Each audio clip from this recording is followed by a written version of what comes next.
Good evening, ladies and gentlemen. Welcome to the show. I'm happy you are watching. This is Mtembe TV, and we're coming to you live from Bungoma County, ready for our open forum political discussion show. Of course, the late third president of the Republic of Kenya, Mwai Kibaki, there is top gear plans for his send-off come towards the weekend.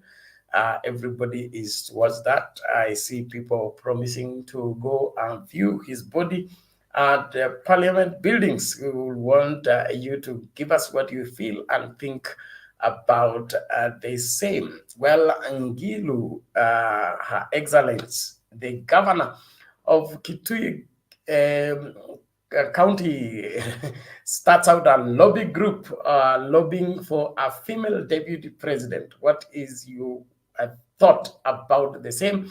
A push for Mother Karua as the preferred DP in Azimio. Are you for the same? Is it about time we got a female deputy president? You need to let me know what you think about the same. Of course, Baba is in the US and his meetings are underway. What is your thought on the same? Is this profitable? Is it, good for this country?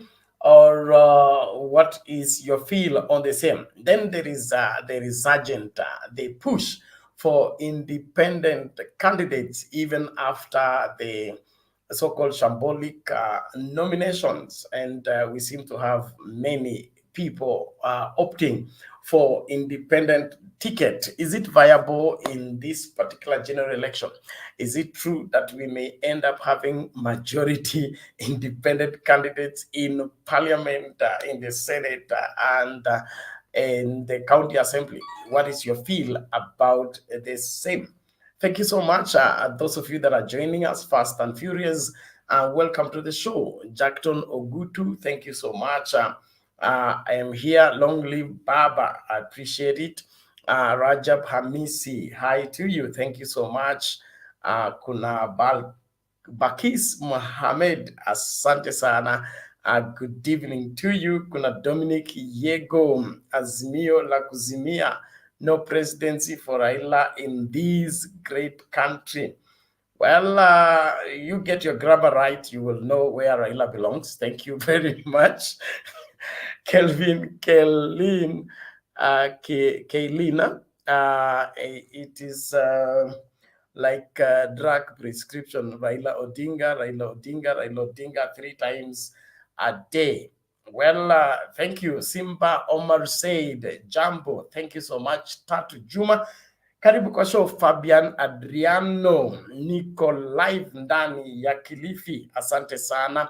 Usta Shavin Samanaitwa Swale as already in Kater Jaguar running hot in Uda. Thank you so much. Dennis Ondiek, how are you? I'm all fine. Baba the Fifth, karibu sana. Kuna huyu Jason Francis, thank you so much. The link to use to get into the studio is right now in the comment section. All you need to do is click on it, allow StreamYard to configure your camera as well as your audio, and you will be in this space for us to get talking. It is important that you air what you feel about our current development in our politics. You have every right to have a say on where this country goes and who leads us there. It is all your constitutional right, and so let nobody intimidate you from the same. But it is important that you use this particular platform to air only what is valid, what is factual, and necessary for the betterment of this country, not to push for the propaganda that paints others black as you paint yourself white at the expense of the security of the country and the well-being of this great country. I believe we need to be more Kenyans and ready to, stake our lives for this great country. The only reason why we have this country called Kenya is because our forefathers laid down their lives to secure this country. And so as the current generation, it is now our duty to play our role in securing this nation for the future generations.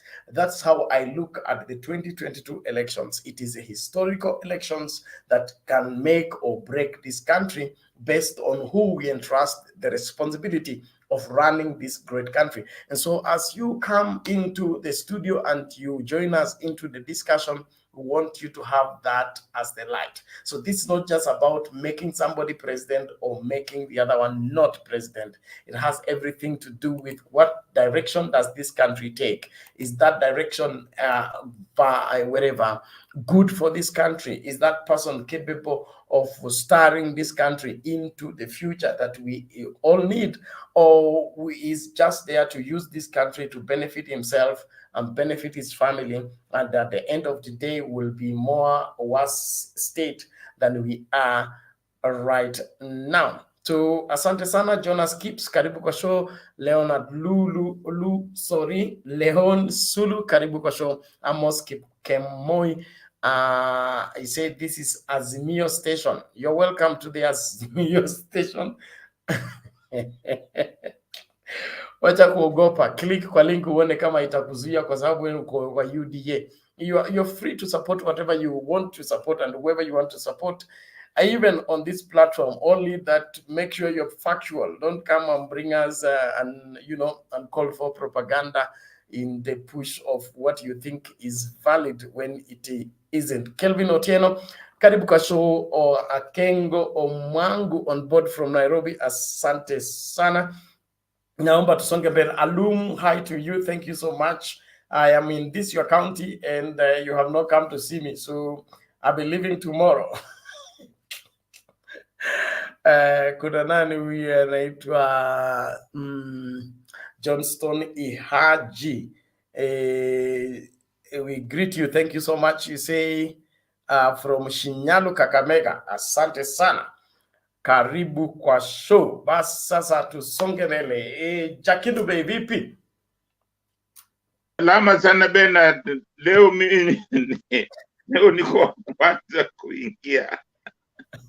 Naona leo umewahi, naona wewe ndio uko na ujumbe moto moto.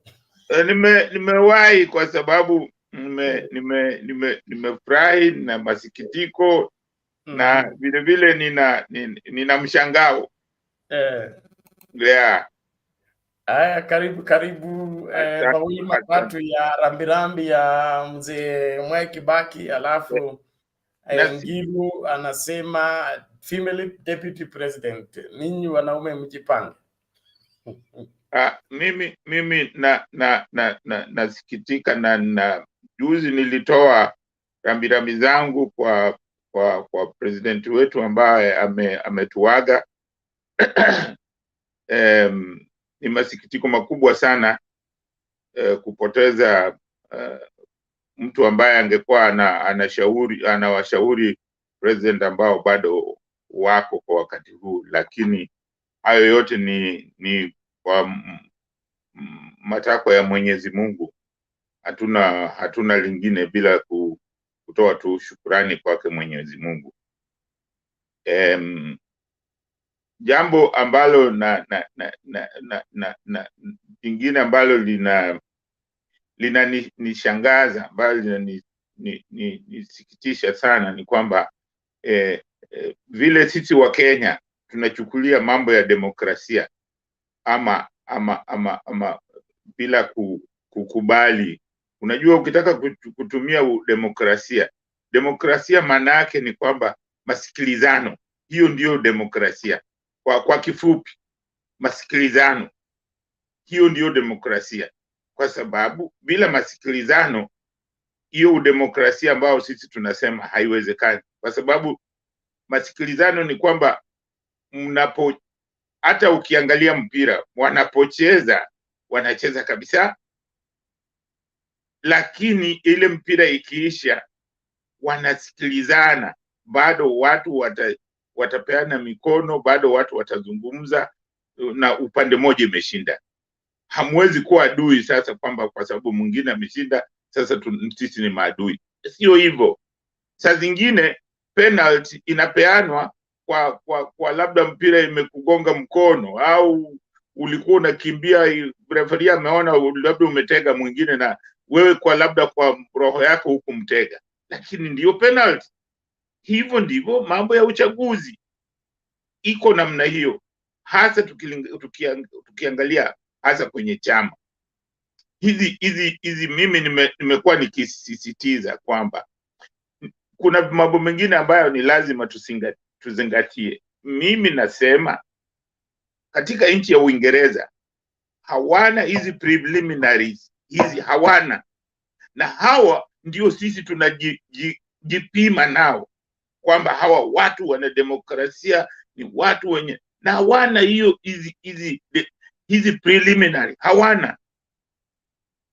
Lakini sisi hatutaki, tunataka tujipime na wao, na tukitaka style zao tunasema hapana, hizo style ni mbaya, lakini tunataka kujipima na wao. Tunaona wao wana utaratibu, hawazozani, ni kwa sababu wanajua hizi preliminary zimekuwa ziko na tabu nyingi sana.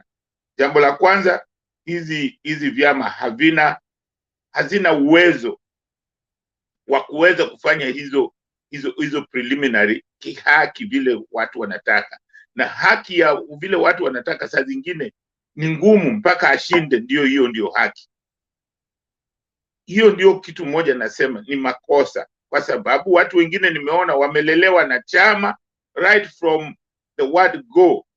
Inafika mahali chama inamwambia bwana, wewe tunataka ufanye hivi, ushikilie upande mmoja hapa, utushikilie hivi, anakataa, anasema hapana, sasa mimi naenda independent. Sasa hiyo uaminifu wako na chama yako iko wapi? Hiyo chama utaijengaje?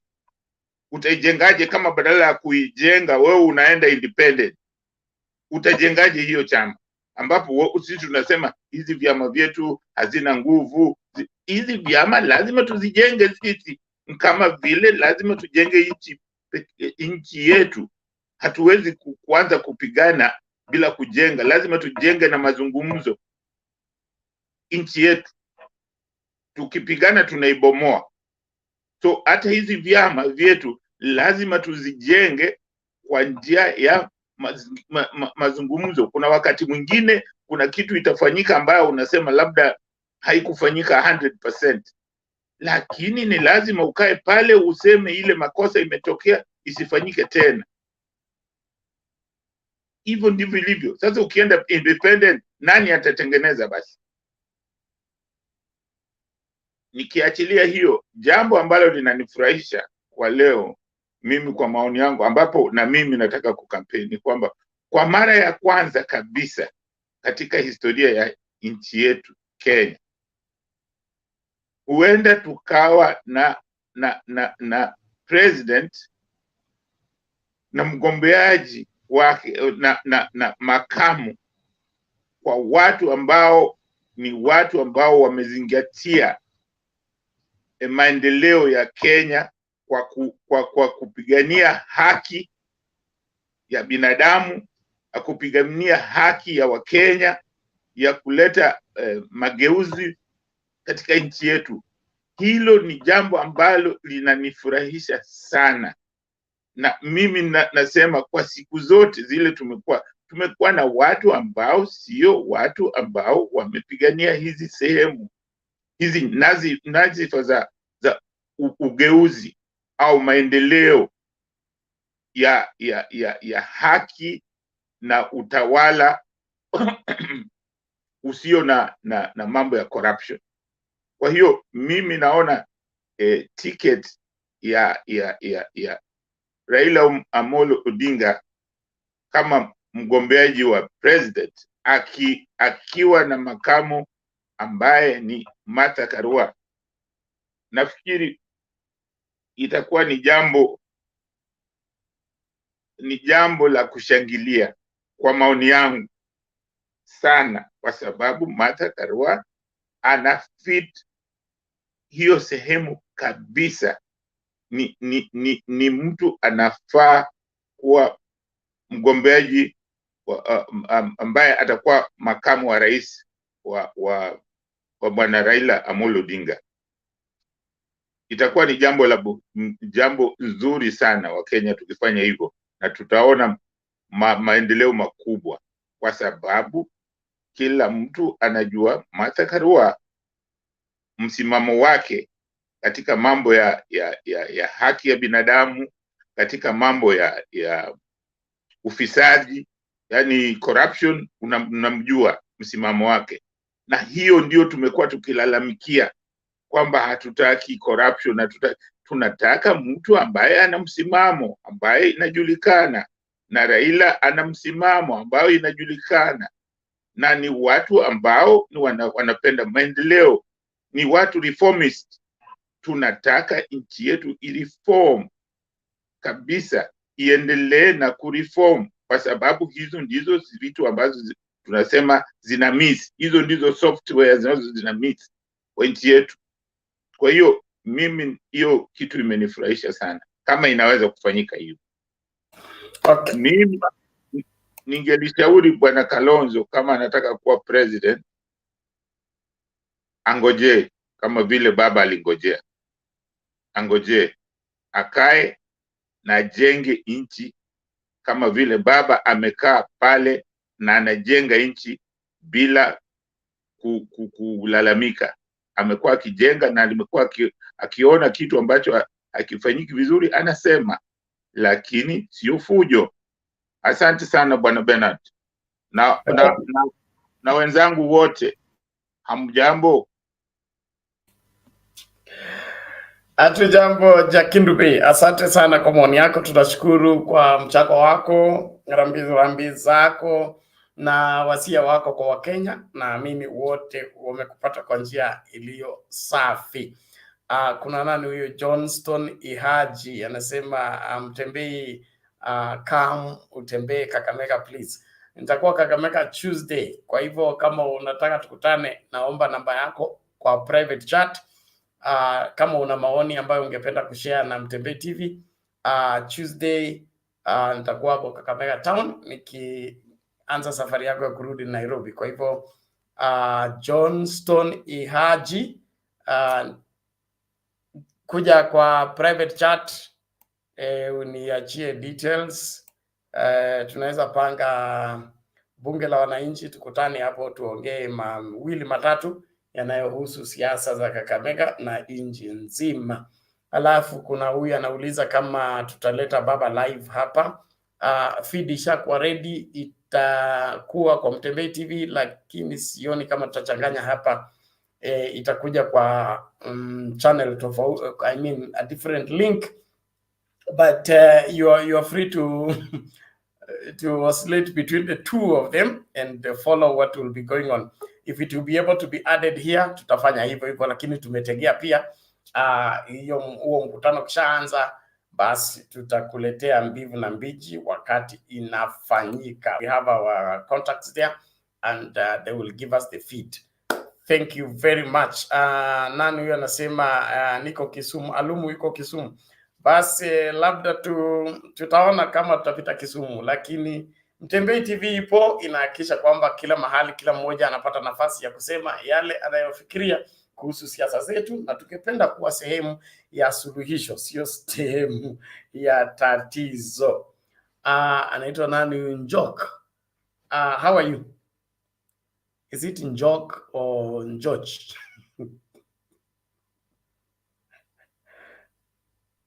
It's Njok. Njok. Yes, karibu na good evening. Good evening. Salama kabisa. Yeah. Okay. Yeah, nipe mawili matatu tuwasonge mbele.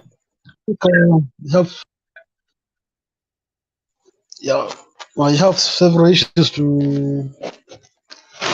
comment on the Kibaki send-off, and we wish to send our condolences to the family and the people of Kenya for the loss for that great man. And let the president rest in peace. About Ngilu pushing for a female deputy president, I think Ngilu is playing counter-attack on Kalonzo. But their choice is exciting. I've been talking to people, and Karo is bringing a fresh breath of life to the camp. And yote tisa Karo akipata sawa, but it is the appointing authority. Concerning Baba Strip, we are eagerly waiting for the live feed, and it's exciting. There are people who didn't support Baba in the last two elections, or the three elections that he's been running, and it's refreshing that there's a group who have never supported Bob, but this time round they're coming in full force. So the dynamics of this election is Baba is a transition president. He'll be ushering the new order. The country will be on a reset button, and maybe it's God's favor. May I see it that way. Baba has tried, but when the favor is on you, blessings will follow you. Because if you see, there is all his boxes are ticking. The media is on his side. The old generation, the young, the women, and we just play Ongeza our part. sauti bwana, ongeza sauti. We are strictly listening for you. Okay. Let me. It is exciting to have Baba as president on 9th of August, and I'm ready to make history. Thank you. I'll talk later. Okay, asante George. We appreciate your givings. Thank you so much. Tuendelee katika mjadala huu. Nani huyu anauliza? Wycliffe T Mbwa anauliza nizungumze kuhusu Bungoma, siasa za Bungoma ile wale watu nimeinteract now. I've just been in Kimilili. Kimilili is just one section of Bungoma.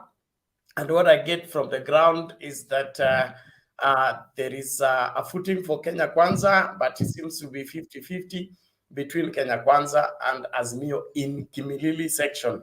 And I'm told it's because of the Lusaka factor. Lusaka was born and raised here.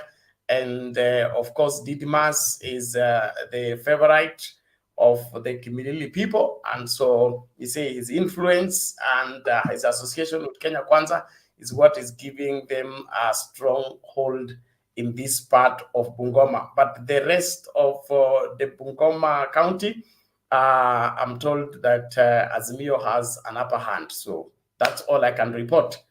Wale watu nimeongea nao ni wana Kimilili, sio the entirety of Bungoma County. And the feel you get is that there's a pull and push between Kenya Kwanza and Azimio. I think that is it as far as the Bungoma Kimilili section politics are concerned. Lakini kwa sasa hivi bado watu wengine they are still torn between, wengine are still caught up into propaganda. I had an almost 1 hour interview with the different guys on the stage, and you could hear excuse after excuse. Others don't have a reason why they are in Kenya Kwanza, but they want to be there. Mamas are saying they are supporting Kenya Kwanza because the fuel price has gone up and the handshake is what brought that. So unapata kwamba mbivu na mbichi haijajulikana huku, na kwa hivyo wengine they are just riding on some propaganda. But wacha bunge livunjwe, watu wasimame katika zamu zao, hapo ndio mbivu na mbichi tutajulikana. But all in all, the Western Bloc, Azimio has an upper hand, no doubt. Thank you. Tumsikilize Bwana Guru, vipi? tokeni nyuma ya curtain. Wale watu mko nyuma ya curtain, tokeni nyuma ya curtain, mnafanya screen inakuwa black. Mr. Guru, are you there? Nipe dakika moja. Okay. Sawa, but twende kwa Douglas. Vipi? Poa sana Bernard. Umetoka Bungoma ama bado ungali? Na ngatuka hapa kesho asubuhi niingie Kakamega alafu nianze kwenda Nairobi kwangu. Oh. Nilikuwa nafikiria hiyo weekend nyingine utakuwa Kakamega tufanye bunge la wananchi hapo Amalemba na na Lurambi. Kama unaweza panga Tuesday hivi katikati ya wiki, I can do that before I leave, because I think I will be in Kakamega town on Tuesday and then probably leave that Tuesday night or Wednesday morning for Nairobi. So tukipanga vizuri bado niko Laikipia, nitapanda Western weekend. Okay. Basi utapanga hiyo round nyingine. Sawa.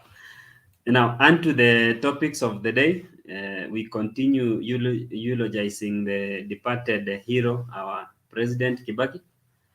And as the preparations go on, we want to wish the family strength during these trying moments. Now, on the push for female DP, I think it's time that we had a female DP. It's time we changed the kind of politics we play. Politics, the country's leadership is not all about men. We need to have a mother figure there that can be able to bring some sanity when issues are tough, when things are not going on well. A female mind, a female word can be able to change things. So Ngilu is okay, and as the women of the country, I'll support them. It's high time that we had a female deputy president, and I think the Azimio guys are going to consider that, and it may tilt a considerable amount of votes in their favor, because sometimes they say that women are their own enemies, but I think they can go to see that the country is headed to a right direction. I think he's going to have a fabulous time there, and I had one of the presenters say that there were so many people that were locked out. They going to address that. It could be okay if they addressed it and extended the window so that everybody can come on board. We need all those votes for the victory of Baba to count come August. Independent yesterday, where ODM is, the independent candidates stand a slim chance. They may not be able to win, but we will have some winning, but not a considerable number that is going to win, because as you said, bunge ikivunjwa, the party politics is going to create a wave that is going to sweep over all other people, and people will vote along party lines, because so much propaganda is going to be sold, so much propaganda is going to be perpetuated, and people will vote according to the parties. So that is all for today. Let me give time to the rest so that we can continue making the debate sweet. Thank you. Okay, asante sana Bwana Mokoa, tunashukuru kwa maoni yako. Naomba sasa tumsikilize Honorable Bundi, anasema amevamiwa. Honorable Bundi, namna gani? Mzuri sana. Uko salama? Uhame hiyo section kwako, kama sio stima, sio network. I don't know, I think ni nini what do you call ufua ni mingi. Ama saa ngine ni guru ndiye ameangalia network yangu mbaya. Hii guru hii. Okay. Sasa nitawapweka nyuma attend mkamalizane huko. Haya, toa maoni yako. Yeah. Naanza kwa kutuma rambirangu kwa mheshimiwa Kibaki ambao aliaga juzi. Tunamkumbuka kwa mambo ya economy kidogo, alipandisha. Ni kiongozi ambao alifanya kazi yake, na pia tunamkumbusha kama anasikia pia kuna watu walikufa pia 1000 kwa sababu alikatalia urais. Hatuwezi sahau hiyo pia, hata kama amekufa. Kama angekatalia hatungepoteza wale watu pia, hiyo lazima tukumbuke. Yote 9 ameshaenda, na ni vizuri wale wako hai wanashinda kukatalia, hata kama ni Afrika wanakatalia urais, wajue kuna mwisho wa dunia. You not live forever. If you want to be in power, because people must say blood for you to be in power, this is time also those people should be remembered as they do state function. Pia wale watu kama kuna mahali wako wa 207 pale also pia wangejumuisha pia wafanye. Hiyo ni maoni yangu. Mambo ya politics, hata kama mchaweka hapa, na shia kusema kwamba nimesafiri leo kutoka nyumbani. Simba Arati atachukua kura pesa 4 asubuhi. Wacha ile mambo inapiwa pale, hiyo kijana ako sawa, atashinda mapema sana. Na tukiongea siasa ya Nairobi, mimi mmoja wao kama mwanasiasa wa Nairobi, Mugisi tumetupwa nyuma sana. ODM mtutarau, umeona kama hatuna maana, lakini pia tulikuwa tunataka tumkumbushe as much as yes, Wakikuyu pia ni wa Kenya. Wakikuyu wamechukua kura pale Kinoo hivi Uthiru na Thika Road na kwa Murang'a. Nairobi the percentage yao ni ndogo sana. So hii madharau walitufanyia hapa, hakuna nafasi moja hata moja walitupatia. We are going to vote Raila Amolo Odinga, na sisi tunaenda kufuatia Omanga. Hata sisi mtu yetu wako hapa kwa sababu wamemnyima chance. We are not going to agree. Hata zile vitu walifanyia, as much as I don't know the arrangement, yes, I think they should have done something than kufanya vile walifanya Wanyonyi. It was not too good. Na sasa inaenda 50-50 pia, wa lawyers are also annoyed. Yeah, may get it, but may get it tough. I'm telling you, because I'm in Nairobi, things are not going to be easy. But for Wanyonyi ingekuwa rahisi sana. We don't know, but we hope they should have considered hata sisi. We have also voters Wakisi wanaishi huku na wanakura mingi sana. About running mate ya unataka kitu gani tafadhali? Wacha hii ni historia ya kuteta. Mlitaka kitu gani Nairobi? No, si wangetupatia hata women rep. Yeah, wangetupatia hata kwa mboka. Hii viti zinakombaniwa ama zinapeana? Aje? Sisi tuko kwa nomination, tumalize nomination, twende kwa elections. Yule ana win tu anakuwa women rep. Ama ODM ikikupatia imekupatia? Kwani kulikuwa hakukuwa na nomination kwa ODM? Nomination kwa ODM pia in fact hata wanarudisha pesa sasa hii, because kama ni kupeana, kama ni zoning, then they should have consider tribes pia.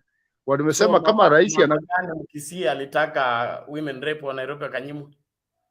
Yeah. Beatrice Kwamboka. She has been there. We have a Kisi mwenye alikuwa anasimama pale kwa nini nafasi ya Simba Arati aliacha. Walitoa wakapeana direct ya Mwenga, walipatiana direct kwa Beatrice Erachi. Ya Charango siwezi ongea because Charango aliwini fair because they walienda kwa debe. So hata sisi wametutarau hapo, lakini na story ya kuteta. Jakindu amesema tu vizuri hapa, tujenge chama, tusibomoe chama. Cha pili, uwezi sinda kama unachenga chama utachenga particular. Sikiliza, chama kinafanya kazi ya kitaifa, haifanyi kazi ya kulinda communities. If Nairobi is well taken care of, if Nairobi is well taken care of, every community in Nairobi is safe. It doesn't have to be, it doesn't have to be a cooking. We just want somebody who can cook enough food for all Nairobians to eat. We don't have to fight to be in the kitchen. Bernard, unaongea hivyo kwa sababu I know you are talking from Western. Hata saizi angine umekula kuku. Unachua kabisa mahali nani, unachua kabisa mahali Mali ni governor ya Kakamega amekalia na chenye atapata. It is obvious. You know very well we have Sifuna here. You know very well how many MPs we have. How many MPs we have from Waradua, from Wanyonyi, from Werachi and others. So when wakati nateta mutu yetu, that is a fact. Mutu yetu ni lazima, whether you like it or not. That's wrong for you as a honorable member, okay? When it's we are not wrong, bro. Politics, you are pushing us back to the same. Let's make progress as a people. We don't have to have everybody in the kitchen. We just need somebody who's competent in the kitchen, who is able to prepare enough food for everybody. If we catered for every tribe, then the country will no longer be a country eventually. All the same. What do you think? Party politics requires that we cater for different interests in balancing, but we don't have to factor everything and everyone. In my Bernard, as much as I normally agree almost everything about you, today I'm not going to agree with you. And I'm telling you, even the president of the Republic of Kenya, alisimama akasema, we cannot rule as Kikuyu forever. My dad was a president for a long time. Kibaki has been there. Me, I am there. We need another tribe also to. That is what he used. I need to be corrected. We need other tribes to rule. Tunataka Mukamba awe raisi, tunataka Mcharua awe raisi, tunataka hata Mpokoma awe raisi. Kwa nini yeye aliongea na huyo ni rais wa nchi? Wewe leo saa hii, kwa sababu nimekuambia ya kwamba unajua Oparanya atapata nini, unajua Wanyonyi ameshapewa, unajua Aradu wako wapi, unajua Erachu amepata wapi. Tunaongelea juu ya Nairobi, au MCS wamepata. Saa hii mimi nikiongea saa kisi kupigania mtu yetu, umeniambia no, wacha tujenga chama. Tujenga chama wakati tuko nje, tujenga tukiwa ndani. Hiyo ndio itakuwa rais, kwani hapa city or resource. Anyway, Arati iko kwa chama nani? Aradwa. Arati ni Kisii. We are talking of Nairobi. Kwani Kisii hata hawezi ongea from Kisii. No, Arati is supposed to be a governor for Kisii, not even a member of Nairobi. Hapa Nairobi ndio capital city. Hapa tuwezi kubaliana. Wacha mimi niendelee na mchadara. Wacha niendelee na mchadara. Huwezi kubaliana na mimi hiyo penalty because you have already Arati has been a member of parliament twice in Nairobi. He started as an MCA in Nairobi. He is a serious member of the ODM party.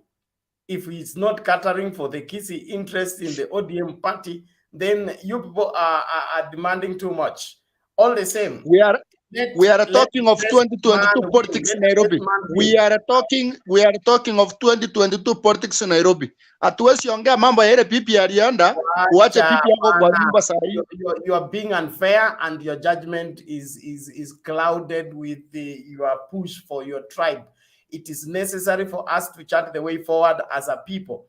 I don't care what Aladwa gets. I don't care whether Alachi wins or not. What is important right now is how do we make Kenya good for all Kenyans, not for one tribe or for this tribe against the other tribe. If we go back there, then we are part of the problem. We will never be part of the solution. That is what I'm advocating for. Bro, that we can't get an answer on that one. Let me go on and make my submission as I give others to submit, because ukisa kura wewe ukisa weka chakula kwa mdomo au wengine wakule tu hata mifupa. That is it. Anyway, about I've seen here about the president. Ni mzuri pia tembe kidogo kura Marekani apate usawishi kidogo, and I know one or two American there will tell him please to parents, regional parents. Your man hata tuko na machimbo. I know it's going to come with a certain answer from US, because I know those are the people for wanafuata siasa ya Kenya sana.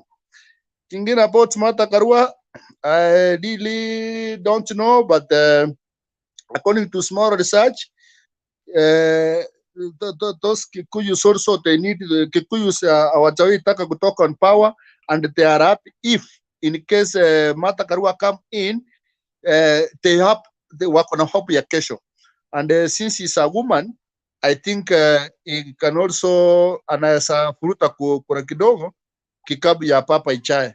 or what we want, as I said, hiyo yote tafanyika. Let the Papa be president. Let the Papa put up a good foundation in our country, and let Papa also in the future come up with a structure in terms of zoning. He can do a proper zoning for every tribe so that I can see when a Somalia come a governor in Nairobi. Not that Ruyas took wengi at because we are Kikuyu Tatu and are not agree, and we are going to make a very major announcement.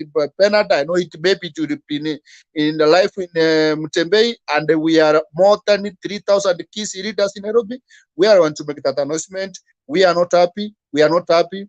We must make our noise, and we must be heard. Thank you.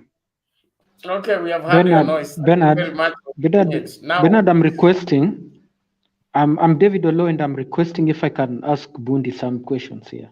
One question. Okay, ask. Thank you so much, Bernard. Mr. Bundi, how are you? I'm very fine, but I'm not fine because we are not been we have been regretted. Okay, I just want to ask you, how many Kisii votes are in Kenya? All of your votes collected, combined. If you have an idea, please. In Kisii, how many Kisii votes are in Kenya? In Nairobi, we have 145,000. I'm not saying in Nairobi, all of your votes combined as Kisiis. If you have a pen, you can write it down. In Nairobi, 145,000. Kisii, around 1.7. I don't know. I just want you to, sir. I just want you to give me a number like 1,900,000. Unless I do research, okay, because Mugisi yako paka wote. Mugisi yako paka wote, paka Mararan. Okay, if I'm right, I know that Kisii votes are less than 1 million, right? More less than 1 million. Yes, if I'm right. You don't know what you are asking. Do your research and then you come back and ask me a question. Okay, you are. Let me give you 2 million, right? I don't know. Of which you are not. Okay, now this is what I want to tell you. Why are you umeanza kucheza ngoma mapema sana, yet the journey that you are going is very far, because right now you are just getting into this game now. Saizi ndio Wakisii wameanza kusikika. Sisi tumecheza hii game for the last 20 decades. If you look at Luos and Kales. Kwa hivyo Chochi anaona Moseti alianza juzi. Nyacha alianza juzi. Ongeri alianza juzi. Wacha kusema tulianza. Ask a question. Don't give me submission. Ask a question. I'm not giving you submission. You are interfering with me. Do you know Moseti na kujenga hata nyumba kwa sababu ya kupigania Wakenya, haki ya Wakenya? Unasema tulianza kusikika juzi. Just calm down. No, that's wrong. Now, you are abusing us. Order, both of you. Honorable Bundi, please let Olo prosecute his question, then you respond. There's no need of you getting worked up. Like I said, we are here for Kenya, not for Kisiis or one group against another.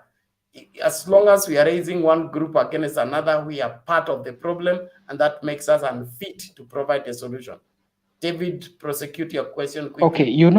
Okay, thank you. Thank you, Bernard. Mr. Bundi, for you to complete your journey, you have to depend on other tribes. It is us who have to defend you if you know that you have fewer votes, because the votes that one needs to win presidency is so high that you can't manage alone. And yet, I know you are forwarding your son Matiang'i to be president. So what will you do if right now you are stepping on other tribes, yet you will need them in future? I think you should think about that. Don't demand or fight fight small wars, yet there's a bigger war that you have ahead of you. Okay, you know what? ODM is a national party. That is why you find that there is a lot of problems in diversity.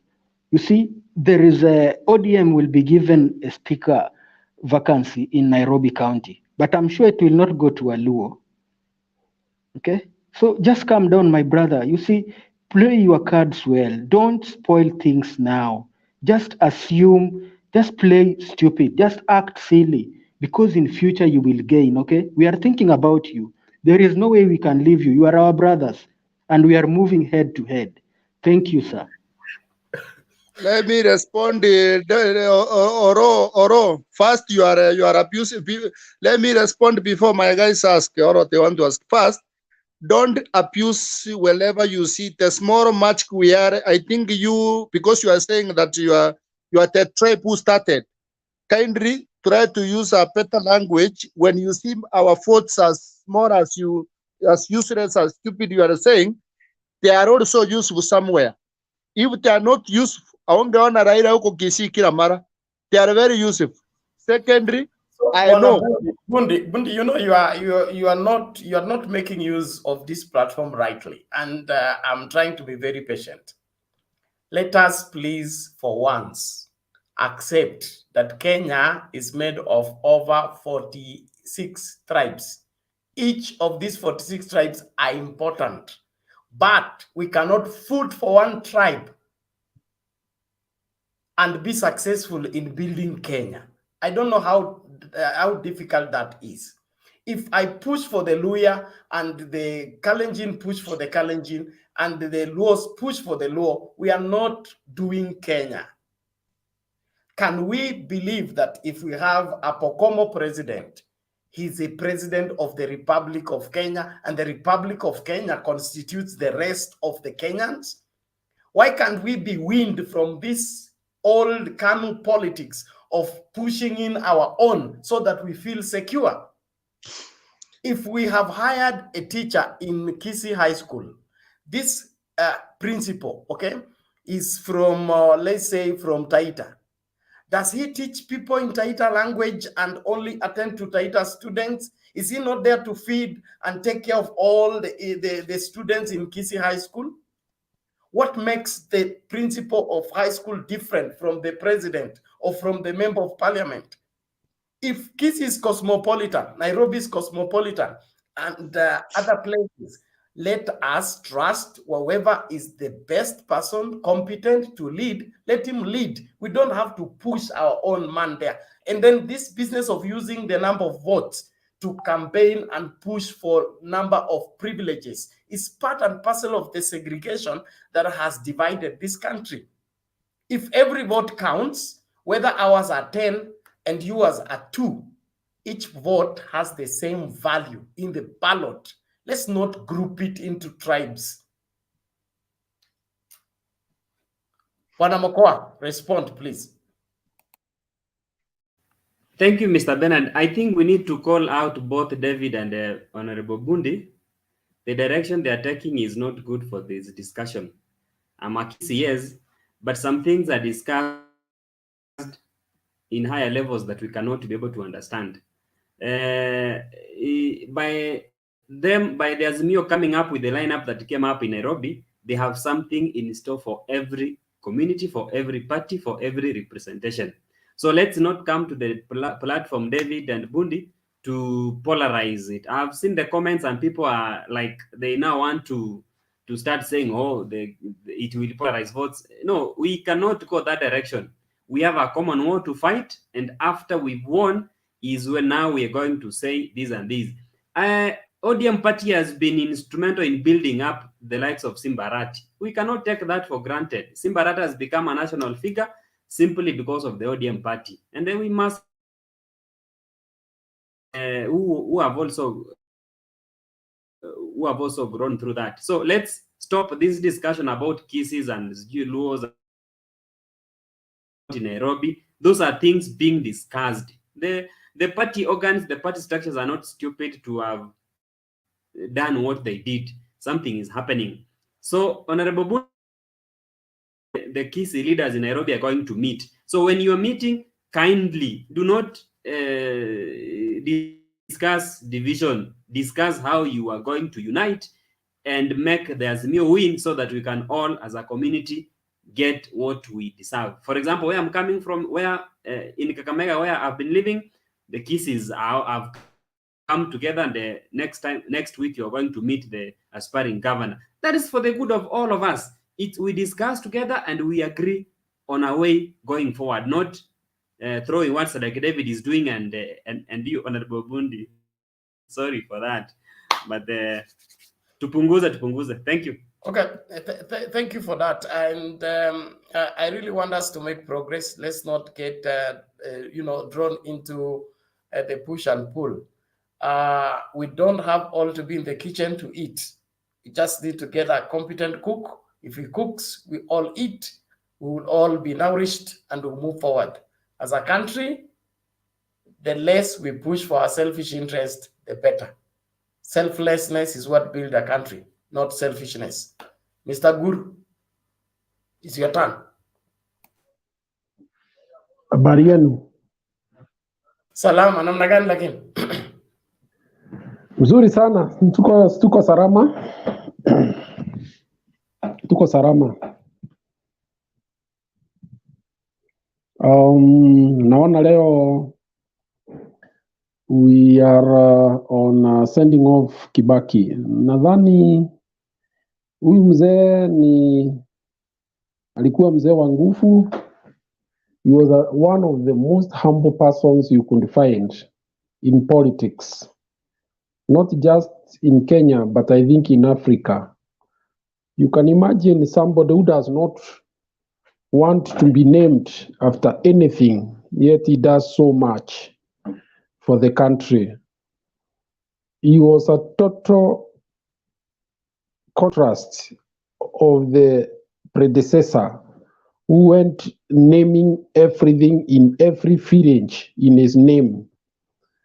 So you can see somebody who is confident about his position as a leader, somebody who does not need to enter his name in every edifice.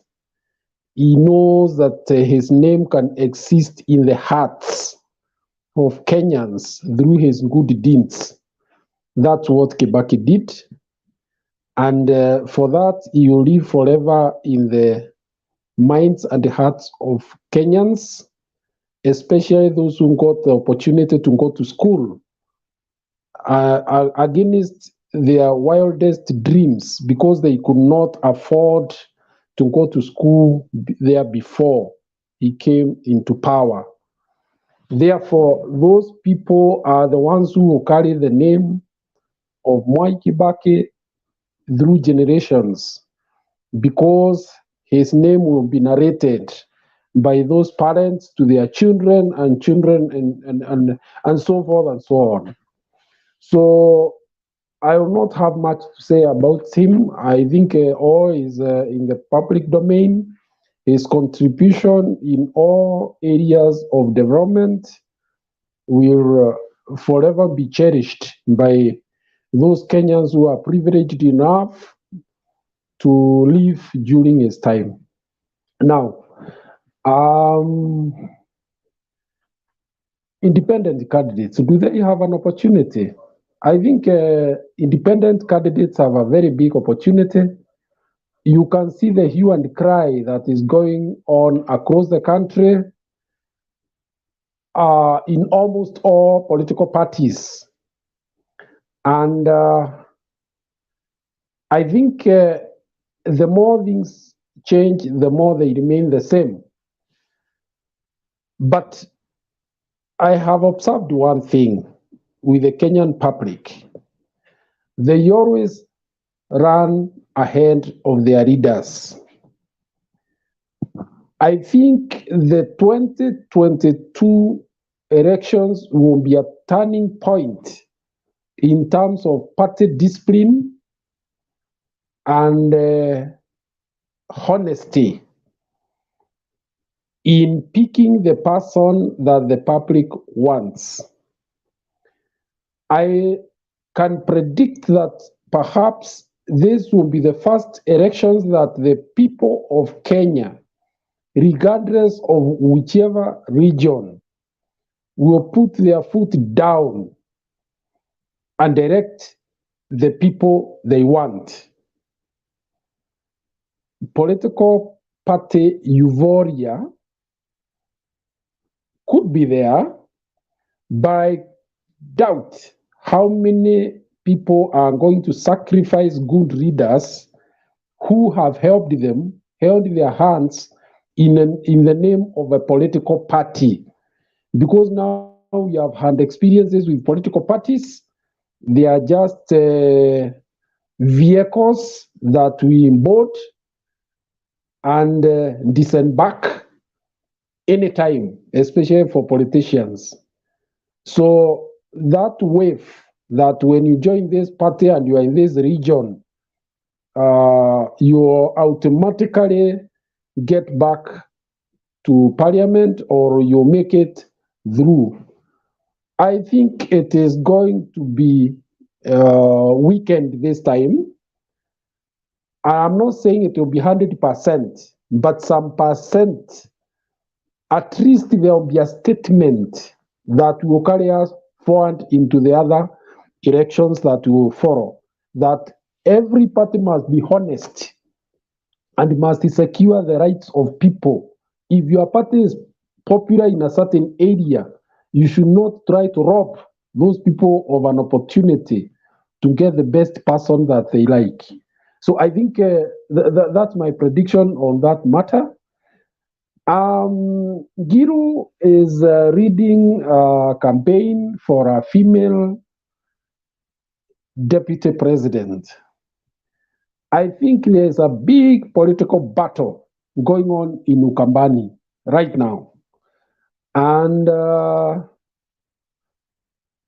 it's going to have casualties.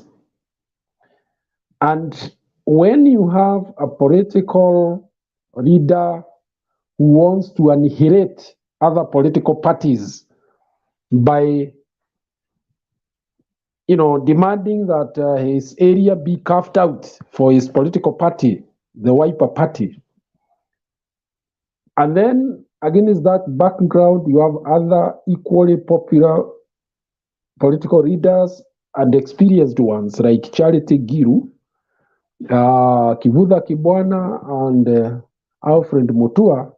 Then you are staring at battle royale. Now, I think they all have to kind of prove their political mettle in how many people can they convince to work with them. And I think Kalonzo should be very careful so that he does not lose his footing and end up disastrously as he comes to the end of his political career. He still has a chance, but he must play his game very well, because beyond the Ukambani, there are people who are still observing his behavior, his character. He must be very careful. I am sure the people of Western Kenya who have stood together with him in the last two elections would not deny him votes if Baba were to tell them that this man has been with us in this journey for a long time. But he must behave well now. Otherwise, that goodwill could completely disappear, and then he will be left worse off. Now, I know it is not easy for him because he feels he's built his politics over many years. But I think he should be careful. He should know that he can easily lose out just when things are getting better for him. Now, this is a comment I want to make because I am one of those who have been in this forum for some time. Mr. Mbudi, you are a very respected man in this forum. We've listened to your political analysis, and we see somebody who is fairly well grounded on political issues. But I must also remind you that what I have heard from you today could end up hurting even the people you are trying to fight for. You may not know that the Kikuyu denied their own Peter Kenneth votes and voted for Sonko Mike. So the Nairobi fourth bank is a very complex one. And if you try to start,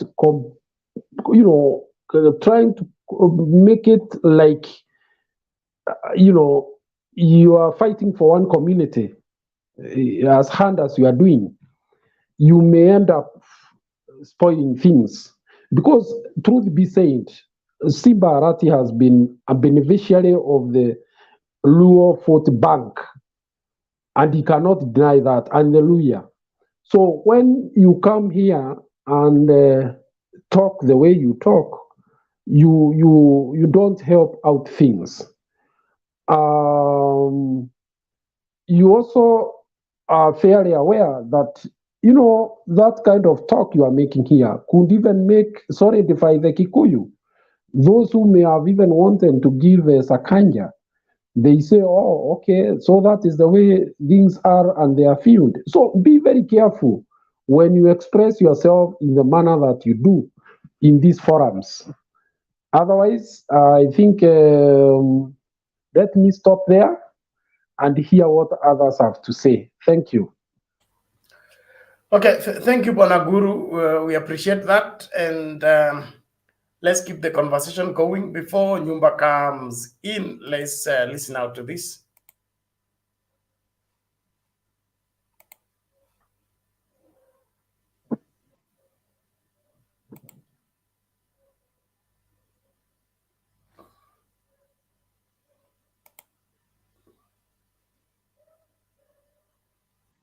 Viongozi, mawaziri na vice president wangu. Mmejaona makamu wangu wa rais?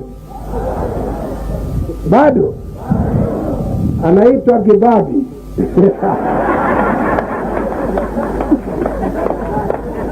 Karibu jina lake kuingia Kibaki yenyewe, lakini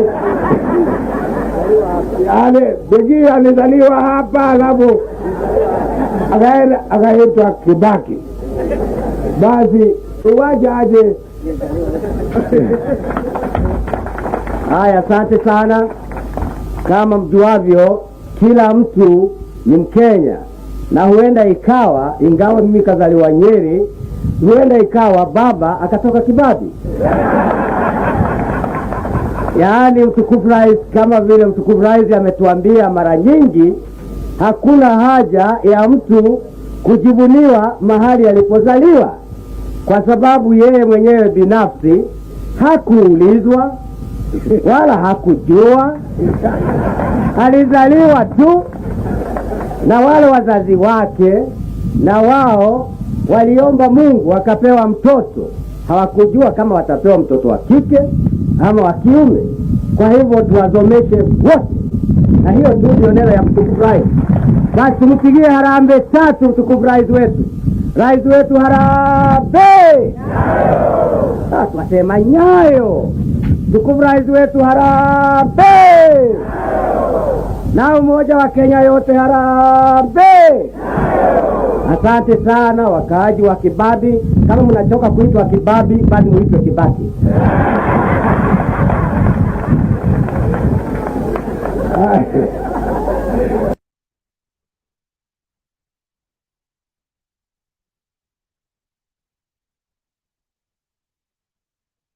Karibu Bwana Nyumba.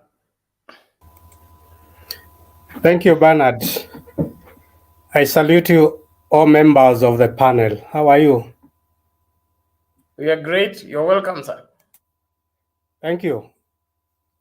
I start by thanking you for playing that clip. It reminds some of us those old days, and may the two of them, great men, rest in peace. Now, I think I'll touch very briefly on each point. Maybe I'll contribute more thereafter second round. President Kibaki send-off. We condole with the Kibaki family for the loss of this great man who has been of much positivity to Kenya as a country. Grading them, I've seen Jomo Kenyatta's reign, rule or governance. I've seen Honorable Moi's governance. I've seen Kibaki's governance, and I've seen, I would say the latest is a combined ruling or governorship of Uhuruto. And to me, the best of all those leaders is Mwai Kibaki. I would give him 9 out of 10. He was an economic marvel, although he was slightly politically weak. And I will point that one later, as Honorable Puti put it somewhere. So may he go well, the arrangements go well. We send him in style that deserves his position in Kenya. Ngilu leads push for a female DP. When we say Ngilu pushes for a female DP, in fact, she is earmarking Mother Karua, which is okay. I'm in Jubilee, in Azimio, and I would support Ngilu. In fact, Ngilu is fighting a two-pronged fight. One, to contain Kalonzo, who has been really a difficult man for Azimio. You can see he has been handicapped in the pronouncement of the deputy presidential candidate. He has even he refused to be answerable or to recognize the committee that was formed to do a scientific research leading to whoever qualifies for the deputy presidential post.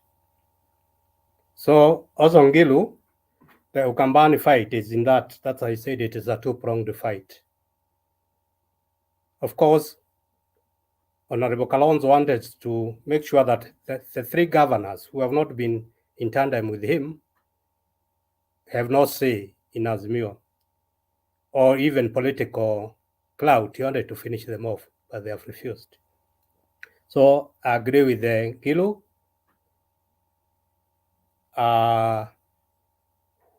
And it's not only for female deputy presidential candidate, but for a very qualified and competent person.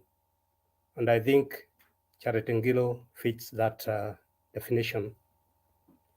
Baba's trip to USA and away is very important for Kenya. Kenya is a recognized country in the world. As we speak, we are members of the Security Council, temporary member.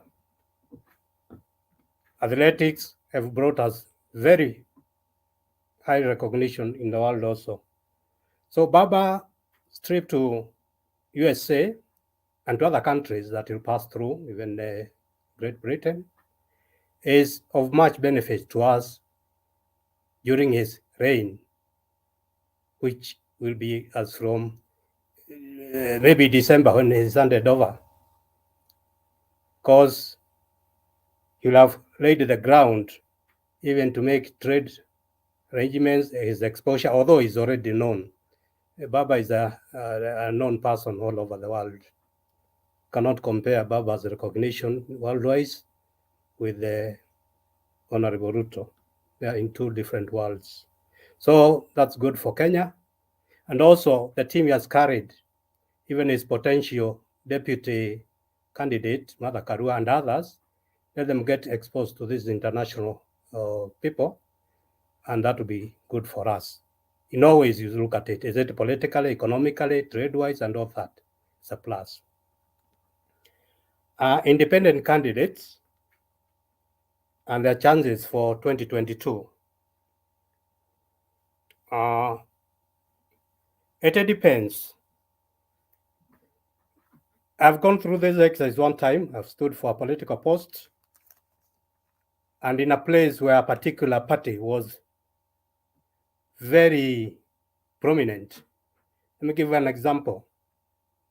Nyanza, the most prominent political party is ODM. So during nominations, if you get an ODM certificate, you're as good as in. The latter general election is actually a formality. You are in. So that's why you see some even very good politicians, popular ones, when they are rigged out, they go independent. Although some are not even popular and they just decide to go out. So the popular ones, they can still make it as independents. And I suspect this time there'll be a lot of independent candidates gets in, because some nominations, when done or rigged in, they will not be beneficial to the party. Let me give an example. A person like Alfred Keter is a popular politician, not only at local level, county level, but at national level. Keter is a corruption crusader and is recognized all over the country. I very clearly remember his issue at Gilgil toll station, because I'm a neighbor here. I'm in Nakuru myself. And he has been doing it. Even the standard gauge railway, he has raised a lot of issues that are really important for us as a Kenya. So he is a man that will be of much good to the country when he gets in. So if he goes, I suspect, if he goes independent, he'll still make it. So there'll be a lot of independent candidates in the assembly. The independents candidates will have entered the assembly in anger for having been punished unfairly by their political parties. And then most of the time, they may not support that party's agenda in the House. So I think depending on the zone that I'm saying, for example, Nyanza is ODM. If you get a certificate, you are through. If you try as an independent, it may become very hard. Rift Valley, this is a UDA zone. If you are even rigged out, being independent, unless you are very popular, you may not make it. But as I finish this time, the elected people, independent ones, will be maximum we have ever seen as compared to other elections.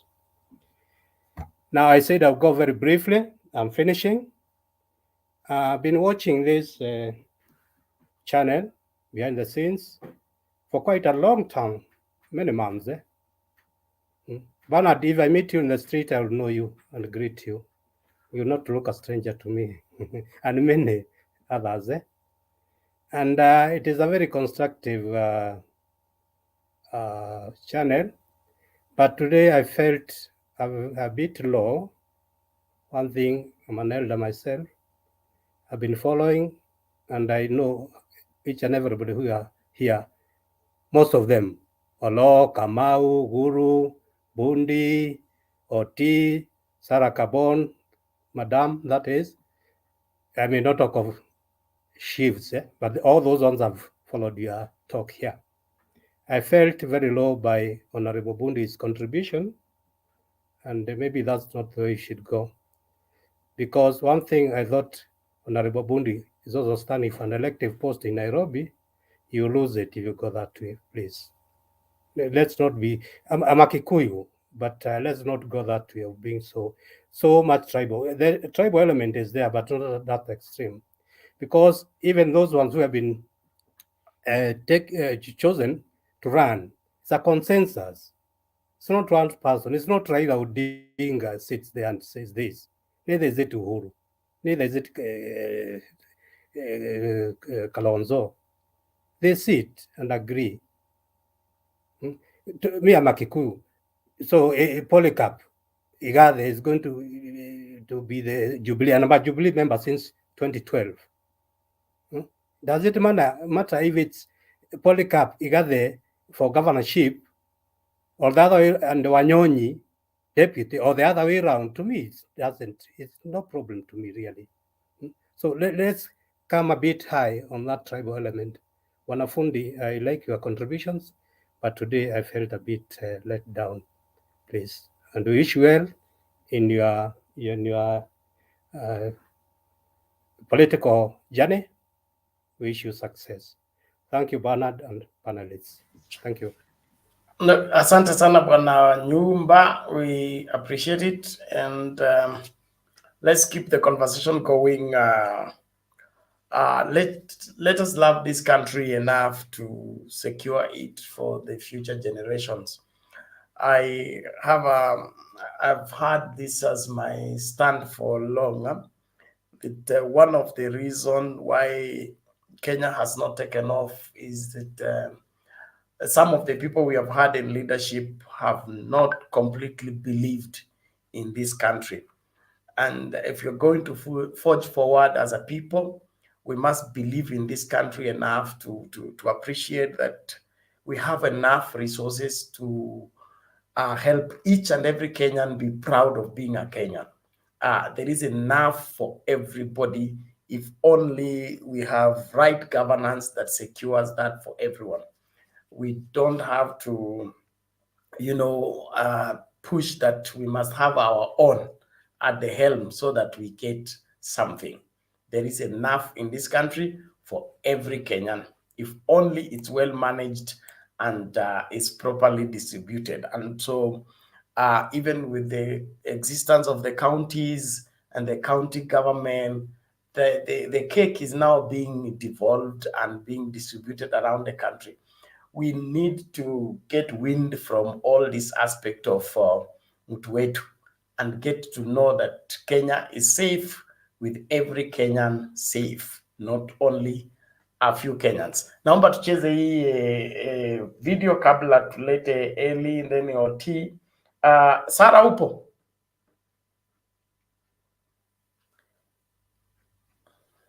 I'm there. Ni blackout. Okay. There's blackout in my place. So we'll come for you before Eli because of the gender matter. But It's let's okay. check out this video first. Thank you. It's okay.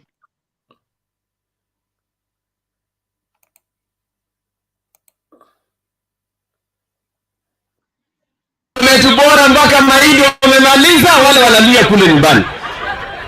Wametuzoea, wanatuibia mpaka sisi.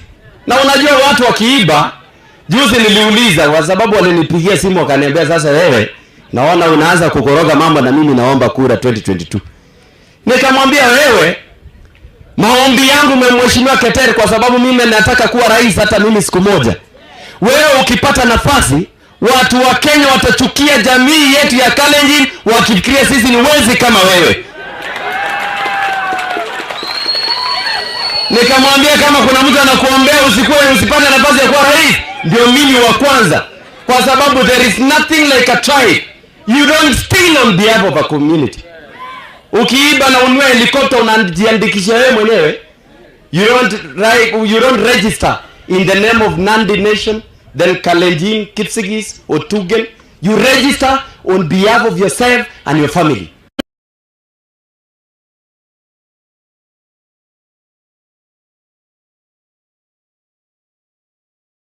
Okay, naomba sasa tumsikilize Sara ndio tuende kwa Eli. Sara vipi? Niko poa Bernard. Haya, maoni yako mawili matatu. Ndio tuko na blackout. Sasa mtaniona tu kwa giza, msijali. It is good you've been seeing my face every now and then. So hiyo msikuwe na wasiwasi. Amujambo wote. Hatujambo. Mko wazima? Nashukuru. Nafikiri kabla sijaanza kutoa maagizo zangu, heshima si utumwa. Na heshima ni kitu ya maana. Tukiwa hapa wote tuko kwa rika, our age differs in this nini. So some of us with our age hatutaki mambo ya kurushiana maneno hapa. Tunataka heshima. Na heshima si utumwa. Na mimi Bernard, hata ukisema hapa Sara kaa hivi ninafuatilia. Si ati kwa sababu ninakuogopa kwa sababu ya umri. Lazima ni follow chain of command. So nafikiri Bundi and your friend Olo, respect is paramount in this channel because watu wengi wanatuwatch na sisi hatujakuja hapa kucheza. We are paying our own airtime to talk to stay in this panel na tuone for those hours. It is a lot of money na lazima tupeane heshima. Mtu kama mzee Nyumba ni mzee wa kuheshimika. Mtu kama Guru has been here ni mtu wa kuheshimika. So please, respect is paramount. First and foremost, the condolences of President Mwai Kibaki bado inaendelea. Kesho nasikia mwili ndio inashughulikiwa huko parliament. Wenye mko karibu, you go and pay the last respect to him. Some of us we are far, but tutakutana na hao kwa maombi. Secondly, about trip ya Gwambo huko US. Mimi ni mtu wa UDA na hata kama niko kwa independent na in the lineage of UDA, sina shida na hiyo, lakini lazima tusaidiane, tuambiane hapa vile kunaenda. In fact, kusikia kama mama anapewa kukuwa deputy, as women we should be very happy about that, and we can also frontier that if the wish could be that, itakuwa ni sawa. And before I go to independent candidates, I want to speak something from the first video and then the second video. First video about Mzee Moi, ni mtu alikuwa anapenda assistant wake. If you see a old president anataja deputy wake kusema hamujamuona, knowing that he is happy about the guy. Lakini sasa hii yetu ya saa hii wamekaa kama sijui mbingu na ardhi. Hawaonani. Vitu zingine tunataka tukue example to wananchi and the Republic of Kenya. Ni sisi ndio tumewavote in. So lazima watuonyeshe upendo na hiyo kuheshimiana. Lakini sasa ikifika huko president anasema yake, pandi deputy yake, sasa ukweli kutakuwa wapi? So watu waige mfano ya President Moi vile ali-introduce his deputy president, his vice president by then. So hiyo mfano ni kitu ya maana, and I think kama inawezekana hata iweko kwa hizi runinga za taifa. Labda watu hawana habari hizo vitu ziko kwa archives, wapewe waangalie. Sababu ukikuta vijana ina hii hata wajui kama kuna vitu kama hiyo kwa archives. Hawa wajui history ni nini. So wapewe saa zingine these televisions will set example by showing such things. And then about Alfred Keter, I salute that gentleman. He is a man of his own mind, and I've been saying here, hakuna siku nitaona my party leader akiwa anafanya makosa and I'm still applauding him. Mimi nitamkosoa because hii ni dunia ya kukosoana. Why should I? Mbona nipiga makofi na amefanya makosa? Alafu ukisikia mwingine anasema mbona unatusi party leader yako? Hakuna cha matusi, ni kuambiana ukweli vile kuko. Na kama kuna makosa tuambiane. Na tusemezana ukweli. Because even yesterday Bernard you were here when we were saying it was so sad. Alfred Keter kupewa kukwenda kulipa the fees ya MP, that is around 250,000, na hakukatazwa. And then after being given the certificate, I understand even the certificate haikuwa imesainiwa, it was blank. Sasa hiyo ni kusema nini? Hiyo hakuna imani kwa nini? Kwa party. Na lazima tuseme ukweli. I personally mimi ni mtu wa UDA, lineage, independent lineage to UDA, lakini lazima niseme ukweli vile kuko. Hata mimi mwingine leo alikuwa ananitafuta akiniambia mbona unatugonga? Mimi sigonge, ninawaambia ukweli vile kuko. Na vile dunia sasa na tuambiane ukweli, tuenezane ukweli. Lakini hii story ya kusema ati unataka I applaud ati kwa sababu ni mtu wetu ni mfiche, unaficha nini? Unaficha mwisho atagonga huko nje mwisho usiende utakuwa mwisho kugongwa. So vitu zingine tuambiane ukweli. The last thing about this independent. And I was telling you yesterday, Kina Bernard and the team who are here. Oh, ndio hiyo. My nini is now back. And the team who are here yesterday, that this party, this independent, watu wengi walitupwa nje kwa sababu ya nini? The highest bidder ni kina nani? So kama huko una support chama, hello, Yes, uko sawa, endelea. mnanipata? Yeah. Yes, kama huko unashughulikia, yani kama hauna ile wanasemanga godfather, kama una godfather wewe una amani hapo. So wenye wao kukuwa na godfather na hao ndio wanapendwa na wananchi, walifungiwa huko nje, but now they have come through independent. Bado mnanipata?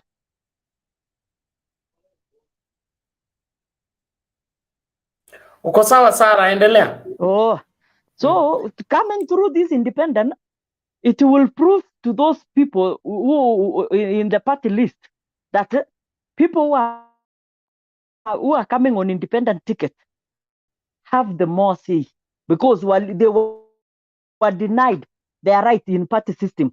So hata hii independent nataka siku moja tuambiwe ukweli, ikwe one of the parties, useme independent party.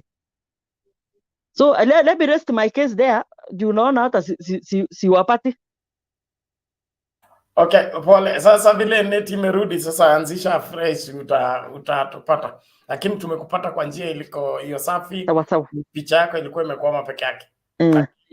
Okay, Bernard, can I say something about what Sarah said? No, hold on, David. We will soon be arriving to you where you can rebut when it's just your turn. 30 seconds. Hold on, David. Hold on. Okay. Thank you. I want us to allow everybody who has not said something to get an opportunity to say something. If I allow an exchange right now, we'll be taking longer.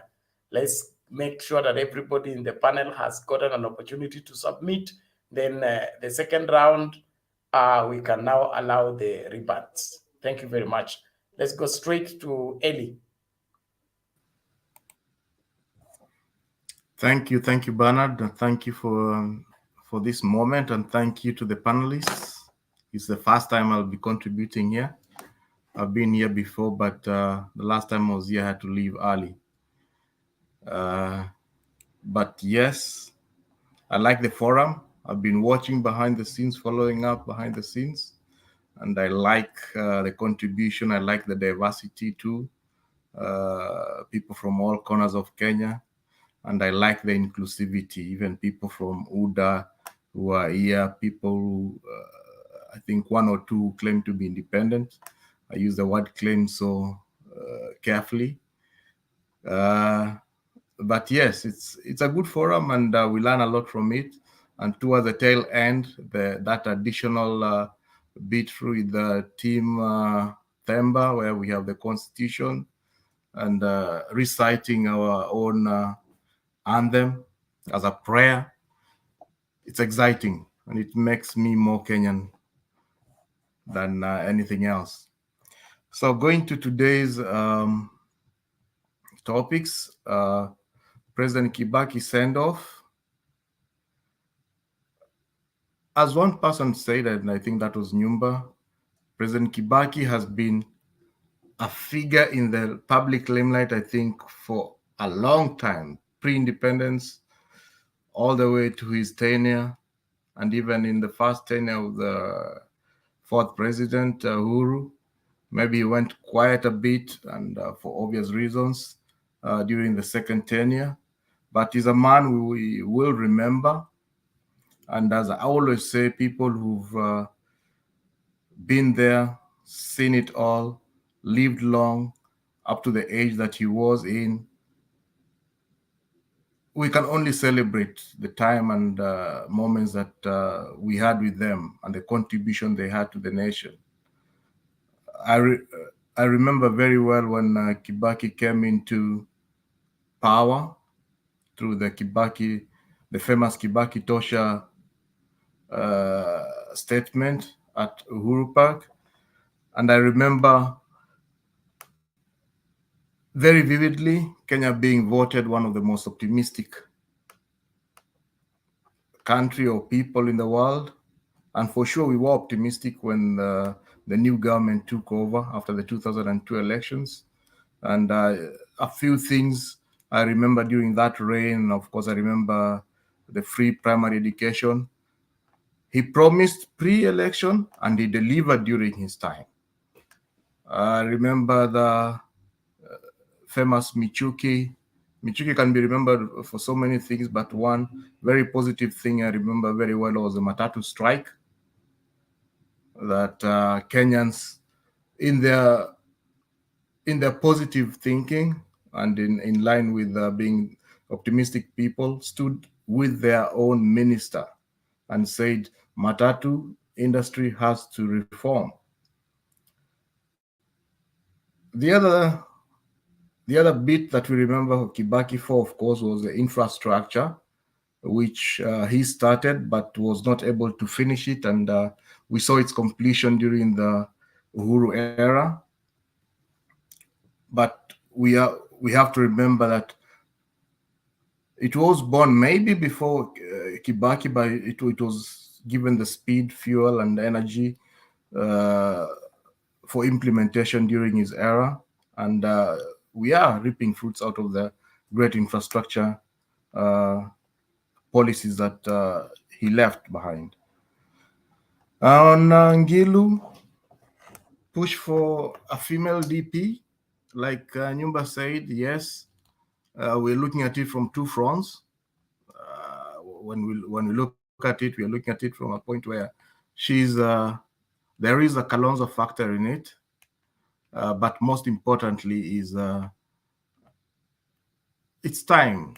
The time is ripe for us to have a nice inclusivity. We cannot have, a 1/3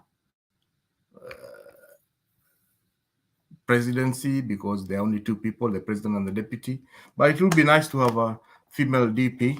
And in this, many people are fronting and praying that Martha Karua can get. I have no problem if she gets the post. It will be nice. She is part of the team, the reformist team of the 1990, 91, 89, when people were fighting for the second liberation, the multi-party era. And she'll be remembered being in the trenches with the likes of Mzee Jaramogi, Raila Odinga, Rubia, Matiba, Shikuku. We remember those faces on the streets in Kamukunji. And yeah, it would be nice to have, and as we normally say, everybody have their own weaknesses, their pros and cons. They may have their own how do you call it, shortcomings at one point or the other, but overall she's a good leader, and I think she'll be a good DP to the Azimio presidential candidate, the Right Honorable Raila Amolo Odinga. Talking a bit on the independent candidates, it's a 50-50. Their chances is a 50-50 chance, born from two fronts. If you are just a crybaby because you lost in the nominations, squarely lost, but you still feel you have a chance and you have the resources to go for an elective position and you stand as an independent candidate, there are chances that you may tilt the scale in the next 3-4 months, but it's a tough mountain to climb. But if you are unfairly treated within your own party and you feel that your right was taken away from you, you have a chance. And that's why I say independent candidacy is a game of 50-50. You can get or you may lose. But as somebody said, we will have some good people coming in through the independent through the independent candidates in these coming elections. What the bigger question is, where will they be leaning towards? Will they be for or against the government? If we have more independent people for the government, that is the team that wins the elections, then the management and the governance of this nation will be a bit easier. If it's the other way around and it tilts on a 50-50 representation in the House, whether Senate or National Assembly, we are going to have a wrangle, a House or a period filled with wrangles. That as it may, I still say it's a 50-50 chance for the guys. And on Baba's trip to the US, I'm actually following it live at the moment. So every time you see me on the screen facing one way, the other way, I have a screen here already. Following the proceedings live. And it's a good step for him to come in at this time. He has a constituents out here in the diaspora, and it's good to come and listen to people. I know on the backdrop of all this is one, to get to listen to people, two, to build capacity in his own resources for the campaigns. And three, definitely, is also to network, either with the Kenyans in the diaspora or with the leadership in the country. If the chance is there, why not? So we wish him well, and unfortunately or fortunately, he may need to go back very fast, because we remember during the Kibaki era, the second term, he was the Grand Coalition government, and it will only be good if he comes back and be part of the Kenyan fraternity that's giving a befitting send-off to the departed hero of the nation. That's all I have, Bernard, for now. Okay, asante sana Eli, we appreciate that. Let's keep the conversation going. We appreciate your following the channel and continuing to support us. I believe we have a stake in shaping the opinion of how 2022 will go in terms of the leadership of this country, by reason of the insights that we are sharing on this particular platform and other platforms. We trust that Kenyans will find us useful. And so I really value everybody who comes on this particular channel, especially when we have Kenya's interest at heart. It's important. We are dealing with I'll call a class of politicians that have built their political manifesto on propaganda, the politics of running each other one down instead of outshining by being first, the best before you're first. We just want to be at least a little better than the other person, and then think that we are helping build the country. For us to really be part of the solution, we must demand the highest standards, especially from our leaders. Nitacheza video ingine kwanza ndio tumlete OT, alafu after OT it will be David and then Penny, wewe umeanzisha moto huku kwa comments na kusubiri tu hapo hapo, nimekumark. Alafu nani huyu what is her name? Njogu, is it? Yes, Naomi Wanjugu. Good night to you. Thank you so much for continuing to follow Mtembe TV. We look forward to interact again later on. Thank you so much. Let's listen out to this video.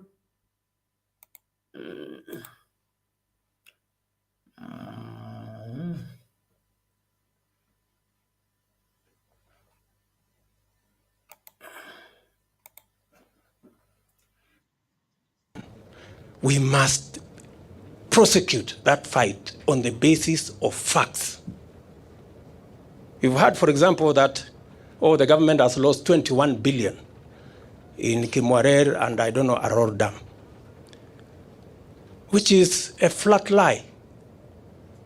The money in question is about 7 billion. And for every coin that has been paid, we have a bank guarantee. No money will be lost because we are a responsible government. We have engaged every arm of government to make sure that public resources are safe, and therefore the correct information must be used as we target the fight against corruption so that we can nail the true culprits. Sometimes when we say 9 billion has been lost, and then when it goes to court, it is 100 million. The public is asking, what happened to 8.1 billion? So we shoot ourselves in the foot. So as has been said, our commitment as the executive, as the legislature, and as the judiciary, and as has been said ably by the Chief Justice, there is now a mechanism and a synergy around what we must do so that we can deliver for the people of Kenya. We must proceed on that basis and on the basis of factual information so that we can do justice to our country and we can do justice to the use of public resources in the right manner. I thought I should say this so that the narrative that is being built, that everything government is doing is corrupt, we must be sincere and we must be honest about what is going on so that we don't criminalize or we don't bastardize or we don't create propaganda around every government initiative that is going on.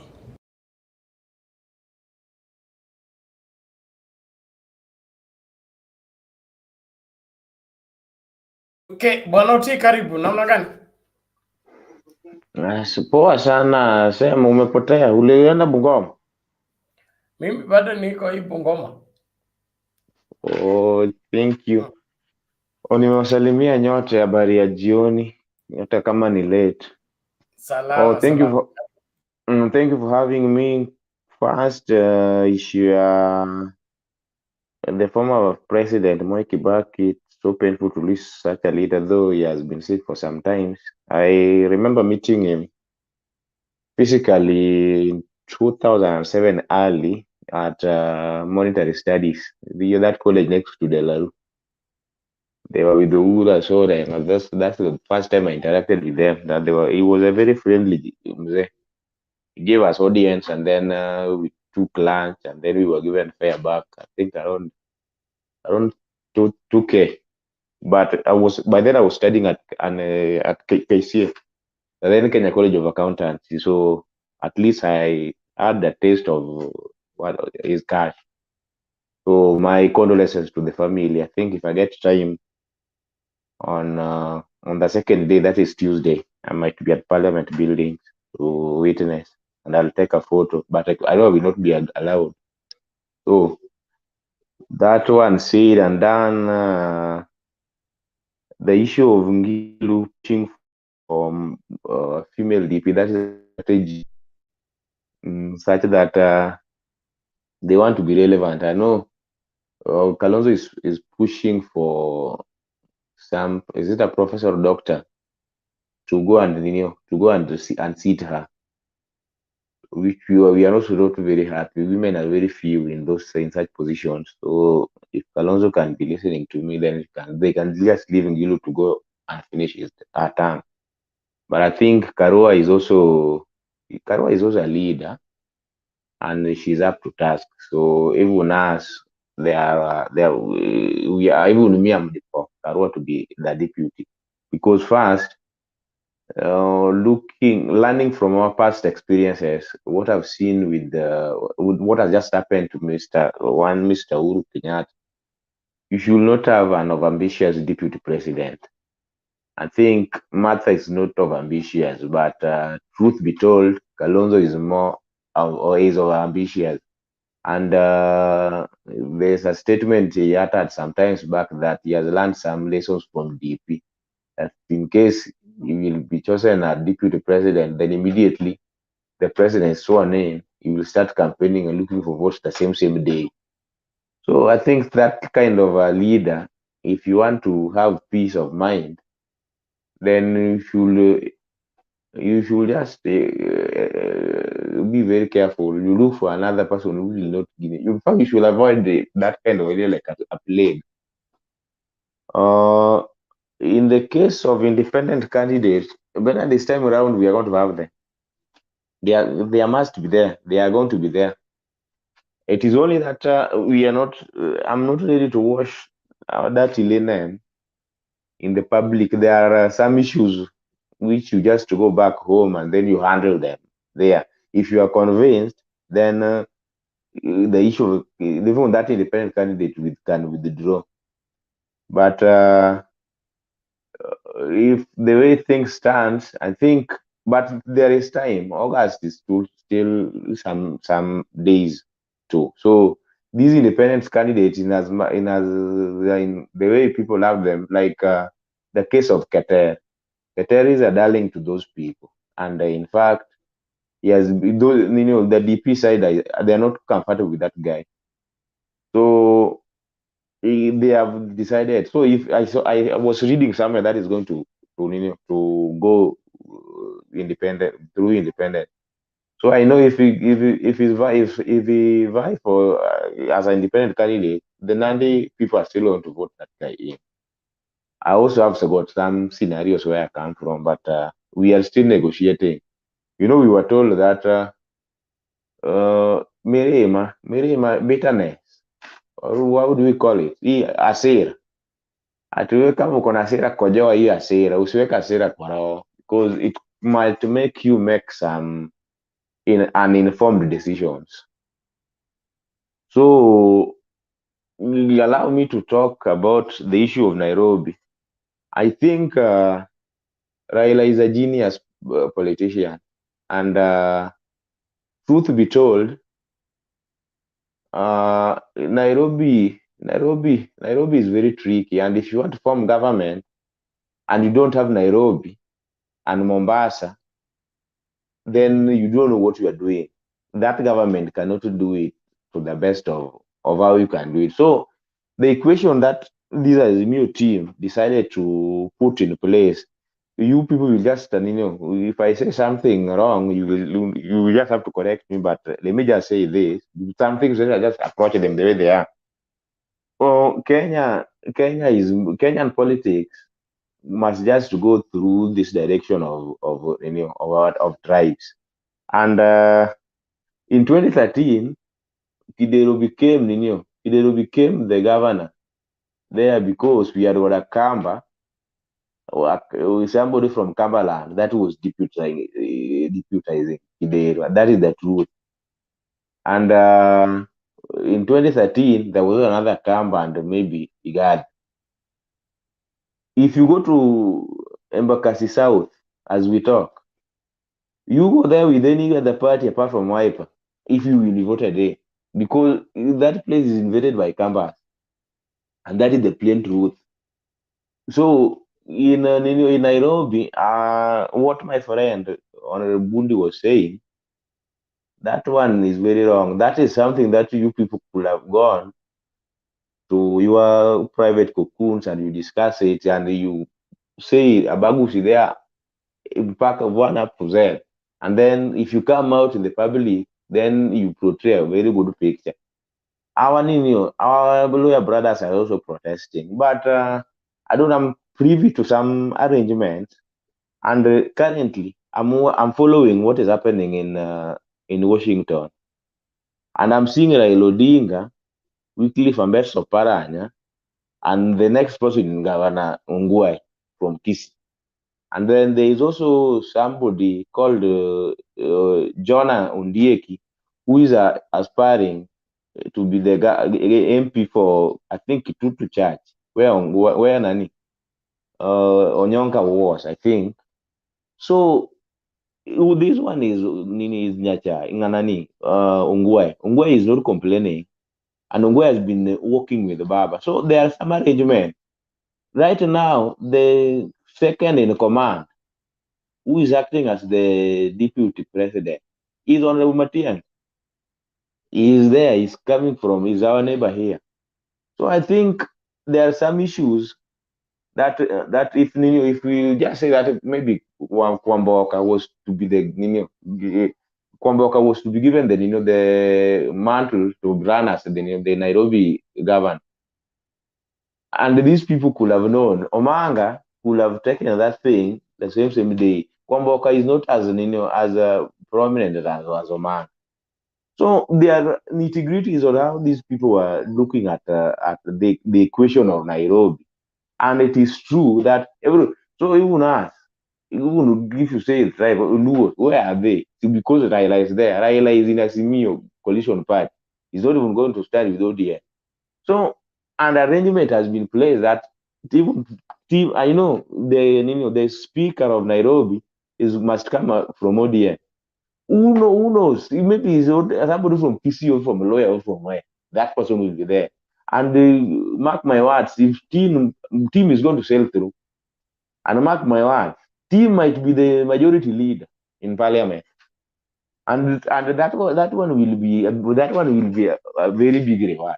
So I think these people, those people who are inside there, they sat and there was something that they knew, and then to tame Kalonzo, the Kaloki issue, Kaloki was just to be brought to Nairobi, so that Kalonzo could be tamed. Because Kalonzo, you cannot just do with Kalonzo that way.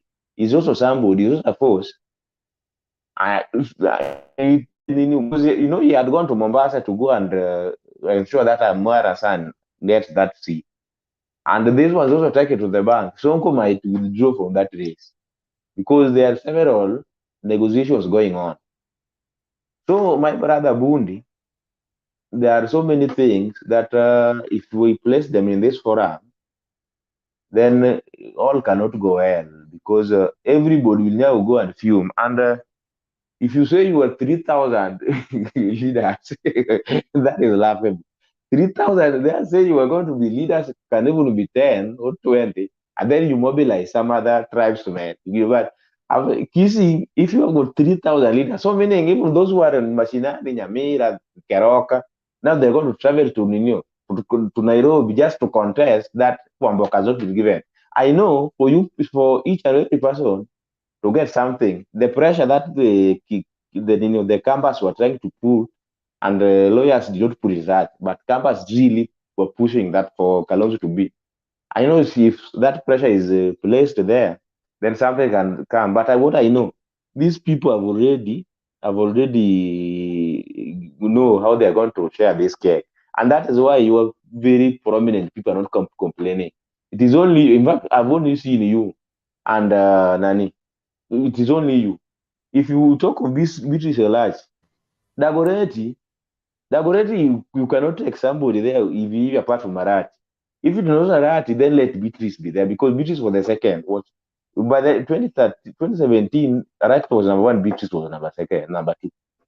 So there's also some factors that is playing there. Ambapo ukiona kama watu wamemake such a decision, then it is just a matter of you just give them time, and then after August, you will see, and the people will be laughing. I don't know you and plus some of our Jiranis here, but as time goes, we have been working with lawyers, Luos, and Kisis. We have been one. In fact, what has gone to Kakamega, that is something that has come to Omabe. So let us just have peace and then punguza hasira. Kama imepanda sana, kunywa maji, and then we come back together. I think I'm done. Can still be into here as I speak. Thank you, Bernard. Asante Bwana Oti, tunashukuru kwa maoni yako. Naomba tusonge mbele. Nani huyu? Olo, are you still there? Yes, Bernard. Thank you very much. Uko nyuma ya kate. Mbona mmechagua kuwa nyuma ya kate? Nitatoa hii curtain baadaye juu penye niko hakuna light. Okay, Lakini sawa. nitatoa baadaye nikirudi. Haya, moja kwa moja endelea. Okay, thank you. I just want to say that me and Honorable Bundi, we had a very good discussion. No, he had a right to ya kukasirika because the issue that I was speaking about was sensitive and I knew it was sensitive even though I had just to say it, but I don't think kama tupiana maneno, si ndio Bernard?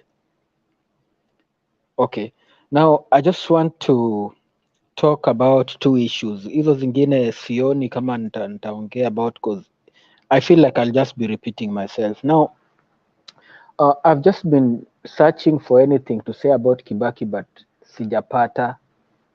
I've not found yet. So I just want to say that Kibaki is being given a lot of credit for nothing. Because Kibaki, even though he was very successful, his cabinet had the best politicians in this country. He had the best dream team of politicians. He had Raila Odinga, he had Martha Karua, he had Moody Awor, he had Kalonzo Musyoka, he had James Orengo, he had Anyang' Nyong'o. All those people are in his cabinet. So how would someone fail with such kind of people? It was not by his own effort. It was by the discipline and by the effort of all these people. So I just want to say that I don't agree that President Kibaki did all those things by himself. About the running mate, I'm very, very careful about this. I don't want to believe in one candidate only. I'm very open-minded about this because as per now, I'm confused. I don't know who will be chosen because when I look at Martha Karua now, I'm seeing her chances have gone down again. And I'm seeing again, like Kalonzo's chances have increased because lately Kalonzo is very, very happy. And it's very hard to please Kalonzo if you don't put for him something good on the table. Like yesterday, there was this video you played of Kalonzo with Babu Owino, and the way he was speaking, it was very, very. I couldn't believe it. In fact, I thought that maybe it was 2017 video, but the way I'm seeing Kalonzo is happy. I think there is something that he was told. But again, if I look the things that he's doing, he's acting like he's not satisfied. Like, what is the need of putting a candidate in Mombasa? What is the need of that? And even putting a candidate against Ngilu. So I'm still not. I can't say anything about that. But my heart I want it to be given to Martha Karua. But again, I'm still asking myself, will Central Kenya deliver those votes? Because my Central brothers are people who can annoy you if they decide to. They can really, really annoy you, and we will see this when in Mwai Kibaki's funeral. I know the games will be played there. Maybe they will try to show whom they love, or they will try to embarrass some people they feel that they don't love, and maybe after that but again they will announce the candidate by 28. So I don't know. I'm just open-minded for anything that will come. I will take. Thank you very much, Bernard. That is my submission. As for the rest, I don't want to speak about. I'll speak about them later. Thank you. Okay, thank you, David. The Kalonzo factor is until the last minute because he seems to be a man that is hard to satisfy. And of course, he being a seasoned politician, he knows how to play in the gallery. So his dance alone cannot be used as a conclusive test on where he stands as far as the political position is concerned. But I still feel we need to move away from sharing positions to facing the challenge at hand and shouldering the responsibility, because just getting a position in itself alone is not guaranteeing us a better Kenya. A better Kenya is by people shouldering responsibility. So hawa viongozi ambao wanapenda sana kupewa vyeo na kupewa nafasi na hawataki kuwajibika. Hakuna mtu anasema ataenda kumaliza semi-arid areas, atatugarantia food security, or given an appointment in the new government is going to ensure that teachers will never go on strike or doctors will never go on strike. We only have people who are looking for DP position or a president position or this position. I think we need to shift our demands for leadership to not only be on sharing position, but sharing responsibility. Until we are willing to shoulder the responsibility, our pursuit for leadership is misplaced, and so we may end up exactly where we are or worse off. So I really want us to, as Kenyans, begin to demand that the people who want a leadership position must come with a shoulder for shouldering responsibility. Wakenya wahakikishe kwamba wale watu wanataka uongozi wanawajibika, sio tu kutaka vyeo. Wanapeni namna gani? Habari yako? Salama, namna gani? Hakuna tabu, ni mzuri sana. Wewe umechokoza sisi. Kama mzee hawezi kuwachokoza, mtafikiria namna gani? Mzee lazima awachokose. Kubagua sisi. Kwa nini? Tena unaita hapana. Hapana, mimi nasema Arati ni kama Mjaluo, anakaa kama Raila Odinga. Hakuna taabu ya hiyo. That's telling the truth. Mzee Nyachaya alikuwa kama Mgisi. Dr. Nyoka wote walikuwa wanasema ile, wanasema ndio wanasema. Arati anasema kama vile Raila anasema. Lakini ya kwanza ni pole sana kwa mzee Kibaki, na amjasema mzee Kibaki was a permanent secretary ya Tom Mboya, ndio walianza KCC, the one who put the package together to get the money from international fund, IMF I think, or World Bank. Alikuwa ni Kibaki. Kibaki was a pure economist and is the best president Kenya has ever had, and we will always remember that. It's not that he went out there to say he's the best. Is that we are seeing, everybody will see that he had put together an economic package. The first 2 years after Moi, it was very hard because he was reorganizing the economy. Now after that, it is what it is up to today. Hakuna yoyote ambaye it would compare to Kibaki. So pole sana kwa mzee Kibaki. Good life, well lived, and we all appreciate him and we accept what he has done, and we will always accept that. Let us go for, if Raila wins the election in 2022 this year, or Ruto wins the election 2022, let us compare to the best. Who can do the best? Kama vile in journalism, you said Mohammed. Let us compare who can be better than Hussein Mohammed. So we can all live into that end. Yangu ni kusema ya kwamba tu kama huyu mama Sarah that left about an hour ago, if Bennett utatupatia wakati August, the August, the Saturday after the election, alafu tuwazungumzie, you will later tell us that you were right, or we will tell you that we were right. Election ni kitu inakuja na inaenda.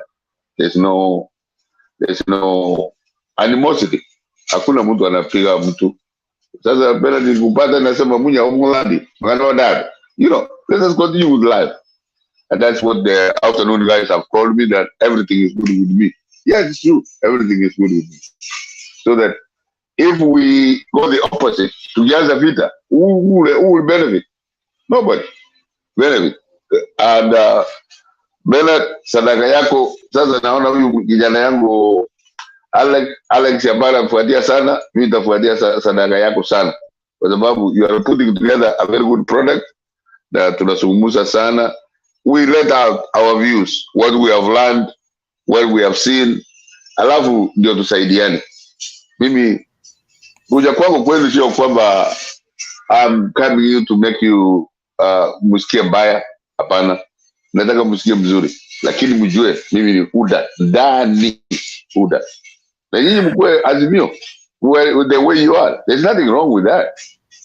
Hiyo mtu anatuita ati tunaenda kuchukua kamba tujinyonge ati mtashinda. You are wasting your time. Shinda kama mnashinda, lakini tunajua tutawashinda. You cannot even put together anything right now. Kalonzo ako kwa nyinyi anasema is not. So how are you going to win? Thank you.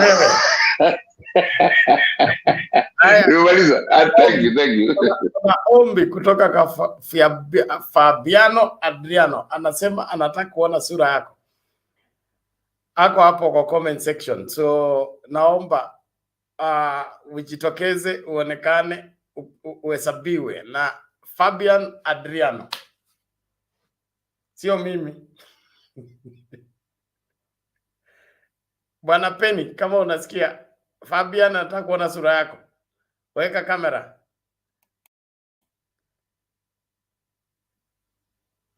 My friend, camera is on. Ulioni? Unatuonyesha vitunguu kwa barabara tafadhali. Hebu njoo huko kwa kamera tuone sura yako. Iko vitunguu wapi? Mzee. Niko kwa garage. Umeweka kamera ya nyuma, weka ya mbele. Weka kamera pen. Umeweka ya nyuma, weka ya mbele.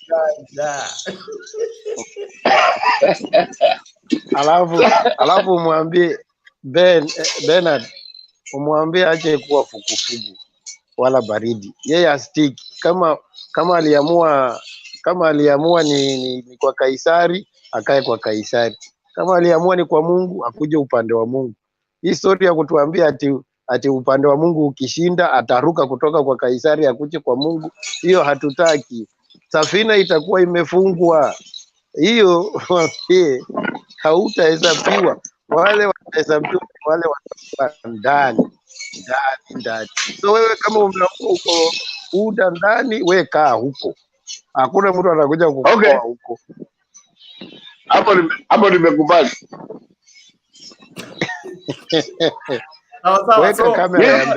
Weka kamera ya mbele mzee. Ngoja kuona sura yako.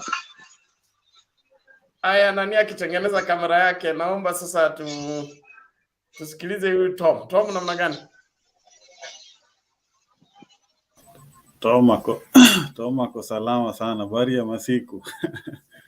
Hiyo kofia ndio Azimio ama ndio ya mchanganyiko? Naona hii iko na coalition ndani. Hii ni ya jeshi ya baba. Hii wakileta hii tunatokelezea, tunaona vile tunachangamsha ground.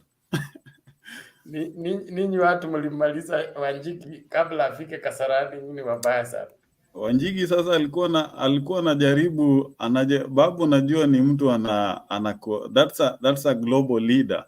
Baba si mtu wa kujaribu kumletea ini control. Ule mtu ni manager kieye, ni leader kieye, na ni president kieye, president of the people. So huyo si mtu wa kucheza na yeye. Anyway, ninasema pole sana kwa familia ya the late president, the late former president Mwai Kibaki, because Mwai Kibaki he is not only a president. Mwai Kibaki was also an activist. He was a freedom fighter. Then ukiangalia during Moi's regime, what he really did a lot. And ukiangalia pia in 1998 he became the opposition leader, and you all know the main role of the opposition leader is to watch what the government is doing, like what Raila has been doing over so many decades. And when you remember in 1965, he was among the authors of the sessional paper 1965 together with the Jaramogi Oginga Odinga, Tom Mboya. So this is a guy that was seeing the realization of the Kenya we have today, because when you look at the structure of the sessional paper number 10 of African realization, economic and political structure, that is really what we are having today. And when he became the president in 2002, we again see that he was a man of his words, being an economist, being a political scientist, as well as an historian. We see he immediately tried to structure the post-independence constitution, the 2010 constitution that we are seeing today, that has really helped to structure the democracy of Kenya today. And we as a country are very happy to be listed among the list of the countries that do have democracy. Then when you look at Mwai Kibaki, is also one of the pioneer that engineered for literacy level in the country, because when you remember during the Moi's regime, the only thing that you can remember Moi is maziwa ya Moi. I'm really wondering what maziwa can bring on the table, can help a normal Kenyan. That is the only thing I remember during his era, na kusimama kwa barabara, everyone line up, you wave and saying that president is passing by, and maybe amekuja kwa village akasema kuanzia leo utakuwa PC. So I mean, Kibaki really helped people. The fear of even confronting the government ilipotea kabisa. And when you look at the what our first president was talking about, ile ujinga, ugonjwa na upumbavu yenye you hear Raila Odinga is talking about, iliisha. So Kenyans had the opportunity to get free education, because watu wengi sana walikuwa na education initially was for the rich people.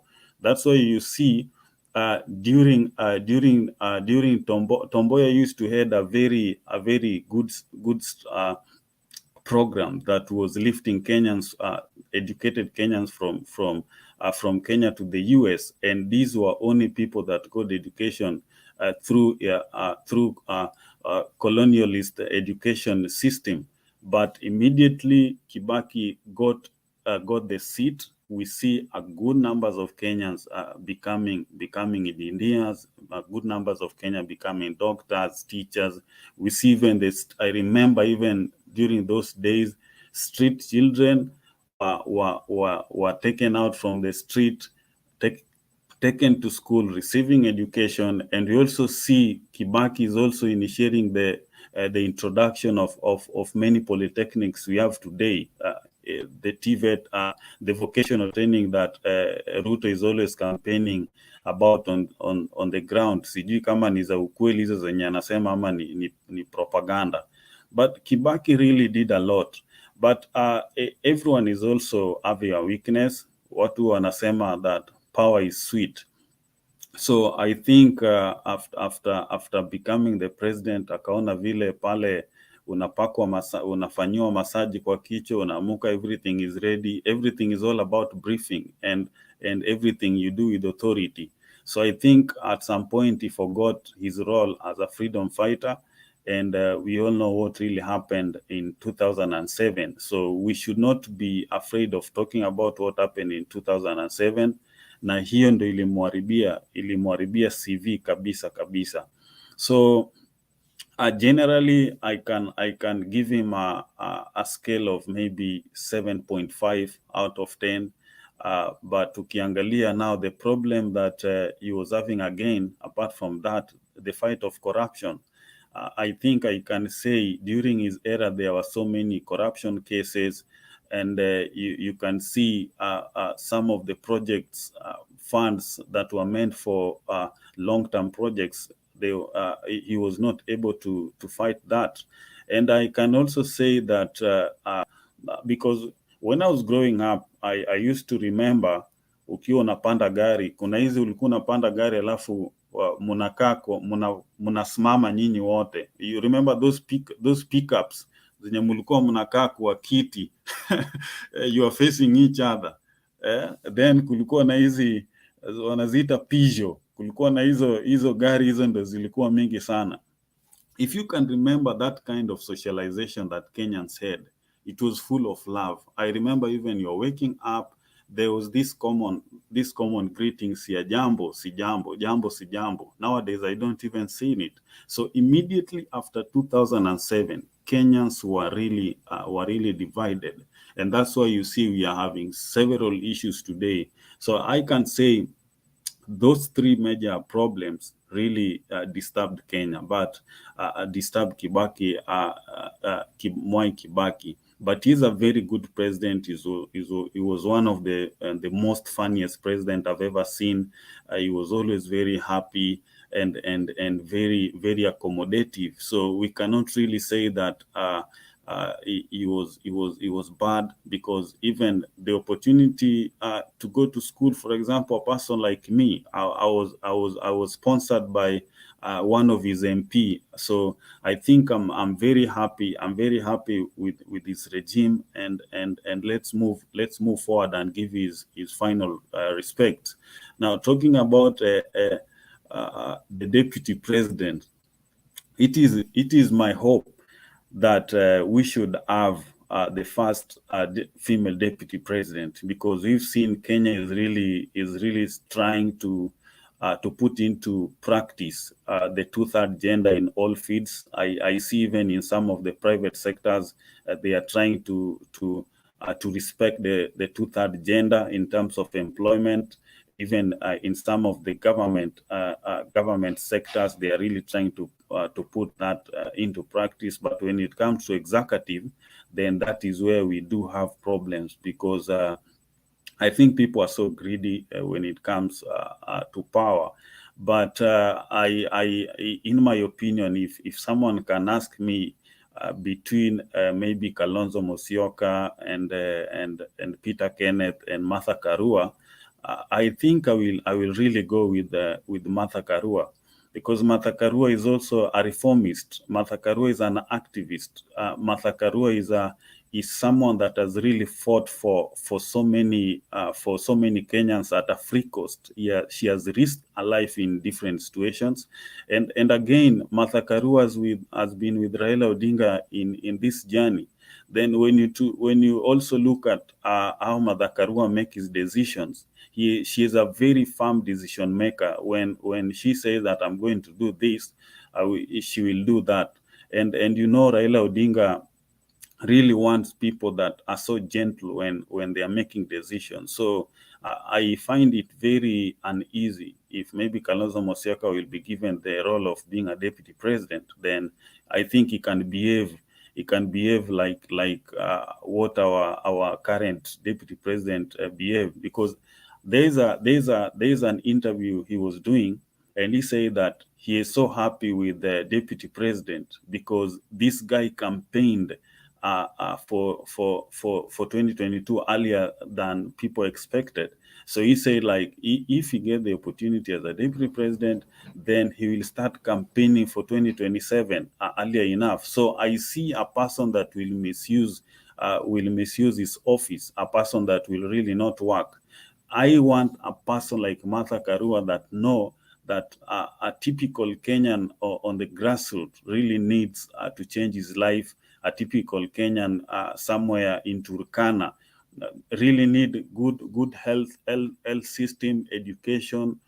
I mean, water system. They really need those people. So it's very unfortunate if someone like Kalonzo Musyoka, instead of talking about Ukambani, how Ukambani really need so many irrigation scheme to help those people, he is busy talking about 2027. And on the other hand, if you look at what Martha Karua is really talking about, the agendas of the people. So I will stop at that point, Bernard. We still have more time, and I will submit. Okay, asante sana Bwana Tom, and Maziwa ya Nyayo ilisaidia watoto wakae shule, kwa sababu ukisipokwenda shule upate maziwa. Maziwa ya Nyayo ilizuia kwa shoko, watoto walikuwa wanakula miogo they develop kwa shoko because they lack protein. Maziwa ya Nyayo ilisaidia sana. Angalia wale watu walienda shule wakati wa Nyayo, their brains are well developed. Hao ambao walienda shule kama shule zimefunga, unaona vile wanatutesa in terms of holding a serious conversation. They keep shifting from one goalpost to another. They are looking for an easy way out. Moi alisababisha tukafanya mitihani 16 papers in form 4. Hao wanafanya 5. So, we thank God for Nyayo milk. All the same, let's listen now to this. Bana acha nikuambie, unajua tumbo ikiwa imeshiba, you cannot say anything. Moi really did a good job in terms of agriculture, especially tea and so many wheat, hizo vitu zingine. I remember Molo ilikuwa ni area ya wheat, but these days I'm really not sure. So Kenyans were really not able to understand that there is another form of life, but chakula ilikuwa mingi. Nakumbuka mkate tulikuwa tununua sijui ni shilingi 10, unga kilo moja ilikuwa shilingi 8. So life was so easy.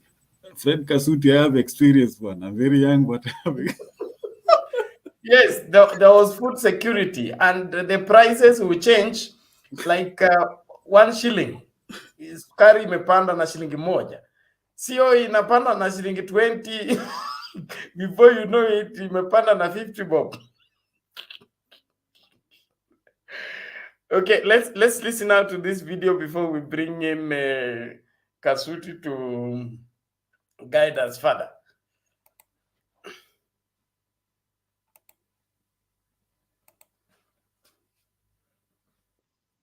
Ray amesema ametunga nyimbo to perform and celebrate what we are about to do August 9th. Ray, chukua mic, dakika 2 tu. Nikisema Raila, I want to hear the 5th. Raila! Raila! Sijasikia Raila! Raila! Nikisema Azimio, inawezekana. Azimio! Azimio! DJ number 2.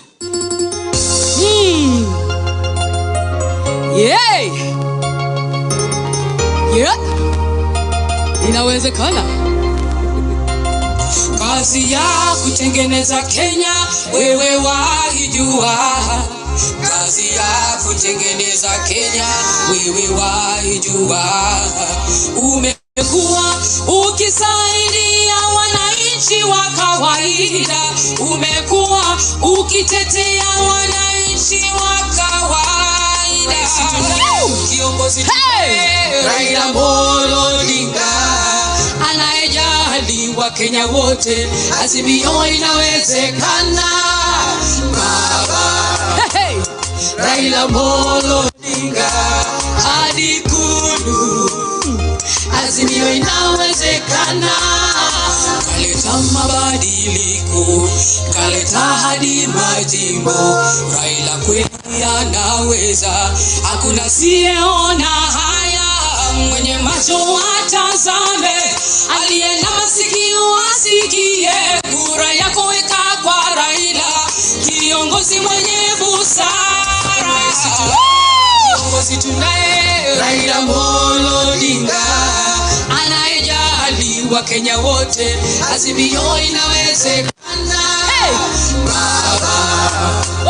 Raila Amolo Odinga hadi Ikulu. Azimio inawezekana. Azimio inawezekana. Azimio. Raila, Raila, Raila. Raila, Raila, Raila. Yeah.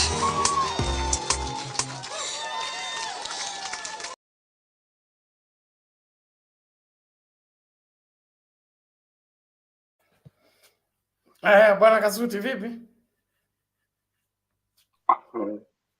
Safi bwana. Kwani uko namna? Mimi niko huku napambana na watu wako hapa wananisumbua akili.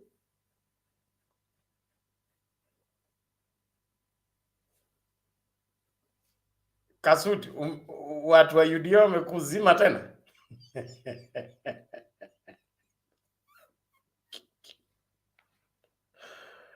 Okay, inaonekana Karen imetuma askari ya kukata stima ya Kasuti. Acha tutupe nje, atarudi baadaye. Wapi huyo? Na Andrew namna gani?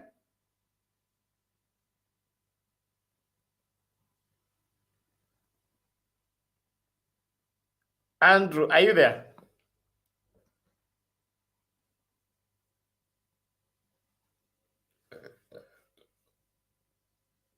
Cobra? Somebody confirm, are you able to hear me? Yes, we are. We can hear you.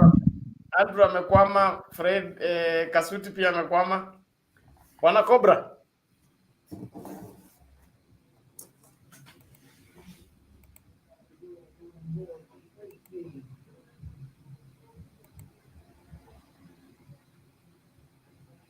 Kasuti amerudi. Sikia hii kitu inataka hiyo pepo na ikemea. Ni nani huyu amekuja na hii pepo ya kufanya sitima mitambo yangu inataka kukwama hapa. Saa ile Kasuti wacha kununua parawa. Hapana bana. Sisi watu wakubwa bwana. Sisi si watu wa bundles bwana. Sisi ni watu wa mitandao kubwa bwana. Honorable, ujambo? Ninyi ndio mmefunga saba.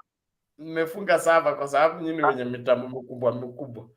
Fungueni saba. Saba, nani ako na password? Leteni password. Kama mlikataa na password alafu mnakuja kusema hapa saba. Wetangula ndio ako na password, lakini Mudavadi ameiweka. Wetangula kwende huko. Kwani wanasema watu wako na password ukalisosa. Kwende huko. Anyway, wale watoto waliosaliwa Nyayo akiwa madaragani kweli werefu vile Bernard anavyosema. Tomu, wewe unasema wewe ni kama ulisaliwa wakati Nyayo amesonga. Kama ulinunua mkate shilingi 10 baba, ulisaliwa wewe umesaliwa kama Kibaki yako madarakani basi. Mkate ilikuwa inatoka peni 9. Peni moja kama motole. Unajua mamotole wewe inaitwa peni hiyo. Na esimiri. Wewe uliona esimiri ile ilikuwa na ndururu. Wakati the ndururu was valuable, ilikuwa valuable. Ilikuwa na value Kenya ndururu. Wacha hivi sasa mnatuletea shida na sumuni. Ati mpaka sasa hakuna sumuni inatumika Kenya. Hata shilingi hakuna. So when those days ndururu was ndururu, peni moja ilikuwa peni, shilingi ilikuwa shilingi. So those were the days. Ilikuwa mzuri sana. Na hiyo wakati imagine watu walikuwa wanunua peni 3 chumvi. Sasa enda uulize chumvi kilo 1. Ile pei utaambiwa, my friend, utashangaa. So kwa mzee amefanya mambo mazuri na pia alikuwa ngani.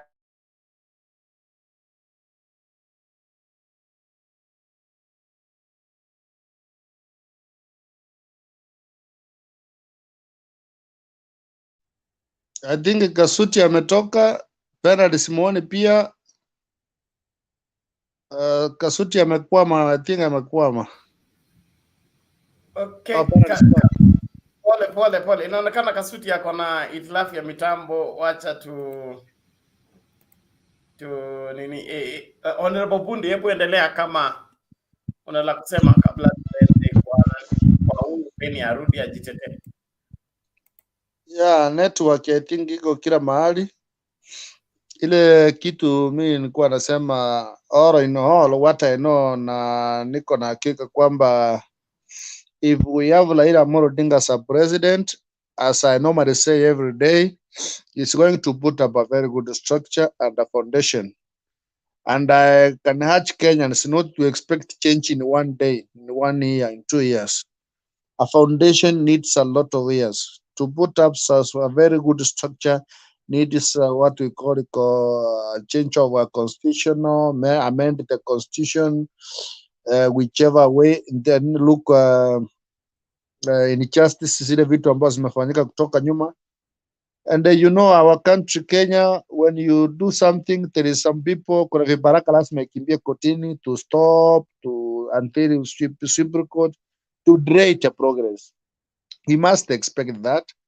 Let us also not expect a lot to give this a lot of pressure that you told us, you need this, you need this. But we know, kwa wale watu ambao tunapanda mahindi huko kwetu, na nyinyi wote mnajua kuna process ya kuweka, ikamea, ikapaliliwa, ikarudiwa kubadiliwa, ikaweka mbolea, ifike mahali pa kutolewa, ianikwe, itolewe, itengenezwe, itolewe wekwe kwa gunia, dawa, kitambo ifike kusiaga. There is a lot of process. Yeah, but with the time, I don't want to go back where I was, but what I meant is I think some people sort walichukua vibaya. Primary parties, it's good to give people opportunity to choose their leader. I think with the time also, they must get some parts and people to conduct the election, like IPC, for them to get the lead people. For example, I feel for Ketel, who won the election fairly, then you deny him a chance simply because he opposed to you one or two things. He disagreed. But I feel that is a guy who has been very fundamental for people of Rift Valley in terms of farming. Ni mtu amefanya kazi yake, ni mtu amepeana parcel zake vyema. So kwa sababu uko na beef na yeye na chama ni yako, unamkataza, haumpatii. I wish people of Nandi should wake up and try to see after that. Wasipangwe pia. If we go to independent, wacha wamrudishe. Hiyo itakuwa pia ni mwamuko mpya wa mtu kufanya chama kama yake. In the future also, if you are running as a president, I think they should look this way that you have uko na nguvu kwa chama yako. Hii ndio inafanya watu wanakuwa Africa, most of Africans wamekuwa na kiburi. Kama tunaweza fanya kama South Africa, mliona wakati yule rais wa pale alipata mambo ya corruption, chama ilimuondoa. Haiongoji koti ama nini, chama neki ya chama inakaa chini, disciplinary walimtupa nje. If we reach that level, then we can see the real Kenya we want. So we are far, but we hope, since we know it's a Mandela moment, we pray for this mzee, afya nzuri, na Mungu amchunge hili atekeleze yale mambo ambayo anafaa kutekeleza kwa vizazi vijayo. Ukiangalia mzee Raila, yes ataishi, lakini ile miaka ameishi ndio mingi kuliko ile atakaa. Ukweli ile kupigana anapigania ni vizazi vijao. Achipigani na ni mtu kabisa ajihusisha kwa corruption all what. But what I know, if you are a corrupt person na uko na mali ya serikali mahali na Raila amewahi kutaja, mimi ningewasii, because I know Mtembei TV inasikishwa sana, ningewasii. Unajua I think kuna kipengele kataa si kama ni 41 sub C ama mtaangalia, inaruhusu Mkenya yoyote ambao anaomba msamaha kabla ya kustakiwa, basi hawezi chukuliwa hatua. If somebody somewhere knows that nilichukua hii mali ni ya wenyewe, nilichukua hii shamba ni ya wenyewe, iko pesa nilichukua hapa, aende mapema kabla msee apewe sword, because it is not going to be a business as usual. That one I know for sure. Hapo ndiyo ataanzia kazi, nothing else. When he tells Kenyans that the 6,000 shillings iko mingi sana, in fact hata atapandisha ifike 12, because there is some around. People have invested out of the country. You are earning, let's say, for example, half a million, but in less than 1 year, you have invested 2 billion. Kwani hii biashara gani? Those are the things I'm asking, that if you know, don't wait for prosecution to come for you. Don't wait for DCI. Don't wait for Amoro Odinga to make an announcement. Just go, call even media, say, mi naomba msamaha, nilikuwa katika gisa, nimeokoka, Yesu ni Bwana, nilinyakua bilioni 1, nilichukua samba ya wenyewe, mimi mali narudishia serikali. Lakini ingine nilikuwa nimekula pia, naomba serikali nisamee juu nimerudisha ingine. Kama itasema nirudishe, inipe muda nirudishe pole nikiendelea kufanyia kazi serikali. Hapo kweli utakuwa na safe side. Lakini ukinyamaza, I think milimani itakuwa busy. Lawyers are going to be rich. Malawyer watatajirika sana. If you have a son who has done good in KCSA, tapeleka yeye kwa wakili haraka, hiyo miaka 3 atakurakura kabla Raila amalize, kwa sababu kazi itakuwa mingi sana. And I know one of you guys will remember this one time, what I'm telling you. Hii koti watakura, that's where now the really man are. Na even lawyer themselves, there is what they have, what so called a client account. Wewe ni wakili, unasema ni client account, si hata wewe uko na jukumu ya kuuliza hii pesa imetoka wapi? Yeah, hata wewe ni corrupt. Pia kuna lawyer hata siku astakiwe na lawyer mwingine amsimamie pia wao wako kwa hiyo mix. Huwezi kuwa na lawyer's account, pesa inakucha bilioni 1 bilioni, hiyo ni money laundering. You must ask as a lawyer where this money comes from, sinaenda wapi, the purpose of this money. Because wengine wametumika hiyo account ya wakili, ndio pesa zinapita sana. And that is long. So as I finish, my really point I want to make this my second round is watu wajitokeze mapema, because I believe nothing will stop Raila Amolo Odinga to be president of Kenya, and is going to start from corruption. Hata mimi nimeanza kurudisha kidogo ile maybe nilikuwa naye, kwa sababu mimi sitaki mambo mingi, lakini yangu si mingi, ni kidogo tu. Tumeanza kuogopa. Sasa hii mimi hata ukiniletea pesa sika hii unisaidie hii kitu, nasema hapana bwana, wacha niuse ndisi kisini kule, sitaki mambo mingi. Si mzuri, it's not good at all. Hata uwezi jua mwenye anakuletea, kama anakuletea anabu pia tubie na ile picha akukute. We don't know, because the way that man is working, my friend, the leader is not somebody. Unaona kama wengine wanamuonaka kwa mkutano amelala, na kesho akisimama anaeleza kila kitu, adire msee wa kusinzia. But when he is coming on a speech, he is saying everything. Hata ile kitu umesema kama amelala, anakuanga amefunga macho, amerelax. Ile ni mtu, that's a godly person chosen. You cannot predict that man. Ni mtu kabisa Mungu ametuma aokoe Kenya. So that's all I can give for this moment. Sawa Honorable Bundi, lakini wewe unatisha wa Kenya sana. Waanze kuleta mashamba mapema tu. Warudishe tu. Siku nzuri kule mbele bro. It is a kind advice, by the way. Because and I also and Bernard, you see, sisi hata imali mingi mtu unakuwa naye na sisi wote tunaenda ni ya nini? What do you want to ile kitu tunafanyanga inafaa ufanye Bernard. Kama wewe kuna mahali mzazi yako alikulea akakufikisha, yeah? Na wewe ile kitu unafaa ufanye ni jaribu sana mtoto yako asianzie mahali wewe ulianzia, na yeye afanye hivyo tukisonga. But unataka utafutie mali ya vitukuu na vitukuu vyako, wao watafanya kazi gani?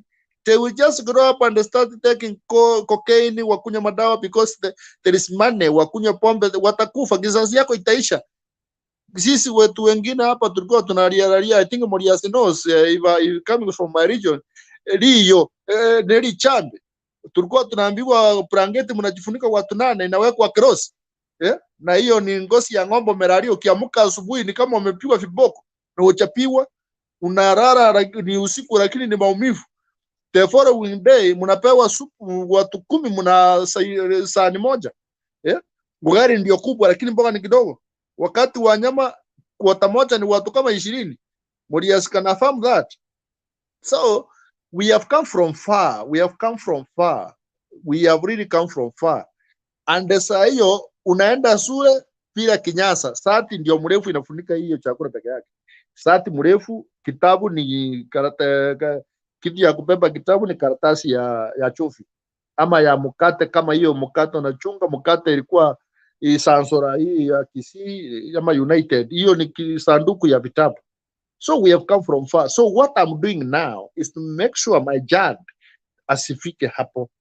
Then na mtoto wake na yeye acharibu. I don't need a lot of millions. I need something small to sustain the family. Wakule waende hospitali na wako na kaproti na wao wakuta waongeza proti nyingine hivyo hivyo.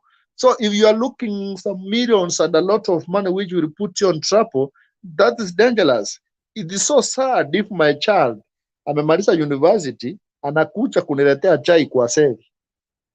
Ananiuliza dadi, what happened? Ni ile proti ya pale Kawangware. Si ungewachana naye that, because you know those are the questions we don't want to answer in the future. And again, you may have a lot of money on your account, the Arabs may go frozen. You die poor. You pressure. You die. So those are kind of life I'm watching my fellow Kenyans to run away from. Kura nguvu yako, Mungu ataisaidia.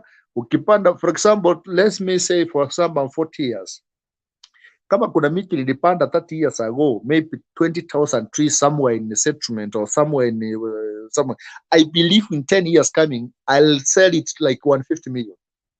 If you sell it like 5,000 each by 20,000, you can calculate a lot of money. So nobody will ask me. Nitawaambia nilipanda miti hapa, nilinunua hivi nursery. This is the record. People know. Assistant chief anajua, DC anajua, na nimeusia hii company. So this is, if I have my 100 million, I'm able to go somewhere, buy apartments. Kama niko na watoto wawili, napea mmoja, they have where they get the school fees from. So Hajor Kenyans, Raila Amolo is coming, na anakucha vibaya sana. You see, and I'm so sorry to see how Mudavadi, I don't know where pesa ya Ruai vile atatoa, kwa sababu na jaribu kuangalia naona kwa shida. I don't know, and I am telling you for free, Raila Amolo Odinga is one guy who will not favor even a Ruo man. If you are a thief, you are a thief. Is normally say, if you are not my friend, kama umechukua pesa Mkenya. It's not going to favor anybody. It's not going to favor anybody, even if it's my kisi vero.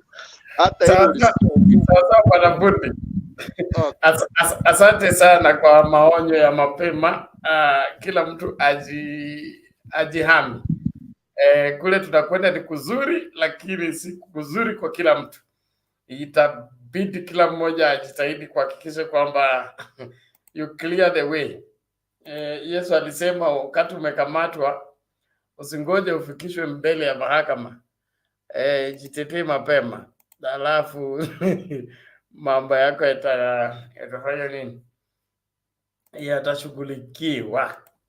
Okay, tusikilize hii kabla tuleta Zisha mchakato wa kumpigia upatu kinara wa Kenya Martha Karua kuwa mgombea mwenza wa Raila Odinga katika muungano wa Azimio One Kenya. Katika hatua inaonekana kuendeleza vita vya ubabe kati yake na kinara wa Wiper Kalonzo Musyoka, Ngilu anasema kwamba hawezi kabisa kuwaunga mkono viongozi wa binafsi. Ripota wetu wa masuala ya kisiasa Kennedy Morevi na uketo wa taarifa hiyo. Vita vya ubabe kati ya kinara wa Wiper Kalonzo Musyoka na gavana wa Kitui Charity Ngilu vimechukua mkondo mpya, huku gavana Ngilu sasa akianzisha vuguvugu la wanawake wanaopigia upatu kinara wa Kenya Martha Karua kuchaguliwa kama mgombea mwenza wa Raila. Katika mkutano aliouandaa katika mkahawa mmoja hapa jijini Nairobi na kuwaleta pamoja zaidi ya wanawake 70, Ngilu alishikilia kuwa yu tayari kuongoza mazungumzo yatakayohakikisha Karua atapewa wadhifa huo. If there is a person who has any difference with me, I have no difference with anybody. My difference is only about the issues that we represent, and we have been representing issues about the people of this country, issues to do with poverty, issues to do with equal distribution of resources, issues to do with shared prosperity, representation, which we have just talked to you about, what we are talking and what we are doing here. And therefore, if there is a person talking about me, myself, and I, himself, alone, that is not where I belong. Ngilu na Kalonzo wamekuwa wakivuta pande tofauti kwa muda, huku Kalonzo akisisitiza Ngilu anamkata miguu na uhusiano wake na Raila hauko kama ulivyokuwa tangu kuingia kwa Ngilu. And she knows without my support, she has nowhere. She in fact may be considering not even running for governor because the ground is terrible against her. This is the reality on the ground. Vita hivi vya ubabe sasa ukiwaweka katika njia panda na kusababisha kutoelewana kwao kisiasa. Hii leo wanawake walioletwa pamoja waliwakilisha vyama 26 vya kisiasa. Martha Karua, Deputy President, Azimio. We do not know why it's rocket science.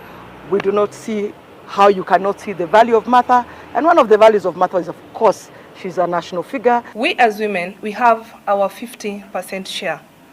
Those days of 1 to 7, when you used to have 1 man to 7 women, those days are over. 52% of the women in this country are looking forward for a woman deputy president. We are saying it is time.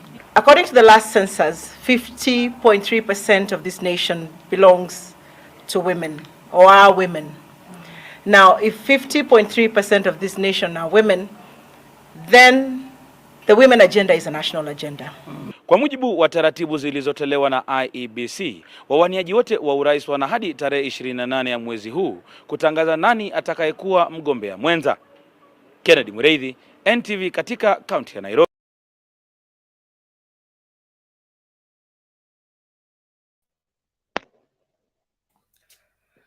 Mambo ni kama hayo. Bwana Andrew, vipi? Sema mtumishi. Niko salama. Naona wazalendo mpo. Na wasalimia sana. Ndio hiyo. Mazee, sijui niseme nini mimi. Kabla sijafungua hiyo analogy ya Honorable Bundi. Sasa naona tsunami imeanzia kwetu bwana, inaenda kabla ifike Sogoi, wazee tuko vibaya hapa. Ukigusa nyuki ni mtu mmoja tu anajua kukula nyuki bila moto. Sasa amegusa nyuki na ndio hizo sasa. Sijui kama atasurvive hapo. Tsunami imeanzia Azimio. Kabla hajafika huko kwa Kenya kwisha. So Ngilu is a storm. Now you can see the storm is building up, and there is nothing stronger than water. So you need to have taken a good foundation with a lot of 12, 80 or whatever, so that and if your house is on a swampy, be careful. That is the thing. That's what I see. And for me, we are still watching the development. And I was even today having a conversation. One of the ladies said, even if how much we are divided, when it comes to Karua, that one there's no way out. And that's true. Now you can see what is going on. So kabla niende mbali kuomboleza kiongozi aliye tuonyesha njia kutoka kwa giza ya maskini, elimu, maisha ya kawaida, na ile inaitwa self reliance. Yani you try to be your own boss through whatever means you can be able to get your basic. And at least even if you are growing vegetables, you are fine with that. And your life is going on. But it is so sad. After all that, now we are going back to,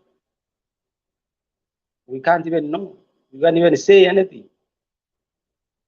So Kibaki hawezi toka kwa memory ya watu kwa muda mrefu, kisasi vingi.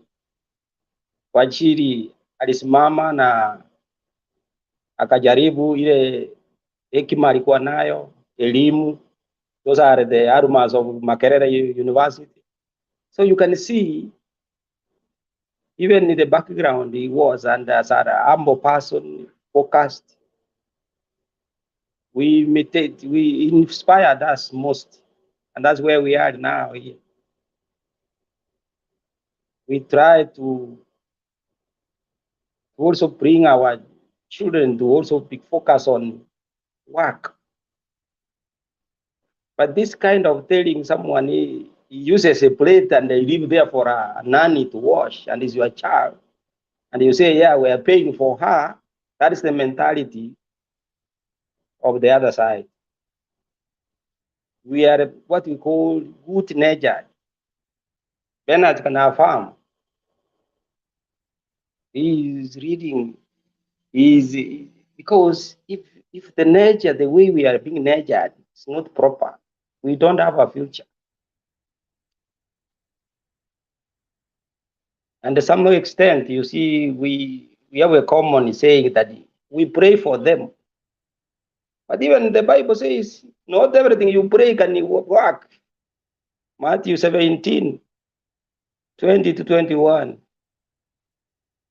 As I can also affirm that there are some things people need to fast. Not only fasting, deny other things that which are not important. As our brothers Muslim were fasting this time, sometimes they say, you know, the problem started from Eden. If would have been fasted, he could have told the devil, sorry, I'm fasting. He couldn't have eaten the fruit. So we ended up here. So, Honorable Pundi, I can say that your argument was not that out of wherever. You spoke what is in the ground, what is within the people. People are fighting on their own because that's where they have been brought up to. They cannot run away from that. So everyone is to see a picture. The constitution is showing that the people, all tribes, should be comfortable wherever they are, represented. Does not tell how much, but they should be recognized. So that view, many people may argue from the other side, but the others, they say, yeah, there is a point. You have a point to say, why not? So I can say also, even the pastor can agree with me. Jesus himself also took 5 disciples from one area. What is that? Want to read your Bible properly. So those things are there, my friend. I'm not the one who started the book. Honorable Pud, you are right. You are right. So sometimes this thing is there. It's in the DNA. So we do not study it. But there is a way we do it in a general, which is universal, not that much, you know, at least everybody is represented and is comfortable and is able to do his own because everybody is ready to work. What you have, I don't have. What I have, you don't have. So we need one another. So we don't want to close other people completely from the seat. So that is the essence, I could say that. And also what I can say is that Baba in the US, it is amazing. We expected the crowd to come. One of us, Serena, is there. We saw her yesterday. It was fantastic. And you see, they say whenever, you know, even me today, I went to look for assertive because what I see, I feel I am also represented. I've never won assertive, man. I will say no. Why? Because there is some energy. There is some hope. You know, some people lose up when they see there is no life, but there is. So Burundi, before you gave them the threat of returning, they say when you return and they say this is the march and be honest, yes, they can be answered. But what we say is that please, available. That is a reality. It is coming, and if Karua is not in the ticket, then you will be using the shortcuts. Here, Panya route, the one we are looking at. The constitution itself, the way it is now, unless it is fixed, nothing will happen. The way it is, and it is not one G-code draft. This was for political settlement. Look at it the way it is. If you have gone through it, I was also in a challenge to go and get a copy. I'm going slowly now. I'm seeing so many things I didn't even know about because I was not even interested to look at it. But now I can see so many things, Hakuna things. Parliament could have done and the Parliament didn't do. That's why they are saying, whom are you sending to Parliament? Whom are you sending to Parliament? Is he able to go and enact bring a motion and enact a law that we need for the country? So if we are going to send someone who has been there, do you think he will do something different? No. So Fagia, I heard that word was there yesterday. Some areas they are Fagiaing. Why not you? Why do you want to bring the same people back who don't have? Those who meet the criteria, yes. Those who have what we need, yes, we accept. But if not, sorry for that. We are now going to be very strict also. And most of the guys have come to realize who are here in this panel sometimes. They don't have even a vote. They don't have their voting card. They just make noise here and there. They want to take us back where we have been. First of all, Baba says, have a gun and a bullet. If you don't have, you have a gun which is empty, what are you going to fire? You must have a vote. And when you have a vote, then do not sell it to 50 shillings. Because you know the regime is coming with a lot of money in the bag. They will bring your ID and your vote. And that's why they have started this narrative. I can see it from some quarters. I will not vote. Why you will not vote? Unless you have sold your ID and you are your voter. Because you will not be able. Because it's already with somebody's hands. During voting time, you are, and that's why you will go to the street to throw stones to people who are going to vote. So keep your vote. Let's now fast without money. Yes, a few years we will be fine. Let somebody go back with the 100, 500. If you start, but if you are going to sold your ID and you are a voter, then don't expect anything. Then you have chosen someone you don't want or you did not even thought about it. And that's why you hear some people are saying we have 7 million registered members. Who are these members? Why they did not show up during the primary nomination? Did you see them? No. Then what does that mean? So they will, can you see this picture? Suppose if you have already have taken your voter, they know you will not vote. That's what they are saying. I will not vote. They will vote somewhere else. This time, my friend Kibaki, we are watching. We are put even by no class from here. We will see. There is no way out. So those are the things people need to look at it. That those people have those tendencies for the few years we have seen them doing it, and they have managed to go away without being noticed even. So for that few remarks, I will stop there before I know Martin is waiting for me. I can see him in the background. And if there is anyone has a question, you can post it later. Bernard, thank you so much, and we are yet to get more. Okay, asante bwana Andrew, tunashukuru kwa maoni yako na mchango wako.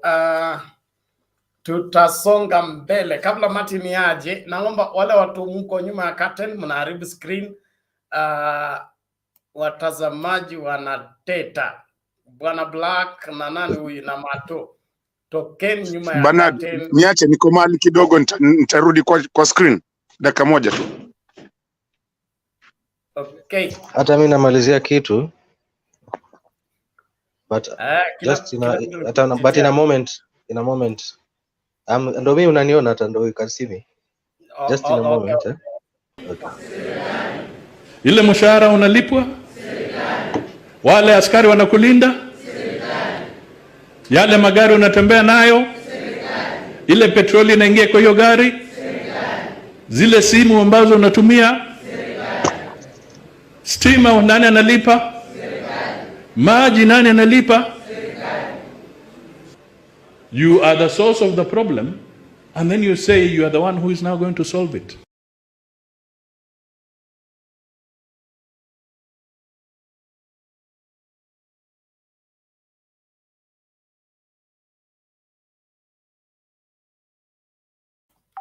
So, Mata, are you ready to share, or we go to Secretary General?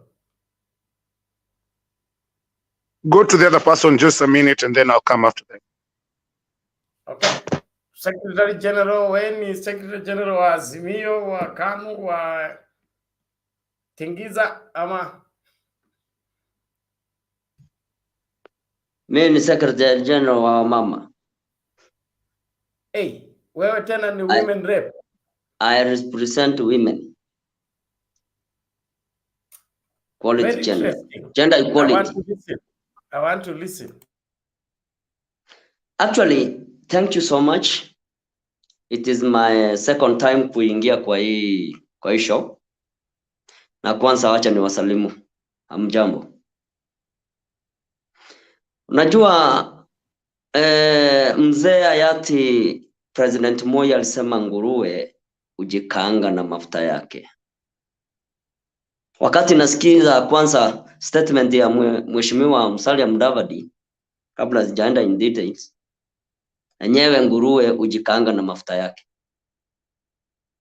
There is no way utaweza sema huyu bibi ni mbaya, anataka kuniua, alikuwa ananiwekea sumu, na kesho unaenda kukula ile chakula amepika. Ni kutuonyesha kuwa hiyo ni okay, ni upumbavu ya hali ya juu na kutupima akili. First, mahali Kenya imefika saizi, according to our politics and kwa maendeleo ya nchi, mimi I support Mheshimiwa Martha Karua to be the deputy. Actually, tuone kama kutakuwa na change, because since 1963, mimi tangu nilikuwa kijana mdogo, nikaanza kusikiza mambo ya siasa, development tukipromisiwa. Men wametuangusha. Tumeambiwa mabarabara. In fact, every election huwa tunaambiwa barabara. Barabara.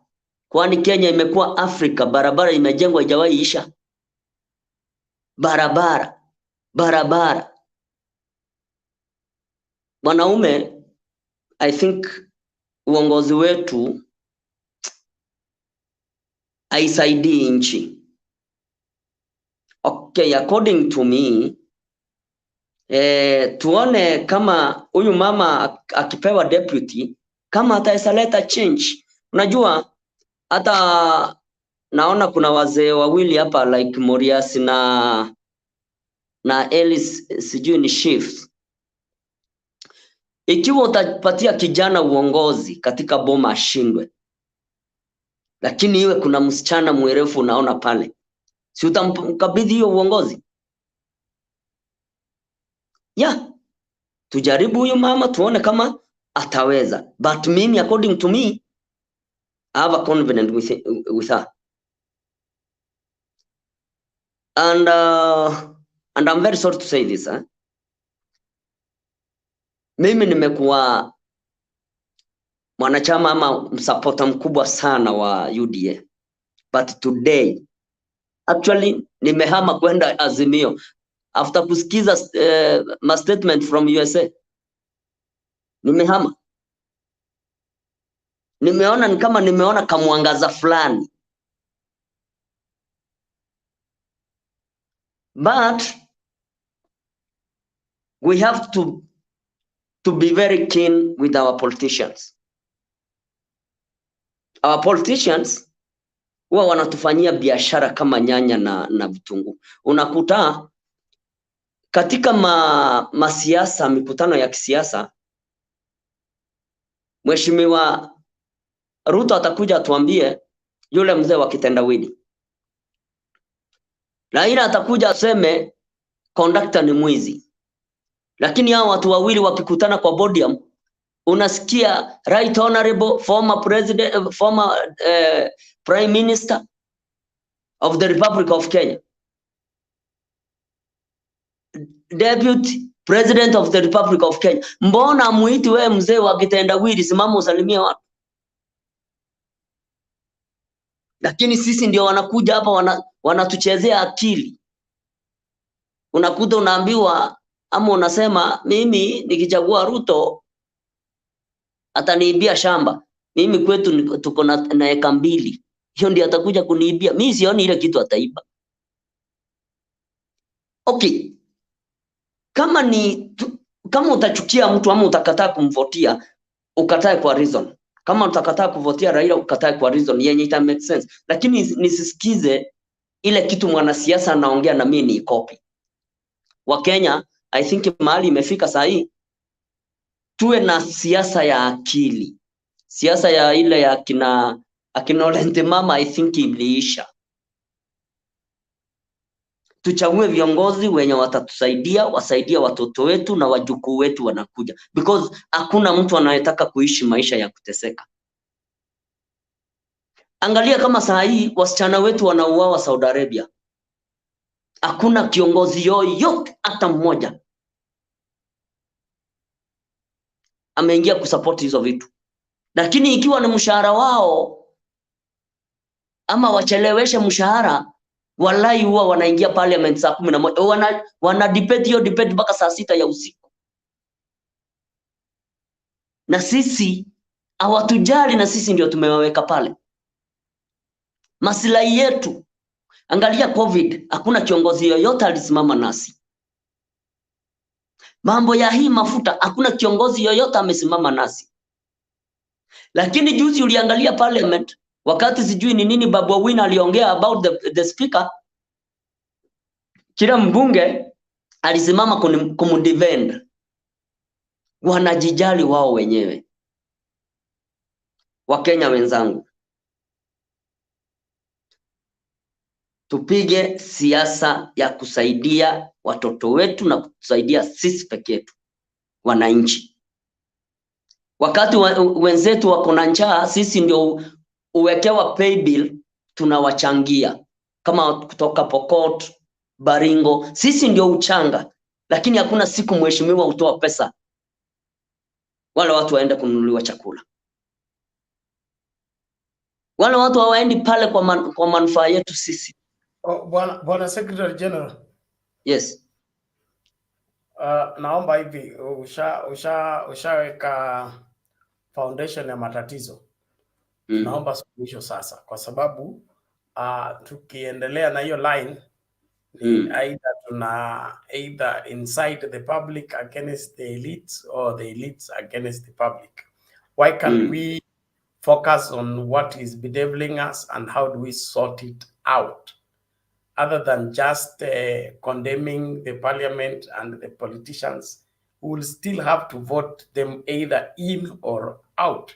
So being angry with them or loving them may not make much difference.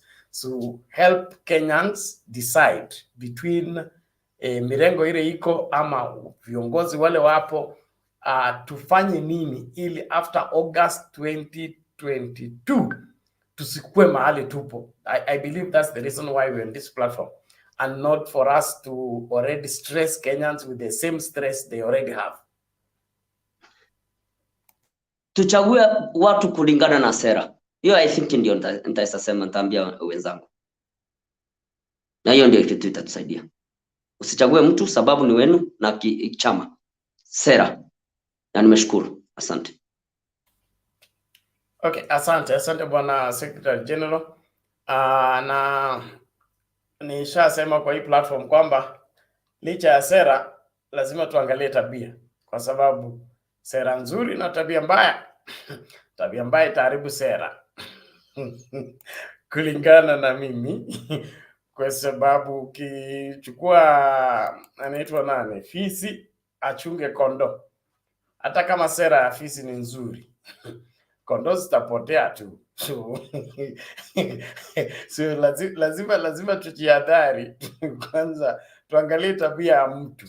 Kama mtu ni anaandama kondoo, hataki kondoo zizaane ama zifanye nini, hata kama ametangaza vile kondoo zitakuwa na uhuru, zitakuwa zinakula majani mbichi, zitakuwa zinapewa maji mara 3, hata kondoo zitapewa maziwa, hiyo ni sera. Lakini kama huyo mtu ni fisi, basi hizo kondoo haziko safe. Bwana Mato. Nilikuwa na ngoja useme ni fisi imevalia ngozi ya kondoo. Sasa wewe ndio mhubiri, endelea basi.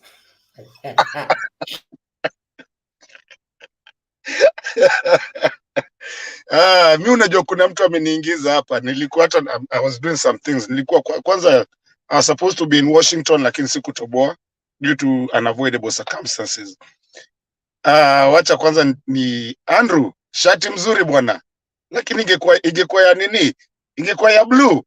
Leo nisikia Raila bwana, wapi R? Vipi bwana, unaniangusha? Anyway, na wasalimu wote. I'm always happy to be here. I'm always behind the channel. Kama siko ndani bado nakuaga huko, unaweza nichokoza nikiwa huko. Mimi ni mchokozi pia. Lakini bundi ndio amenileta kwa hii nini. Amenifanya haki nikachokozwa mahali nikaingia. Akisema watu warudisha mashamba. Ni ukweli, tuanze kurudisha bwana. Siku zuri. And on a lighter note, if you remember the last time we had a very nice election in Kenya. That was a time Kibaki, God rest his soul in peace. And to the family and to Kenyans all, it's a moment we've lost one leader that actually changed the politics of Kenya at the time. But if you all remember, at that time, waliingia wakiwa na kina Raila. That was a Pentagon, Rainbow, yeah. And your time, I remember very well, because I did vote. My friend, contractors walianza kununua spotlights so that they work day and night. Hakukuwa mchezo. It's done. And this is what is going to happen. Hiyo kitu bundi anasema. And especially kwanza tunaomba sana Martha Karua ingia akiwa na yeye. Mutalipa. Venye bundi amesema wacha tuanze kurudisha polepole bana, ama tuanze kuomba msamaha. This time hakuna mchezo my friend, there is no playing. Hii kitu mnashinanga hapa mashamba alafu you come and tell us stories that don't make no sense because it's a political time. It's gone. Hii inaenda one way. And we hope the person that comes after that will also continue that spirit. Because Kenya has to move. You see, I was on a split screen. I was watching you guys, listening to you guys, and also watching Ata Nini, DC, since I didn't make it. But I talk is what Kenyans are talking, the people in diaspora and everything. They're talking about the same thing. Kenya has to move. Na hii mchezo tutachezewa, you come, nani amesema tu hapa.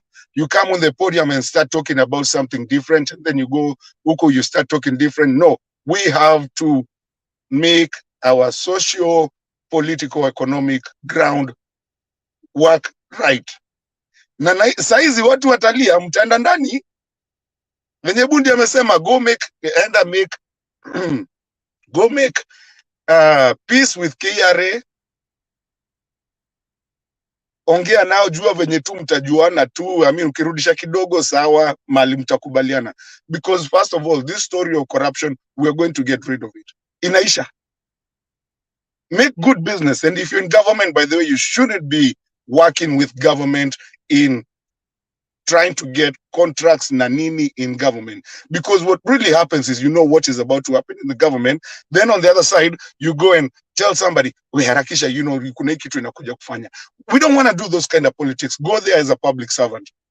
enda kama public servant. Hiyo ndio tunataka. Be responsible. And by the way, me, I'm asking for Mother Karua to be there because she used to be a judge. And she's no nonsense. And if you see, kama kuna mtu amekuwa akiangalia what happened, what is happening, actually it's happening even now in Washington, D.C. You'd see when Mother Karua, everybody alimkimbilia. I mean, when Mother Karua was told to come and talk, kila mtu amemshangilia. Sisi wote. Thank God, Alex na Mama Selina and the ones who are made to represent, But, hiyo ndo kitu imeniingiza hapa. I'm running a couple of things, nitarudi, but Bundi umesema ukweli, it's funny, but it's not a joke. Anzeni kurudisha, my friend, because hapo ndio 6,000 inatoka. Bernard, other than that, man, I'm happy to see you. Wacha nikimbie, nasikiza niko nyuma, nipatie pia mtu mwingine ingie hapa, and then nikifika nyumbani nitarudi niingie. Sawa, thank you. Now nitafutie Themba ukiwa uko nje.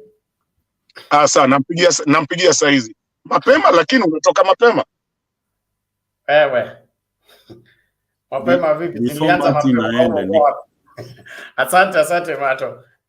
Nampigia. Yes, Tom.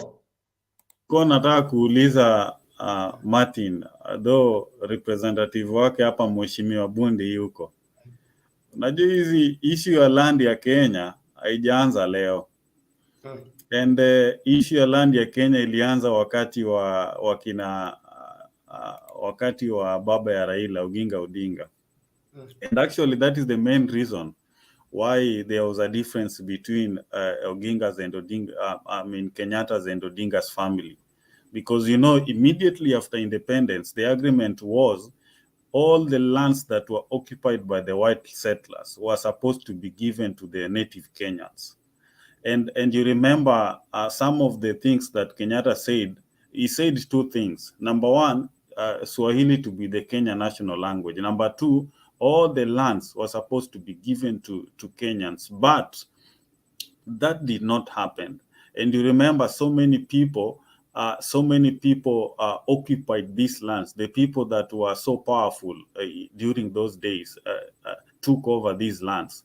And if you can remember, that is now when the time Odinga was talking about the Majimboism, because using that you can easily bring the resources, and some of the resources are these lands. But now, you know, Kenya is not like Uganda, where the land is controlled by the government. Kenya, the land issues is a communal inheritance, where ile land yenye babu ya babu yako alikupatia ndi yako nayo. In some developed countries, even if the land indirectly belongs to the government because you have to pay a tax for it. But in Kenya, the reason why we continue even grabbing more lands, because it does not belong to the government. That's why unaona, for example, things like SGR. The government is investing on something that will help millions of Kenya for so many years, but the government has to pay you because it does not belong to the government. So the thing is, land reforms need to be very serious, because in Kenya is where I decide on the rates that I should use to sell this land. Mahali pengine nitaenda just half an acre nitakugonga 10 million. Mahali pengine nitaenda nitauziwa 200,000. So I think corruption is in different forms, but especially if the government wants to kill hii mambo ya land ikuwe ni ya Kenya, ya the government of Kenya, where see at for example ukiangalia hii kesi ya Weston, hii kesi kidogo yenye unasikia sijui a section of Weston Hotel imechukua section of Kenya Aviation Authority. What is really that? But remember, there is a family unaona hapa Kasarani, Mwiki. If you know Mwiki, there's a family controlling the whole of Mwiki. Ukuje hadi hapa bypass, hadi hapa mahali unaona every time a government inaenda inang'oa watu hapa karibu na Kayole. So I think if Raila Odinga will And you remember Raila Odinga was one of the reformists mwenye alikuwa na, he was talking about the land, and kukakuwa na so many issues, akakuja hadi kwa Mau Forest, and there were so many issues. So let us not just talk about watu warudishe land, but let us try to preach that the promotion of land reforms, let the land belong to the government. Hapo ndio mtu sasa ataweza kuiba land ya serikali. Bwana Tom, wewe inaonekana ni mgeni Kenya. Majority of the grabbed land is government land. They don't grab private land. So when the land reverts back to the government, it's when now they're going to share, unless we declare the entirety of Kenyan soil as belonging to government and everybody's a squatter. Exactly, even though kila nchi zinafanya. Sasa una ile nafasi ya kuiba. The private land owners are going to demand to sell to the government, just like they do with the SGR. They go and buy the land along it because they have privy information that the SGR will pass here, then sell it back to government, make a kill out of the same. Those are the corruption that we are talking about. But all the same, I think if we believed in Kenya serious enough, and we really want to make this country first world, we can. But we need right leadership, not people want to use the government to eat the remaining part of Kenya. We need, especially in these coming elections, to get right people in right position. Hii story ya watu wa kutumia serikali kukula Kenya, au watu wote wakusanywe waweke kwa kikapu kimoja, wafungue mahali, kwa sababu we can't afford to eat the remaining part of Kenya. We should save the remaining part of Kenya, multiply it, make it increase so that the rest of Kenyans can have, something to inherit and something to pass on to their children's children. The eaters of the government shouldn't be allowed anywhere near power. I mean, those who want to take advantage of the tenders, they want to take advantage of all that is remaining in terms of land and the rest. For example, the story of food security should not be an issue now. We have too much arable land that is able to produce enough food for all Kenyans to eat. We shouldn't be talking about the price of foodstuffs going high. We can't control the price of foodstuffs without increasing the production of food. If we put Turkana County only on irrigation and be able to plant bananas, plant maize, plant beans, Turkana County only will have more than enough food to feed the entirety of Africa. Kenya should not be talking about food security and begging for the world to help them feed their people. We just need right people in rightful places who believe that this country can run itself effectively. Lakini hao watu wanataka kuwa governor ili wakule, wanataka kuwa president ili wakule, wanataka kuwa MP ili wakule. Hao watu wote wachunguzwe kwa mbali, hata kama tutahitaji msaada wa watu wapambanuzi wa rohoni watuonyeshe ni kina nani hao wakataliwe kupewa mamlaka hayo. Bwana Kamau, umekuwa hapo ukaondoka, naomba nikupe nafasi uchangie kabla tumlete nani huyu. Kuna Black na kuna Collins hapo, na nyote mko nyuma ya curtain. Hiyo ni kuvunja sheria. Tafadhali Bwana Kamau, Bwana Black, Bwana Collins, mnaharibu show kwa kuleta black screen. Tuko kwa giza Bwana Bernard. Hata giza meno ikionekana ni better than black something. Haya sawa. Welcome. Yeah, nimekuwa nikisikiza from behind the curtain. Of course, I follow this show because one of the things I believe in is that when people stop talking, they start fighting. So it is important to talk, ventilate. Me, when I even see people who are in a different debating line and even different opinion, I like it because that is what makes people understand things. So kwa hivyo I am a politician. A politician means, it doesn't mean that I have to be active in the parliament or anything, but even in this forum, it's more of the same political area. The only thing I also want to address is the issue of that abusive language that people are talking down there in the comment section. You know, when you lose an argument, when you lose facts, that's when you become agitated and start abusing people. And that is something you should be condemned. People abusing each other and thinking that by the calling other people maybe wajatahiri or wajafanya hivi or ananini, that is not going to help anybody.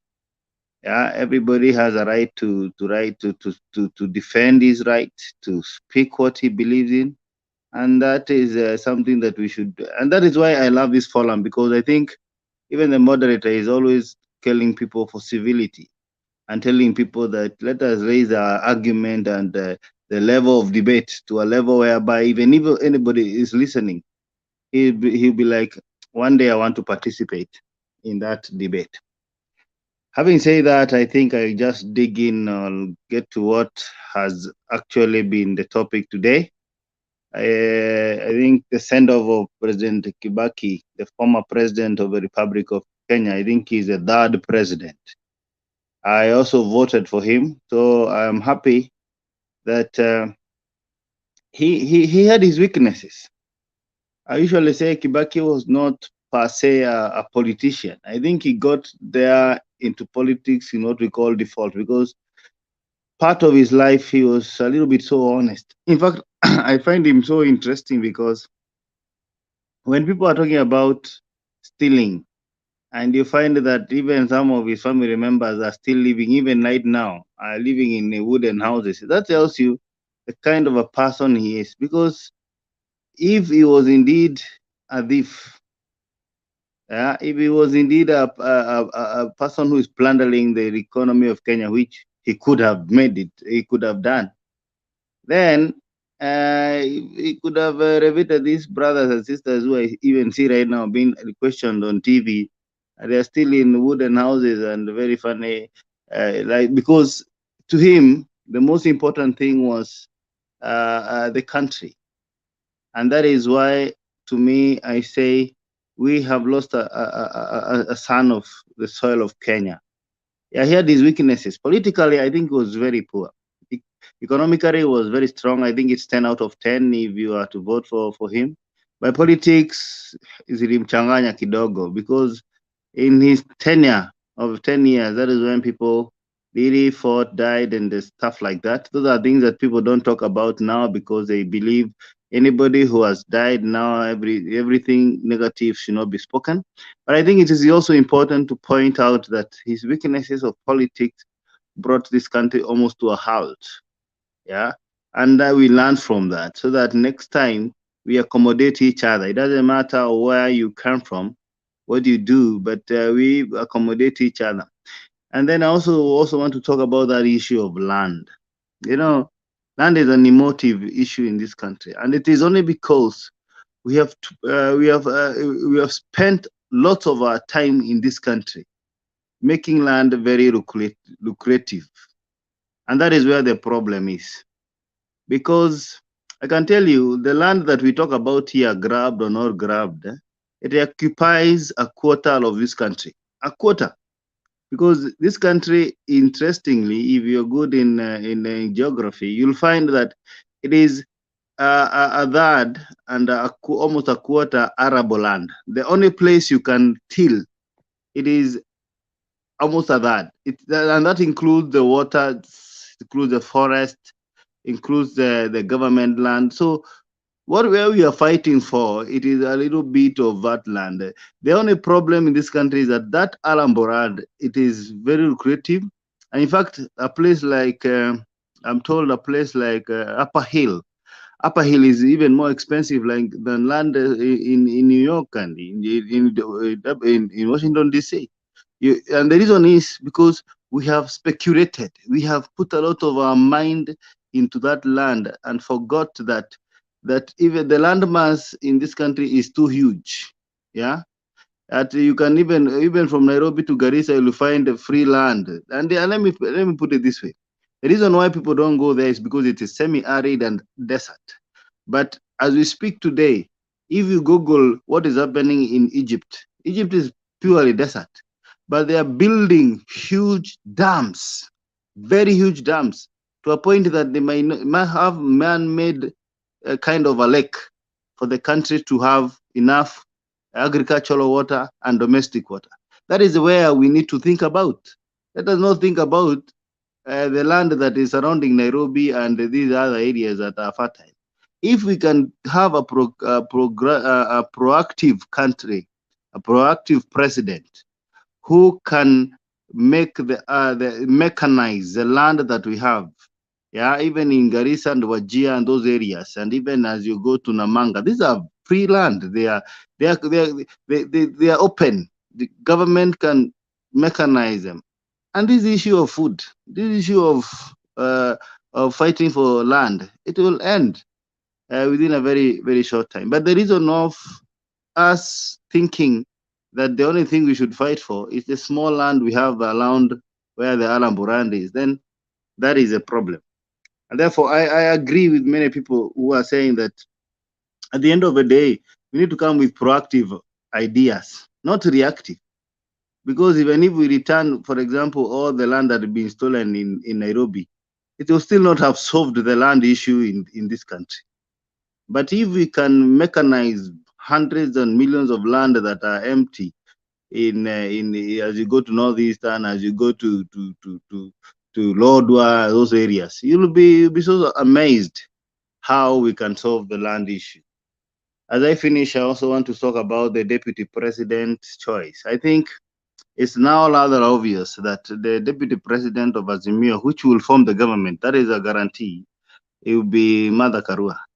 And this is very good for Kenya because we need people who have principles. As you said, when our chair, our moderator, is that we need character, people with character, people you can, even if they have their own weaknesses, but you can point them out and say that guy, that leader is beyond reproach. Because unfortunately, even being in the same ballot that we are saying is the two horse race with the Honorable William Ruto, is a big. I don't know how we got there. I cannot even compare the two.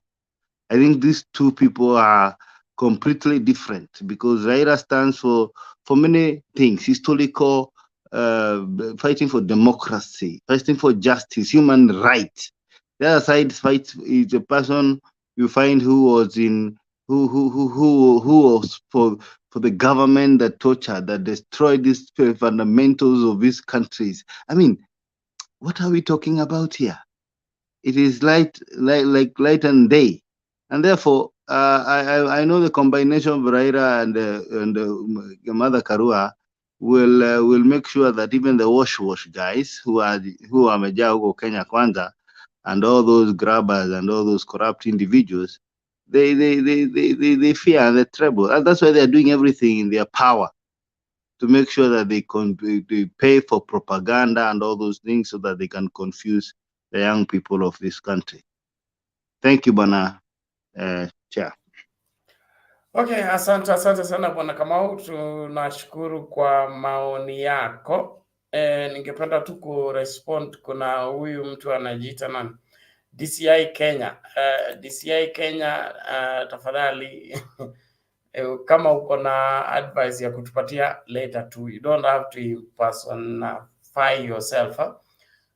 We don't have a body in Kenya called DCI Kenya, and if you don't like what is happening on this channel, just come out clear and point it out. No threats that is going to change what we are airing here, because we are here to see to it that we shape the opinion of this country in a proper perspective. So vitisho jiwekee tafadhali, lakini kama unataka kuchangia debate, njoo kwa screen, jitetee. Najua kunakuwa na excesses hapa na pale, lakini sio uende kubadilisha jina urudi hapa kututisha DCI Kenya. Kwa heri tafadhali. Naomba tusonge mbele. Ni wakati wa nani? Wa Black alafu Collins. Halo, habari zenu wenzangu kwenye panel, bwana moderator and all viewers watching us wherever they are. Nzuri, karibu. Jambo. In regards to Kibaki's send-off, I mean, first of all, I would like to pass my condolences to the family of the late President Mwai Kibaki and to my fellow Kenyans at large. We've lost a great leader. He took us from a point where we were really struggling to a point where we were slightly comfortable than we were before. And that was a great move from him. He really assisted us. So tunamshukuru kwa yale aliyotusaidia akatufanyia. Now, the military has already taken charge of all the burial proceedings that will happen, and he shall get an honorable send-off from the military, of which he deserves for who he has been for the country.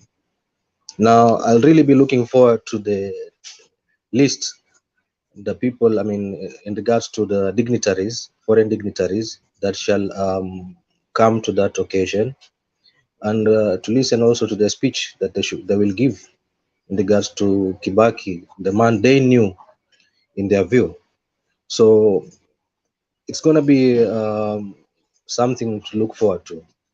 Now, going into Ngilu's push for the female DP, I feel like it's an attempt by Ngilu to try and discredit and undermine Kalonzo due to the tug of war that she has already had in the past with Kalonzo Musyoka for the supremacy of the Cumberland.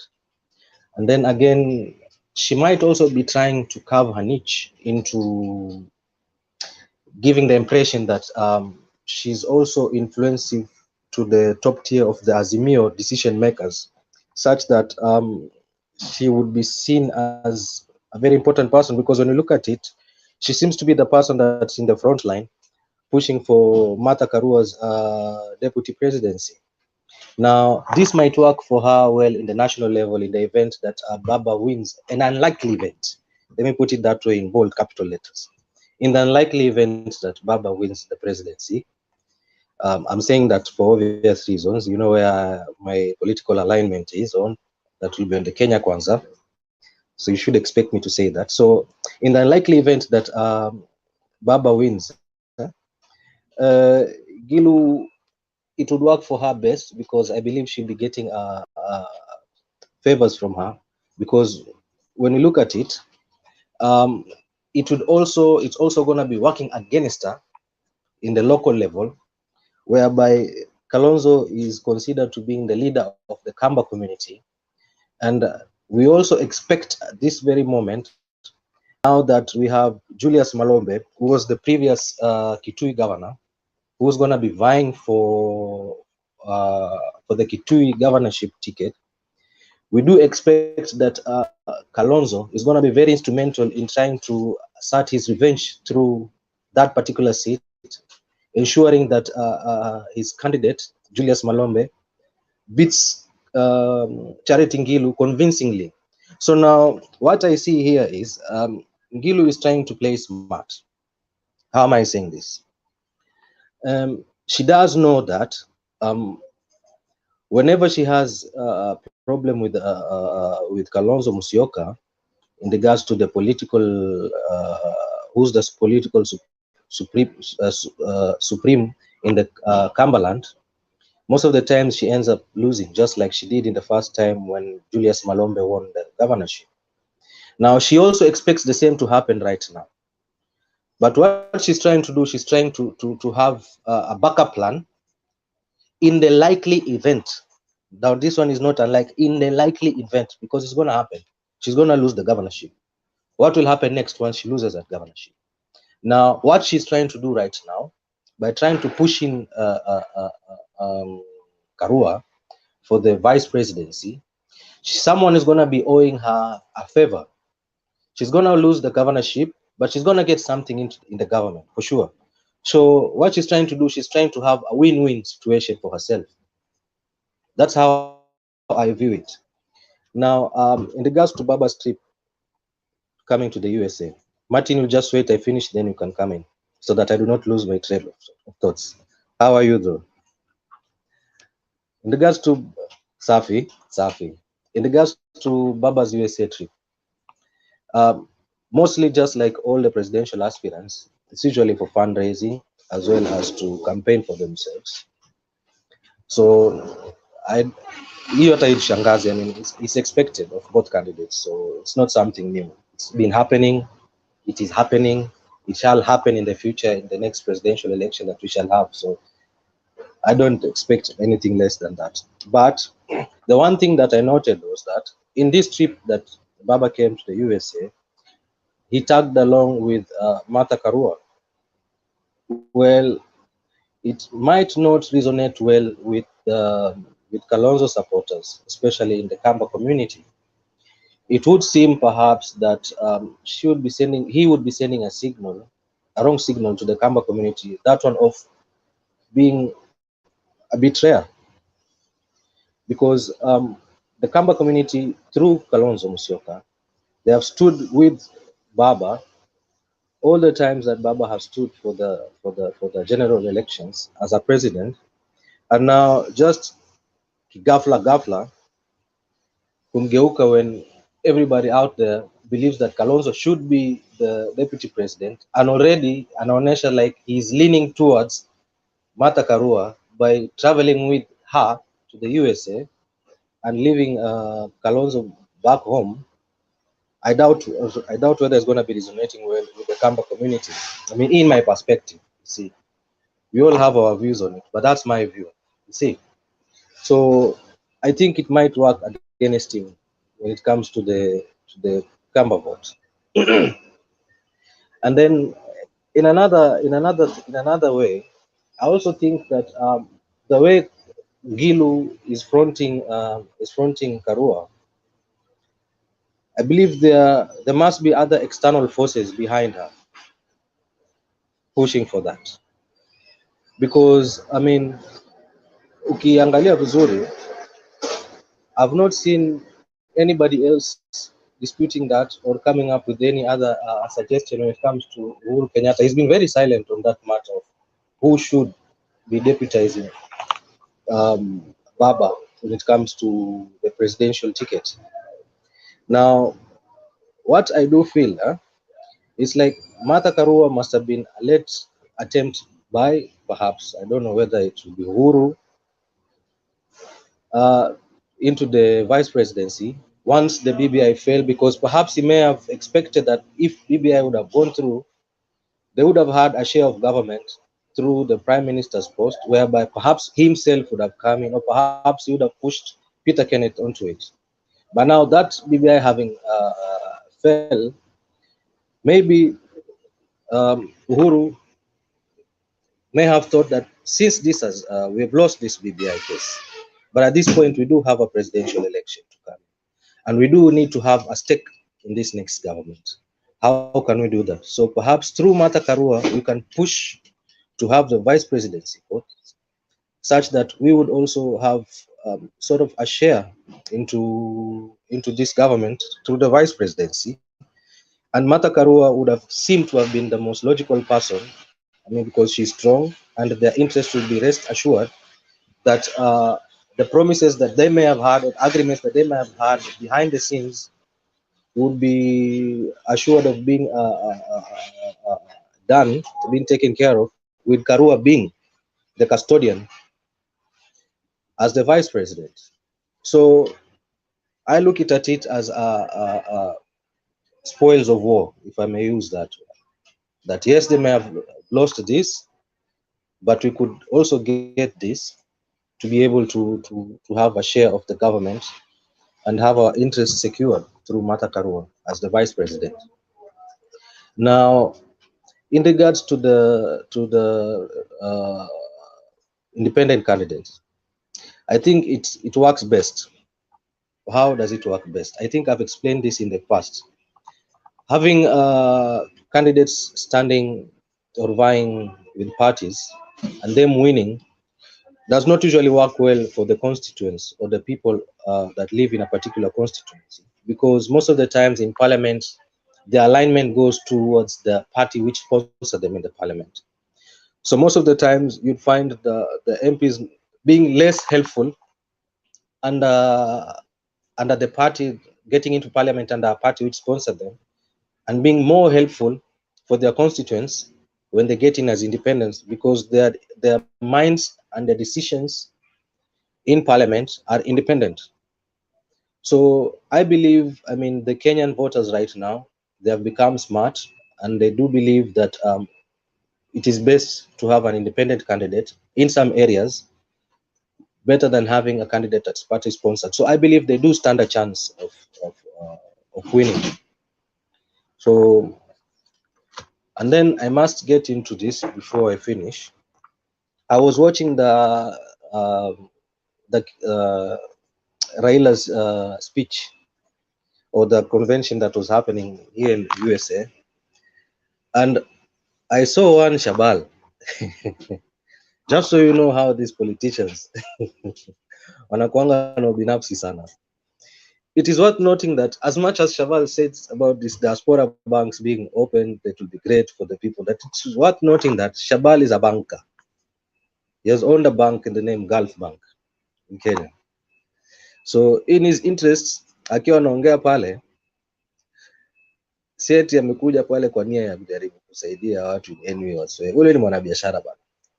So just that goes to tell you the kind of the nature of politicians that we have, and him being an Azimio, you can expect, or rather you can imagine the kind of lineup that you have there. That will be the same mind. And then I also had Baba talking about referring to Hitler, because aliishi Germany for some time. Anasema Hitler venye alikuwa dictator, which ndio kweli alikuwa dictator, and then likening him to Ruto. I don't know if you can play the clips that I sent to you, Bernard. Do you have them? Bernard, excuse me. Sorry, I sent you some clips. Excuse me, Bernard. We don't play every clip, but we play one at least. Bernard, excuse me. Where did you send the clips? I only saw one clip on the private chat. Okay, play that one clip. Oh. Hold on fast. Yes, David, what is it? Oh no. Bernard, do you find black submission even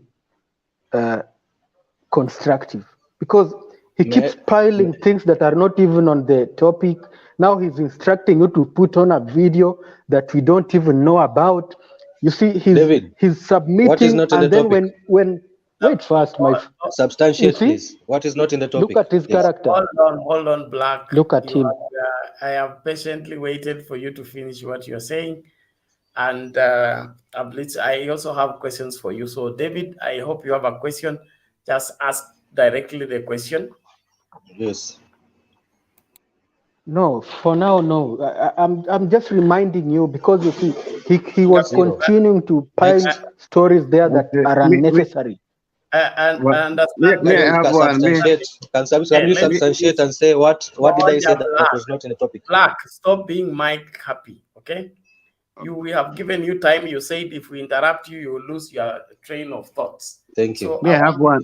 Respond to the questions as they are being asked. Bernard, I have one. So Olo had no questions? You are obsessed with Kalonzo deputy. No, I have questions, man. That's why I'm here. In fact, I'm here for you.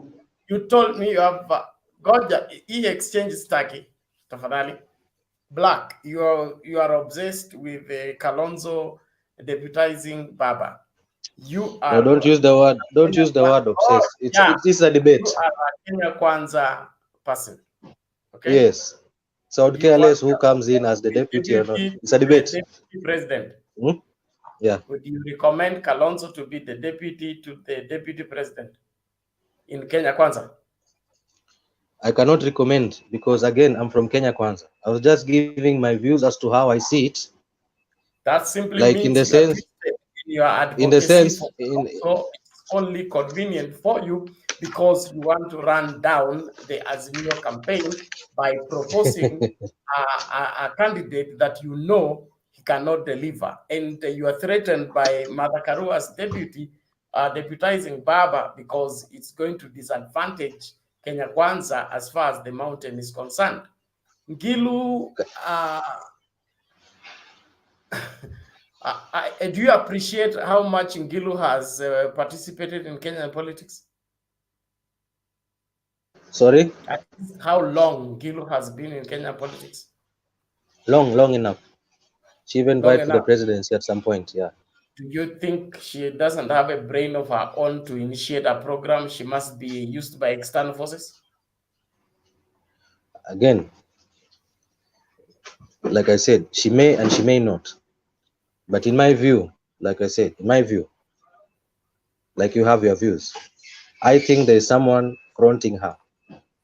There is Or if no at all, someone fronting her. if at all there's nobody fronting her, she's trying to play a win-win situation in trying to undermine Kalonzo to Kalonzo doesn't maybe need to be carve a niche for undermined. herself. She's trying to carve. Kalonzo is already an underdog as far as the three governors are concerned in Ukambani, and it did not start yesterday. It has been on for the past 3 years or so. Kalonzo being an underdog for Ngilu. Bernard, I have a question. You are misrepresenting. I'm not misrepresenting. Fact is, if I jog your memory, there was a time the two side by side. If they are going to have an election right now in the Cumberland, something in Machakos, to choose who's the supreme leader, the Kamba people. In fact, it was Baba who rescued him from being run over by the three governors. So what are you talking about? The animosity between Kalonzo and the three governors was not started by Azimio. It has been there, and anybody who is analyzing Kenyan politics rightly should appreciate that. So if you make it an Azimio issue or Uhuru Kenyatta using Ngilu, Ngilu doesn't need to be used. Ngilu and Kalonzo have not been on the same page as far as politics is concerned, except 2017. Secondly, you say Kalonzo has always supported Raila Odinga. Kalonzo ran on his own in 2007 when Raila was on the ballot. He was on the ballot. He has not always supported Raila Odinga, and he doesn't have to. Ndeto. Now, when you say, Bernard, when you say that nimepewa stage, wait. Nimepewa stage, hujapewa stage. Sasa siwezi refute chenye Bernard anasema. Muongeni nyamazi. Muulize basi. Si ndio hivyo nasema. Bernard, hii sasa utakuwa ume misrepresent ukisema that Ngilu has the upper hand than Kalonzo in the Cumberland. Tulisemanga hapa kwa hii platform, tuongee ukweli. Kama kitu ni ukweli ni ukweli. Do you possibly believe that wakisimama side by side, Kalonzo and Ngilu and the Kamba community are there to elect or decide who should be their supremo leader, eti wataenda kwa Ngilu waache Kalonzo? Let's be honest with each other. Let's be honest with ourselves. No, I mean, let's be honest with ourselves.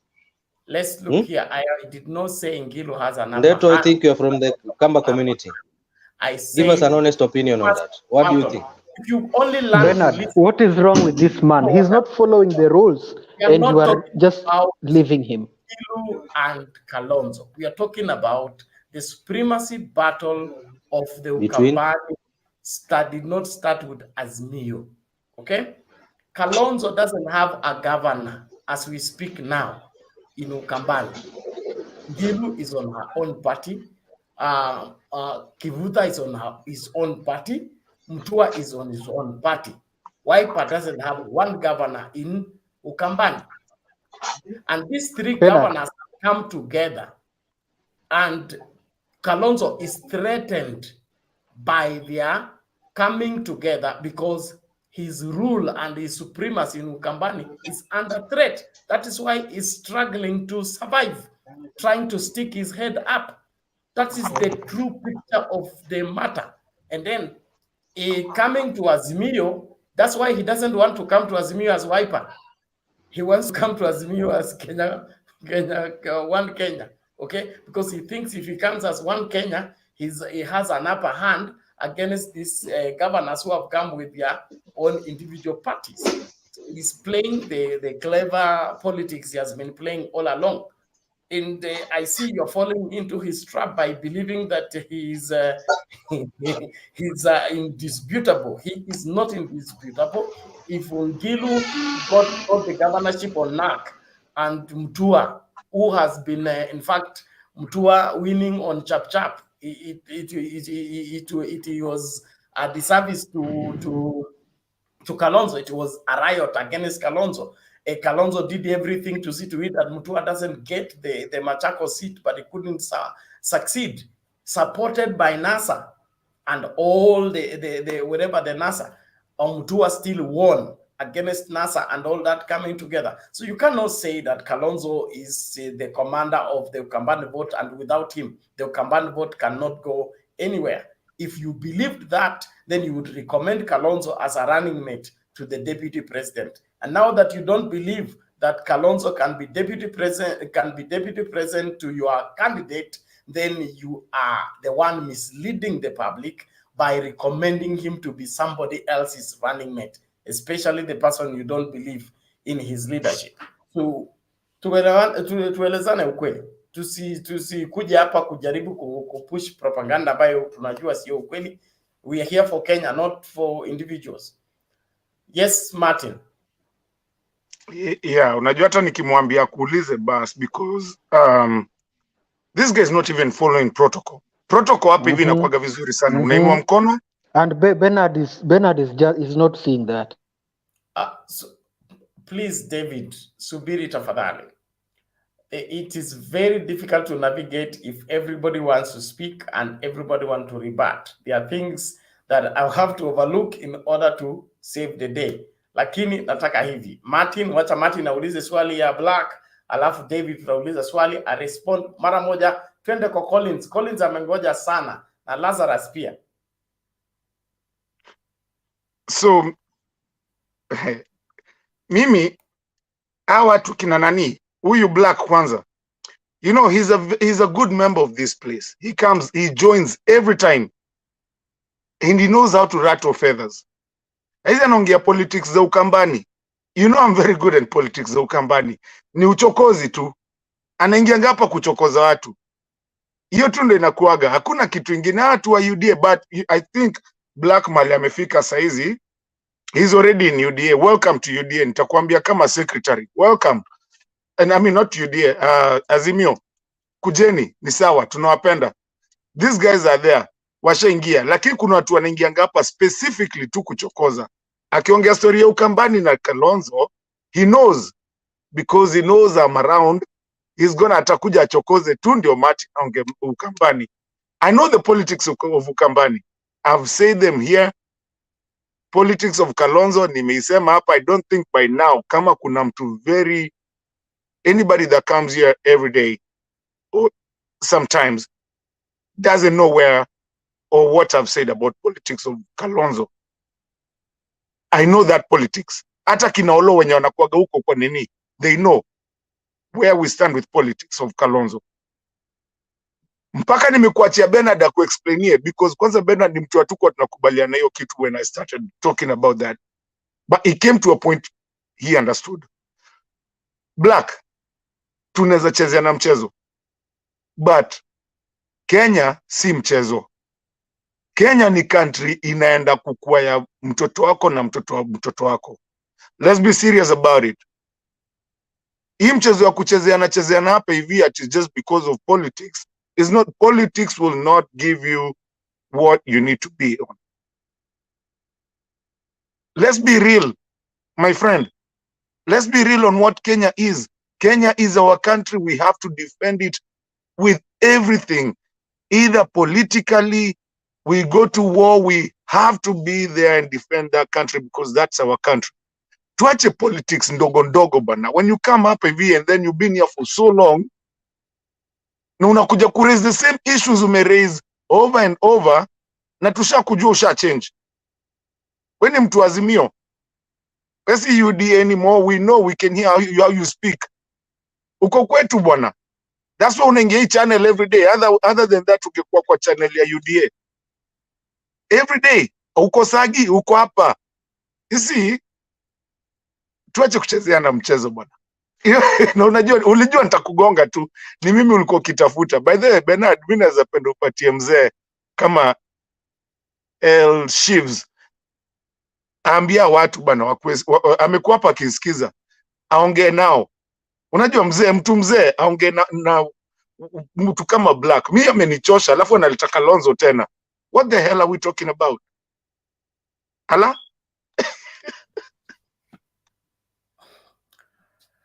Okay.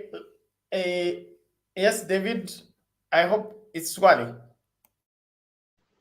Oh, thank you so much, Bernard. Now, I want to reply to Black's shallow political analysis. If you are claiming that Ngilu is supporting, is fronting Martha Karua for her own personal gain, I think that is untrue, because Ngilu has been in the midst of Azimio and she doesn't have to please anybody. Hata akifail kukuwa governor, lazima atapata kitu. I think maybe you have no idea. It is the people who are pushing for Martha Karua. Ngilu is not speaking for herself. And it's very funny that you support UDA, but there is no single day that you have ever come here to tell us something about UDA. You are always just here against, replying and saying lies and half-truths against Azimio. Why don't you even one day just come and tell us something that can convince us also to join UDA? As for me, I don't care whether you join Azimio or you remain in UDA. You can do what you want, but you will never come to this forum with lies. I just want to tell you that Ngilu is fronting Martha Karua because the people are fronting Martha Karua. She's not speaking for herself. And again, Ngilu has been in politics. She has money. She made her money before. So even if she loses being a governor, it's nothing, So you stop coming here with lies and half-truths, trying to convince us that, sijui hivi, namna hii. Hiyo ni uongo ingine ya tutakubaliana nayo, Mr. Black. Okay, thank you, David. Now, Tom? Bernard, si akiongea naongea ama? I'll give you opportunity to respond. Let's Okay, sir. let Tom ask a question. Note down the questions. I give you one time to respond. We move to the next person. Tom. So I like what Black is trying to say, but unfortunately, he is really saying it in a wrong way. Baba huu anasema kila siku pilipili usiokula ya kuwashia nini. So I want to tell you, Black, the name of the coalition that Raila Odinga that is under Raila Odinga is Azimio One Kenya Alliance, Azimio One Kenya, and that two name can clearly tell you what is going to happen. But I think UDA people, you are very confused, and you only have one option, because the only point nyinyi mnaangalia is only Central Kenya, but we do have so many options. So I want also to tell you that apart from Ngilu trying to promote Karua to be the deputy president, Ngilu serves two purposes in that situation. Number one, to promote women leadership. Number two, we have interest from where these people are really coming from.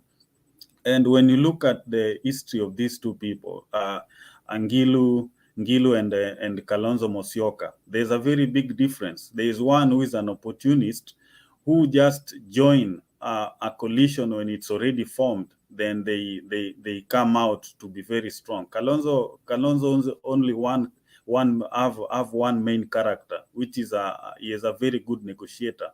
But when it comes to some other, like Bernard said, when it comes to standard moral value, then Kalonzo scores a 0. But now the point is, who is going to be the deputy president, hiyo tuachie sisi watu wa Azimio, hiyo tuachie kabisa kabisa.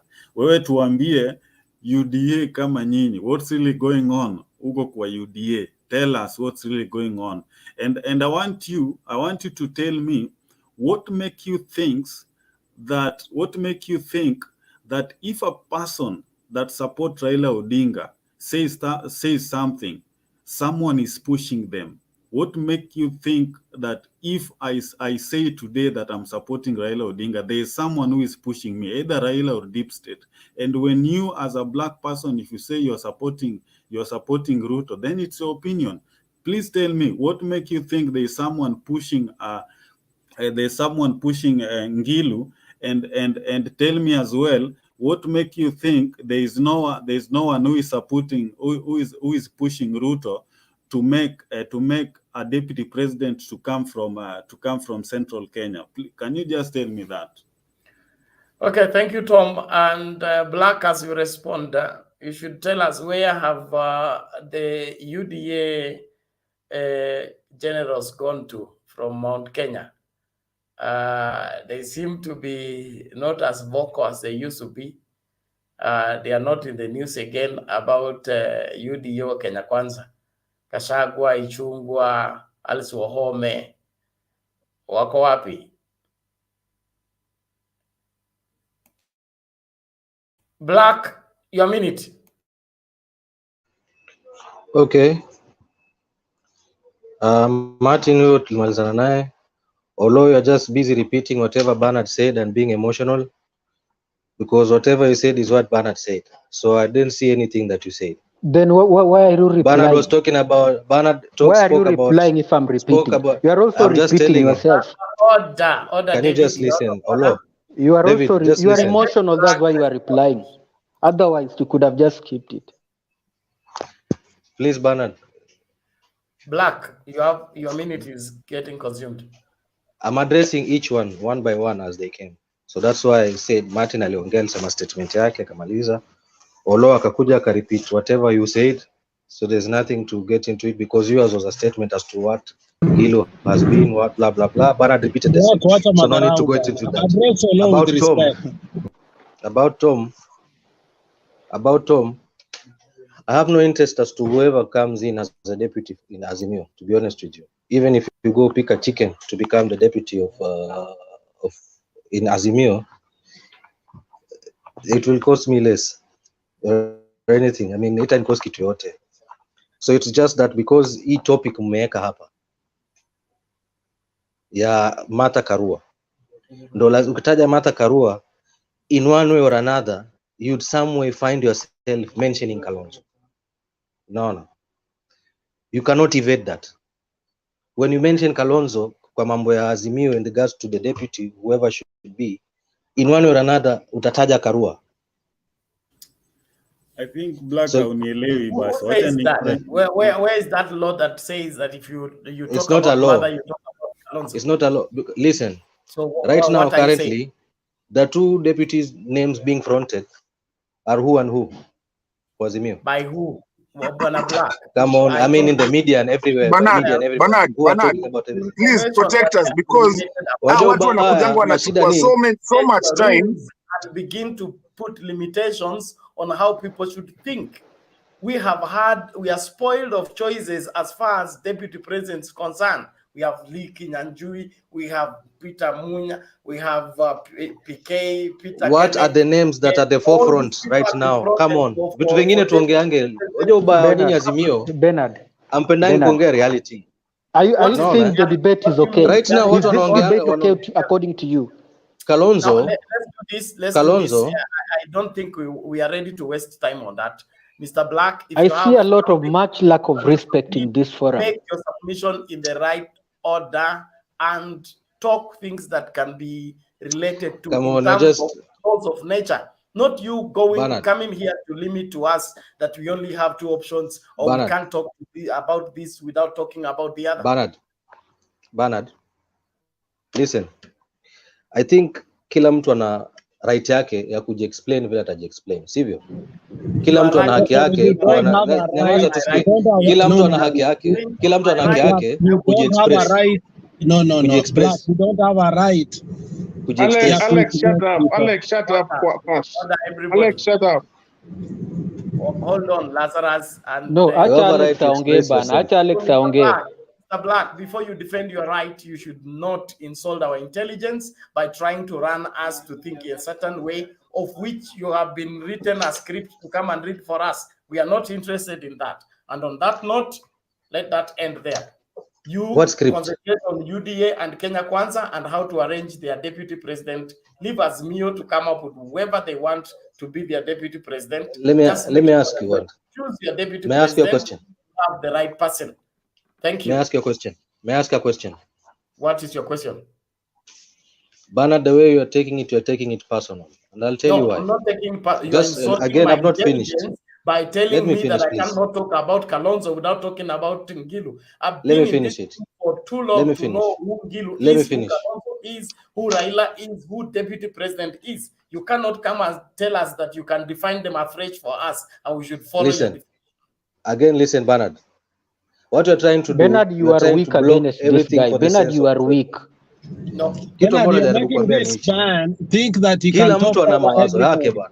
He telling Not a about- moderator like, listen. No, listen, Alex. No. It was my ilikuwa tani yangu kuongea. Elewa Oh, hiyo. Black, So ikiwa have tani some yangu kuongea, decency. no, ikiwa tani ya wengine kuongea mimi nanyamaza. Mbona ikiwa tani yangu mimi kuongea nyinyi mnaongea? You shut up, mimi niongee. You're consuming our time. Talk sense. Lakini unaongea forever, my friend. Unamekata. Willing to listen. Thank you very much. Now, my business here is to make sure that this debate is quality. It's not everybody coming to yap here and say whatever they think. And they think that what they think is their right. As much as you are entitled to what you think, it is as good as yours. But when it touches on somebody else's life or somebody else's way of thinking, it needs to be credible, at least obey the laws of nature. And the laws of nature is you cannot redefine what has already been defined and then you call it reality. And you want to force us to buy into the same? We will not. We've been here long enough to know who is lying, who is propagating propaganda, and who is telling the truth. And the people who don't believe in Kenya, I'm beginning to treat you a certain way. And I hope you will put up with that, because I think we need to look in this on this country differently. No, not the aspect of trying to push and deliberately mislead people in the pretext that we are defending your own corner of your political persuasion. That one cannot be taken lightly. Thank you very much. Naomba tumsikilize nani? Collins alafu Lazarus mara moja. Collins. Okay, thank you, Mr. Bernard, who is the moderator equivalent of the speaker. So I'd like to say thank you, Mr. Speaker, sir, for giving me the opportunity to add my voice. The first topic on the program is about Kibaki send-off is on the high gear. I think Kibaki was indeed a good president who deserved a befitting send-off, and therefore we ought to give him the last respect that he deserved. Just to say the truth, Kibaki is the best president who has ever existed in Kenya, and I think no person is sober can dispute that, and therefore we should give credit where he deserves. What I like to urge the elites who will be there, the former prime minister, president, deputy president, and even other foreign leaders, the island leaders like Museveni. I know Museveni is you will not miss to attend the national function of Kibaki, Mama Samia, and others. They should not use that opportunity to spread hatred, to air their view, to spread their own political mileage. I think maybe they can just praise Kibaki for what he did, maybe for how they work with them. Like, for example, William Ruto can say how Kibaki helped him to make sure that the price of fertilizer was lowered during his tenure as the Minister for Agriculture. And then also Prime Minister can say, maybe can talk maybe about when he was the Minister for Roads. They should not use that opportunity for their own political mileage, because at some extent Raila assisted Kibaki when Kibaki got an accident, and also some extent, although I can't remember, Ruto also helped Kibaki maybe when he was the Minister for Agriculture, but I don't remember. Second point is about Ngilu pushing for the female DP. I think the time has ripe for a female also to hold high office in this land.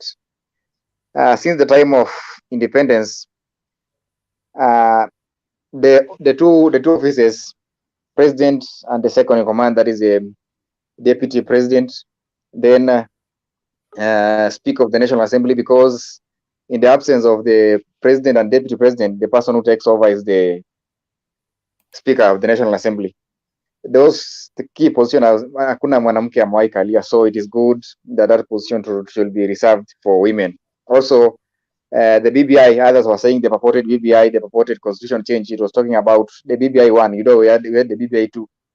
The one which was rejected by some governors, and then the second one which was accepted, which was even nullified by the court. The other one was suggesting that all the deputy governor positions should be reserved for women. I think Raila Amolo Odinga, who was among the major proponent of the BBI, should lead by example and choose the female to be a running mate. And I will therefore say that Ngilu, one of my co-panelists here, said that Ngilu is working for someone. Ngilu maybe is trying to influence a certain leader. I think that is not true, because Ngilu is someone who is a senior politician in this country. Aliwahi simama rais mara ya kwanza. There was a time he ran against alienda kinyume na that person Kalonzo Musyoka that people are saying is the Kamba kingpin. In 2007, he vied as a member of parliament for Kitui. Is it Kitui Central or Kitui Central? I think, if I'm not wrong, I am trying to be corrected. Na akawin, and wakati ODM na nake kwa imeungana, that is 2007. So he's a senior politician. That is somebody mwenye speak his mind. Although to some extent, maybe Kalonzo alimsaidia kupata ugovernor, but he's somebody who can speak for himself. He's someone who is very courageous. So I think wakati Ngilu ameanka mara moja, one of my colleagues amesema kwamba mara ya kwanza Malombe alimwangusha 2013. No, that is wrong. Mtu mwenye aliangusha Ngilu was not Malombe in 2013. It was Senator Musila. Ngilu was trying to be the senator for Kitui. 2017 ndo alisema governor na akaangusha Malombe, lakini Malombe ndio angusha Ngilu. Maybe this time if it will happen. So it is good to get that fact right. Ngilu aliangushwa na Musila. Wakati Musila alikuwa anasema senator, so Musila akakuwa first senator wa Kitui. Na Ngilu akaanguka na akapatiwa Minister of Land. So that should be get clearly. And also somebody like Martha Karua is somebody mwenye pia ni mama ambaye ni mtu mwenye nguvu. So pia tunaweza tukamjagua akakuwa deputy president. Na mtu asikuja kusema hapa kwamba the position of the deputy president kwamba imekuwa narrow to Kalonzo only and Martha Karua. The other day tumekuwa wakati wametoka KSC tumepata majina, although it's unconfirmed rumors kwamba even Joho, Peter Munya, Kalonzo Musyoka and huyo Martha Karua amesema. So kuna wengine apart from hao. So I don't know why those who are opposed to Azimio are so obsessed about Kalonzo and Martha Karua. I think they are trying to kutuuzia uoga ile yenye Ruto anasema kutuuzia uoga kwamba that's why wanataka tuchukue Kalonzo because they do not want us to scoop votes from Mount Kenya, of which that is the business of our committee ambayo imekuwa formed. It will deal with it. So I think that is an internal affair. People should deal with it because I have never seen here any member who is supporting Azimio discussing about Rigathi Gachagua, Musalia Mudavadi, who will be the deputy president for Kenya Kwanza. So that is something that we shall deal with it. Naona hata sahi vile, let me use another this example. This is like for example the flag bearer for Nairobi County. Sahi watu wa Kenya Kwanza wamejifanya kwamba ati wana sympathize na Waluya, wanajifanya wana sympathize na Waluya kushinda si Waluya wenyewe, kwamba because wanajua timu wenyewe angesema maybe angekata kura ya Waluya na apate Wakikuyu kidogo na apite. But now najua tuseme ukweli, Kenya huwa inapiga kura in terms of tribalism. The largest community in Nairobi, Kikuyu, followed by Luyas, followed by Kamba, followed by Luo. even if Luya goes against Igathe, still Igathe will still win because of and they will win with a very big margin. That should they should get that fact right. But now they are trying to incite Luyas to vote against Igathe, but I know a significant percentage of Luyas will still vote for Igathe because Waluya si watu ambao wanapelekwa tu kama kondoo. Waluya ni watu ambao ni the most democratic people who have their own mind. They can elect even a governor from UDA, but wanaamua wenyewe, si watu wa kupelekwa kama kondoo. Then the other topic is about independent candidates and their impact. I think it is high time that we should embrace people basing on their manifesto, and also not only basing on their manifesto, as Mr. Black said, but also based on their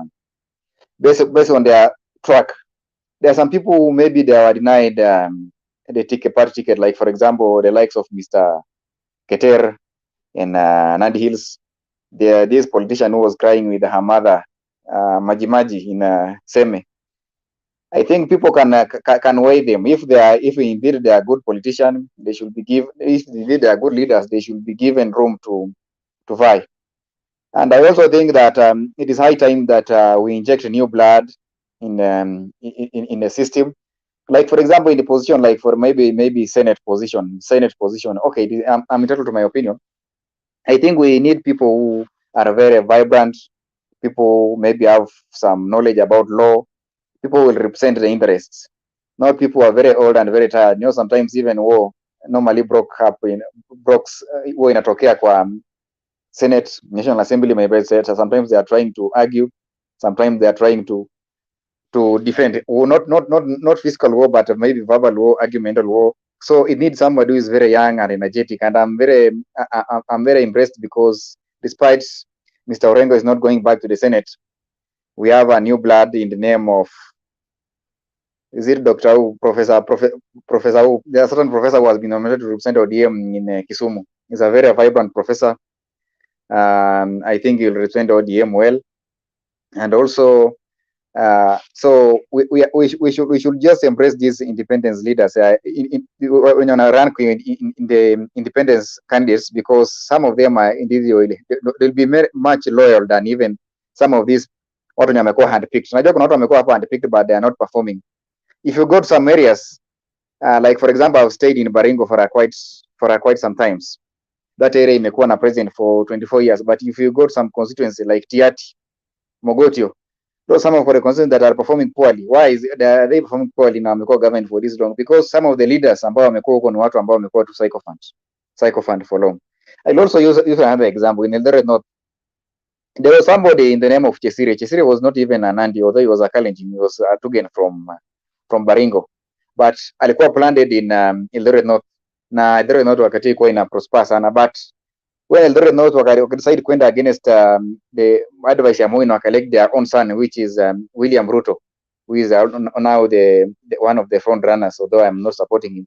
Ali change that constituency. So sometimes, although Ruto pia run in KANU, mtu asiniambie kwamba run kwa independence, mtu anaanza kunicorrect, run kwa KANU, but alikuwa against Moi alikuwa anataka, alikuwa ana prefer Chesire, but because watu walikuwa wanampenda akakuja akabadilisha constituency in a positively, na some of his development in palpable. Also when you go to Nandi Hills, Ketera has done a lot na inajulikana hiyo. So I'm very sure I like to advise people from Nandi Hills to re-elect him back, because he's somebody of record, si mtu mwenye anafuata tu. Akisema ni right, akisema left, yani mtu anasoma na msomo yake. There was a time I remember ali advise Ruto kwamba wasivunje URP. Ruto akusikia, akasema kwamba hao ni vijana ambao wanakuja kuharibia Jubilee jina, lakini uliona prophecy yake ikatimia baadaye. So huyu ni mtu ambaye ana stick mind yake. Pia amekuwa anaongelea issue ya mahindi, si watu wenye wanatoka North Rift. Mambo ya mahindi, unajua that is our main cash crop, main source of income, I mean. So ukiona mtu anaongelea vitu kama hiyo, hata akienda against the kingpin of the area, that is somebody mwenye anaweza anawatetea.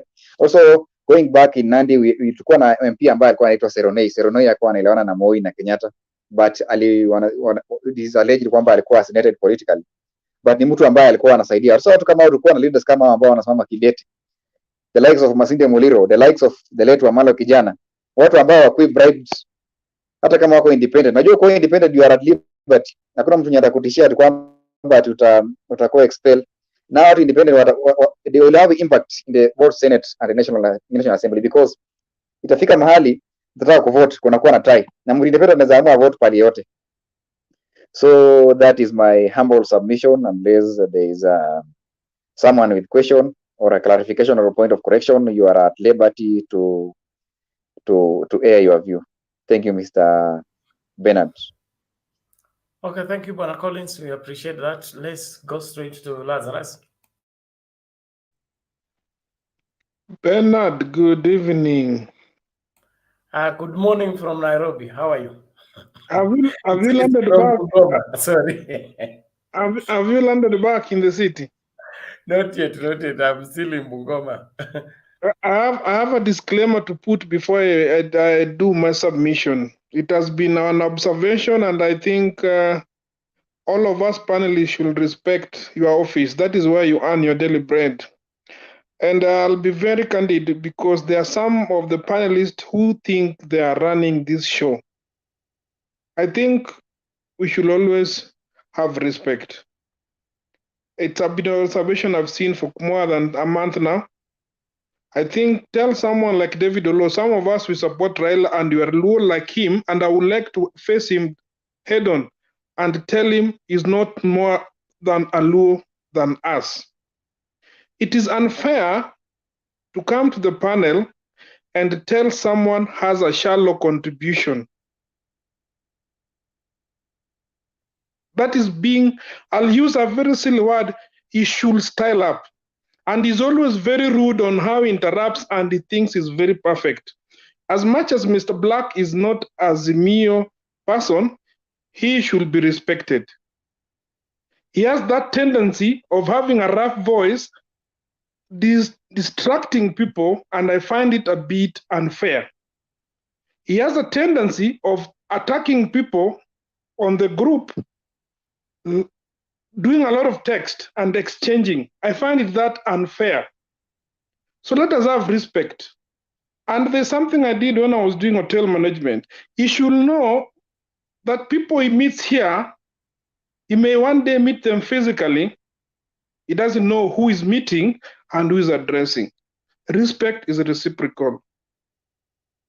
So it is something I have noted with David Olo. As much as he's a big supporter for Raila, some of us we are, more than him. But he should not always come and disabuse others. Even if you don't like someone's opinion, give him the respect he deserves.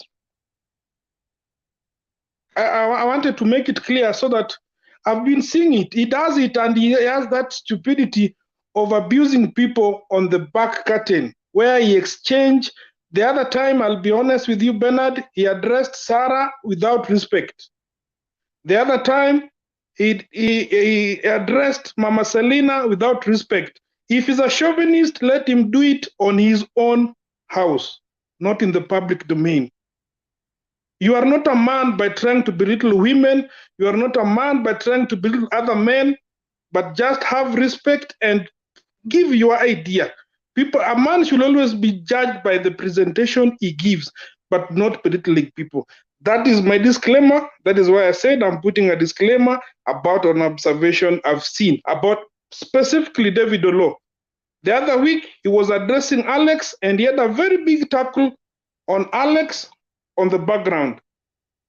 So I find it a bit silly for him to take advantage of abusing people on the background. When he comes to the panel, again, he always thinks he's running the show. You tell him to wait. I find it a bit unfair. So just let us respect you, and let us respect Mutembe TV. I rest my case. Can I proceed with my submission? Well, I'll go precisely to President Kibaki's send-off program. I think from tomorrow, Monday, Nairobi will be hell, so be ready for traffic. It is not going to be easy. But all I can say, Whatever I did good, whatever I did bad, the rest will leave to God, because I don't find it right. Someone said he doesn't see anything good about Kibaki, same character I'm referring to. Whether you hate someone, whether you like someone, give someone credit where it's due. Precisely, number 2, Ngilu leads the push. I think I'll go with what Collins has said. It is time for ladies. Gender sensitivity must apply in this coming election.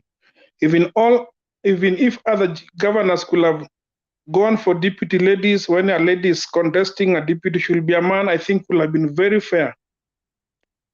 Then the last thing, I'll be brief. The last thing is about Ben. What is it about? Ngilu finished. The last one is about Baba in the US. I think he's finished his first presentation, which was very nice and brief. I think I rest my case till that point. I'll contribute till our late hour with Themba and Wekesa if they're coming.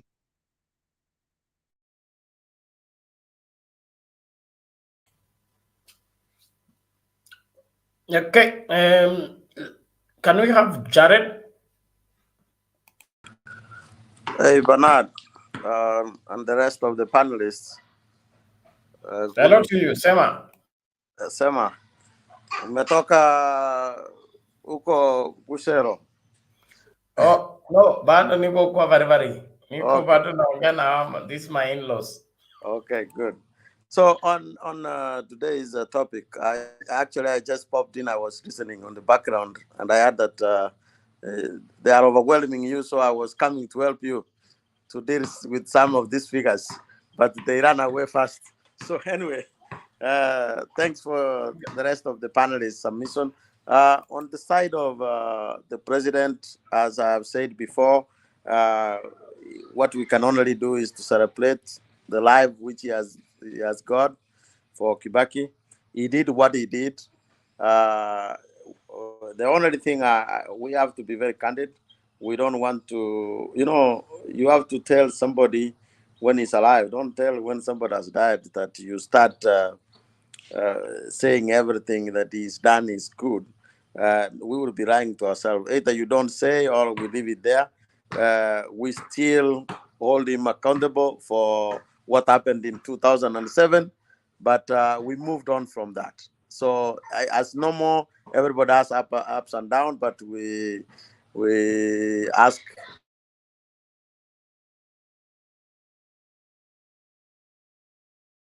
what he did, and he built a foundation for us to move forward. I still do not personally agree to those who say that he is the best president we have ever had. That is being very economical to the truth. I still believe that when everything is said and done, Uhuru Muigai Kenyatta will be the best president for what he has done for the country, for the future of the country. Not today, we might be saying because of emotional attachment today that there is no gas, there is not things. I'm gonna leave that topic. We go to the next topic of Ngilu and the women. What I can say is it's good what they are pushing. Bernard, I've been in this show supporting Mother Karua, and I have said many times the dark horse is Sabina Jege. I was very surprised that I didn't see on the communique from Baba that he was accompanying them, but I was very surprised that he was there. She was there, I mean. So I still consider Sabina Jege to be a dark horse. And we also take serious what this guy Murate said, that for the running for the deputy president, if you are in Kenya, you know that you are not the one. So you already finished that. Those who are in with Baba is where we're gonna get it, and it was decided probably a year ago. That's what he said. A year ago, there was no Mata Karua. There was only Sabina Chege. So when I joined those dots, I still come to that Sabina Chege might be the dark horse. Let's watch on that because it does not divide anywhere. As much as we like Mata Karua, is equally loved and ate it at almost equal time. There are still people who do not like her for what happened. I don't have to repeat myself. But it's good for women coming up to support one of their own. I hope they are angry and they push it so that they say whoever who chooses a running mate as a woman, they will come overwhelmingly behind that. And it would be nice, even the other place, to have somebody who would be an opposition also as a woman. So we need to build both sides. We don't build only one side. As Martha Karua said, those who listened today on Papa's US trip, he said that everybody knows that Baba is the president, is the fifth, or they are looking now is to widen the margin so that there will be no contestation at all. And I honestly agree with that this is known for those who have eyes and you choose to see, you can see that. We don't have to say that any loud. For the last one of the independent candidates, I think we might not see a bigger number like last time, like 2017 general election, because there was a so-called consensus march which was done. Except the one obvious Ketel and Alfred Ketel and a few Sango who did not agree. Those are the ones. I don't expect to have many as the previous parliament, unless things change. That's how I see it on their chances. There is chances actually. Those few who will like Alfred, who will go like this Kigeweu. Once he has turned all 360 on Gigaweo, people might sympathize with him and then he might surprise somebody. That's all I have for now today. I was just popping in to see how the people are going. Let's see what everybody else say. Ndeto, behave one, and don't be thrown out. You are now a veteran. Don't be ready for not to throw you out. And also, I see David Olo. Hi, how you doing? So thanks a lot. That's all I have. Okay, thank you, Jared. We appreciate that. I think we will stick by the standing orders. We have sung and sung. We don't want a black screen, and it's like people just want us to repeat the song. So if you come off camera, you will not be added to the screen. If you stay in the back long enough, we just kick you out because sio ni mtoto hapa ambaye tutapiti, we will keep repeating the same thing over and over. If you're making progress, we should make progress together. If you're here to derail the debate, I will not have room for you. That is how it's going to be. And the warnings we've been giving on the comment section before we block you, we have ceased from that. The moment you put a nasty comment, we just block you without any further notice, so that everybody will know we are not here to play games. And respect the time that we are spending here, because it is not that we have nothing else to do. We are here because this is what we are doing. And if you have no respect for it, then you find something else to do elsewhere, not here. Thank you very much. Let's go back to Eli, I think. Yes. Eli, karibu. Asante, Bwana Bernard. Yeah, so much has been said. I was there earlier, so I will just continue and contribute, maybe based on some reaction of what the other members of the panel have said. Kasuti left, but I remember Tom talking about prices sometimes back when he was talking about was it bread costing 8 or 10 shillings? That jogged my memory back to when Moi took over the realm. And I remember one day I picked up a 5-shilling note and I came with it home. I gave to my father and he was like, "Where did you get this money from?" I said, "I picked them on the street." He said, "Okay, you have a bath, we are going somewhere." So believe you me, with the 5 shillings we went, we bought bread and milk and 2 kilos of sugar, and there was change. Now, that's where the economy was at that time, just after Moi took over the realms of power. I also had Bundi talking about the primaries and how to better handle issues to do with primaries and nominations. And I tend to agree with one of his suggestions, that it's high time we upped the game. We gave the IEBC more leverage, invest in it, so that even parties can use the IEBC. You can imagine if we had just a period of primaries and the IEBC was running it and people were voting, and they already have the mechanisms, they already have the network, they already can give you and run results. All you need to do is to plug into their system, have an API to their system, and within one day, you get your results. And you know who is your running, who is running on your party, who has your ticket. So yeah, it's time to have that discussion, and I hope in the next parliament we'll have sober minds, people who can think outside the box, have the nation at heart, have posterity when they are discussing issues, and not just discussing what nowadays people have come to call the tumbocracy, where you just think about your stomach.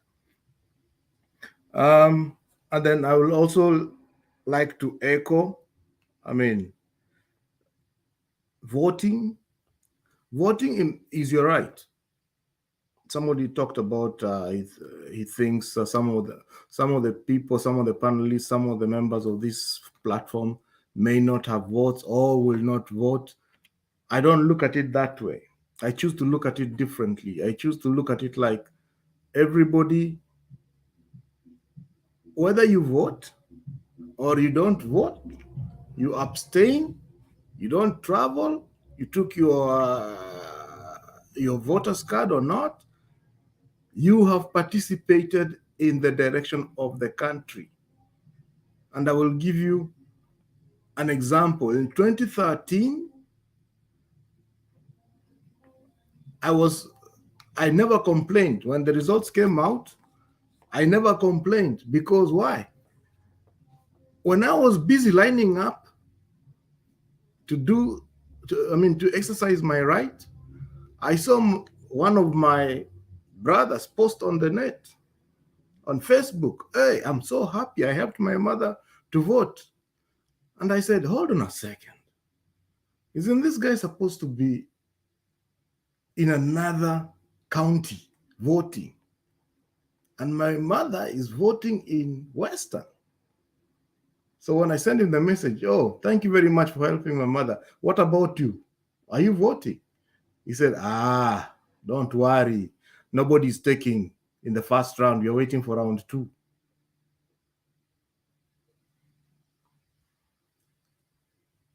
That is how you not voting influences the results. And you cannot complain. Whether you voted, you did not vote, your action dictates or affects the outcome of the election. So that's what I would just want to urge people, even as people plan on where they will be on that election day. Don't think on the 50+1 first round notion. Get out, exercise your right. If you sit home and decide to watch Netflix the whole day, or be following live coverage from different polling stations the whole day and you did not vote, you have exercised your right. And then I had people talking about, I don't want to talk about Kalonzo. I'll skip that. I'll go back to the panelist who just left, and he mentioned something about Sabina being there in the US. Yeah, I just saw her on the high table in the US. I can only summarize her actions as a sacrifice. At times you have to sacrifice your personal ambitions for the greater good of the country. If you've been called and been coaxed to be part of the national team that's running a campaign internationally or nationally at the expense of your own ambitions at a county level, whether county level or MCA, senator, whatever, it's a sacrifice. And when history is written, your name will be somewhere. It's not just Sabina. I saw Sally Kosgei on the high table. We remember the words of the late George Saitoti when he was removed from his position in Kanu, and he stood up. He did not fight. He just stood up and said, "There comes a time when the nation is more important than an individual." I hope we can have more and more leaders of the same caliber with the current crop of leaders that we have. I had said my tribute to the president who just left us, President Kibaki, and what he did to for the country, especially in economic stability. As many have shared, he may have had not so good a grip on politics, and maybe it was because of avoiding controversies. Because at times when a person is a person who avoids controversies, they will not engage in high octane politics, but they will try to stay on the course of what they can account for. And we're talking about scalable achievements, and that's what Kibaki was good at. Economics, the economy of the country, that's scalable. You can always say, I can see this, I can see money here, I can see development here, I can see capacity building in this area. That's what he was good at. But in terms of the real politics, yeah, Moi was a professor of politics, bad and good, survival. Baba said a statement today, which was, I hope it was on a light note, but it is fact. In 2020, when he came to the US, the last time he came to the US, the second president left us. This year, when he planned to go to the US again, the third president left us. I leave it there. I don't know what people will read into that. Thank you, Bernard. You are still in Western? Yes. Thank you, Eli. That is now overrated. But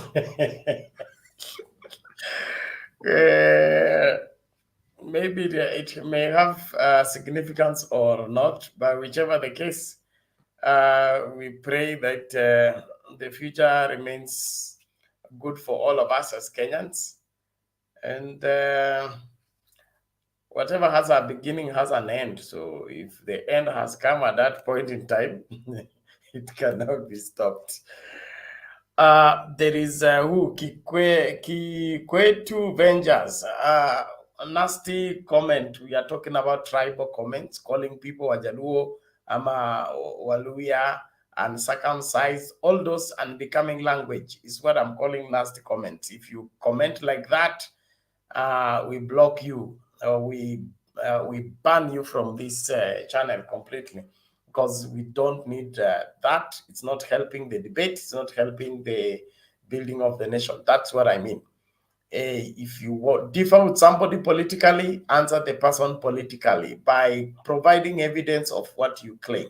If the person says UDA is more popular than Azimio in a particular locality, prove it otherwise by giving evidence, not saying you are useless, you're good for nothing. How can UDA be that? Insulting people, that is not acceptable, not at this time and age. So that is what I mean. If I think that's clear enough. And we also just need to respect one another.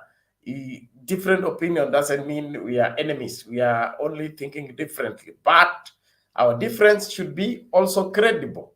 I should not just deny something simply because you have said it, or post something because it is not part of your fraternity. We have a meeting point, and that is the laws of nature. We all breathe in, breathe out. UDA breathes in, breathes out. So does Azimio. We cannot deny the breathing in and out simply because we have a different political position. So tukifika hapo mpaka tumeanza kubadilisha that we are no longer breathing in oxygen and breathing out carbon dioxide, then tumeamua mpaka sasa kudanganya tu kila mtu. And that is where my point of departure. I want us to respect one another, do what is good for this country.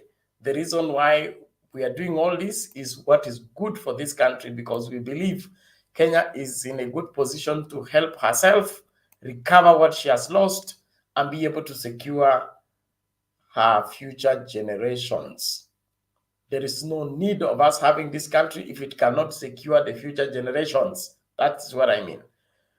Thank you. Now naomba tumsikilize nani? Martin, ulikuwa umefanya submission yako kweli?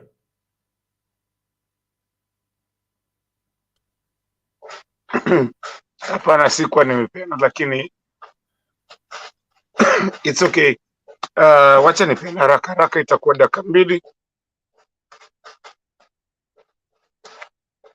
Yangu ya kusema ni hiyo kitu kwanza umesema. Sorry, niko na kahoma kidogo, so sauti inapotea kidogo. But independent candidates, I feel we're going to have a problem now. It's going to be another party. Because mtu akigongoma, I mean, akienda mahali ashindwe, maybe this is what the party has said, and they've decided to give someone, mtu anakimbia independent. I have a big problem with the independent. Yo, I mean, I believe everybody needs to, anaweza enda kwe, hata kama ameshindwa ile side nyingine ya nomination, lakini naona ikituletea shida siku moja. I have no problem, Raila will be the president. Azimio is going in. But I feel we'll have a problem to where you have, you can be the president, lakini una power of what your agenda is. I have a big problem na your independent countries. I mean, candidates. Inanisumbua sana. I don't know, nimekuwa nikisumbuka niyo kitu sana.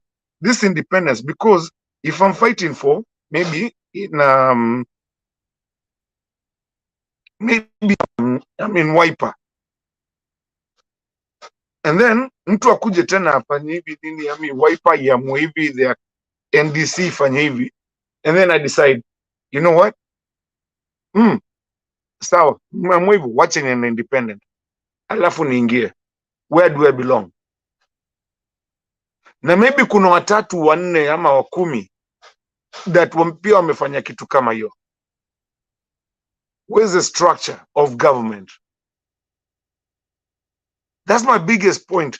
Like, see, I don't care, you can go as whoever you are, but where's the structure of government where you don't have a whip, you don't have anything? Ni kama classroom.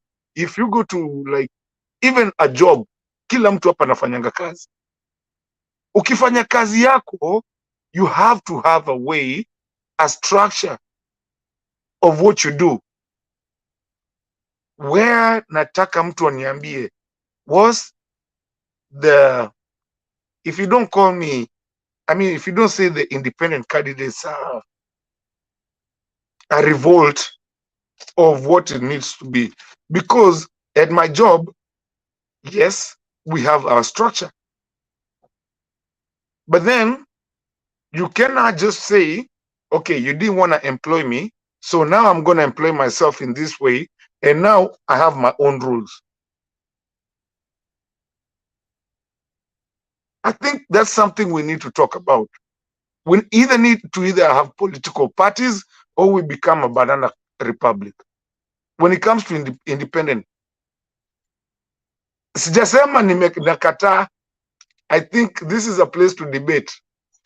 So I want us to debate on that, Bernard, if you allow. I want us to really think so much about this independence, because if one day comes, we have half of the political system in power being independent, what are we going to do? You see, tutafanya nini? And then another thing I wanted to say, I wanted to talk about Martha Karua. Alisema leo, sisi kuna mtu imeongelewa hapa, watu wenye wako, the people like us who are in diaspora, does not mean that we don't have a vote. Okay, maybe you might, like for me, I vote every year. But because I have my voters. But just because you don't have a voter's card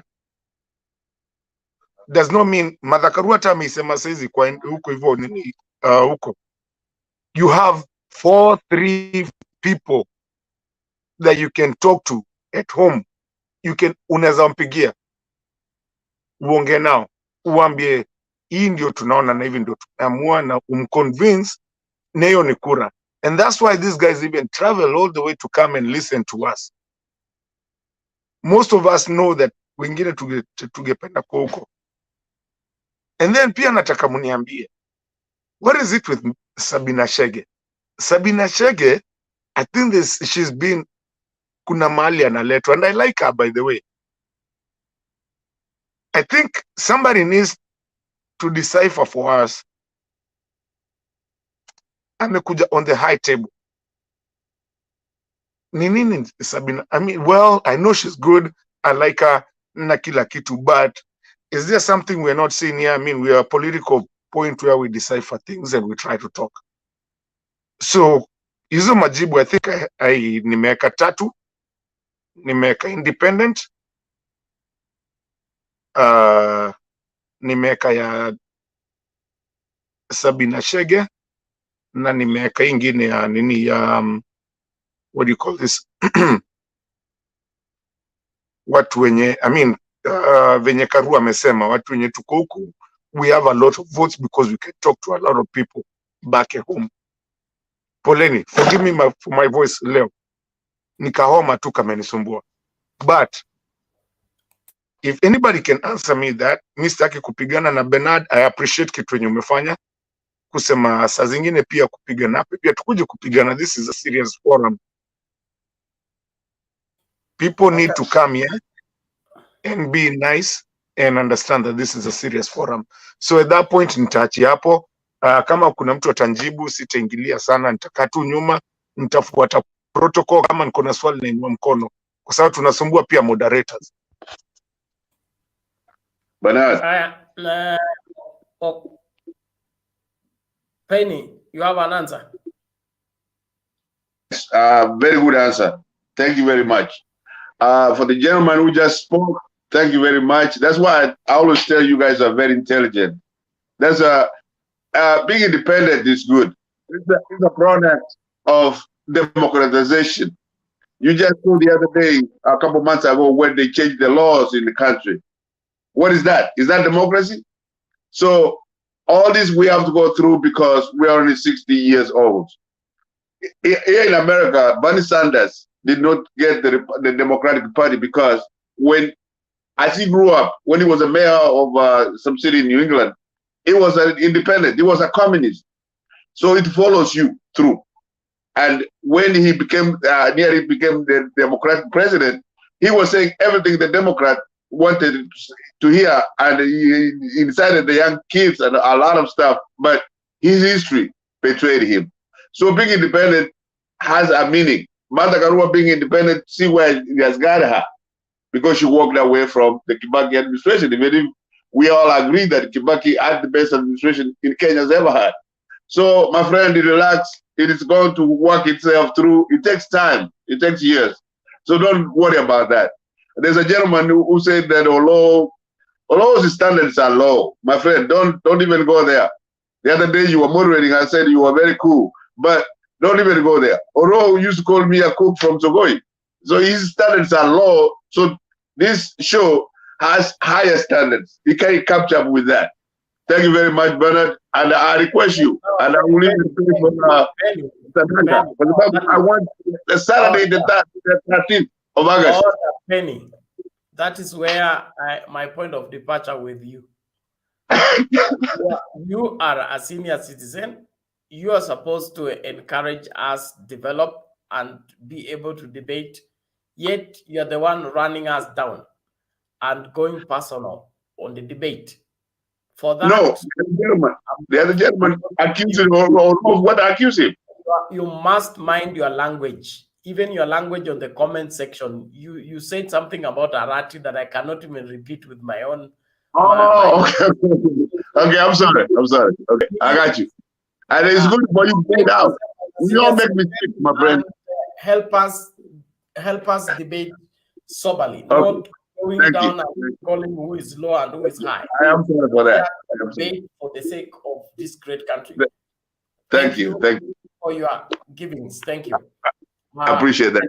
I think, Martin, your answer, independent is constitutional, and there is nothing undemocratic about it. In my opinion, they have all the rights to run on independent, and we can still have an independent president. You run on independent ticket and end up being president, and democracy is negotiated. Mukifika parliament na wale watu wa party, you put together two parties that can support your independence as a president. You still run the country. If they come together, they impeach you, so be it. But they must have a grounds to impeach you. So impeachment is not simply because you have numbers. You must have a grounds upon which you are impeached. Bernard, I still think it's a ticking time bomb. No, it can't. It can't be. It's within the framework of the Constitution. But let's give allowance for other people to weigh on the same. Andrew had his hand up. Yeah. Quickly, half a minute, kill him too. Yeah. Good morning, everyone. Yes. I would only say on the independent candidates, as I still go to get from what Martha Karua said. I've looked both sides. Now I say, if you look both two sides and you find there is no party to join, then apply independent from day one, so that you take care that now me, I don't want to join both or any party. I'm independent because the law allows you. And now in parliament also they need to enact a law that will support this kind of candidate, so that they can be able also to have a playground. They can also not be intimidated in any way or another. And on the same, he also asked about he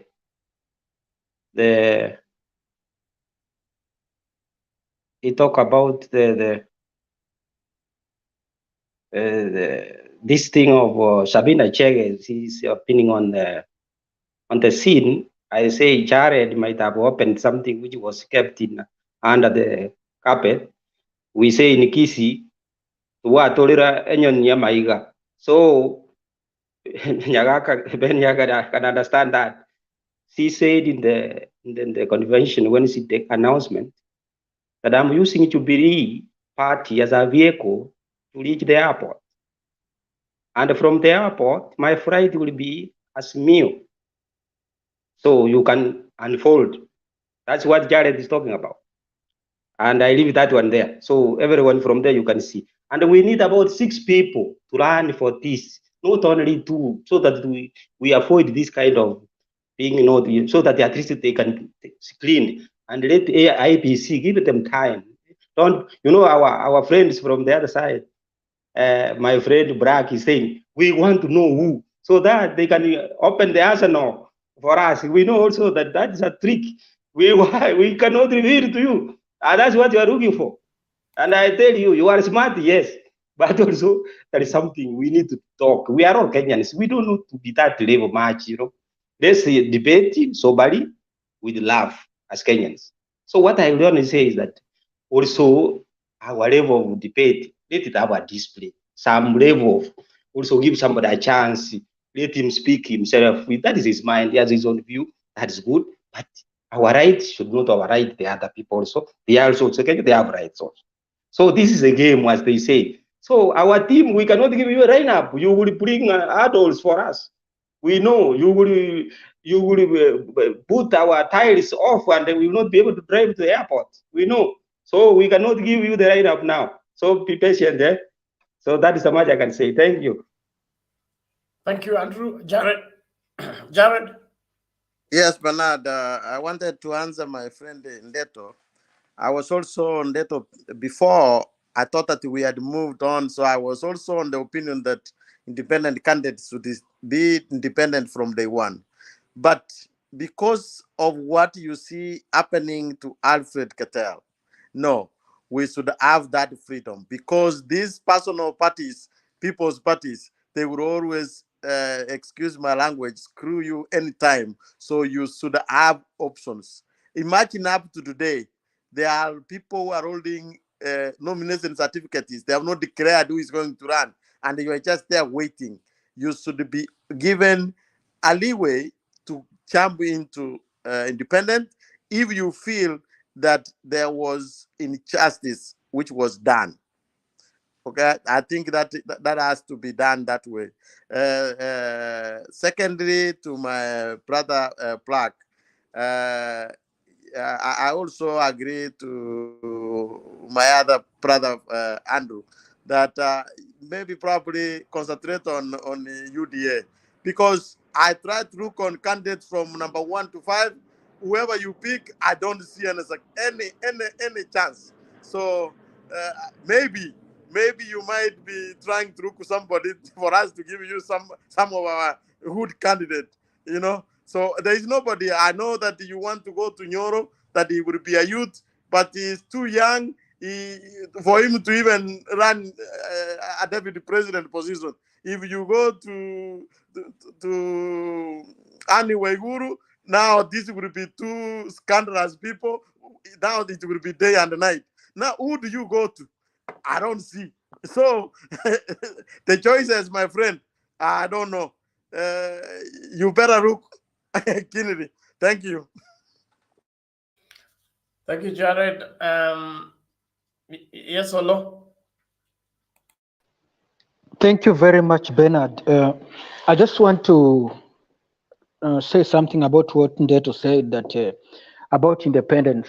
I think that independence will make us realize people's I don't know, let me call them sera. Itafanya to realize sera za watu, because you know there is no need of people to elect someone just because he's in a or he or she is in a party, yet they leave someone because that person is independent. Because you know, when you are independent, you don't become so attractive, because you know, people just walk around.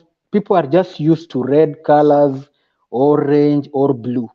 When you are independent and you use some very strange colors that people are not used to during every elections, it's very hard to convince them. But when people will realize that it is about what someone has to offer, being an independent will be a very, very valuable thing to wananchi. So they'll have a wide range of things to look at. So I think independence should stay, and it should just stay that way. And I know it will reach a moment that we will realize the the best thing about being independent. And then I want to talk something about Sabina Chege. I think Sabina Chege is she's one of the crop of new politicians that are coming up, and it is good because she's now going national. And I don't. I hear some people saying that she is good to be considered as one of the deputy presidents, and that is a good idea if it happens. But I think she's not yet there. And I want to say again something that today I saw some people from Nakuru fronting Anne Waiguru to be William Ruto's deputy. And I think that's a very big joke. That is an insult to our intelligence. Because if you mix William Ruto and Waiguru, I wonder where you will sell them. You can't move on. They will that ticket is dead on arrival. So and Ruto is funny. He will go for Waiguru because right now, because so many people are fronting Karua. He's trying to anajaribu kupima hewa, alafu utashtuka. Anajua Wakenya ni watu wafikiri. Right now people are acting like they've forgotten whom Anne Waiguru is and all the things that she did. So utakuta Ruto atamchagua, but that ticket can't sell. And I'm really hoping that that he does that. So that is what I can say. Thank you very much. Okay, hello. Who else? Tom, is that hand lifted or you are scratching as well? It's lifted. I cannot stretch like that. Anyway, I just want to tell Ndeto, because I've heard Ndeto's fear is the power of the president or the power of the government. That is his main fear. But maybe I should just take you back why the new constitution regarded we should have a position for independent candidates. Because over the decades, we have a situation where if you look at the nomination process, they get sabotaged.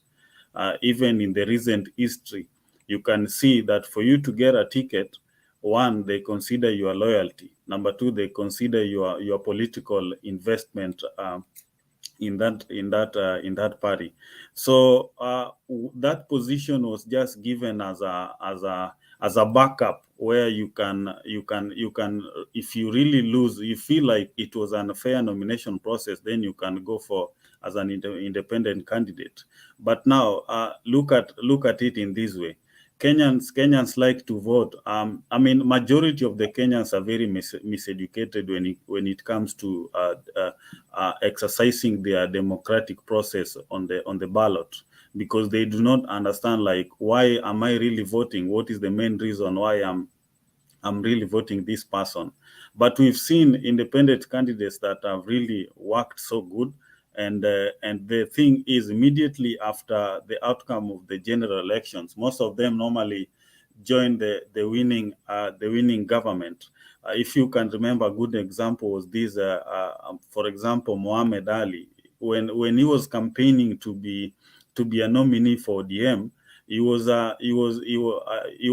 using the ODM, but when he did not receive the ticket, he went ahead and participated in that election as an independent. But where is he today? So I know the fear is the 50 plus one votes. That should not really worries you, because if you can remember, in the previous election, those who are who vied as independent candidates were less than 4,000. They were around 3,500 and something, which is like 0.1% of the total votes. So that should not really worries you. But the votes come from the grassroots. The people that the presidential elections is one of the kind of elections. The voting process that majority of Kenyans wake up early in the morning and they think of the president. But when it comes to these other leaders, whether governor, senator, MCAs, Kenyans really get confused. And I think we are still we are still not out of the socialism way of the government. I think that is still rooted in our mind. And I was just trying to reiterate that to you. Maybe it can make sense to you or not, but I believe you had something. Okay, thank you, Tom. Black.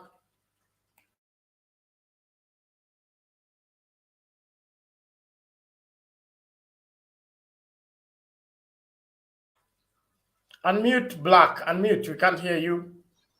Okay, pole. First of all, nataka kuunga mkono whatever Martin Leto said. I mean, guys, the ones tuko kwenye panel na wale ambao wako kule wanatuangalia, hata pia Andrew Muriasi, you said the same. I concur with you, Jared. I mean, this is just a debate. Naona mwisho wa siku sisi ni mandugu na tuna madada pia. Naona whichever side wins, at the end of the day our hustles will still be the same. Lazima tutatafutia familia zetu. Unaona? So tusiweke eti siasa iwe mpaka eti iwe chuki ama pengine mtu anaiweka kwa roho ama no. Hii kitu inakuja kwa msimu, inakuja itaenda. Unaona? So as we debate, usisiweke ile kwa roho mpaka yani unaona mwenzako yani ni kama chuki, pengine mtu anataka kufanyia mwenzake vibaya, wengine pengine watukanane kwenye comment section. Hiyo sio sawa. I mean, it is wrong. Unaona? So as we watch in the background, tujaribu kuichukulia ni kama tu sports. Unaona? Unaweza kuwa na rafiki yako ama ndugu yako but anachezea the opposing team. Mwisho wa siku mkiwa ndani ya kile kiwanja, he ceases to become your friend. If he's your brother, he ceases to become a brother. He becomes an opponent. But it does not mean unamchukia. Unaona? Ukimwona mahali pengine anaenda kufunga and the only option for you to stop him from scoring is to strip him down, kumtega, kumangusha, you do so. But you are not doing so because unamchukia. No, you are doing so because you are looking for the interest of your team. But at the end of the 90 minutes game ikishaisha, you go back home bado kama brothers and friends. We should realize that. So as we are watching this debate from wherever we are, and as we are arguing or debating here in the panelists, we should always have this thing or this thought in our minds that none of us here is an enemy to the other one, and none of us here should be hated by the other one. That is wrong. Sote ni wa Kenya. Unaona? So if at all there's anybody that felt maybe my aggressiveness that pengine I may have in any way tripped anyone's mind, from my side, poleni ama pole. Unaona? Nawapenda nyote ndugu zangu, na kama kuna madada ni dada zangu, we are all one. Unaona? So hata tukue tuna debate as a sober debate, chenye unaweza sema kitu nisipende, sawa, naweza sema kitu usipende, ni sawa. Unaona? So tupendane tu. Poa. Kwa lolote ile ambapo pengine mtu atasikia vibaya, niwe radhi from my side. Sote ni mandugu. Sivyo?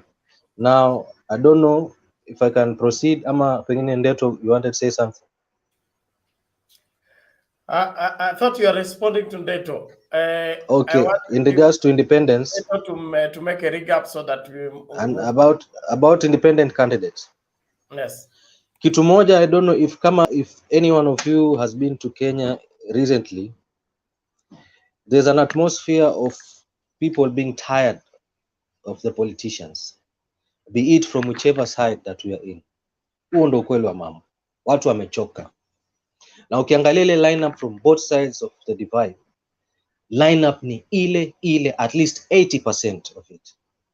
Naangalia wananchi wamechoka. Now the question you should ask yourself is this: je, wananchi watajitokeza kwenda kupiga kura ama wamechoka wakose kwenda kupiga kura? Naelewa. So hili ni swala ambalo we should look at it deeply, because kitu ambacho tumekuwa tukifocus sana nacho ni chama ama the side, but we fail to realize the reality in the ground is that the common mwananchi are tired ya politicians their side zote mbili. Na ukiangalia hawa wote wamejaribu kupigania kupata hizi tikiti, if at all watu wataenda kupiga kura kulingana na vile vyama ambavyo wanavipenda, tutaenda kupeleka wale politicians kwa parliament, and you will not be expecting change if at all you're going to be voting for the same politicians just by the fact that unapenda ile chama.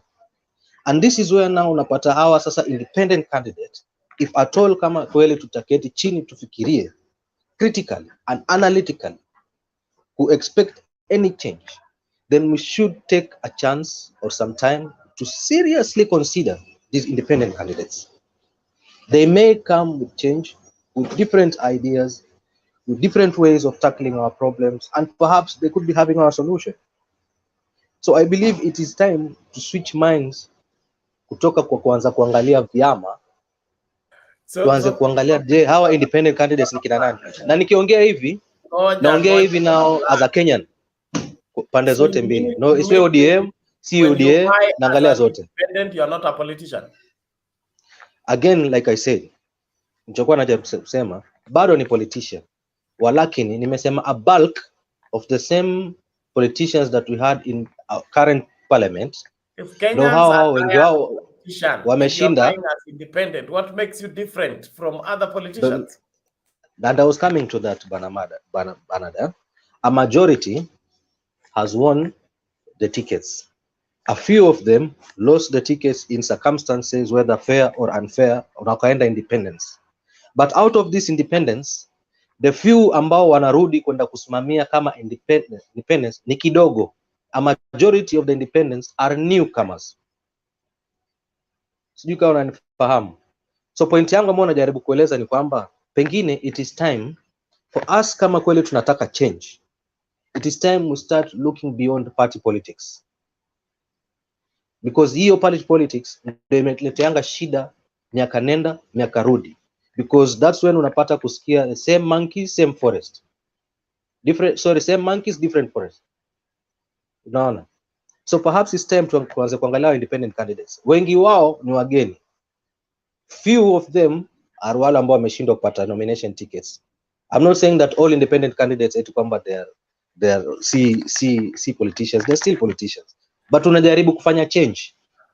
You cannot apply the same thing that you've been doing every day expecting different results. Analysis is one thing, because traditionally the majority of the members of parliament don't make back to parliament. That is a traditional way of Kenyans voting in. Majority of the people who have served don't make back. That's whether they are in political parties or they are independent. Almost 85% don't make back to parliament. Only 15% makes back to parliament. And so saying that it is the political party that has made Kenyans to change their mind about the people buying, I don't think that holds water. Kitu ambacho najaribu kuambia ni hivi, like right now, sindio? We have members of parliament currently sitting, sindio? A majority of them, they have still wameshinda bado nomination tickets kwa vile vyama ambavyo bado viliwaleta in parliament, yet they have failed their people.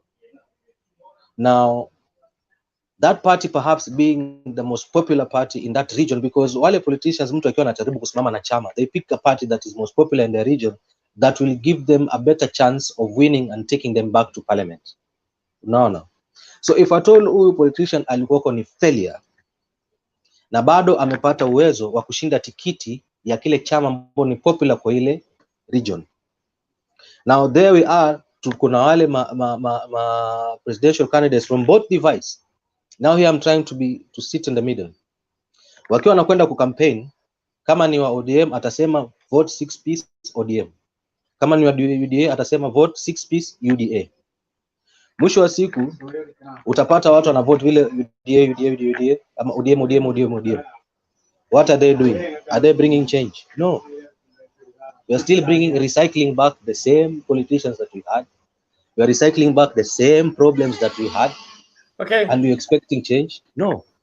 Well, so that's why I'm saying, my point hapa ni, in my view, I'm of the opinion that these independent candidates could be having a solution to our problems by bringing us the change that we so deserve. And I close my case there. Thank you for the chance. Martin.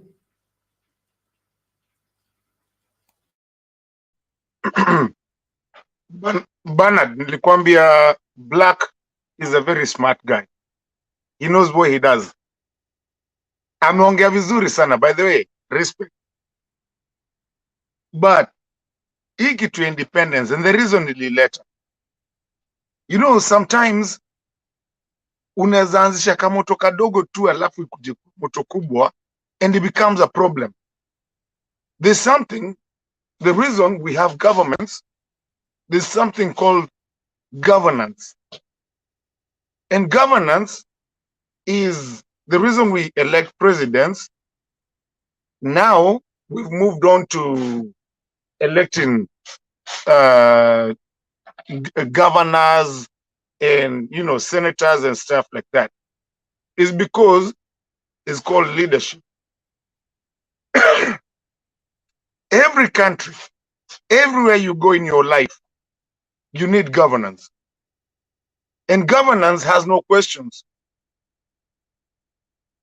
And that's why we have constitutions. We have the Kenyan Constitution, we have the United States Constitution. Now ukifika, by the way, kuna penal codes. When you ukienda Machakos, what you can do in Machakos is not what you can do in Nairobi or Kakamega. This independence, for me, yes, we've agreed. You know, mtu mwenye ako aggravated about, you know, I didn't win this, I'm going something. You know, I'm gonna, kwendeni huko basi, kaeni na chama yenyu, naenda kufanya hivi. What you do as a president, at the end of it, when you're on top of the seat, you will not be able to say anything because there's nothing you can do. And it's the same problem we've suffered with the constitution that we did Naruto. And that's why you find Uhuru ameshindwa venye anaweza fanyia Ruto, yet ni mdogo wake. Independent, my friend, kama wewe ni prezo na uko na independent, hayuko kwa chama yako. Na by the way, but God forbid, wakuwe watu 50 independence, 50%, my friend, utaweza run your government. So for me, what I'm just saying is just something that I've looked in government, I mean, in governance, because as a person that runs the country, that all the population depends on you, you have to be able to run that government. But then if you have so many people who you cannot even whip them, that's why kwa parliament tuko na chief whip, minority whip, nini, because you're governing. You're not just there to play games. So for me, I feel like we're having a problem with this independence. Now it's a ticking time bomb. Itakuja kutugonga. God, yeah, I don't think so. Independent candidates are constitutionally protected. And that you got into parliament through independent ticket doesn't stop you from aligning yourself to a political party that you support. The whipping of people in parliament on how they vote is cross-cutting. You whip the independent because you want the bill to pass. You don't have limit to who to convince. So I can be an independent president, may win on independent ticket, but I am a good lobbyist. I am good at convincing people. They will still vote for me and vote for my bill. It doesn't mean that when you are in a political party, you have no choice on whether to vote with the government or against the government. You still have the liberty of choosing either to support the political party or go against the political party. Your independence as a member of parliament remains the same. As a political, if I get into parliament as an ODM member and ODM wants to legislate a law that is going to go against my conviction, I have a right to withdraw either from voting or vote against that law. I'm not bound by ODM to always vote for ODM. So independent is taking care of people who feel they have been victimized by their political parties. That's one avenue. The other one is they are not comfortable supporting a particular persuasion of a political party. They just want to be in politics and do their politics the clean way without getting into dirty party politics. So whichever way, but when you get into parliament, everybody lobbies, everybody whips, everybody seeks who to support. You cannot assume that I got into parliament with the majority, and so I will always pass my bills. These same majority people will be bribed by the opposition to embarrass you on the floor of the house. The notion that Uhuru Kenyatta has been helpless on how to deal with William Ruto, I don't think so. It is only that Uhuru Kenyatta has been lenient and he did not want to rough up the deputy president. But if Uhuru Kenyatta wanted to get rid of the deputy, he would have done that very cleanly and nobody would have taken him anywhere. If Uhuru Kenyatta was Moi or Uhuru Kenyatta was somebody else, William Ruto would not be deputy president today, and even Kibaki. If Uhuru Kenyatta was Mwai Kibaki, William Ruto would not be in office today without changing any law anywhere. There are many ways to kill the rat. It's only that Uhuru Kenyatta refused to use that because of his own issues with William Ruto. In fact, at times I feel like Uhuru Kenyatta protects William Ruto more than William Ruto realizes. But as far as dealing with the a rebel officer or a rebel members of parliament, there are many options in the law you can exercise to deal with such people. So being president gives you an option. Kuna watu ambao you will waive the file, they will vote for you. Others, you just phone call, they will vote for you. Others, there are so many ways. So I don't think independent is a problem. In fact, to me, it is healthy. Only that those independent. Bernard, can we agree on something, me and you? Can you agree on something? Let me finish my statement. You're coming in.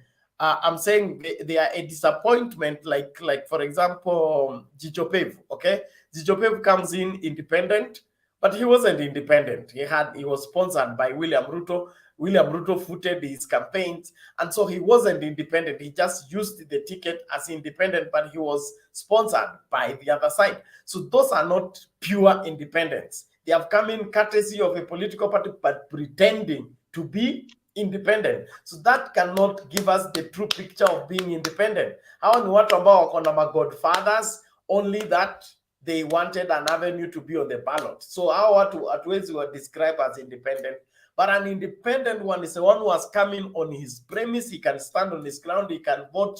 This time he votes with the government. The other time he votes against the government. He's free. That is an independent. Lakini hao wengine wote wako na godfather. Tusiwachanganye na tuwatumie kama definition. Thank you. Maweza tujibu haraka haraka alafu niachie watu wengine. Yes. So me and you and the panels and the panelists, can we agree today we haven't seen anybody that was just an independent alikuja tu kivyake. Inakuwaga umeshindwa mahali umekuja mahali. Alafu sasa because umeshindwa hiyo side nyingine unakuja sasa unasema nitaenda peke yangu. So can we agree instead of even calling them independent and call them defiance, because ni ule mtoto mwenye hii kitu yako ijafanyika sasa ndio sasa anasema usawa ulinikataa basi mimi nimeenda pale.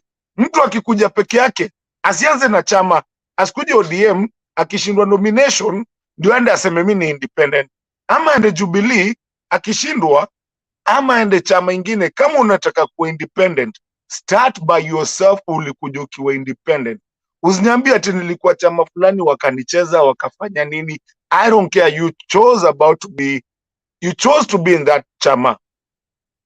What started in? Ukishindiwa huko, my friend, usikuja kuniambia independent my foot. Kama unakuja ku independent, kuja ukiwa independent. Usiniambie nilikuwa wa chama fulani, nilikuwa sijui wapi. Kuja ukiwa chama ya independent. Nimekuja mimi mwenyewe. Usitoke kwa chama ingine unakuja kutuambia ati sasa mimi ni independent, because politics hiyo chama na governance hiyo chama na nini ilifanyika haiku serve you what you wanted to do. Sasa unakuja kuniambia independent. What the hell are you telling me? Kuja peke yako kimwanaume kimasomaso. Thank you. I think that's clear. What, David, what is it? Bernard, I'm just contributing on that point. First of all, I want to respond to Black that what he's saying is pointless because you see, when you are becoming independent, you know what you are getting yourself into. You see, it's like all the fishes in the sea. There are big fish and there are small fish. The big fish can swallow the small ones, and the small ones also must be careful so that they don't get swallowed. When you are getting independent, it is every man for himself. So you should not claim that the ground should be receded to favor the independents. So that one, I find that one pointless. And then I want to respond to Mato that there are people who started as an independence, as independents. Someone like Ngirishi, she didn't move from any party. She started from the start. And then, you can't say like that, Ndeto. It is the citizens to choose what they want. The citizens are the boss in this situation. So if they want the independent, then it is for them. And then again, if you say that there will be so many independents in the parliament and it will be hard to whip them, then you see, that is where now the voters will be blamed. Because when you are voting for for those independents, you must think that how are you helping your president? You see, how are we helping the presidential candidate?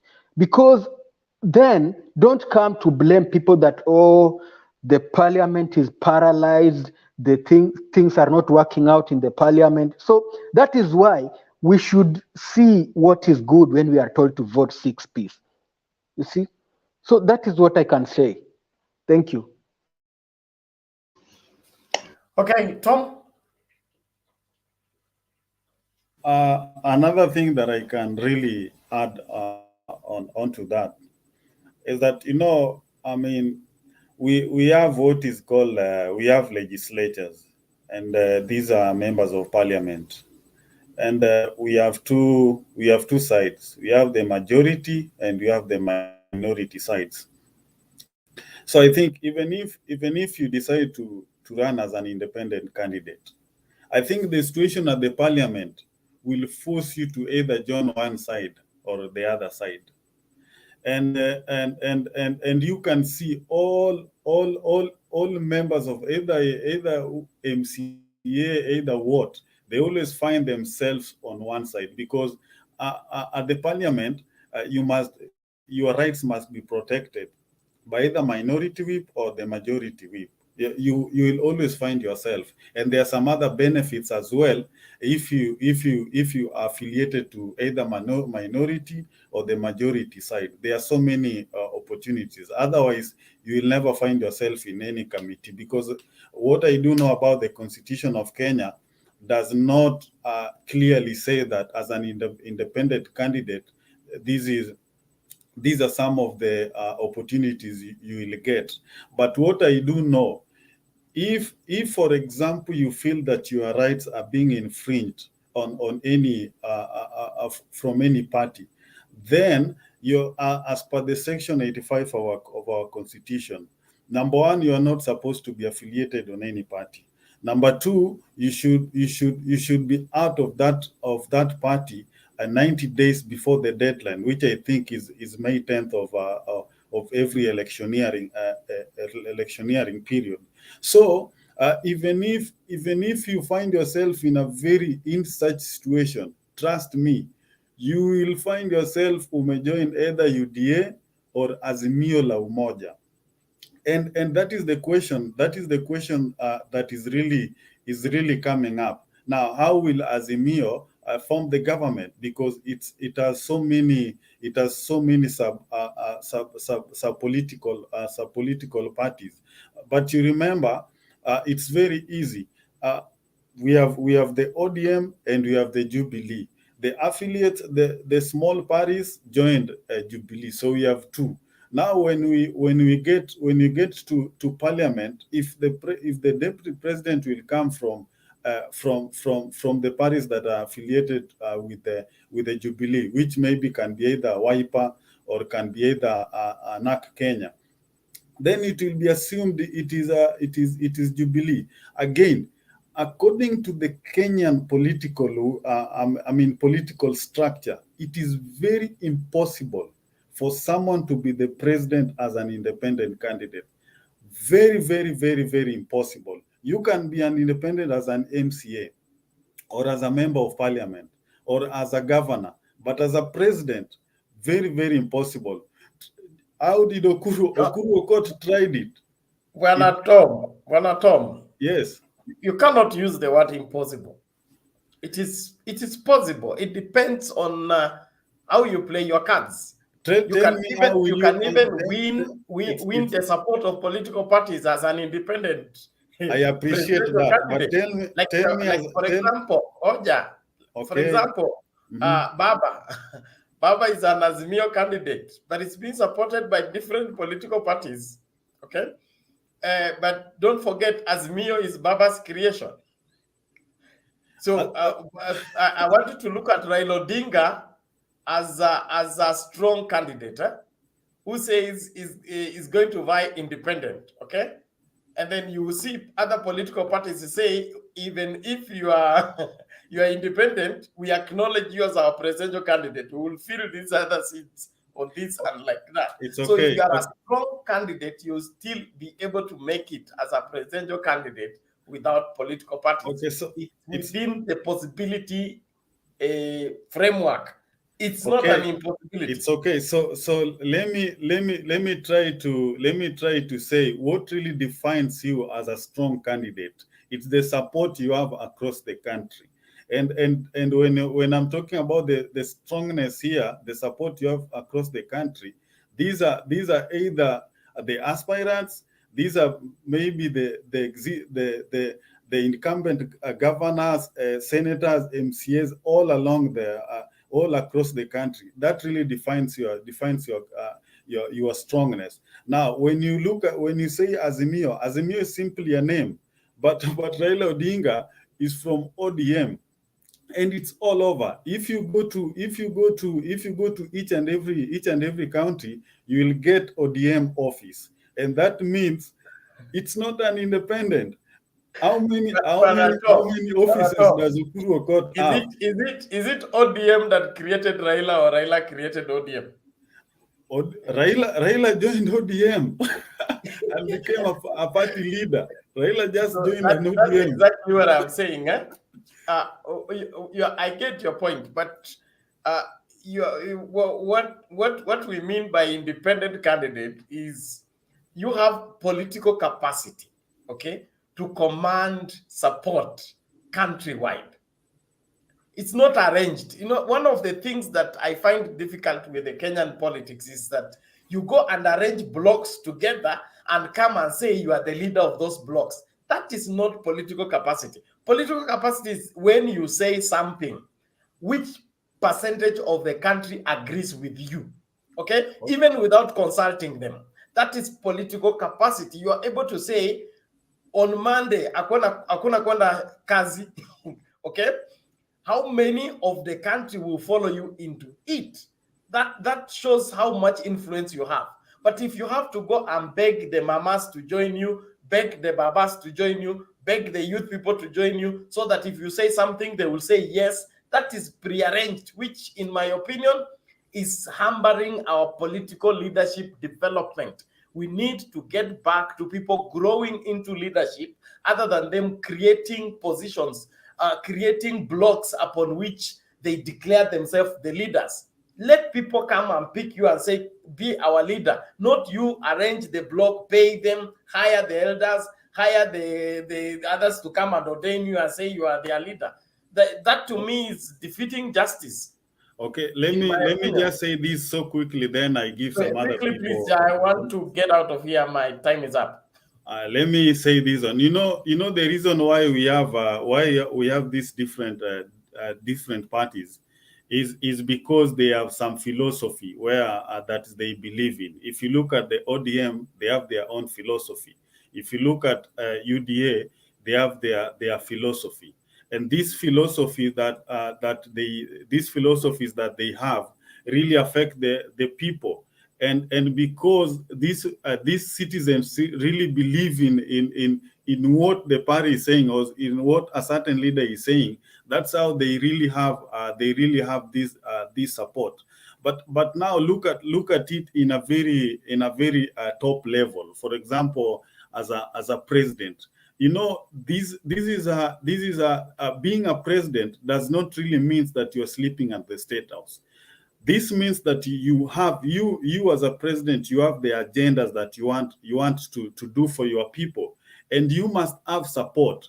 You cannot do anything as a president if you do not have people that can implement your policies at the legislative level, because you as an executive, you must really have the support. So let me say, you as an independent candidate, how will you become a president if you're an independent candidate? You do not have the branches, you do not have the stems.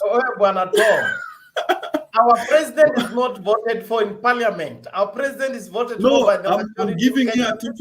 I'm giving you a typical example. Apana, what you are saying is only impossible if the president is supposed to be voted, if it's like in Somalia, okay, where members of parliament are voted in and then they go to vote in president. That is when it becomes impossible. But it is not still an impossibility. Our own is different. We are voted for by the majority of Kenyans, individual. If you are able to convince the largest part of the country to vote for you, you can still be a president as an independent. Then after that, it is you to do what? Lobby, okay? Get people in parliament who will push your agenda, and you will be able to push your agenda regardless of whatever the scenario that there is. But that is on the extreme side. What I would say is we go back to the constitution. We are a multi-party democracy. We are not a multi-independent. We are a multi-party democracy. And so our democracy is governed by political parties. So I don't think we'll come to a place where we will 100% have no political parties and we can have 100% independent in parliament. Bernard kuwa president ndio mama kama president kama independent candidate utaona giza. I think I will attempt that in the future. I will attempt that, and if I do my homework well, I can get this thing. It's only that you are so much set into the old system that you don't want to appropriate the new system. But if I do my homework very well, I can get this thing as an independent without you know. Bernard, you will never govern a country with independence. There's something called governance. Awezi, that's impossible. Is a ticket. It's not an individual. Independence is a ticket. Sijui kama tunaelewana tafadhali.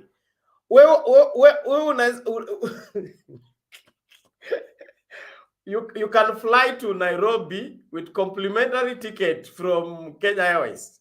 I can buy ticket as an individual, okay? Sawa. We will all be on the same flight, but different tickets.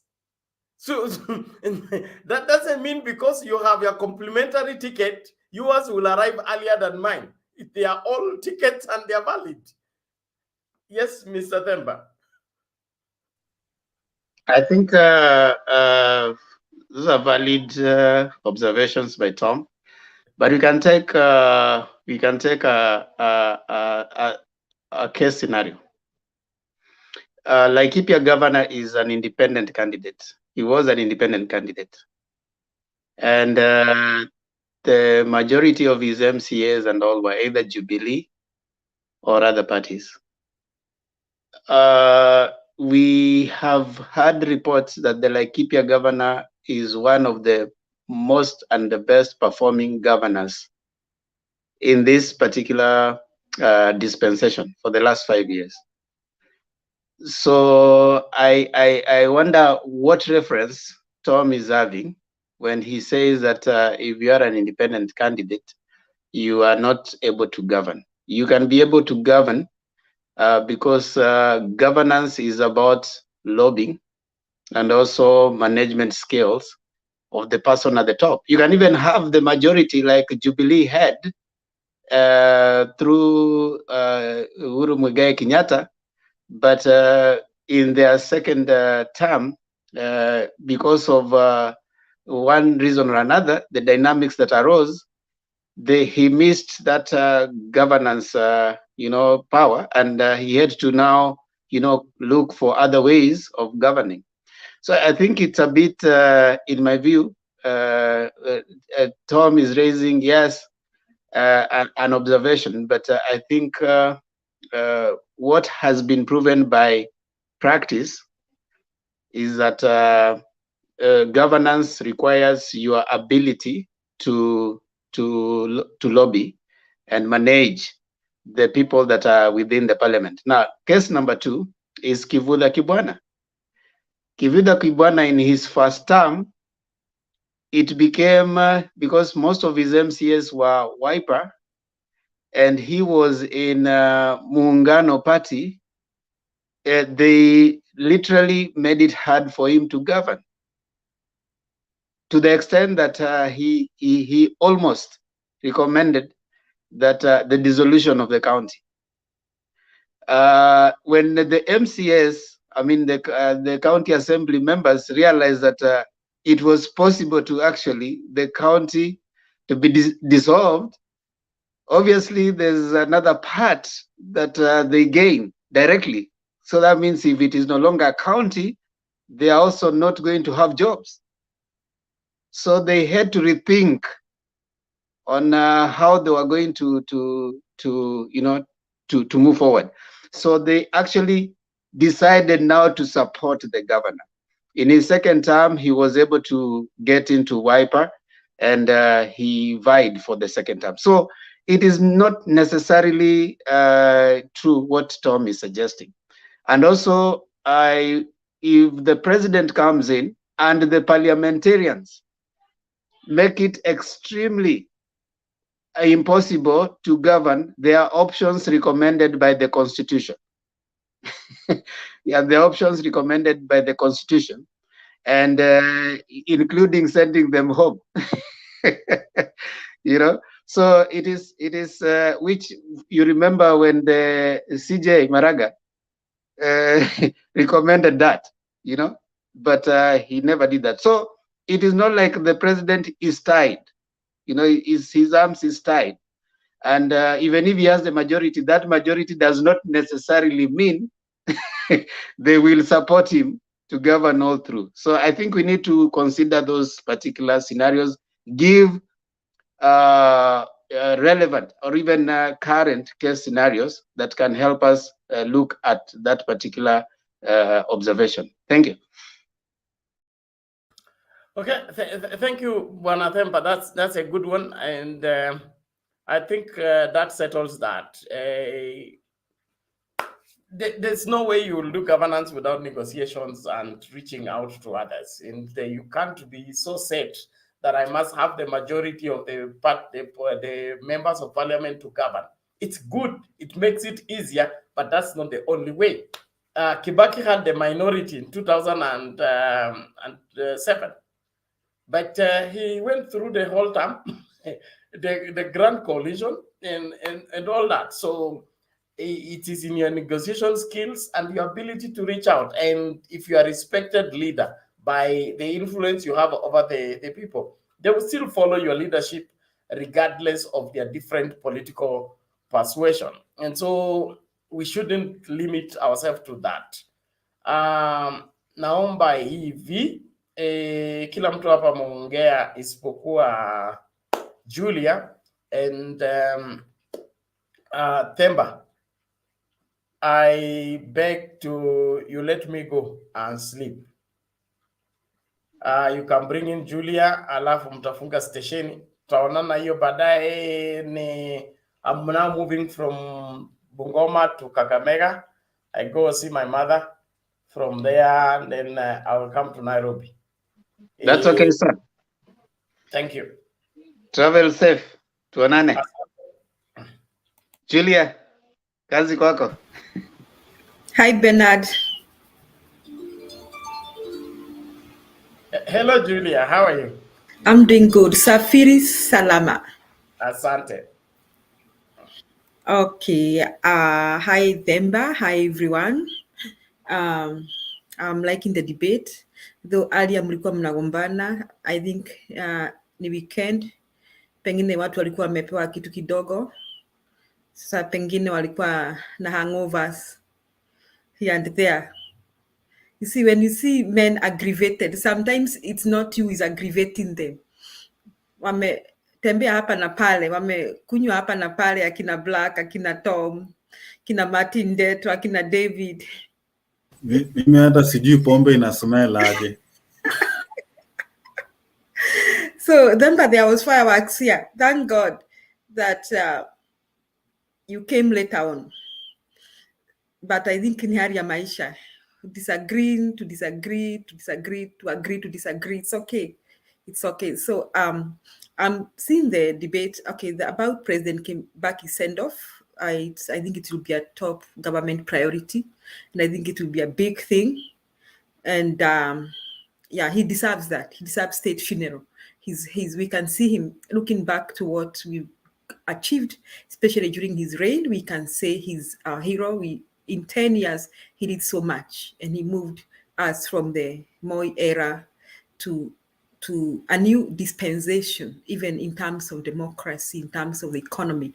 That is why I always say in this show that the young people who are saying, Mr. Black, I have to use this because I can't help it, who are walking around talking about bottoms up, mara sijui waletewe pesa mashinani, sijui wafanywe nini, hawaelewi. They don't understand where we are coming from. Some of us have seen different types of the economy, and if I hear people arguing, I really want to understand them and empathize with them, because they don't understand anything. Somebody was talking about maziwa ya Nyayo. Sisi wengine wetu tumezaliwa tumekunywa maziwa ya Nyayo. We are those children who were taught to say sisi ni watoto wa Nyayo. So everything you would be asked, and you could say, na wewe ni nani? Ni mtoto wa Nyayo. And I think when I was still in high school, it was at the time where you could not say anything against the president. And I think in 1990, I was a candidate, and is when there was now a struggle for multi-party democracy. And I come from my roots are in Kiharo constituency, so I can tell you more about Kenneth Matiba. And I was mature enough to understand what was going on. And I remember him, one time he resigned from the government with somebody called Rubia, and then he said he was chased out of Kanu. Those days you could not dare walk away from the government. You could not dare do that. Before he was detained, this is what Matiba said, that if I'm not in Kanu, then this second, I declare Kenya to be a multi-party democracy. And as soon as it was said that he was arrested and detained, and all of us know how he suffered. All of us know how the likes of Orengo, and then the old man Jaramogi Oginga Odinga, we know that. We know when Matiba was arrested, Orengo and Jaramogi and the others called a meeting in Kamukunji. You know what transpired. Those who reading, if you're young, you should read that history. And then you now began to understand how Raila Amolo Odinga comes in. And now you begin to understand why people respect such people so much. And that fight went on. We were able to have the first elections in 1992, though I still think they were not fair, free and fair. And then we had another election, I think 1997. But still, we can go back and see how we have fought. We came from a single party to multi-party. We came far. I was still growing up, and I knew, even when I went for my first vote, and I understand where we are coming from. I have seen the economy coming from where we could not even have bank accounts. We could not, Kenyans, when I began working, I was being paid from Post Bank. In fact, mshahara yangu ya kwanza Themba nilitua pale kwa Dio. Tulikuwa tunapanga line hapo, unaitwa Themba, Julia, it is counted. Unapewa hapo kwa dirisha. My first year pay. Then serikali katuhurumia kidogo. that is still, I think, in Moi. I began working in Moi era, so I was being paid, nikapelekwa mshahara inapelekwa post bank, and then teachers could be, Mr. Black, you got to pay attention here. We've come from, ndio mukiongea maneno ya UDA, you understand where we get mad when you talk about these people.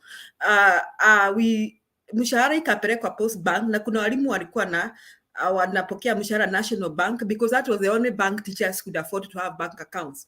And in those days of Moi, we could get our salary on 15th. Mwisho, mwezi nafika mwisho, munaanza kuhesabu. Then we went for Adongo. These are the heroes of Kenya. Adongo, alikuwa secretary wa NAT. We went for a major strike. We went for a shutdown, and we said, whatever happens now happens.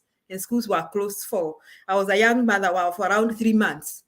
And that is when I think Moi increased our pay to some extent, but still mshahara ilikuwa inachelewa sana.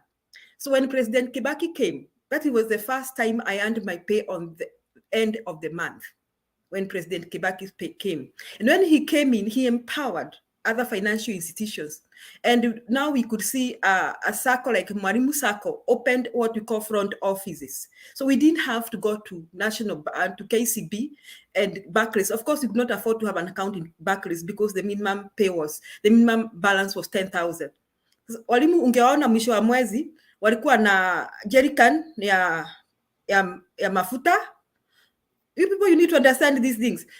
Mwisho wa mwezi you would know. Walimu wanaenda pale kwa National Bank, wanaangalia list mshahara gani imeingia, wanaona civil service ya mwalimu haijaingia, na amekuja all the way from Bondo na jerrycan ya mafuta. You could see, if you wanted to know teachers, they were having jerrycans ya mafuta ya town. But when Kibaki came, first, okay, our pay had been increased by Moi to some extent, but when Kibaki came, we even began having ATM cards. I mean, we were learning to use to use ATM cards. And when Kibaki came, mobile phones also came. So my first line was 2,500. I can still remember, but it was a very important Safaricom line, 0722. And nilikuwa na simu nisikuwa na Samsung, nilikuwa na Nokia, ilikuwa kubwa, but at least I was able to buy a mobile phone. And then the interest rates in the bank went down. Na walimu wakaanza kununua tugari, kujenga tunyumba. I'm talking like that because I'm a teacher. And I think within 10 years of Kibaki, we saw the transformation of people were able to afford what they could not afford. And he began fighting corruption, and he had issues with corrupt Kenyans and politicians. And he really had an uphill task. And I remember one day Nyang' Nyong'o trying to explain to Kenyans why we don't have money. Akasema, why we don't have a lot of money in the economy is because Kibaki has sealed all illegal businesses. He's trying to seal penye mafuta inauzwa illegally. He's trying to seal this. He had an uphill task. So we know where we are coming from. Then we see the fights of, we see Raila fighting for the same democracy. We see the likes of Mother Karawa fighting for justice, and trying to fight corruption. So we know where we are coming from. And we know why the economy. We also remember when you want to talk about Ruto, you remind us the youth for Kanu 92, La Jirongo, 500 shillings note. We know that is where our economy just fell and collapsed. Because Moi alienda central bank akasema cycle style. Ni kama ile makaratasi na print kwa printer yangu, cycle style. Na watu wakapewa 500 shillings note. So there was too much money in the economy. So we know where we are coming from. So we are trying to repair something that has been so damaged. I heard somebody talking about Majani Chai na Moi. Kuna Moi destroyed the tea industry, destroyed the coffee industry. In fact, he made sure he destroyed the coffee industry because it is people in Mount Kenya region who are producing coffee. He made sure he left Mount Kenya region lame. And those who are watching me from Mount Kenya region, kama hamuelewi history, tafadhali naomba. Ignorance is a very bad thing. So the Bible even says, my people die because of lack of knowledge. Hiyo ndio inawasumbua. He destroyed the coffee industry. He made it go to its knees so they could beg him. Moi didn't want anybody who was stable economically. Alitaka watu wenye, they'll be bowing down. And those days we could stand by the road to sing for Moi when he was walking around. Watoto wa Nyayo. Ndio, a bribe principal. Alikuwa na bribe, especially shule za wasichana. Tulikuwa na nyimbo nyingi za kuimbia Moi. So when Kibaki came, Kibaki didn't ask school children to wait for him on the road. He didn't go around schools giving people money. So now, as we celebrate the life of President Kibaki, we shall remember that he changed the way we look at things. And he changed a scenario where we had roadside announcements. In the days of Moi, cabinet secretaries were promoted on the roadside through KBC. Kibaki changed all that. That is why I had an issue with you, Mr. Black, kutuambia ati Ruto alisema ati nitaongea na KRA. Hizo zilikuwa roadside shows za President Moi na Kibaki alitutoa huko. So we don't want to go back there as we celebrate President Kibaki, fellow Kenyans. We don't want to go to roadside shows of former President Moi. We are in a new dispensation. We're looking forward for people who will work on policy matters, who will take issues to parliament, where things will be done legally and through the law, where people will sit and decide we don't want this kind of interest rates, and they will be discussed in parliament by the people through our parliament. We don't want roadside shows. Ati mara nimeongea na Equity ndio ipe Julia loan. Hatutaki hizo mashows. Hizo inaitwa drama. We don't want that. So we want people who are accountable. That is what we are saying. We want people. So as we talk about Kibaki, we are looking forward to bring a government that is going to be accountable, that will pass laws that will favor these Kenyans. If you're talking about our health services, this will be done legally. Si ati leo ninaamka naambia themba, from there nime announce uende Kenyatta National Hospital bila kulipa. Martin Deto, nasikia ulinyang'anywa pikipiki. I'm asking you to go and take back your pikipiki. And Martin Deto was doing illegal things. You see what I'm saying? So as we celebrate the life of our president, hero, Mwai Kibaki, we are looking forward to take this Kenya to another dispensation, this time of economic acceleration, this time where we want to promote zero tolerance to corruption, this time that things will be run through policies passed legally, not roadside shows.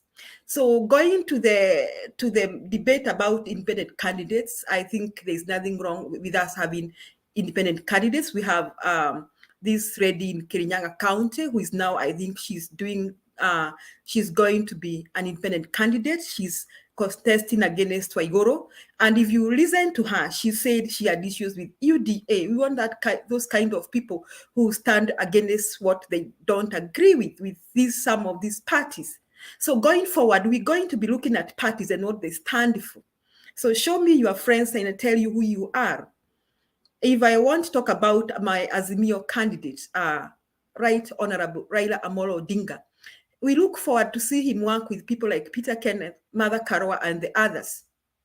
We don't want people who are tainted. We don't want them near our camp. Not that they are not there. We know there could be some. We know there could be some who are trying to take this opportunity as a mere opportunity. But I don't think they'll have a lot of air to breathe there, because we are looking forward to our future fifth president, Raila Amolo Odinga, to promote a government that promotes zero tolerance to corruption. So if you're going to have an independent candidate, ni kama Wangoi Ngirishi wenye wako na msimamo amesema mimi siwezi simama na chama kama hichi. Not these ones who have some of them, we may call them losers. Okay? So if you are standing with UDA, it's because you had agreed with the policies and the principles in UDA. So if you lose, either you are rigged out or somebody refused to give you a party certificate, I don't think we are going to sympathize with those people, because already like someone like Jaguar, who is walking around saying ameonewa. Sahi ndio anasema ameonewa, lakini when he was vying through that party, hakuwa naona ubaya wa hiyo that party. So I don't want to buy their kuonewa thing that wameonewa. If they win, well and good, they like Kenyans enough. So I think just to wind up, we look forward to seeing parties that are going to propose their principles, their policies and all that. We look forward to seeing, even if parties either do boardroom nomination or through direct nomination through the people, it's okay. Because parties should also search and find out who are their nominees, what do they stand for, okay? You don't give us Waigoro and we are still discussing her corruption cases. If you give us Waigoro as one of your candidates, then we know who you are. You give us Rigathi Gachagua, we know who you are. You see, we know you who are you. So,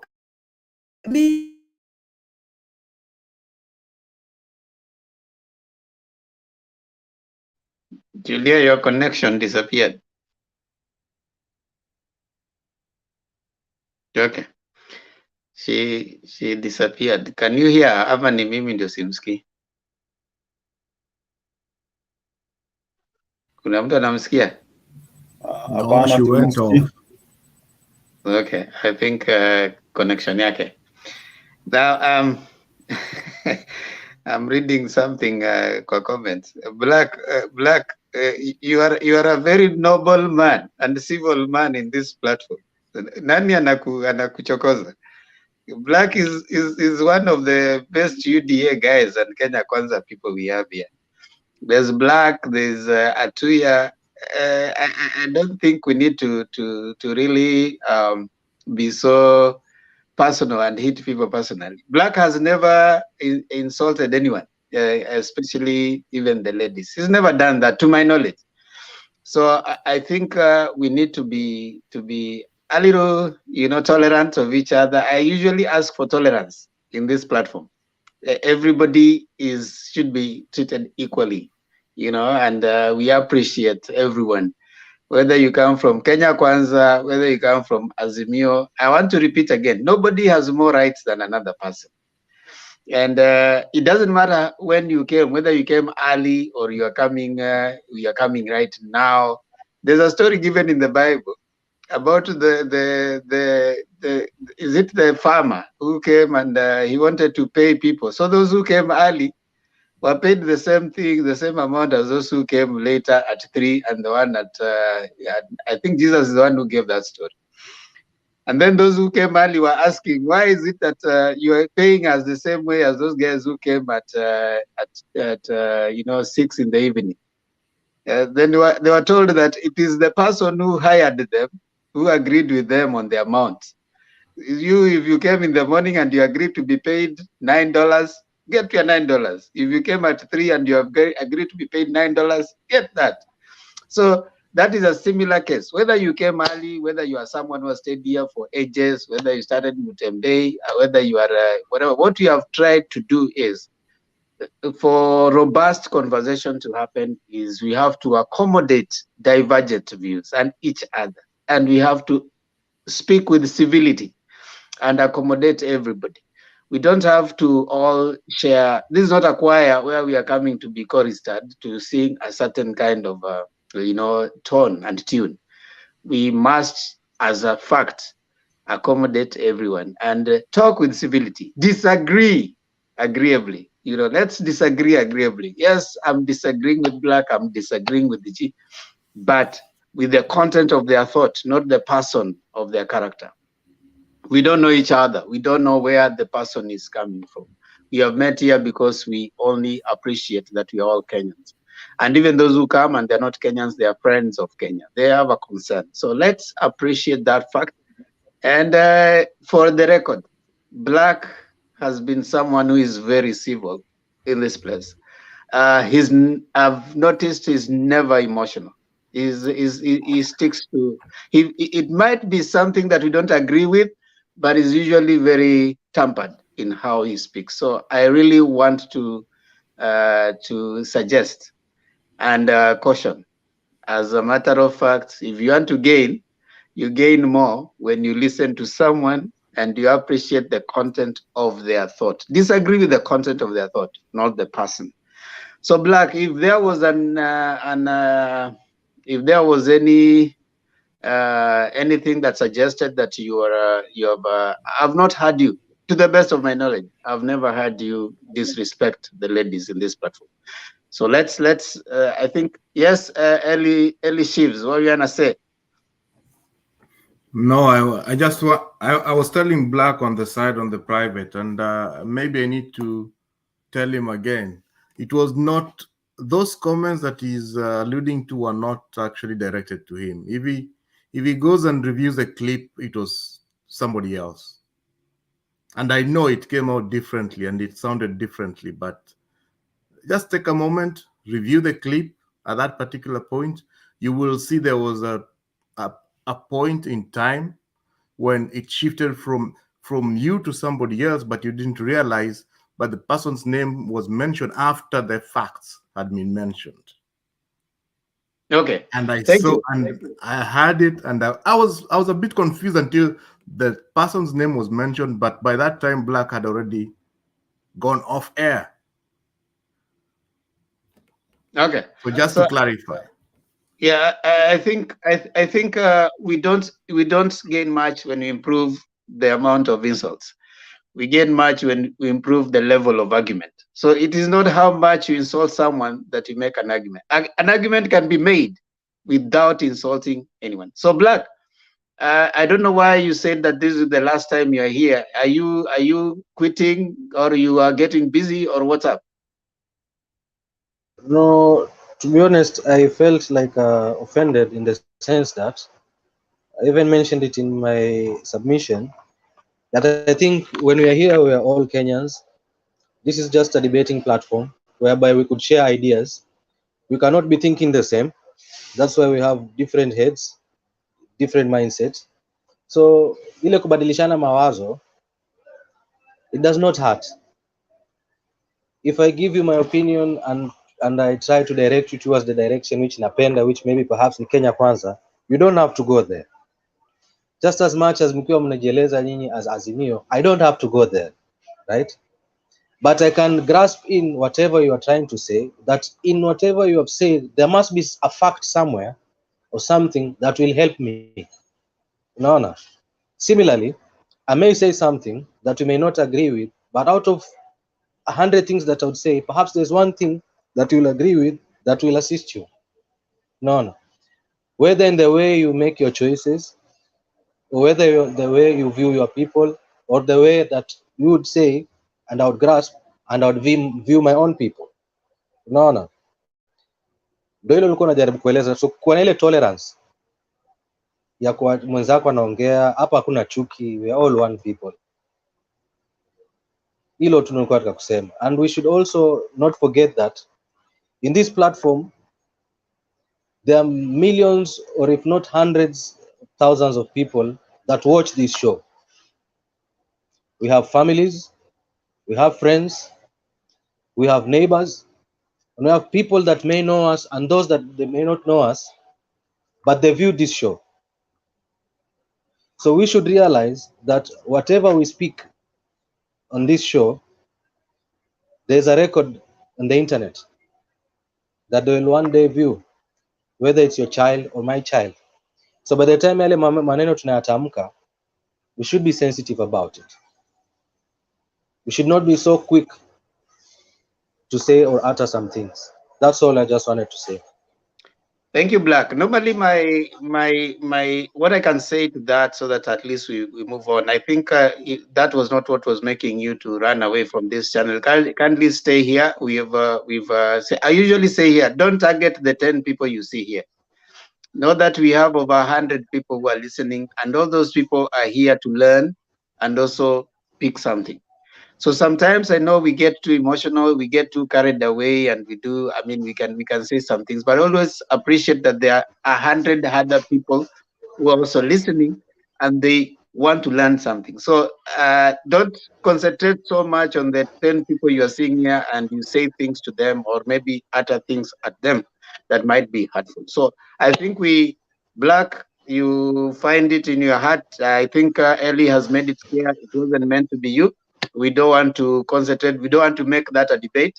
I just wanted a clarification on that. And you are good people. You are someone who has really been very consistent and civil. So continue coming. Now, I want to bring in those guys who have come in. Martin, we want to move on. That was not supposed to be the debate. Let's just move on. No, ni ya Black. Unajua nimemchokoza mazi. Wacha niseme kitu Demba. No, let's just leave it. We've already done. We don't want to make it a debate. We can't take another 10 minutes apologizing to Black and his ear. It's already Okay, past. sawa basi. Black, weni wetu. Mimi kikugonga, sijakugonga kwa ubaya. Tunakuaga pamoja. I love your debate, bwana. Siku atakusikia vibaya. So let me bring in Richard Makiadi. And Makiadi, make your comments and then you can handle the debate for like about 10 minutes. I'll be back. Temba, mimi nachomoka tu just a minute. Sijui nichomoke tu hivyo ama niseme jambo la jambo tu moja, just a word. Wewe uko wapi? Uko Kenya? Temba, mimi ni Mkenya bana. No, are you in Kenya? Hapana, siko Kenya saa hii. Haya, wewe tulia hapo. Kama uko Kenya, wewe kwenyu ni masaa kama yetu, so hakuna haja ya kutusumbua. Ungekuwa uko Kenya, ningekwambia wewe ongea ukalale, lakini sasa kwa sababu nimekaa sana hapo for more than 4 hours, so how is that our problem? Our problem is tumejaribu kuongea sawa, tunapatia. No, how is it our problem? Sisi ambao tumekuja sasa hivi. Temba bana. Remember, I can cede ground for him. Alafu admit Julia before you leave. Ametuma hivyo kwa Temba, umeanza kuwa kama Adolf Hitler, unaanza kususpend constitution ya TV yetu sasa. No, Makiadi amekuwa lao kuendelea, so you can give your need then you move on. Makiadi will be here to guide you. Makiadi, I'll step out for like 10 minutes. I'll come back. Okay, thank you very much. So, I mean, to all the panelists and our viewers and those who are even listening to us, I think the direction as Kenyans where we are heading to, it's a very a fulfilling direction, because if today the internet has brought us together, we are able to benchmark our leaders and try to encourage people to vote for the right people, then I believe in the next 10 years, we'll be celebrating a very beautiful country. I was so happy when I heard how Julia was narrating her early life since, I mean, from 1978, when Daniel Arap Moi got into power, and how they were really suffering. There was a time I was reading the recommendations of our teachers, the COEH recommendations, I think in 1969 about teachers proposals. So I do appreciate, as a country, we've really tried as much as possible to talk about education. We've really tried as much as possible to talk about the health and really poverty and housing and housing and planning and so on. So what we really lack today is just two things. Number one, we lack servant leadership. Number two, we do not have any person, a leader that can really fight corruption. If we can have people that can fight for those two diseases, then I believe no Kenyan will really suffer a lot. And I will appreciate those who are in UDA. You still have the chance of changing your mindset, because Raila Odinga has been proved internationally and locally that he's a person for the people, and he lived by the Constitution of Kenya. So I think if you vote him, then all the manifestos that he's saying, then automatically we will all benefit from. So if you are undecided voter, because I do see in most reviews, we have undecided voters that are about 1.5%. So if you're among that 1.5%, we are only remaining with 4 months. So please just know that if Raila Odinga is the president that will fight for your votes, I mean for your rights, and I want you to, when you are doing that voting process, please ask yourself, why am I really voting for this person? And why is it important for me to vote? And what will I benefit from this after this voting? So if you can have those you can answer those 3 questions, then I think you'll be able to make a long-term decision. So kila mtu mwenye ako hapa, Themba, Eli, Andrew, Martin, Mwalimu Julia, and Richie, and Black and Guy, I'm very happy to meet you today, and buwe na usiku wa mwanana. Hata wewe kuwa na usiku mwema, lakini kuvuka sakafu si leo. Sawa. Shukrani sana Tom. Thank you for your contribution. Tutaonana wakati mwingine majaliwa Mwenyezi Mungu. I think nimekuja nikapata watu kwa panel. I would give an opportunity to G I don't know if G, you are there.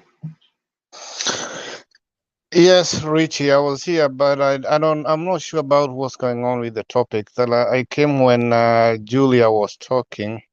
I didn't have a chance to ask her some few questions. I don't know whether she's still there before I can join in on the topic of the day. Yeah, Julia is here.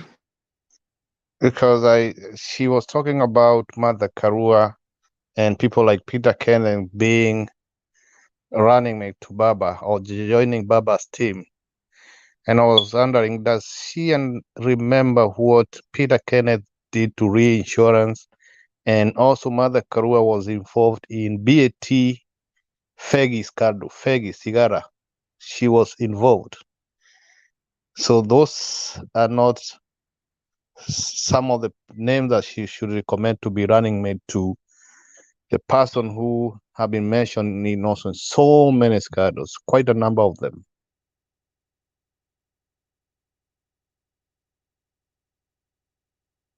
Julia, you want to respond to that? Yeah, I think Guy is full of propaganda, because if you ask any Kenyan, no one has had any scandal against Peter Kenneth or Mother Karua. So, Mr. Guy, the fact that you are supporting a presidential candidate that is full of scandals, please do not drag other people in those scandals. And if you cannot substantiate what you are saying, I think I want to request you not to bring that propaganda in Mutembei TV. Here, when we say somebody is corrupt, we say things that have been taken to court. All the things we talk about Ruto here are things that have been he's been taken to court. And some of the issues that we talk about Ruto here are even being debated in parliament, is in the public limelight. About the Waigoro NYS scandal, she's been taken, that's something in the public limelight. About Gachagua, we all know he has cases where he has money he cannot account for. So we don't just say things for the sake of saying Mr. Gee. We say things that are in the public limelight. So if you cannot substantiate what you are saying, then I beg to ask you not to spread propaganda. I know people from UDA are really very, unhappy because of the Mother Karua issue. Someone was arguing earlier here, and I think it was a debate between the running mates in UDA and debate concerning running mate in UDA and the ones in Azimio. And I think the majority of the panelists agreed that Azimio has too many good candidates to choose from, while UDA doesn't seem to have a candidate. I think if I would propose myself, they would also take me, because I think the people at their disposal are so tarnished that I think they do not know what to do to find an appropriate running mate. So, Mr. Gee, please do not spread propaganda that you cannot substantiate. That is my response to Mr. Gee. No, Julia, you cannot say that, because like the issue of BAT, even if you go to Google right now, it was debated in parliament. It was on newspapers, Nation, Standard, and how she was involved. So that's not propaganda. Just because you don't have any information about it, don't call it propaganda. If I were you, I would just do your own research. If you don't find it somewhere, then you can say it's propaganda. But that's something that was debated in parliament. It was all over news. You can Google. The same case with the issue of insurance. When PK was there, all these things we rely on media, like myself and most of us here, we rely on what we read on media when it's brought up in parliament. So you cannot say that's not propaganda. How do you call that propaganda just because you don't have any information? There are so many things that have happened that me and you don't have information. I cannot call it propaganda because one of us has information that I don't have. Okay, thank you, G. You just mute. We've had this discussion before, Julia, just to help you there.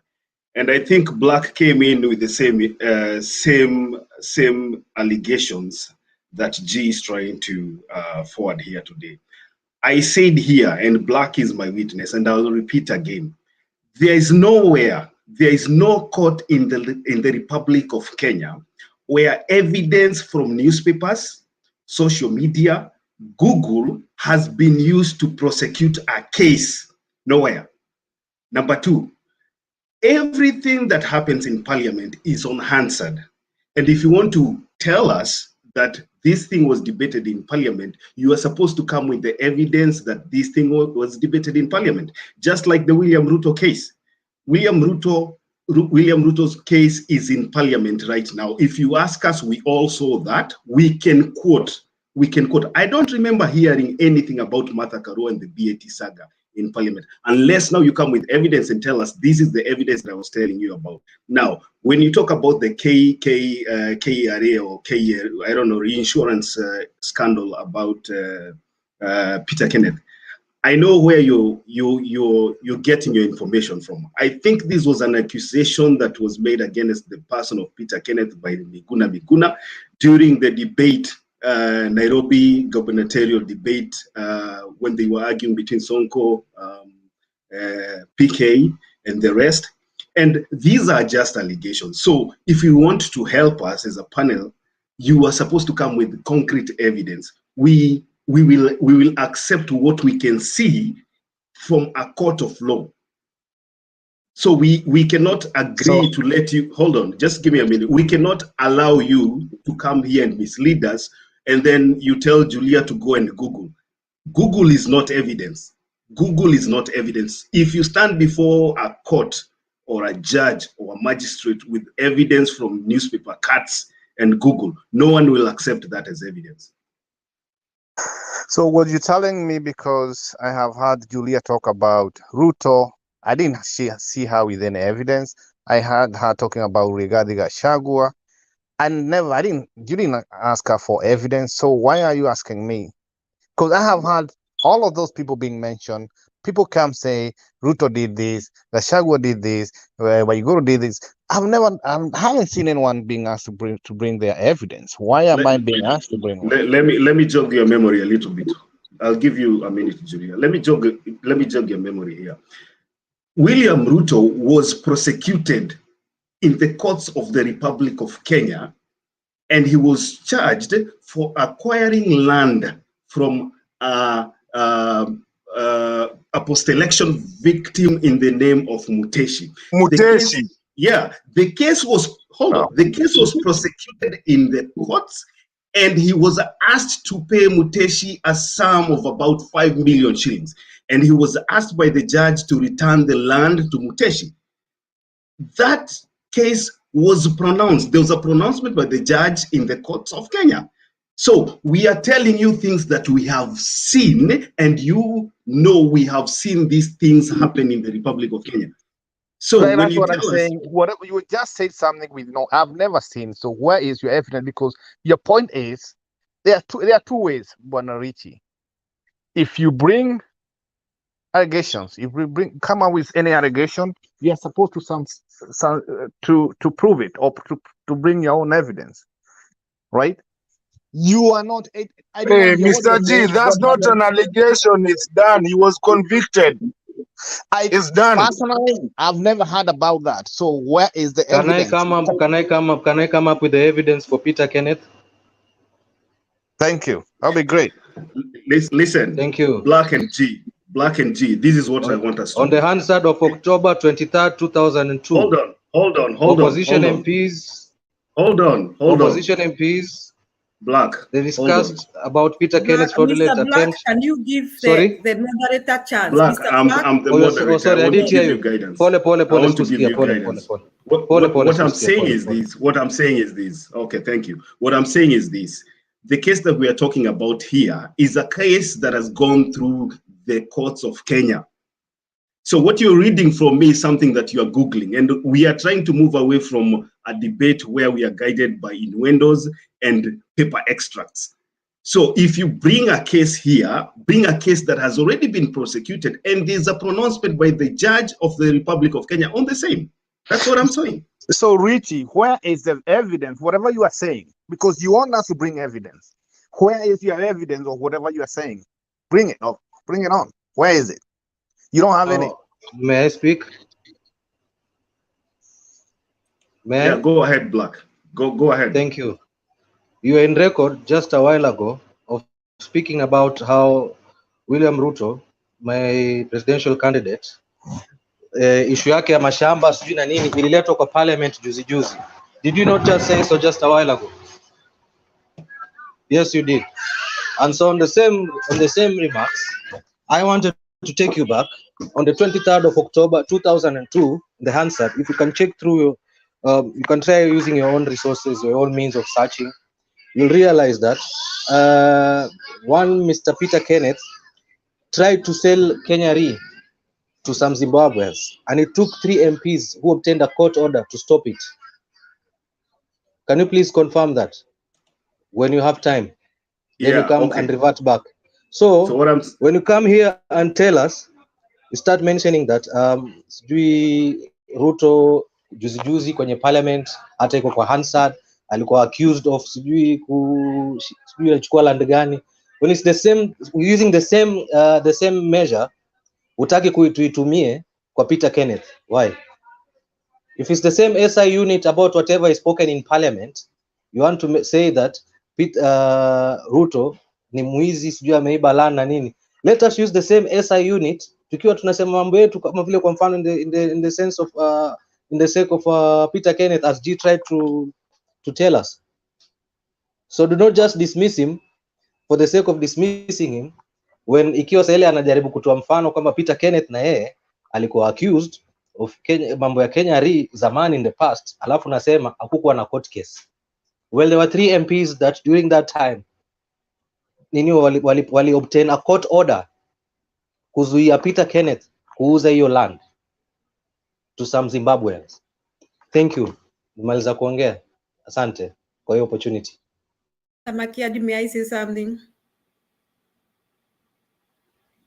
I think he's frozen or he disappeared.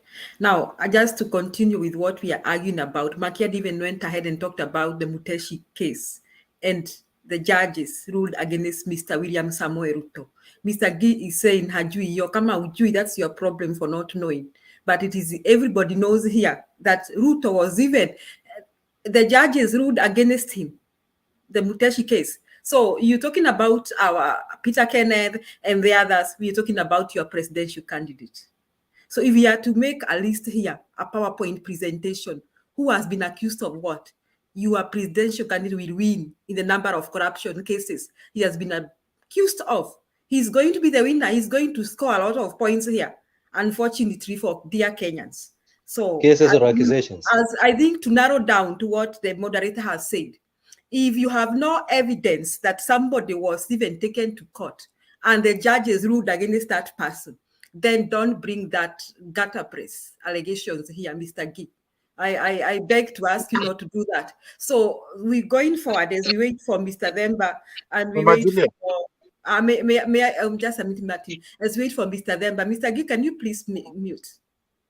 Okay, and also bring the evidence of what I was saying. Madam Julia. Yes. Okay, patia nani Eli ajaongea El na Andrew wanafuatana hivyo. Okay, so as we wait for Makiadi to come and then, but let us have our housekeeping and agree that I'm sorry for taking this to do that. If somebody is talking, please don't unmute.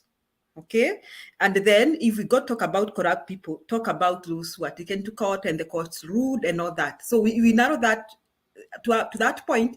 We'll stop these gutter place allegations. That is my point. So I think let's have Mr. Eli give us maoni yake akifuata na Mr. Andrew Moriasi. Asante.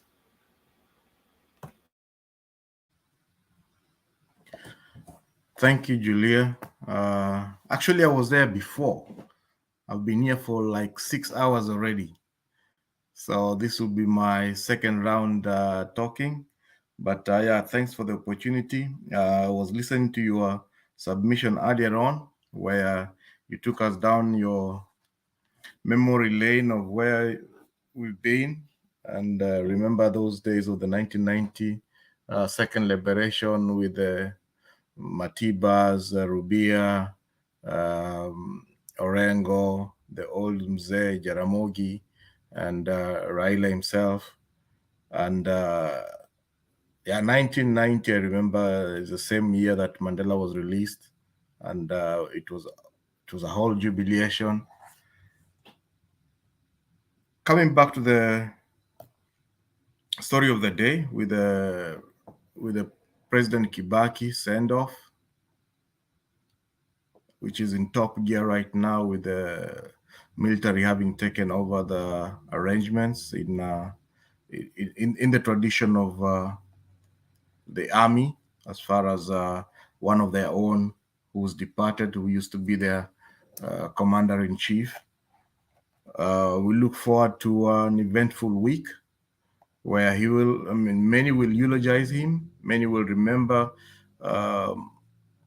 in as much as possible the good deeds, the history lane, how it all started, how he ended up as a vice president back in 78, 79, and to the last minute when he handed over power to the fourth president, Uhuru Muigai Kenyatta, after the 2013 elections.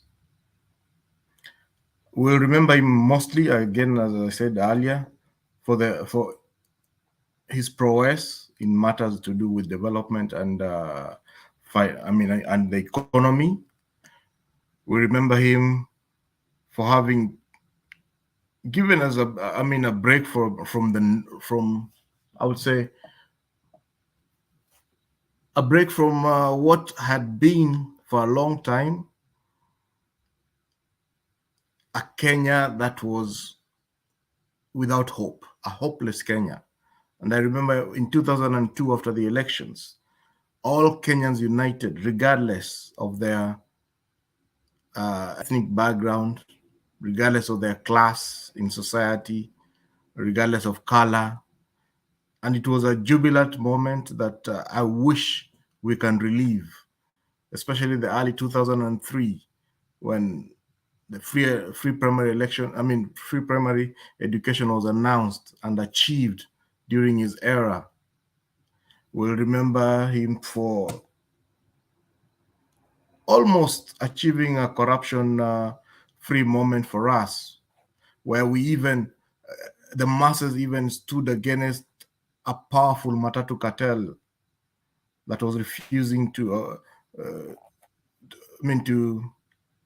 line up or to, we remember the Michuki Matatu rules that came into place, that he had put in place, had given them enough time, and they decided no, they're not going to fall, and it took the masses standing behind Michuki and the president and the government of the day for Matatus to realize they can't win that war. That's why we see them with uniforms. We see seat belts. If anything, those are the moments we remember Kibaki for. Infrastructure.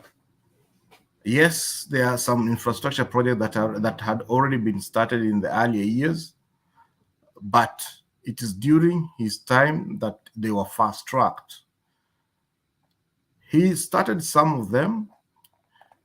He inaugurated some of them, but most of them were to come, or rather were to be completed during the Uhuru era. But we still attribute Kibaki for breathing fresh energy into the infrastructure of the country, and making sure that we were able to have a better country, because with infrastructure, other things follow up. Farmers are able to get to the market. The cost of production comes down. The cost of transport from, for example, the coast Nairobi, or moving around, bring your products from Kinangop, wherever, comes down. They look like big projects, but you can feel them at the lower level of Mwananchi. Going to the DP, female DP suggestion by Ngilu, I want to restrict my contribution to female DP. We are looking at, in Azimio, we have, of course, Martha Karua is there. The only other person who had, created interest in that position was Sabina Chege when she was still on the other side of politics. But since she came in Azimio, I've not putting out that, offering herself for that position. But yes, it's time. I think it's time for Kenya to have some fresh,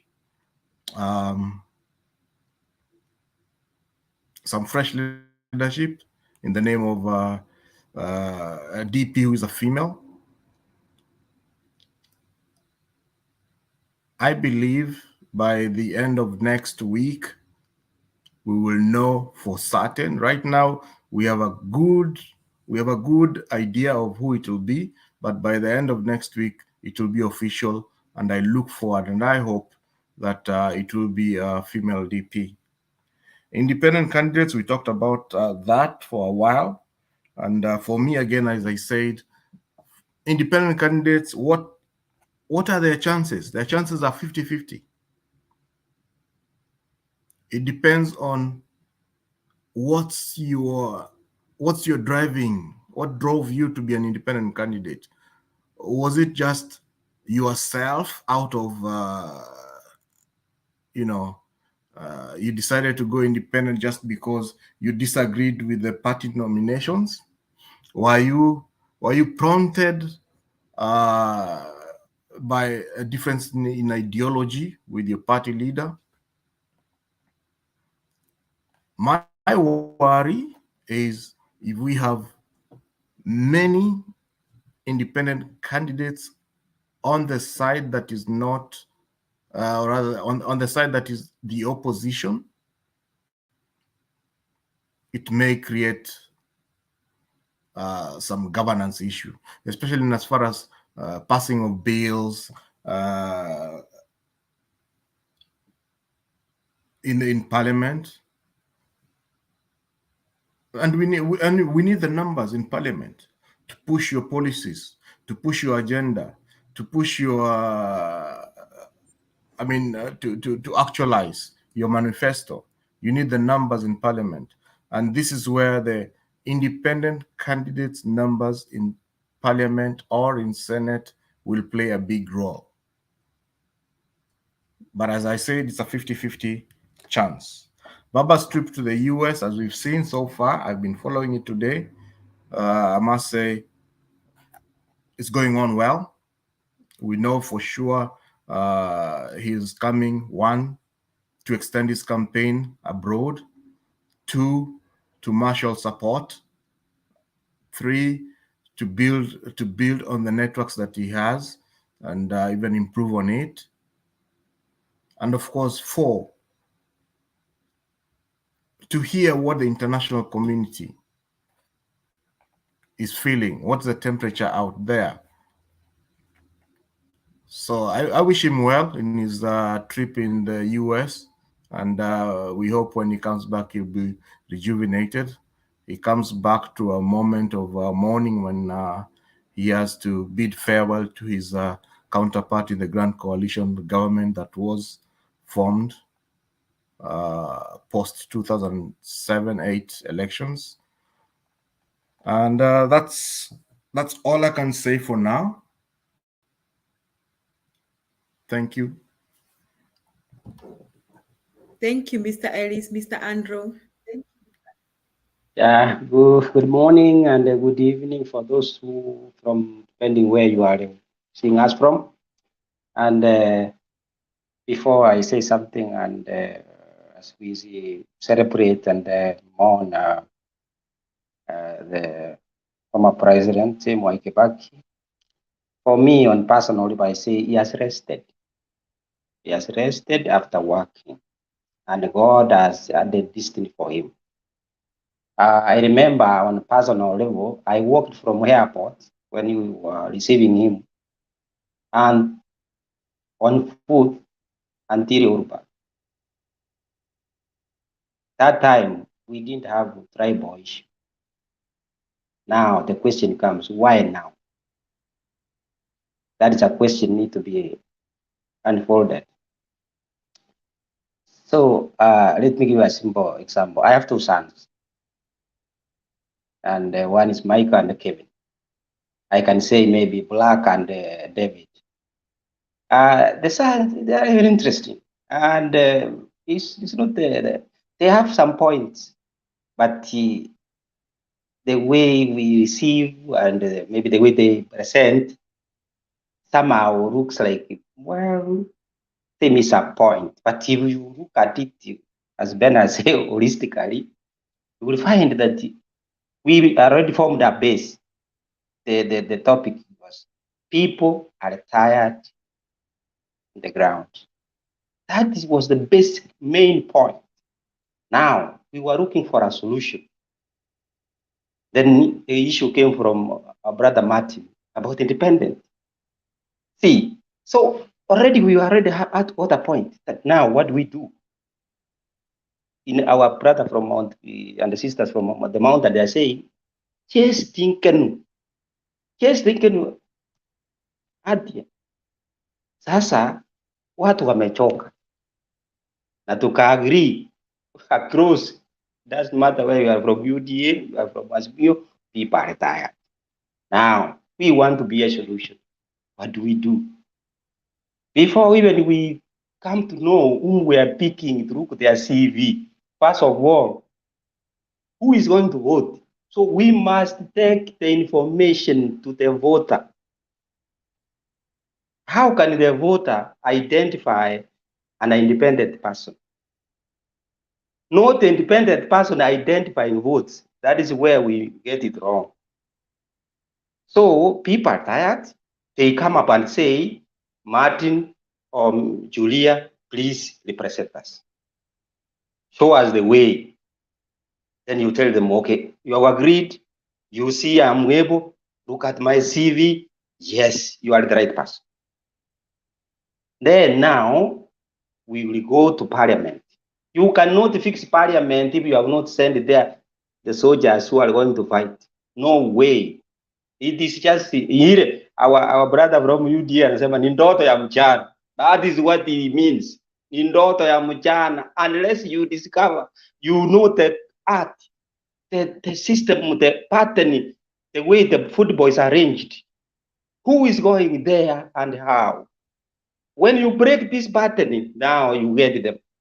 So my brother, my son, I call him my son, Brack.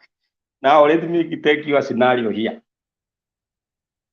We have agreed that before you tell us you are running mate for DB, that is what I just tell us. You don't want to tell us because you know that is your answer no. We can never accept that. So before that, you will tell us. Now before that, let us go and do capacity building to our voters. Tell them, now, how do we go and conquer this? We call it Sirota, the parliament. Who is going there? And then as the constitution is saying, now I'm becoming a student of the constitution of Kenya because I started learning now, seeing some things I could not see. So once we have already known who is going there, now look at now, identify those people going to the upper, to the highest office, those who will be the main parliament, from the MCAs, because if you don't win this from the basic, you will not do anything. You will be there whether you are independent or not. You can't move any motion. You cannot solve the problem. According to the law of Kenya now, there is no money meant for the president or a leader. The money is already arranged. Devolution is there. So a certain amount of money is going to the devolution area or parts of the country. So this money is not of a certain figure. No. Now the money is for the people. So now let the people choose the right people so that they can receive their money, their taxpayer. See, so that's the where we have to look at it. Now, one more thing where we have about the DP. Remember, even Black can agree with me. that even them, even if they win the government, their chief cannot accept to go the same arrangement of the government because he fear the tribute will be against him. So what is the solution to that? Because holistically, the constitution was made to safeguard the former presidents who have been firing vice presidents. Anyhow, he arrives in the airport, he says, you go home, you leave the bus there, your car there, you walk home, or you take a taxi. That was the remedy for this constitution. That's why they gave the vice president to be in the presidency. He cannot be fired. And if you look at it, it's not easy to send him away. That's why you see, you no need to waste time, like 6 months or 1 year to get something out of it. No need. So now, even if our friends, even if they take the government, they are also worried. It's an issue. So how do we solve this? Parliament would act a law which would try to be a remedy, just in case we find some people, the candidates who don't have the same thinking, that I respect my post or I have to listen to the job I'm given. What you call the loyalty, you are talking about the word loyalty. If the DP is not loyal to the boss, then what do we do? That solution should be made in Parliament. Then it will be easy. So one way, the president is tied hands, the deputy is not. So that's why you see this. You can see what is going on, and that's the picture. The picture is both, not only in Azimio, even the other side. Even if they win, they have an issue also. Turn in the fresh. Let them tell us how they solve that, because it's a common thing. We can see it from more of us here. So on the same note about independent, the law is already given. Even the president who wins as a candidate, there's no problem. You know what? The country we are now, even we want the presidents who can listen to parliament, who can listen to judicial. They will be as Kenyans and friendly in a manner that no one is more powerful than the other, in a mutual way. You want our job to be done? Yes, you have to also listen to us. That is an humble way of handling issues. Through Attorney General, through this, through judiciary, through parliament, as we have Kenyans who are competent, who are ready to serve their country. But this thing of like, we have numbers like that one cannot, that one is going to a wrong way. You may not have numbers, but we are all friends. We say, we want the road, we want the hospital, we want money in our schools, we want this. These things is for us all. So they will agree. And then they say, this is the wood for us. But when you want to override other people, they will say no. When they will stop, you have to go down and listen and accept and make a consensus and move on. And even if he's an independent person, he can rule the country very well. Without this thing about like he has more number, no. Because this term of numbers comes when other people don't want to listen to others. They don't want to see others also maybe smiling, as I can say. But if we are all Kenyans, this is our problem. We need to sit down, agree, and then see where we are going forward. You know your job as a parliamentarian, what I'm to make law, to oversight. Then, but if you go there, you are given money in the latrine and you choose somebody who don't know how to read. Some people have never been in parliament. Now you say no need for parliament, there's a lot of English there. So now you see, is that a problem or anyway? So send someone there who is going to fight for you, will debate like black. You black, you want you to survive for a member of parliament, you come and then Nairobi, because you are already automatically you are. I see from my side, I see you are the other side of opposition, which is good. We like that. And one thing I was to say is that, but where is the money for independent people? Where is the money for capacity building of our voters? Now, you will find we have civil societies which are ready to support, but maybe the law does not allow them that much to a certain extent because of fear. Can you look at that way like that? We have so many organizations in Kenya who are very powerful from countries, but does the intention is good for capacity building, or they have an agenda they want to put in? That's why they have put some adults. Before I've worked with an organization, and I know that some things that we may not be, some, a government or place may not, because there are three forces we have. That's why you see things don't work. and they are not agreeing, or because maybe the law is not very well to regulate it. So if we find a law which is allowing civil society to work with some parameters, not to go beyond, but to work according to the law, then it's okay. They are ready to chip in, put money, teach our people, teach the people who are there, good returning officers who are gazetted.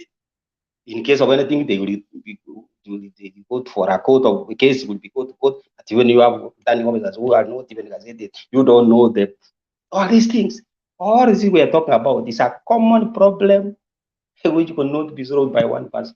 But all Kenyans who are tired, as Bragg says, people are tired. If you go to that level, then you will agree with me that we need to fix this. And how? Then we have to listen to each other. I think from there we can be able to get what Kenyans want. And as I can say, IBC is the best place where we can fix most of the things. But now, is it independent? That's the question. Who is these forces who are engulfing them? They can't go out of them. So these are the forces that need to be eliminated so that they can work independent. And is there a way? Unless Kenyans say now, this is what we want. Once we vote in the people they want, not because of the money or influence of something, then these people will come and say, yes, I was chosen by people, I have to die with them. Then the things can work. But as long as I am here and I have about 20 million, I give people, they choose me, and if nothing, I just come back and I get my money. After 5 years is when they will see me.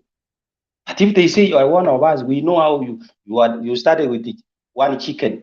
Now you have a goat, you have a cow. Now you have a car, you have a pickup. Now you can see you are going up, you have a business. That's how we have seen how you have grown. Then you understand life. That is it. But you have been somewhere else, you only need money, after that you disappear. Many people, they only seen after 5 years. And those are the people, the majority that are going to be elected this time. That's what Black is talking about. Now, Bragg, my friend, you have to look for a way. Tell us the solution. And why I address you like that also with our brother Oro, that please look at it in the first point of view. As a person, how do I lobby this? How do I sell the idea to my neighbor, my friend I'm still living with, but not on personal level, that one. And, as we say, many people are watching us from all over the world. Some are happy because this is a digital time. So you see now, Bernard is working from home. So wonderful. You should not be in Nairobi. Digitalization. That's what we are looking for. You can be anywhere and you can still contribute to your country, to development in terms of whatever we want to achieve, whatever we are doing, which is wonderful. So from that view, I can say is that at the end of the day, we are one country, whole Kenya. No other place we are going. All this, we are just foreigners somewhere for a time. We have to get back home. Thank you so much, and God bless you. If there is anything maybe it's not clear, or we need to talk about this. Why I say like that is that sometimes we build something, but all of a sudden something small make us lose the point, and we are almost to discuss the problem. But that's where we need to concentrate on, and even if things come, we don't have to lose the point because we need to get a solution. Thank you so much, panelists. Okay. Ndemba niwe unachungulia hapo. I'm looking at somebody looking at us upside down. I don't know kama nini. Demba ametutesa sana. Natuachia stage hapo. Sasa I wanted to Ndemba, before you take over. Black, I think you're listening to me. Unajua mmenitupa huko nje. Mmenitupa nje nikaenda nikaleta nimeenda nimekuja na fresh information. So nimekusikia, but at the same time before unge nimeona Temba ametoa nino yake ya UDA, nimeona yellowish kwa jampa yake. Nasikiaga mtu akimuita Mo. I'm not sure Temba. Mbona umetoa, ninaona rangi za UDA hapo, kwa hiyo nini umetoa? Jampa. I see yellow. Taki vita na makiadi, acha nitoe hizi ya UDA. Hii ni flag ya Kenya buda. Hii ni flag ya Kenya. Mimi mambo ya UDA bana, siwezi ingia UDA bana. UDA ni nini hiyo? What There is was it? yellow somewhere. UDA is a thing that we need some more explanation. What But is UDA? What is UDA, my friend? You Mr. can't Makiadi, you can't take my favorite color. Unaona hiyo ni nini? Africa. We are talking about the color. You don't own yellow man. Wachani na Demba, I'm trying unajua to Demba say ni Mkamba na UDA mimi will ni dominate Mkamba, so Africa. kala You're trying to yetu say ni ya that. yendo bwana. oh Black, yes, Wakamba kala yao ni yellow. Hata ukipeleka bibi yako kwa duka umwambie unataka nguo gani, anachukua kitambaa ya yellow, nguo ya yellow. lakini Julia ulizeni black, UDA ni nini? What is it? Actually, on that Ni point, chama tu kama tu ODM. Mr. Themba, Ati I nini? think Mr. Themba, Ni chama tu kama UDM. as you asked Mr. Black about UDA, Mr. Andrew ameongea vizuri sana, and Mr. Makiadi takes over. I think Deto, I don't know, he wanted to say something, but these people are really talking about, nikisema Peter Kenneth, they go dig some gutter press about Peter Kenneth. Mr. Andrew has said, now watuambie, who are their running mates, so that we also put them in camera. That's Okay. my statement. Thank you, Julia. So before I just hand over back to you, Ndemba, these guys, when you left, wamekuja hapa na a lot of gutter press. Now, we were talking about Hansard, you know, anything that has been debated in parliament as Hansard. And after I finish, I would want Black to tell me here, just, you know, prediction. Everything that was brought by our able MP from, what's her name? The lady mwenye alikuja na suitcase ya evidence, anaitwa nani? Fatuma Gedi. I want you to tell me, just, you know, as a political analyst or a predictor for that matter, unataka kuniambia ile kitu imeletwa na Fatuma Gedi yote, because itakuwa kwa parliament na itadiskasiwa. Do you want to tell me that somebody can be prosecuted under the same evidence ambayo imeenda kurogotwa huko nje na ijapitia kwa court? Let me just refresh your mind here. On the 28th of June 2013, I want to give you the real information so that you don't know, when you come here, you don't usitupinge na propaganda. There's a judge, High Court judge ambaye anaitwa Rose Ougo. Umesikia hiyo jina, Rose Ougo. Rose Ougo made a pronouncement and a judgment saying that William Ruto, let me read for you the judgment. Deputy President William Ruto has lost ownership of a 100-acre contentious piece of land in Uasin Gishu. The High Court on Friday ruled that Ruto has failed to provide the evidence that he purchased the land belonging to Eldoret farmer Adrian Muteshi. The court has also ordered the deputy president to pay Muteshi 5 million for trespassing on his land and denying him use since 2008. This is her statement, and I quote, "I conclusively find that Muteshi is the owner of the land." That is Rose Ougo said in her ruling.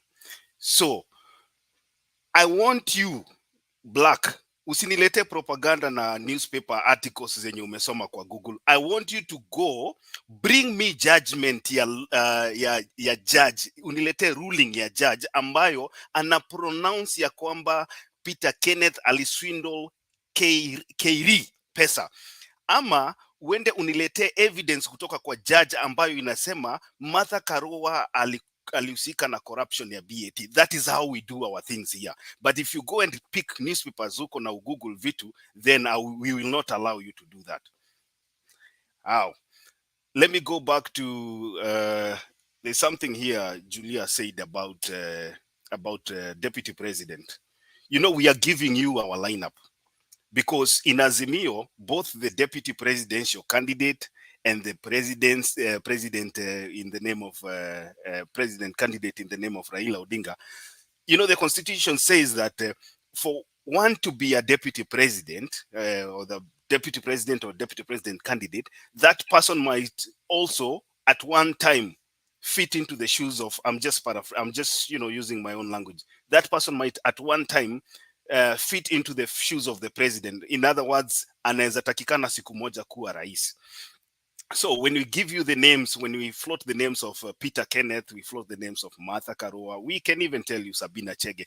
These are people that we have observed, they have a clean record, and they are not mentioned in any corruption anywhere. So they can fit to be a president at one given point. I want you to go and look at your lineup from the people that you're proposing, from Rigathi Gachagua, from Minji Minji, and all the rest. Tell us if William Ruto decides, or God forbid, something happens to him. For example, he gets elected and something happens to him. I want you to tell me who among these people ambao mna front kuwa deputy president, ni nani kati yao anaweza fit into the shoes of a president of the Republic of Kenya? Should I now? We have Kindiki. Go ahead. We have Kindiki. There's Justin Muturi. The list is endless. Thank you. Okay. Nataka nikurudishe tena. Do you want also me to read you another statement where Kindiki, Kindiki is a clean guy. I respect that guy. You are Justin Muturi. Do you know Justin Muturi was a magistrate, I think? Am I right, Eli? Yes, I know you're gonna mention his scandal. Oh, I'm done. I think I'm done with you now. So the only person, but it's just a scandal. No. It's not a scandal. These are things zenye tumeona zikiwa prosecuted again. You know, you were telling me scandal, alafu na dismiss namna hiyo na mimi nakuletea evidence. No. Well, okay. Well, you asked me if there's anybody I could mention that would be clean. So nikakwambia, okay, it's a Kindiki. Is Kindiki not clean? Na ndio mimi nimekuambia namna hii. There was a time tulikuwa tuna discuss hapa na kina Julia, and I told them like this: the only person kwa wale ambao nakuwa fronted kuwa deputy president under William Ruto is only one person ambaye iko clean, Kindiki, and you've vindicated me. That is the only guy. These other guys who not the only guy. It's the name on the top of my head that I could come up with. So I didn't want to go through a long list. You don't have a long list. You do not have a long list. Give us the list. We can only have one VP, so I've given you the VP in my mind that would be best. Kindiki. No, you said the other list. Give us one. If there would be 10, I'll tell you 10. Mimi nakwambia yule mwenye anaweza. Kindiki in my mind. I mean, Kindiki would be best. Why am I saying that? Two. I think. Why am I saying that? Let me justify that. I think in Mount Kenya, 1 and 2. Give us 5. We not only have Kikuyus, but I think we can also have a Meru vice president that is still part of Mount Kenya and just as clean. So Kindiki in the top of my mind, that's the name I can come up with, and I validated why. Okay, sawa. And I agree with you, Black. Unajua kuna vitu zingine tunapigananga hapa politics, lakini I agree with you. Kwa hiyo list yote ya wale watu ambao wanaweza kuwa deputy president wa William Ruto, the only person mwenye ako na clean record ni Kindiki. I agree with you, Professor Kindiki. Huyo ndio the only guy ambaye hata mimi nikiambiwa ni advice William Ruto, naweza sema this is a guy for you. But the rest, you know, this guy called Rigathi Gachagua, kesi yake inarudiwa September. Tumeairisha tu hiyo kesi, imeairishwa hiyo kesi imeairishwa ndio aweze kucampaign. But then the thing is, wakati atachaguliwa kama MP September, anarudi kotini, ataenda kueleza magistrate or whatever hiyo pesa 253 million yenye iko kwa account yake alitoa wapi. Haya, angalia hawa wengine wenye mnatupatia hapa, akina Minji hata bado saa hii ako na kesi.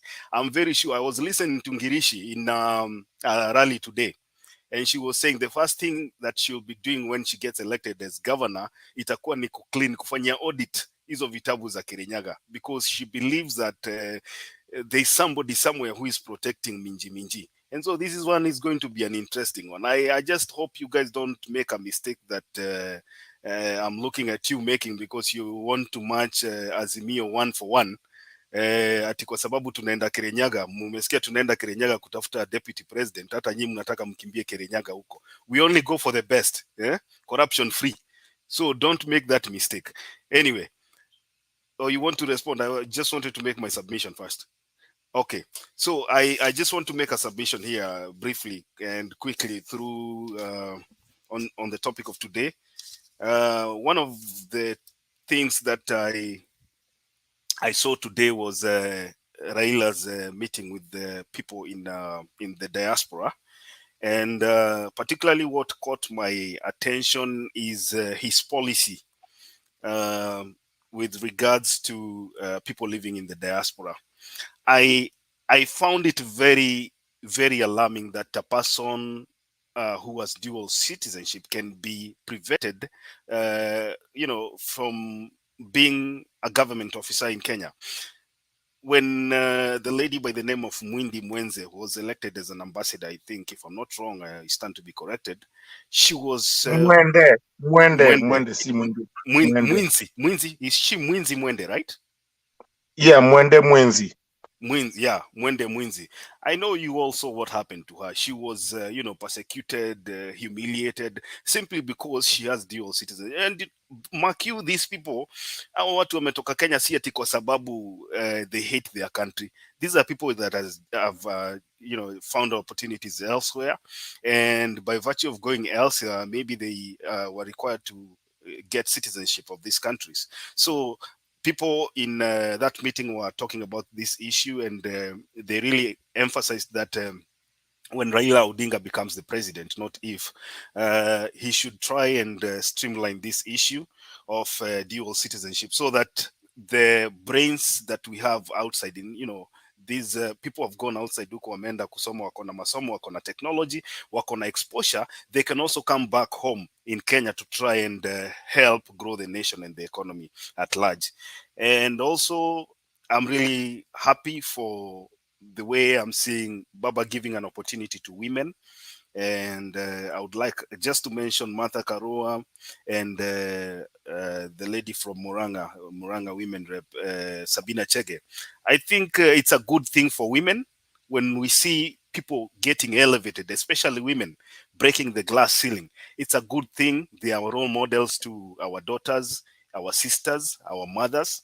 And I always say here that women should never be considered or should never be portrayed as weaker, simply because if they are allowed a peaceful environment to do their politics, just protect them, they'll sell their agenda. That is what is happening in all this country. You can see what is happening in French right now. The person who is giving Macron a run for his money is a lady. And all women need is just an opportune moment and peaceful environment, and they'll be able to sell their agenda. And for example, in the US, there's nothing like affirmative action in elective politics. Women go to the ground, they sell their agenda, and they are elected. And that is what I believe Kenya should be heading to. So we should also have a government that protects women, against violence. Hizi violence zenye huwa zinatokea kila wakati kwa politics, kwa campaign rallies. I believe kama wanawake wanaweza patiwa opportunity na waweze kuchungwa na kupatiwa security, they can be elected without being intimidated by anybody. Now, I'm looking at a situation whereby there's a high possibility ya kwamba kutakuwa na Rarua ticket, and it's going to be a good thing. Maybe Ndeto now is the right time to send you to Mr. Kalonzo, mwambie vile tulikaa chini ama vile baba alikaa chini na yeye akimwambia nitakuachia kiti ya Nairobi unipatie deputy governor na Jubilee ichukue ichukue governor, is the same way wakati Martha Karua atachaguliwa asikimbie kwa media huko.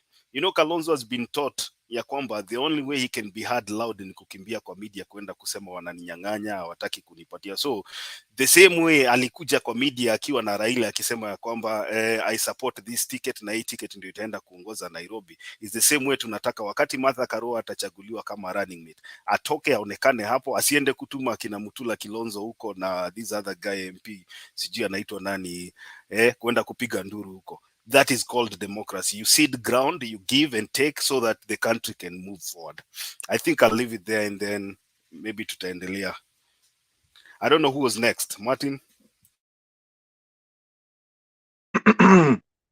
Yeah, as a person who's been here for a long time, I think at this point kila mtu ashaongea isipokuwa mimi. Kama kuna mtu akona contestation si yangu, aseme saizi. Kwa hivyo ni yangu.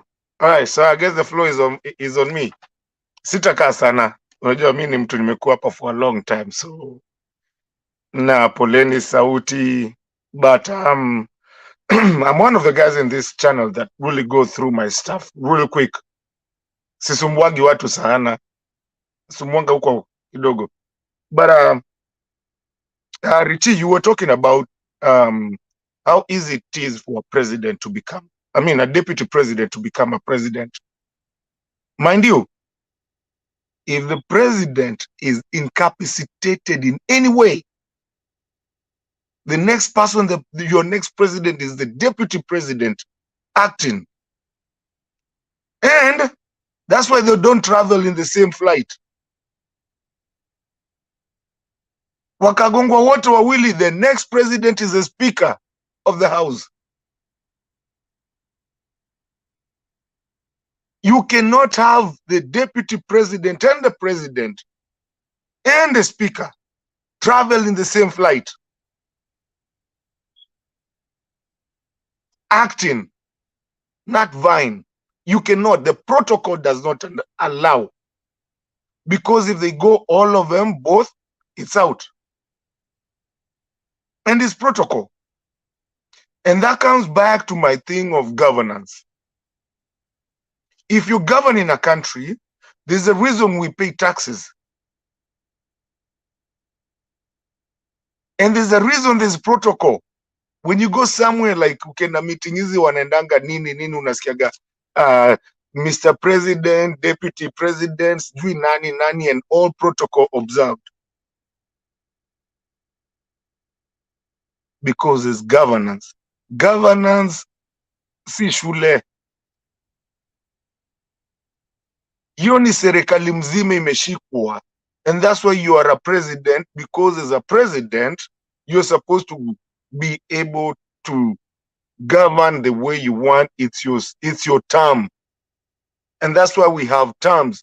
You do what you want, and that's why even some of them, you cannot take them to a law and a court of law. Why? Because they are protected by the Constitution. And they have to govern at their time. And that goes back. Andrew na Eli, I know you were here when I was talking about independence. And it became a big conversation. And I want it to be a big conversation about independence. Ata black ulikuwa hapa. This independence, I'm telling you, there's a reason there's a governance. There's a reason you have a president. If you're a president who cannot pass anything, because laws are made in the houses, the two houses, now we have two, we used to have one. If you are a president who cannot pass anything, because you have this independence that you cannot whip, again, I'm saying, it's a ticking time problem. It's a ticking time problem. Today we might have 2 independents. Tomorrow we'll have 10.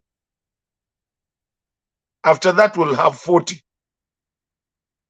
You know how many MPs we have. The next time mtu utakuwa, you cannot run that government because no one can hear you, because hata ukisema utamtoa ati as a party, we don't want, I mean, amekuwa mkorofi. So as a party we tunamtoa. So speaker, declare this seat, empty. We'll have a problem. I know we will. Let's watch this independence thing. And then Mimi, just give me a second. Let me look at my notes real quick. Thank you, Richie, for saying story Muteshi. I think I'd already said it, that's already done. And Richie, one thing I like about you is like you come with facts. Si watu kuja kurusha tu mdomo. You say it. You just brought that case study. That case study will be there, will be looked by other judges, even going on. It's already there. Ukikuja kutuambia sijui Peter Kenneth nini, he's never been ruled. Ruto ashagongwa. It's already in. Just to repeat on what Richie said. And then finishing, Richie, so that I keep quiet, na watu wasinigonge tena. Me, I think Richie, you know me, watu wenye nakuaga hapa na wenye wako huko nyuma. I've always said, this will be the most peaceful elections. The gap is so big that even when you look at it, and I'm thankful Black ameingia kwa saidi yetu, na ule msee mwingine alisema pia amekuja, that hata saizi ukiangalia ile umati yenye ilikuwa huko hivyo, watu wenye walikuwa wakiongea Martha Karua na Raila Washington DC, unfortunately wengine tulikuwa tunataka kufika huko hatukufika. Ungeangalia the way it is, hakuwa anashtaki kama kina Ruto wanaenda huko kushtaki ati sijui Kenya ni corrupt, sijui nini, sijui tutaibiwa kura, sijui nini. Pale watu wanaongea vitu za maana, watu wanaongea. This election, if you look at both sides, is night and day. Saizi kuna mtu tumeuliza hapa, atuambie 2 clean presidential candidates. Wow. Hangetuambia, ametaja moja. Na hiyo hata kutaja ni Richie alimtajia Kithure Kindiki. Ukimwambia taja 3, anakimbia around. So me, hii story imeisha. My friends, let me tell you, we are going to have a Baba presidency and Martha Karua. Kalonzo anaweza tulia, sisi Ukambani tumeamua tutulie kidogo tu, tuache iende. Tutapatia Kalonzo ambassadorial na nini, but those are the president, that's the vice and the president that is gonna be, and I'm happy because hata watu wa diaspora leo wameongea na wameuliza, wamemwambia venye tunaweza niaje tunashindangwa kwenda home, na wamesema watajaribu kututafutia venye tunaweza enda home with our ingenuity and with our everything that we get out here in the diaspora. Because some of us, like I was saying, we need to come back. We need to bring everything. Ukituona hapa hivi, atuko tu, we do things, and those things are needed in Kenya, and we want to bring them back in Kenya. And that's why you find us talking here, Richie, and everybody that is here, mwenye ako around them, I know atarudi aingize watu. So I'm happy. Poleni, sauti yangu ni mbaya, najua nitagongo huko nyuma, lakini hata mkigonga mimi nakuaga hapa Richie venye tuko.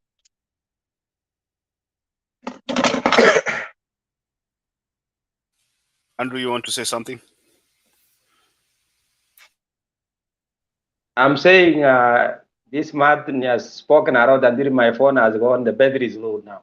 I'm saying we will continue from there about the independent, and actually is an idea which has come now. However, it needs time. That's why you are seeing far. That is one way of a quality of our supervisor who can see far. So now you are seeing Kenya in the next 2032. That is what you are talking about. But it's a good idea. Need to be born in our mind. Thank you so much, guys. I will leave you, but I appreciate everyone, and we look forward to exchange learn. I'm also learning a lot. Now I've started going to our constitution to understand what is there. Before I didn't even want. I only watch maybe there is a case going on. That's all.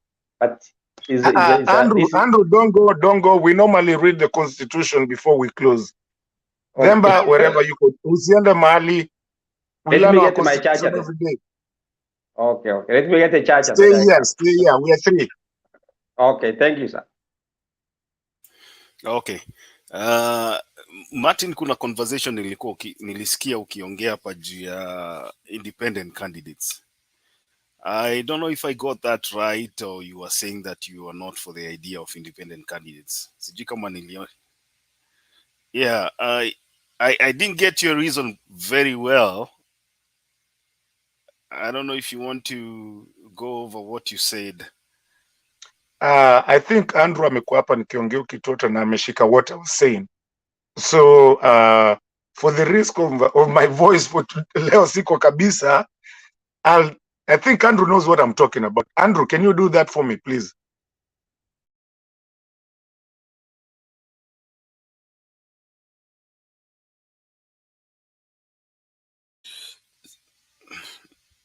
I think his signal, he has a problem with the signal. Amekwama. Yeah. Wait. Ala. Na Themba alienda kabisa. Alienda Themba and Lulu. Tumebakiwa wewe. Themba will come back. Nimemtumia text. Atarudi kuingiza watu. Kuna watu wako kwa curtain huko wanataka kuingia. So what were you saying about independent candidates? Yeah.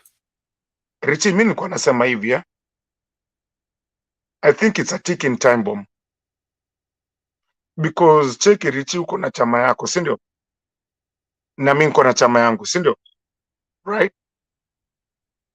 Na personally nimeingia kwa hiyo chama. Alafu nimekaa nime-lose. So what do? Nime-lose party nominations. So because nime-lose party nominations, nakimbia naenda kwa independent. Now, my biggest problem is with governance. Because Richie, you have to govern your house. You have to govern everything that you do. There's taxes. We don't want to wear, you know, like mtu independent hawezi mcontrol. Unajua kama wewe ni mtu wa chama fulani, like uliona watu wa UDA venye ilianza venye kilianza kumana wakakosana na kina Uhuru na nini, uliona watu wakitolewa kwa committees. So imagine Richie, you're the president of a country that you cannot even whip anybody because they're not a member of that party. Leo, as an ODM person, ukienda ukosane na chama yamue, we are declaring your seat vacant. Na ukijua umeshikiwa na hiyo kitu, there's something called governance. Ukiwa umeshikiwa na hiyo kitu, you will toe the lines.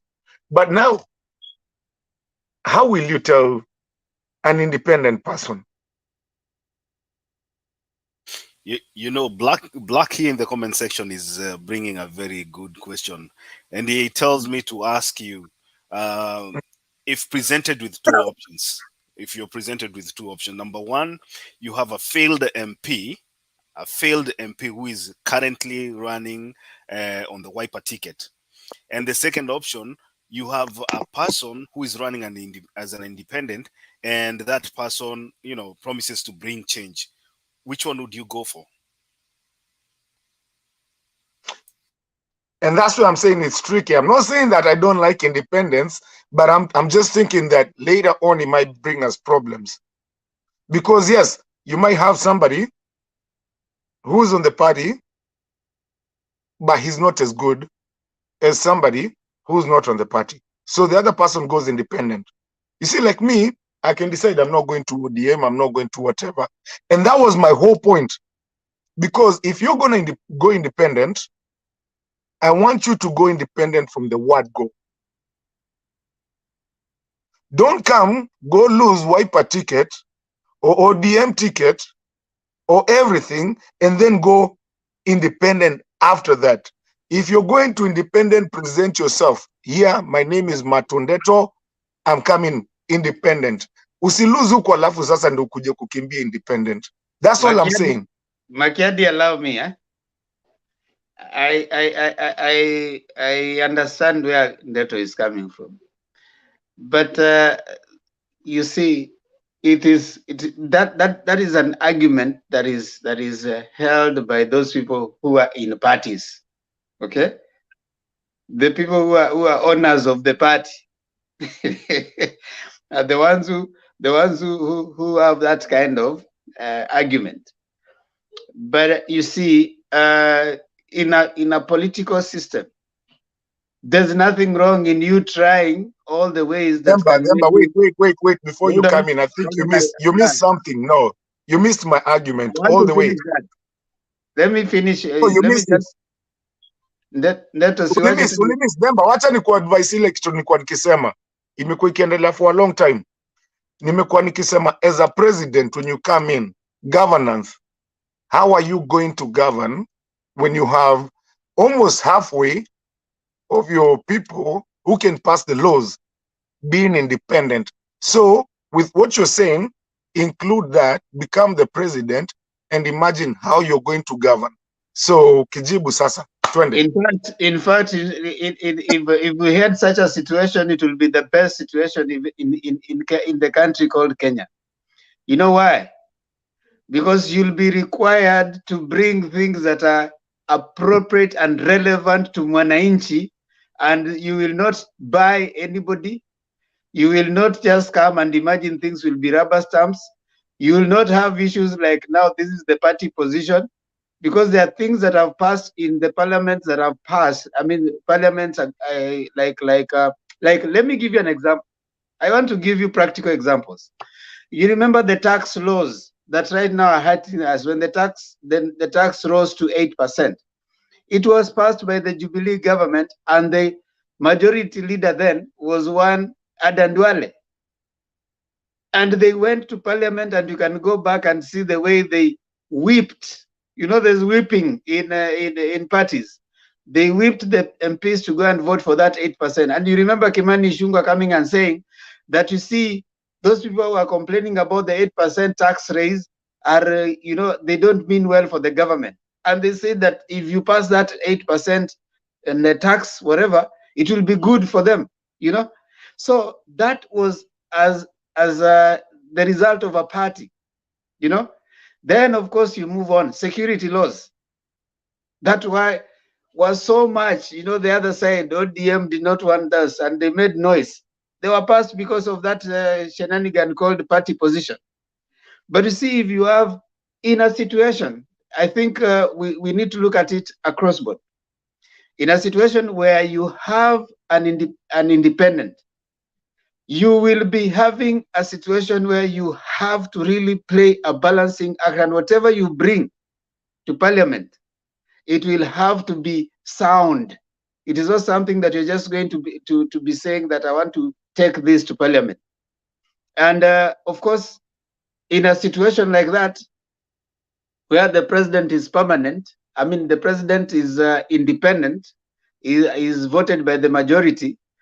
When it comes to the the parliament, he will have, you know, in a situation that is what is called a hung parliament, where you don't have the majority, hung parliament. So you'll have to see what are the ways in which you are going to get people to sit to prosecute and execute the things, matters of the government. And that means you have to be good in lobbying and good in trying to put people around yourself to help you rule. And I want to give you an example of one Kibaki. In his second term, second term, he did not have majority. He had to really work hard at bringing people to fill up for him. If you remember that parliament, he did not have majority. He had to bring in people, and that is part of what made him agree to sign the understanding after 2007 clash, because he was told, how did you win and you didn't have MPs? You know? So those are some of the things. It's not that it hasn't happened. And he had to play a lot of balancing act in parliament for things to pass. So it was like something has never happened. And I want to submit that, even I said here before, that Nderitu Moredi, you know, governor and president is just like the same thing. You are just managing a smaller, you know, jurisdiction. He managed to rule without, he didn't have his own people. Parliament will have to choose its own speaker, whether you are independent or not. The same way the counties chose the speaker. And it happened. So I don't think we need to be so overly pessimistic that if a president goes as an independent, or if so and so gets more independence in the government. The thing is, they may also decide to stagnate, and if they stagnate, there are constitutional ways to deal with that. The president can choose that he is not able to govern, and they seek for dissolution, and after which we can have people coming in to help him govern. Yes, Black. Just before Black comes in, can you bring in Julia? I think she's been waiting in the back also. I didn't see her there. Katu anakuja kufanya nini hapa saizi? Anakuja kufungua debate sana. Karibu tunafunga debate na anaanza kuamka. Katu ameamka saizi. Sasa Katu anaamka na kitu ya kwanza anafanya ni kuingia debate. Black sema. No, I was on the same. I mean, I was on the same point vile nilivyokuwa nauliza Neto. I mean, presented with two choices venye nilikuwa nimemuuliza an independent, which umeeleza tu very well Temba. So I don't know. I don't think I need to waste more time on that. That if he was to choose between a candidate who's sponsored by a party that is yenye Martin ana support but hajai perform, na an independent mwenye amekuja mgeni but promises a change, and Martin is yearning for change, atavotia huyu mwingine mwenye amekuwa aki underperform ama atakwendea kwa huyu independent as he yearns for change, and why?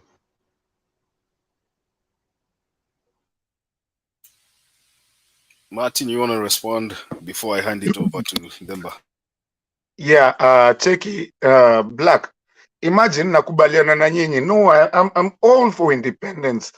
I'm just saying it's a ticking time bomb. It has tuletea shida at one point. That's what I'm saying. I'm just looking ahead.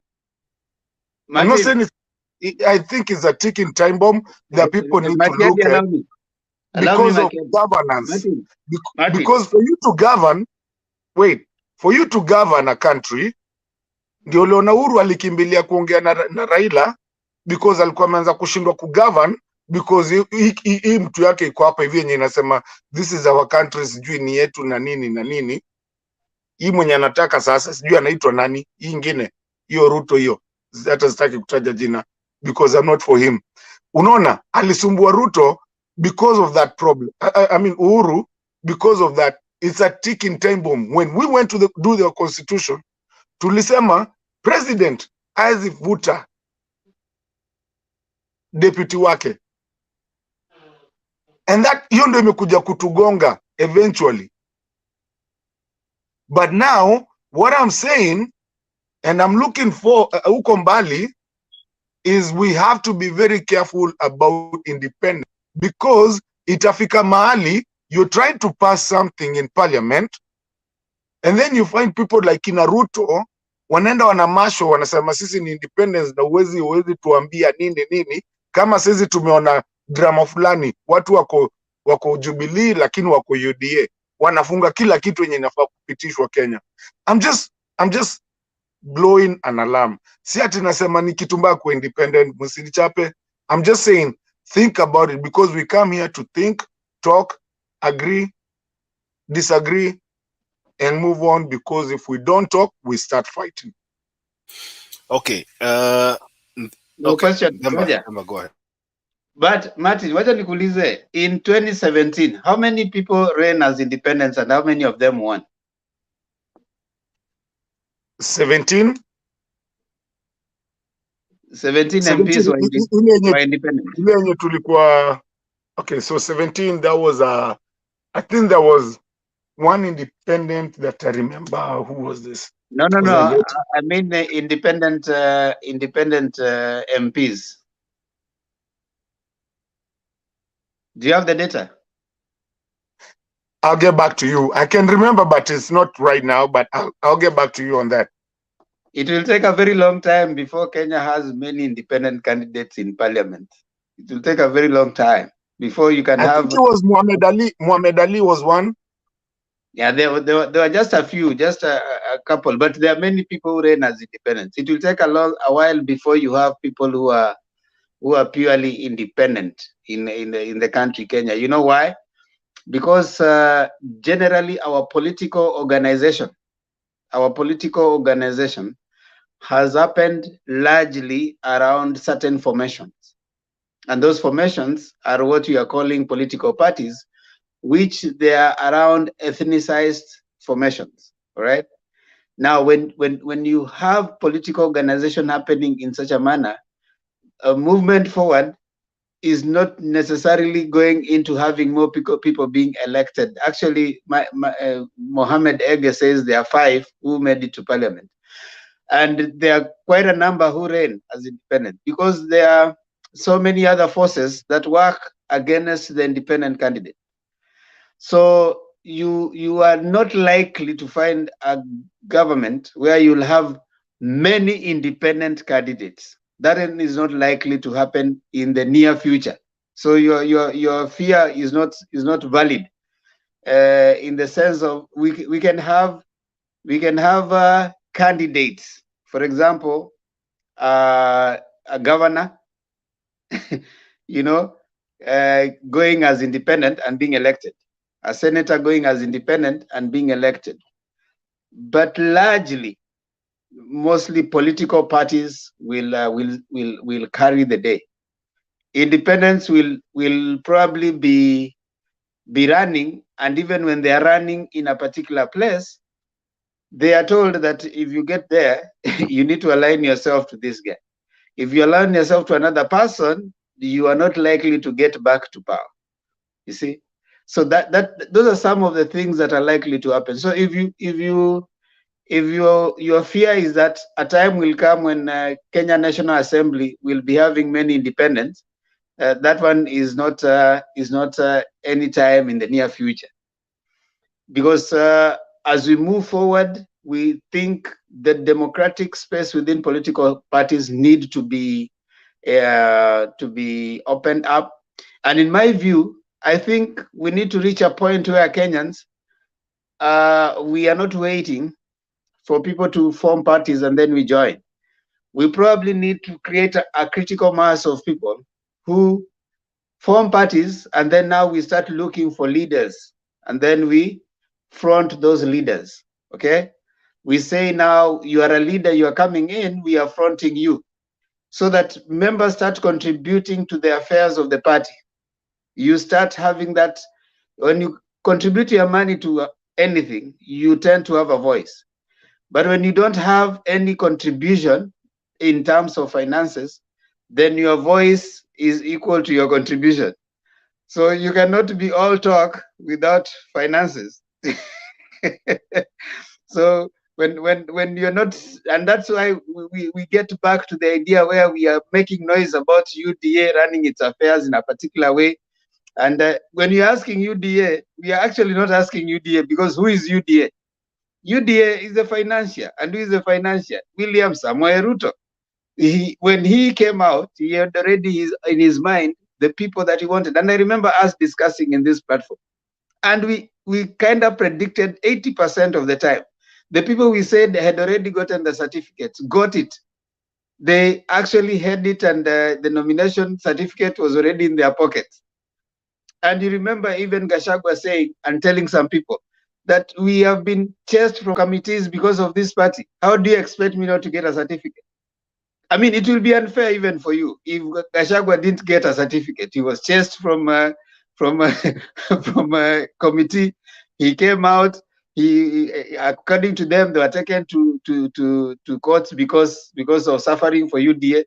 If he doesn't get a certificate, then of course it will be, how do you expect to get a certificate if that person doesn't get it? So we need to, first of all, learn the behaviors of our political parties, the nature of them, their formation, running, and of course how they manage themselves, for us to start making certain kind of conclusions on the direction we hope our political party system will take. Someone came here and talked about ideology. Our political parties generally do not have ideologies. They are not ideologically based. They masquerade, and in fact, most of them are probably well-written documents that can be copy-pasted. But you realize there's no ideological difference within different kind of parties. They are copy-paste of each other. And why did Ruto form UDA? Because he disagreed with Uhuru Muigai Kenyatta. That's not an ideology. That is disagreement from one person, then you move across. Why did they disagree? for one reason or another, we don't know. So if we disagree with someone, you move away, then you start a party, then you say, now I'm ideologically different from that person. While parties grow from from different reasons, but that in my view is not an ideological difference. That is basically internal wrangling and maybe personal ambition that drives you to start your own vehicle. And because you want to think that you can work it out better, then you do that. So Makiadi, for me, that is what I would probably have as a view in terms of political party. And we are keenly analyzing and looking at the political party behaviors across the cycles in politics in Kenya. And we are trying to understand which political parties really are ideologically based, which ones are just generally individual vehicles, masquerading as a political party. Back to you, Makiad. All right, Ndemba, as you were talking, I was looking at the data here with the distribution of seats, political seats in terms of political affiliation. And I see that independents were actually 13 and 1 women representative. So a total of 14 members of parliament out of the 290 constituencies. So like Martin is actually raising a very, very valid point. But I think at this point in time, the number of independent candidates would not be such a huge thing for the coming administration, unless now somebody wants to impeach the president and they want the support of independent candidates. But then there's another thing that I also want to mention in terms of the support of independent candidates, and that concerns the bribery of parliamentarians, something that has, something that we saw in this parliament that is about to be dissolved. We've had issues of accountability being watered down, and simply because people have already found a way that they can infiltrate our parliament and issue money. We even had the parliamentarians themselves saying that they were bribed in the toilet, just to water down and not to debate a bill or to pass a bill. So that's a very, very critical issue, especially when you have a big number of parliamentarians who are not affiliated to any political party. Then this is the number that can be targeted easily, because they do not account. I mean, they are not accountable to anybody, especially in terms of political repercussions. So if the next parliament will have a bigger number of independents, and then going by what we've been seeing in the past, and for example, we have something that has big repercussions in terms of consequences to a particular person in government, and they find a way to infiltrate parliament and bribe those, the parliamentarians, then it's going to set a precedent that our country might not be able to control in the future. So it's actually a big concern.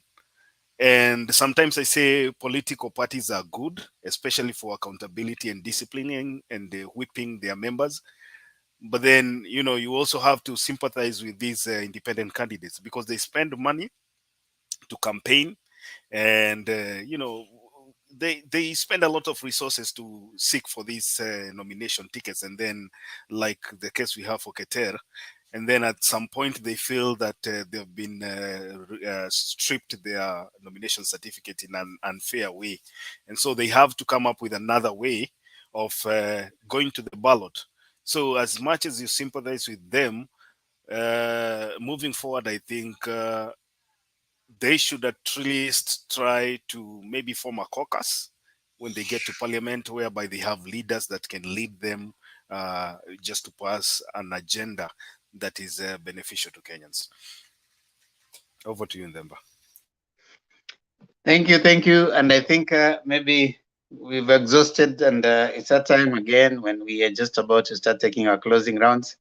It's been awesome having this chat. Baba is still in the diaspora.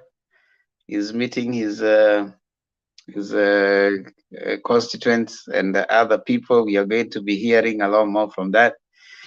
Gitash Day, asante. David Olo, watu wa chini wameamua waweke curtain. Katwe, Black na Julia. Julia, kwani tumekubo?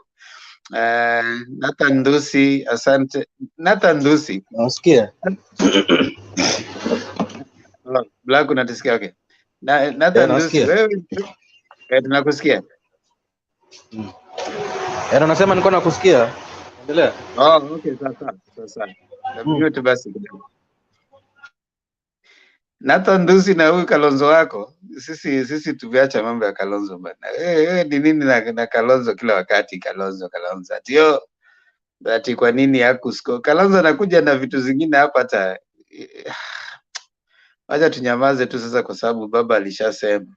Ndio si baba akishasema tunanyamaza, lakini acha tu. Ile kugonga Kalonzo tutamgonga hapa mbele. Nimemwekea tu hivi. Black, nasikia unataka kwenda kazi. Sema. Mi langu tu ilikuwa ni kidogo on Martha Karua. Kuna kitu moja ambayo nilikuwa nimetaka sana kuuliza, I think like for the last 2 days, so I'll just go straight to it. Previously alikuwa akisema yani pande zote kuna wafisadi, but eventually settled on a choice akisema hii nyingine imejaa wafisadi wengi lakini nyingine kuna wafisadi kidogo. You know, that change of tune is very worrying, because I would have expected her to be still as straight and firm in her choice of not wanting to associate herself with any corrupt individual. So I'm thinking, if Azimio was to, in the unlikely event, get into power, I mean, can we still depend on her or rely on her to follow up on corruption cases when amelemeza kamba kidogo on this issue of corruption? Thank you. That's a very good question. Mimi nitauliza tu na swali. In this world there's no perfection, right? We live with the imperfect beings, and alimake point yake ya kihama, akasema nimeangalia nikaona it is the balance of corruption iko upande gani zaidi, na who is likely to eat Kenya more. At least huyu mwingine akikula. I want you to listen to Sabina Chege. On her the last she made her whatever her speech in Kikuyu Murang'a juzi before akuja aende US, when she was saying that now she's not going to run for any post in Murang'a, she's going to go to work in Azimio at the secretariat. For those who don't understand Kikuyu, she gave a story, and that story was very interesting. I liked. I know Julia will analyze that in the Kikuyu forum.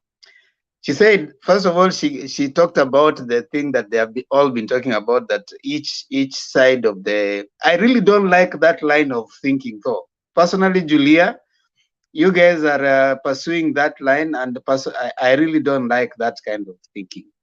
That is my personal view, so don't take it badly. It is tribalizing our politics, which I don't think it's quite appropriate. We are yes, we already there. We really don't want our progressive discourse around politics to be tribalized, because she's saying that each tribe has a home and each tribe has a party. ODM is a tribe for the Nyanza people. UDA is a party for the Kalenjins, and you know, there's a party for the others. I didn't agree with that part, and I don't really like when people start having looking at politics. It's something I've been really wondering, that if something happens, who is going to tetea us as a tribe? I think that's in my view very very tribal organization around politics. So the only thing we can think about is if something happens, who is going to be tearing us? I mean, how do we start looking at organizing our politics that way? However, as if them, whether ni Mkisi ama ni Mkamba, as if that person who anakutetea in the first place, who hakutetei, they don't. They don't. I mean, that's exactly what I like the way you are bringing it. You know, when someone says that sisi wa Kikuyu nani atatutetea kifiko, I'm like, surely that's not how we organize politics. But anyway, what the point I was trying to make on Black's case is one Sabina said she gave a story of someone who had his family, and they were out there, and there were, I don't know, 3 or 4 hyenas, and so they were supposed to be eaten by one. So there was a young hyena, there was a female hyena, I think, there was a dad hyena and an old hyena. so she was asking that if you are with your family and you're out there and you are asked that which hyena would you want to eat you?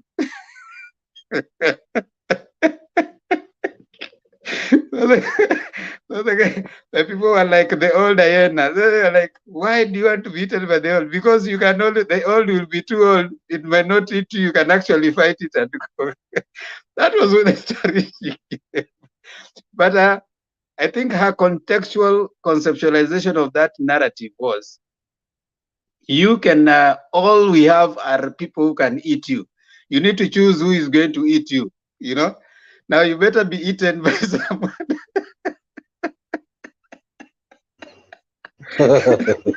because anyhow you are going to be eaten. Anyhow you're going to be eaten. But you see, Julia, there was a time I was also listening to your show, and the kind of language that was, the trajectory that you guys were taking. I don't know if you are there, but maybe you are not there. It was like ODM is a Luo party. I mean, ODM has members in from the coast. ODS has member from the Maasai community.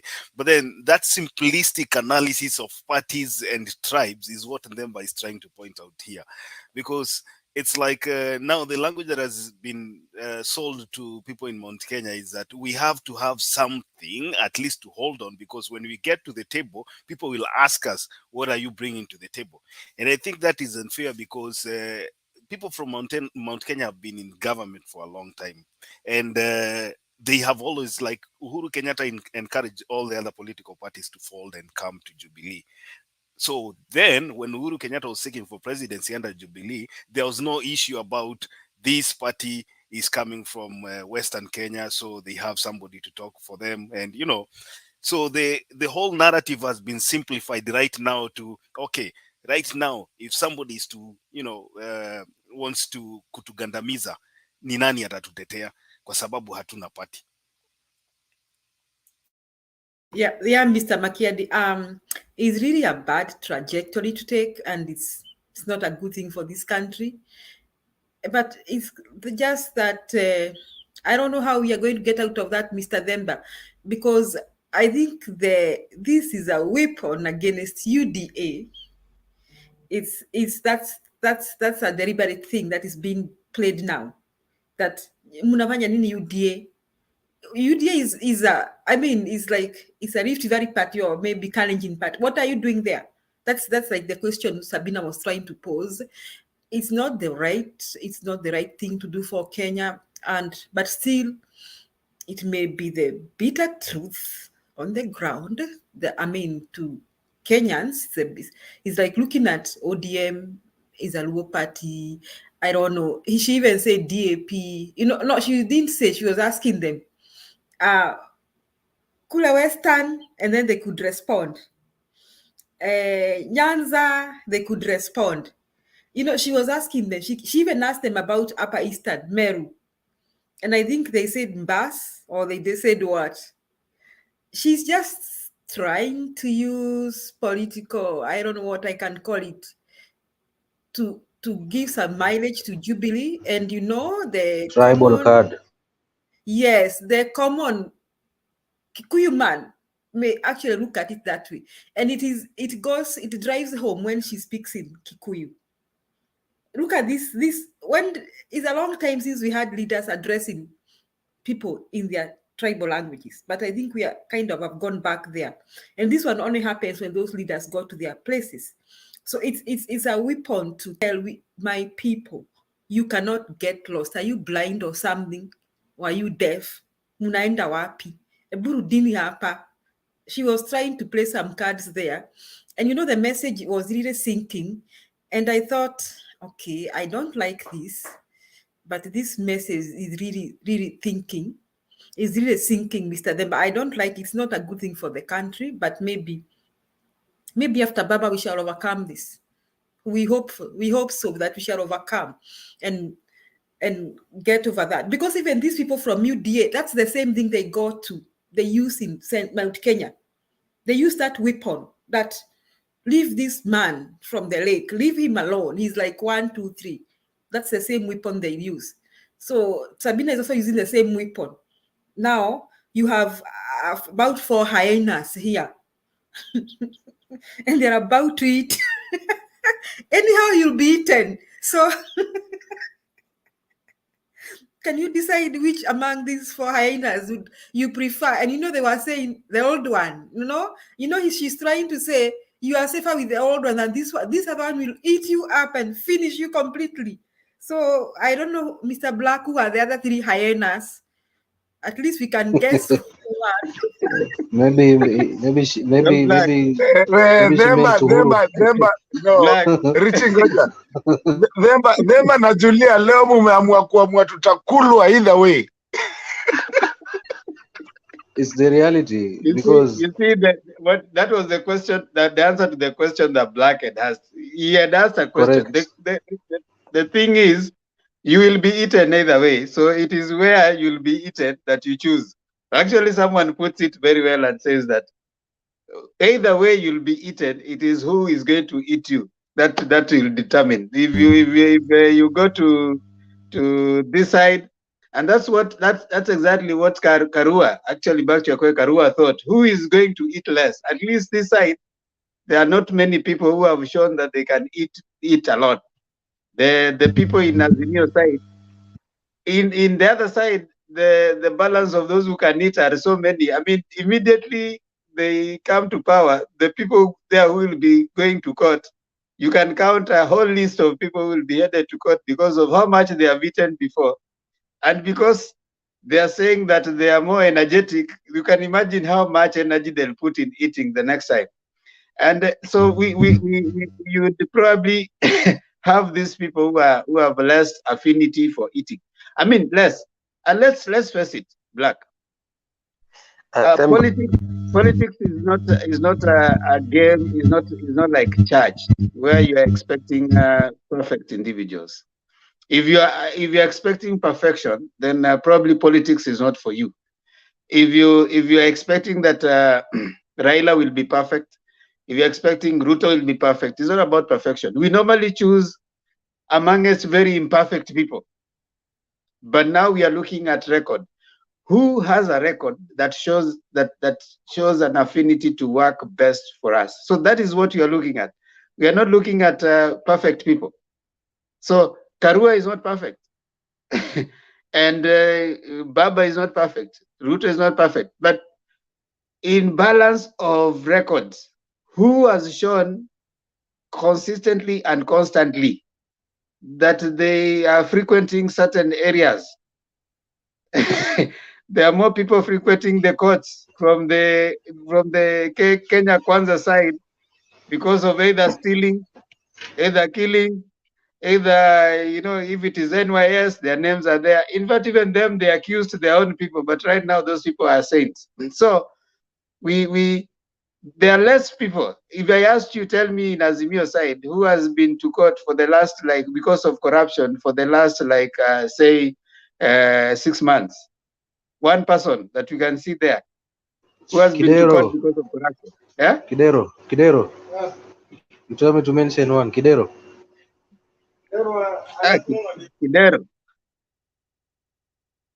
Have you seen Kidero in Azimio campaign? He just lost the nominations, but he's part of Azimio. It's just Have that you he's seen gonna him vie as in? an independent, but he's Wait, Azimio. have you seen him in Azimio campaigns?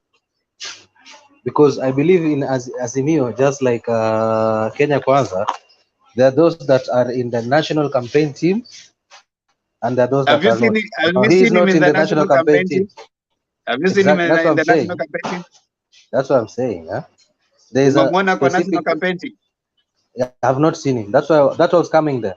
So for Okay, his national give me campaign one teams, his person name is not ambaye there. ako kwa national. Ngoja Black. Have you Huh? seen anybody in the national campaign team wala anazunguka baba wala wamekuwa kwa koti for the last 6 months? Koti. Send man no, Mr. Black. If you have to think about it, just say no. Just say no. But in fact, Mr. Black, in Just summary, nikisema we have more. mengine, I'll probably find myself in trouble. Najipenda sana. Mr. Black, in summary, we have more hyenas in UDA than in Azimio. We have hyenas in both sides. We agreed on that already.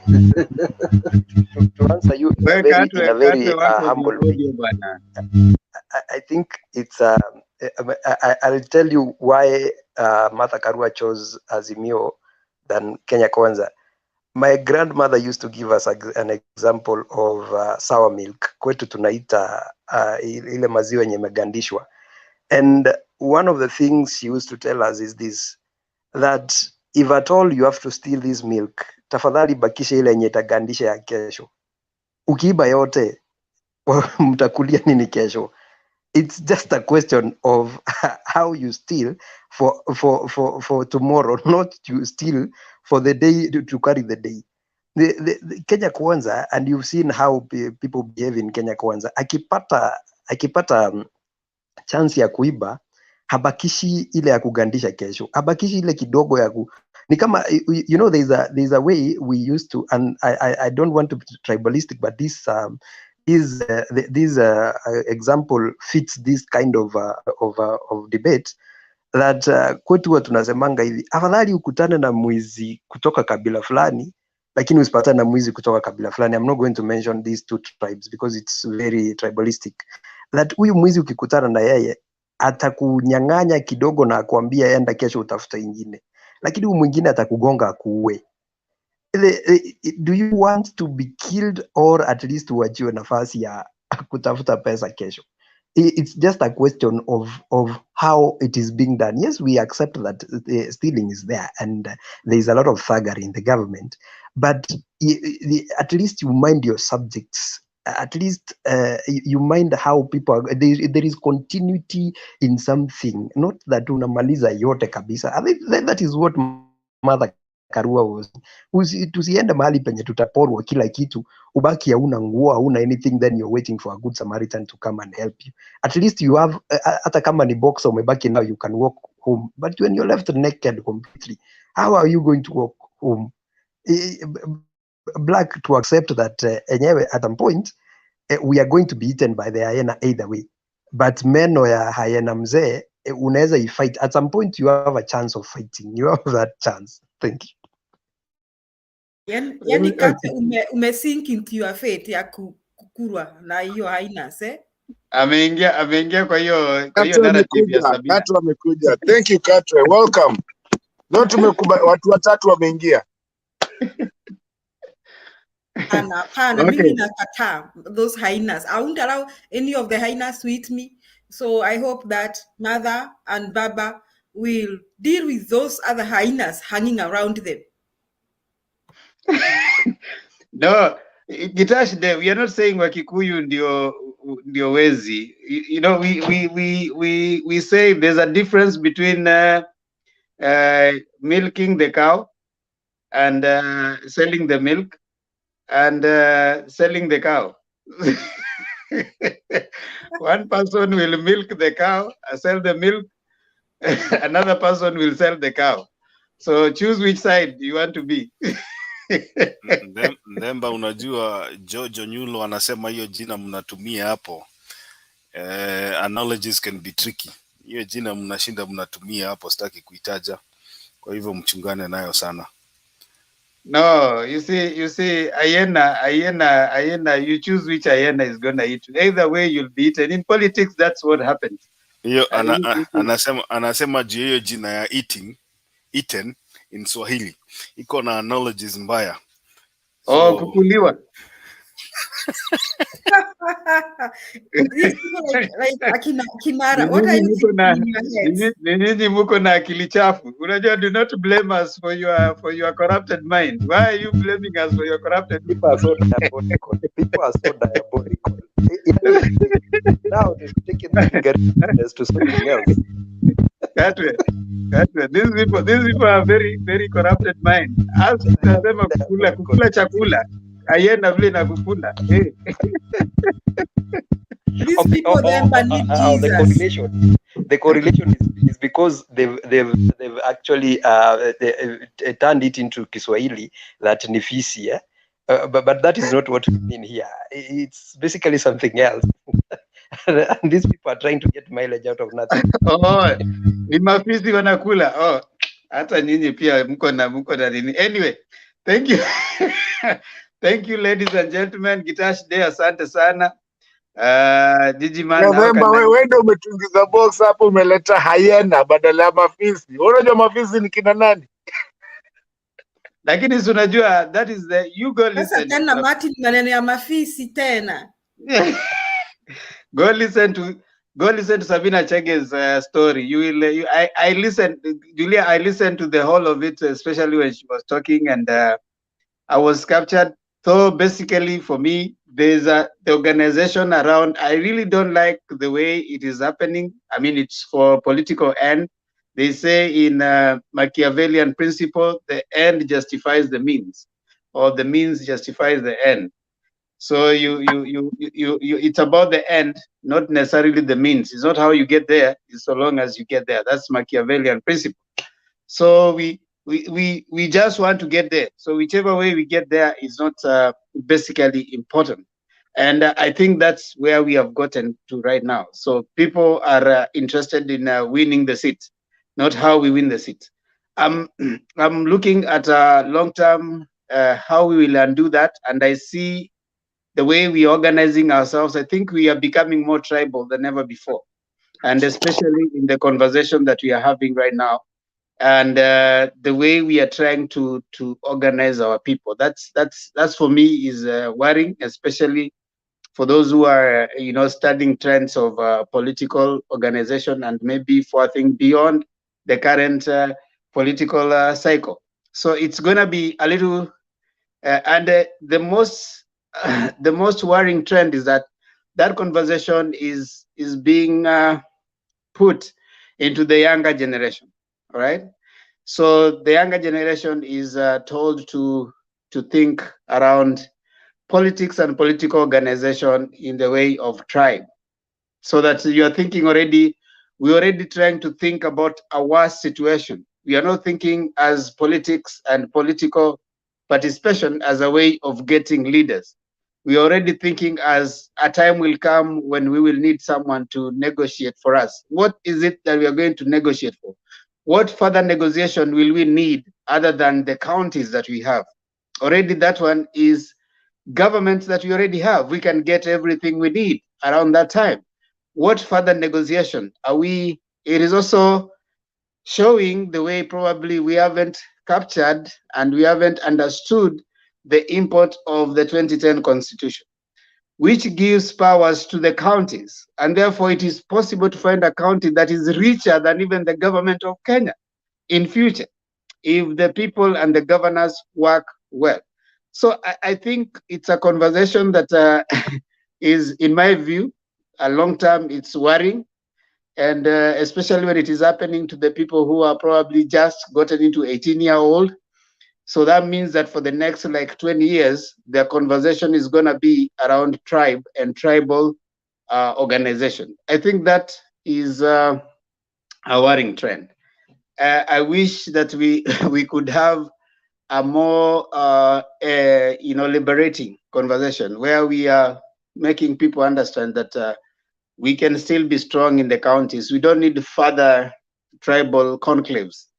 where we are saying that we are going to have trouble and we will need someone who is from our own to go and negotiate for us, is like tunaenda kuua ng'ombe, nani atatuchukulia maini? Nani atatuchukulia? That's and to also appreciate the conversation, Julia. It's not all Kikuyus that have benefited from Kibaki, Kenyatta, the two Kenyatta's rule. Not all Kikuyus.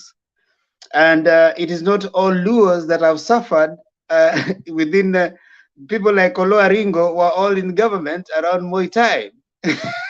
There were people who are actually from Luo land who were in those governments. So I think it's a conversation beyond this 9th August that I think we need to constantly probably start having in this forum. But hopefully we will get there. Abiud okay, asante. Linet Wabomba, no, they think deep outside the box. Ijiman, fisi wanakula mafisi. Linet Wabomba, mafisi ni mato. Hiyo sitasema saizi. Kana Shibashi Temba. Give them a disclaimer that the Sabina clip is gone. Nishaona them bato kificha. Yeah, the clip, Sabina's clip is about 3 hours, but you can forward. You can forward to where she's speaking. Yeah, and you get what she's trying to say. Very, very within the context that Julia is saying. I think it's very, very, captivating. And the person who started that narrative was our one DP that we are really drumming for. Martha Karua started that narrative in Thika when she went for, I think it was Moses Kuria's return party. And she's the one who fronted that narrative that you don't go visiting your friend and then you burn your house. You have to leave your house so that when you move from their friend, you come back. So the narrative started there. Itash Day, I love Mr. Themba. Will never sell him out. You love me. Hey.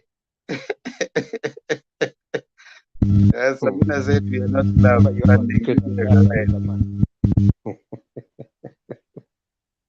Remember, generally Kenyans still struggle with correct language facilities with which to hold proper discussions around tribe. At this time, for example, tribes are caricatured and stereotyped. Yeah. Ukipendwa pendeka bwana. Gitash Day, mi sijui kama ni msichana ama ni mwanaume. I mean, Mr. Gemba, does that matter? Who Gitash Day, we really want to know, is he a man or a woman? That's just a name. I don't know whether it's a lady or a man. I mean, so so it's Getash Dash, it matters. Kama wewe ni you are a woman, it matters a lot ukiambia Themba unampenda. Lakini kama wewe ni mwanaume, Themba seems to be a worried person. So yeah, I mean, I'm not. It is not a bad thing, but I'm not cultured that way. Sija grow wanaume akiniambia ati ninakupenda. I think you should call 911 for the sake of your security. Just call 911 quickly.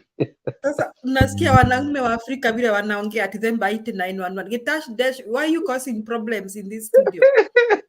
Unajua Julia, it's not a bad thing, but personally, I'm not cultured. My friends, wanaume, don't tell me I love you. So it is my cultural problems. Can you imagine Mato akiamuka ananiambia, hey, Themba, I love you, man. I love you. Hey! We pendeka, umshapendwa, my friend. Pendeka. Hapana Themba, find out first. Is it a man or a woman?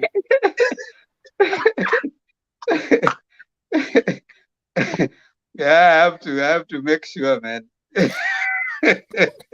I think also there's one thing that we should make here, we should clarify here that people are saying Sabina Chege had to do that because she feared losing governorship. I don't think Sabina Chege was going to run for the governorship. She was, in fact, telling people that she will declare what seat she's going to vie for. But unfortunately, she felt that her services were needed at the national level. So msituuzie uoga jiji man. Tunajua Sabina Chege anajua mahali anaenda. I think Sabina, in my own opinion, Sabina Chege is selfless in that we've seen a lot of governors right now vying for the senatorial seats.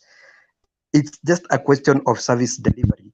But you see, how are you delivering services? You've been running for, you've become a governor 2 terms, and yet you've not been satisfied. You want to still go for an elective post. Why don't you become a consultant to these young camps, young tax camps, instead of running for another seat, blocking these young men's ambitions to become people too? I think that move by Sabina Chege and Ali Hassan Joho not running for any elective post, in my own opinion, and Raphael Tuju, it's a very selfless move to make other people also to prosper, because we've got different ideologies and ideas, and these ideas come with time. The way people were thinking in the 1960s is not the same way young Turks will think in the 2000s. There is that evolvement of ideas coming from different people. So we should let also young people to come up with better ideas. I'm looking, it's only that we do not need them, a lot of them in parliament per se, because that kind of thing is also poisonous to our legislative process. But I think the Wazes also should just relinquish that kind of ego and greed, so that other people can also prosper. If I see somebody like Mandago running for the senator seat, I feel like he's blocking a lot of future politicians in a very selfish way. Swali kwa Katu anasema nani akue hawa governors wakue consultants kwa young tax. Nimesikia hiyo vizuri ama mimi nimesikia vitu zangu? Yeah, actually unajua Katu hata hujaongea, kuna mwingine anaenda kuwa MP, anaitwa nani? Ojamong anaenda kuwa MP wa Sasa can I add to that? Mtu kama Sonko ataenda kuwa atakonsultiwa na nani? Unajua yes, what is it Black? Lakini Black sungoje bwana, tunataka kufunga show. Okay, sasa aina mama. Ngoja kidogo. Ati nimesikia Gitash is a lady, so hiyo imesemwa na Maggie, si yeye amesema. Gitash sio shoga kama David Lo. Hey. Wanapelekana mbio kwa comments. So Gitash is a woman and a very beautiful girl. Gitash ameitwa Kinodhia, umeambiwa Gitash ni Kinodhia. Kinodhia is a man, Mr. Themba, be careful. No, you see, that's just a name. So I'm just seeing a name. So until we see someone amekuja hapa kwa comment. Mi wale najua ni wale amekuja hapa kwa comment. Hizi zingine ni majina tu. They can be pseudonyms. They can be things you cannot interact with the name and you take it seriously. Inaanzanga hivyo tena, utaitwa mali safi next. Imeanza tu hivyo mchezo alafu utaitwa mali safi. Ngoja. Haya, mimi sina ubaya alikupendwa. Unajua kuna jamaa aliimba, anayekupenda pendana naye, asiyekupenda achana na. Those are my fans. Thank you. Digiman, thank you. Shukran Gitash Day. Na mapenzi yako yote, karibu. Mimi siogopi, lakini my background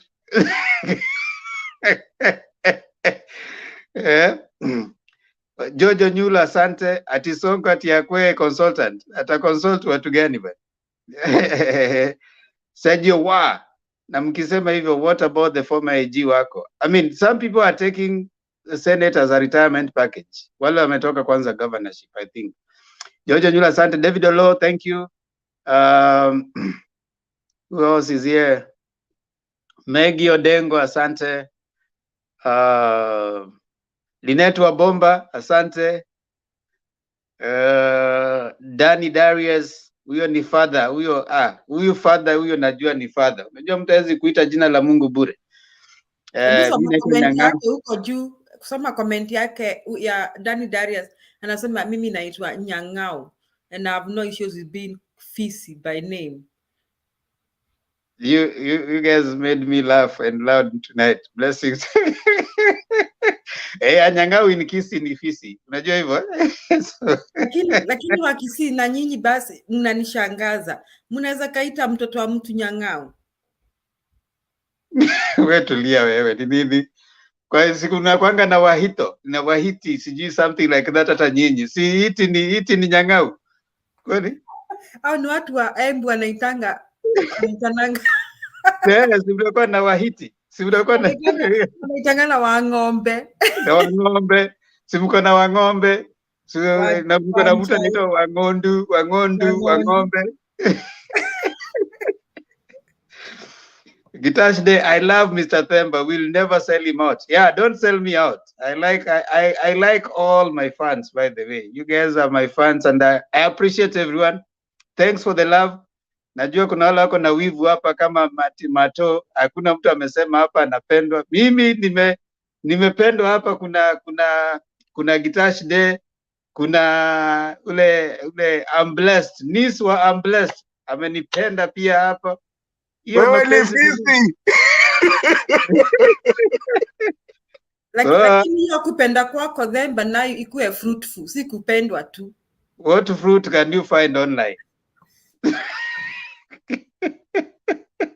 What fruit do you make online?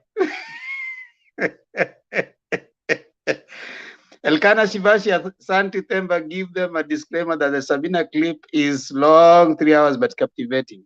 I listened to it. Yeah. Go there, fast forward. Kinara Asante. No. I take that back. You can find fruit online. Kuna penzi kona. Unaweza pata mtu you never know. Bahati yako. That Themba, ulikuwa unasema nini sasa? Yeah, I take it back. Yeah, you can find someone online kwa wale ambao wanatafuta. Ready to mix and mingle, Kama uko single and ready to mingle, unaweza ukapata mtu mkamingle. Themba, wacha propaganda. Sasa mimi nimekuwa na propaganda gani jamani? Si nimesema ukweli hapa. Jojo Nyulo, Awino Rapemo, good morning team. Yeah, yaani Wakenya wameamka. Haya, wacha sasa tutoke hapo kwa sababu kidogo hivi wataamka waje hapa. Themba team Mafisi wewe. Bobo Runga. Themba, watume pesa. Sitaki pesa. Waende kwa channel yangu na my daughter. Inaitwa Themba and Lulu Show. Kama uko hapo na unapenda Themba, tafadhali, asante kwa kunipenda. Enda kwa channel yangu na my daughter. Inaitwa Themba and Lulu Show. There's no better way to show your love to me. Napenda sana unanipenda. Tafadhali enda pale. Subscribe. Wacha niweke hapo. Themba and Lulu Show. Show your love. Show your love there. Ukipenda alafu lete wengine wengi pale sana wa subscribe. I really appreciate your love and I can't take it for granted. I mean, it's always kuna watu wanakaa hivi wanangoja wasikia wanapendwa, lakini hawapati hata, wacha mtu wa kuwapenda. Mtu wa kuambia wanawapenda haikuji kwa mpigo. Kupata mtu tu ako generous na mapenzi anakuonyesha hivyo. It's hard. I've gotten it. I really appreciate. Kindly go there to Themba and do the show, subscribe and share. Now, let's take our Themba, chukua inbox ya Gitash. Ade? Chukua inbox ya Gitash. Ati nichukue enda kwa Themba and Lulu Show then comment no, namba ya Gitash, anatafuta namba yako. Anataka nini? Sijaona. Nakupenda. Yeah, I mean, kupenda si mbaya. I mean, love is free. You are given freely, give it freely. Now, back to... Kuna mtu anaitwa Gigi Man, I like Julia. Niliwaambianga wakuje kwa show, alafu niliwaambianga wapiga kura 9th, wanionyeshe wamepigia baba kura. Sasa nitawapea number after that. Bas, Gigi Man, tarehe 9 mwezi wa 8 kuja pigia baba kura na uonyesha kwamba umepigia baba. After that, kwa celebration ya baba win, utakutana na Julia. Simple and clear. Mimi wale wananipenda, asanteni sana, I really appreciate. Go to Themba and Lulu Show, Thank you for the love. I mean, it doesn't always happen, and wale wanapenda pia, they don't get to declare, lakini kuna wale wanapata courage wakadeclare.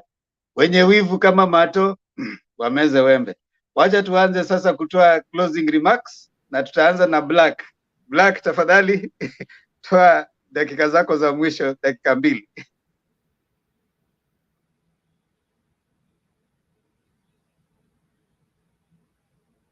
Aya, we don't waste no time. Yangu mimi si mengi. Yangu si mengi. Ila tu ni kutoa shukrani tu. Just for the opportunity tumekuwa nao leo na for the best second part that we've had, and I must say thank you Bwana Themba for being a very good and an impartial moderator. I think you are doing a very great job on that seat, and I must comment on that. Now since niko kazini sahi, sitaongea mengi. All that tulikuwa tunasema tu ni asanteni kwa kila mtu aliyokuwa anatuangalia pale nyumbani or wherever they are, and let's hope to meet again baadaye. God bless you all. Black.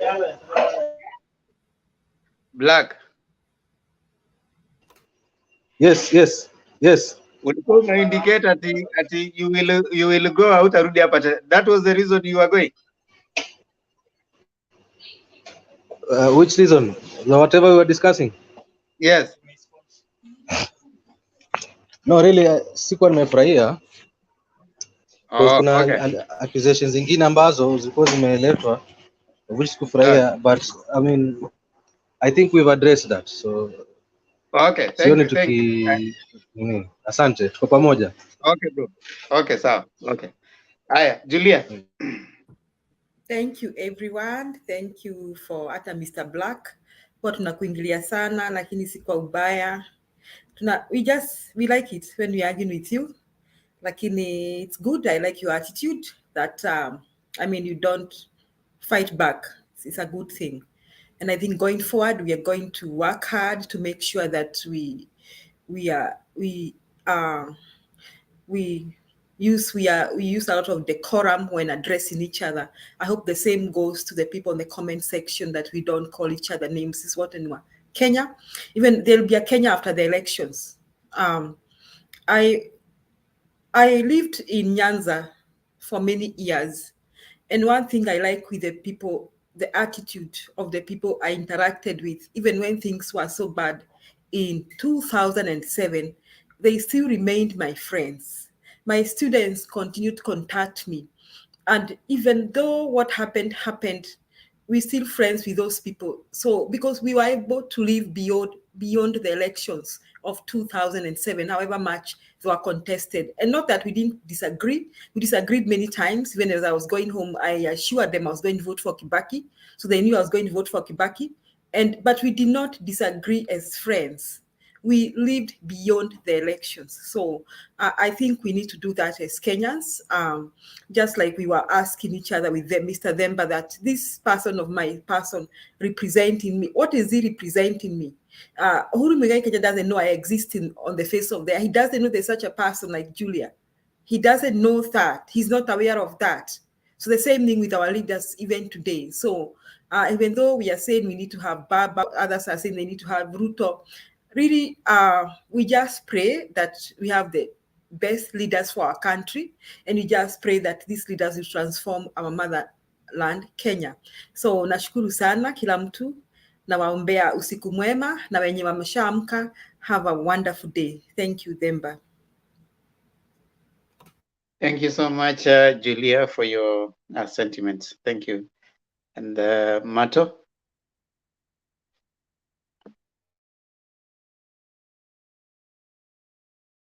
Mato, unmute. Unmute, Mato. Leo naomba ama tunasoma chapter kwanza? Utoe nini zako ya mwisho. Wewe ndio utaomba. Nani atasoma constitution Richi? Okay, sasa basi wacha mimi nimalize haraka. Man, leo nimecheka yangu yote. Mpaka huko nyuma nimechekwa kabisa juu ya kucheka, because I always like this closing and everything. Personally, like I always do, unisamee, najua at the risk of repeating myself, kuna watu wanafanya kazi mzuri huko nyuma na wamenichekesha. Gigi man, Linet Wambona sijui ametoka wapi, wewe sijui muona. Wambomba amekuja leo. She's very funny. Gitash kama kawaida, David Olo, Kinara by the way alinichekesha sana, alisema ati fisi and fisilets.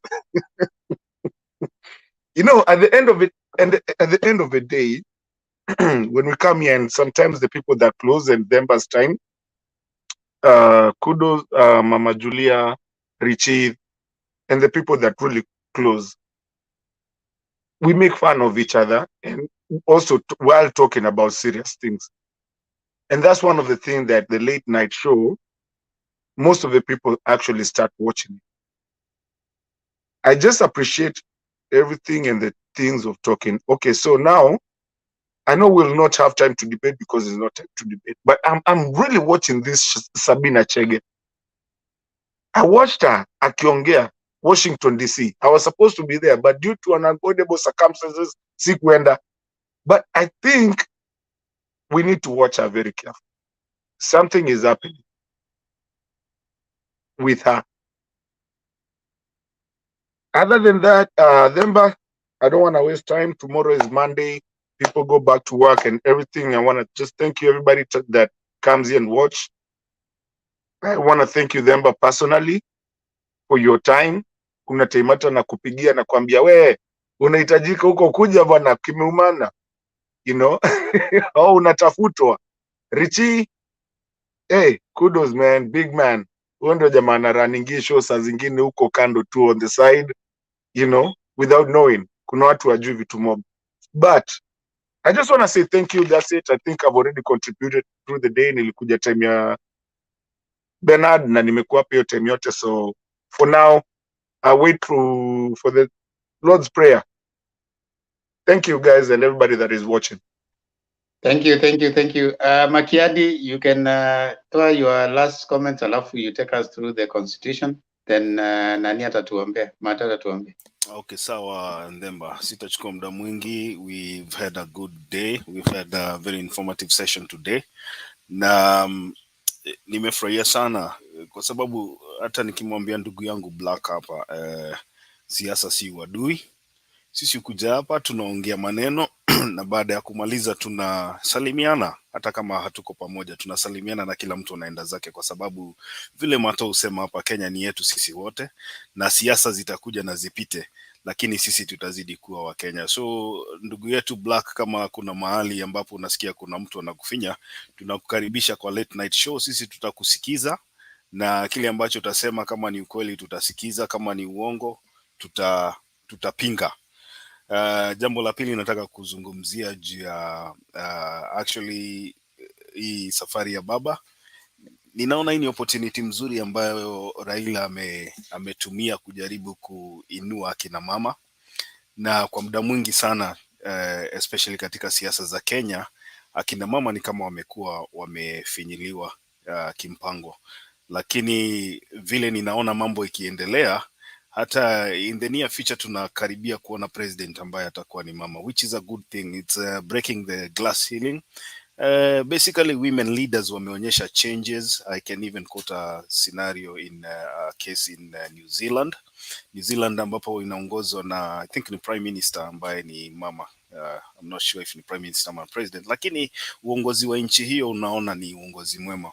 Kwa hivyo mimi natarajia kwamba Azimio kama chama itampatia mama mmoja nafasi ya kuwa deputy, na maybe katika future tutaona president mama ambaye tunasema ni breaking the glass ceiling. Finally, ninaendelea kuomboleza na Wakenya wenzetu kifo cha mwenda zake Mwai Kibaki, na tunatakia familia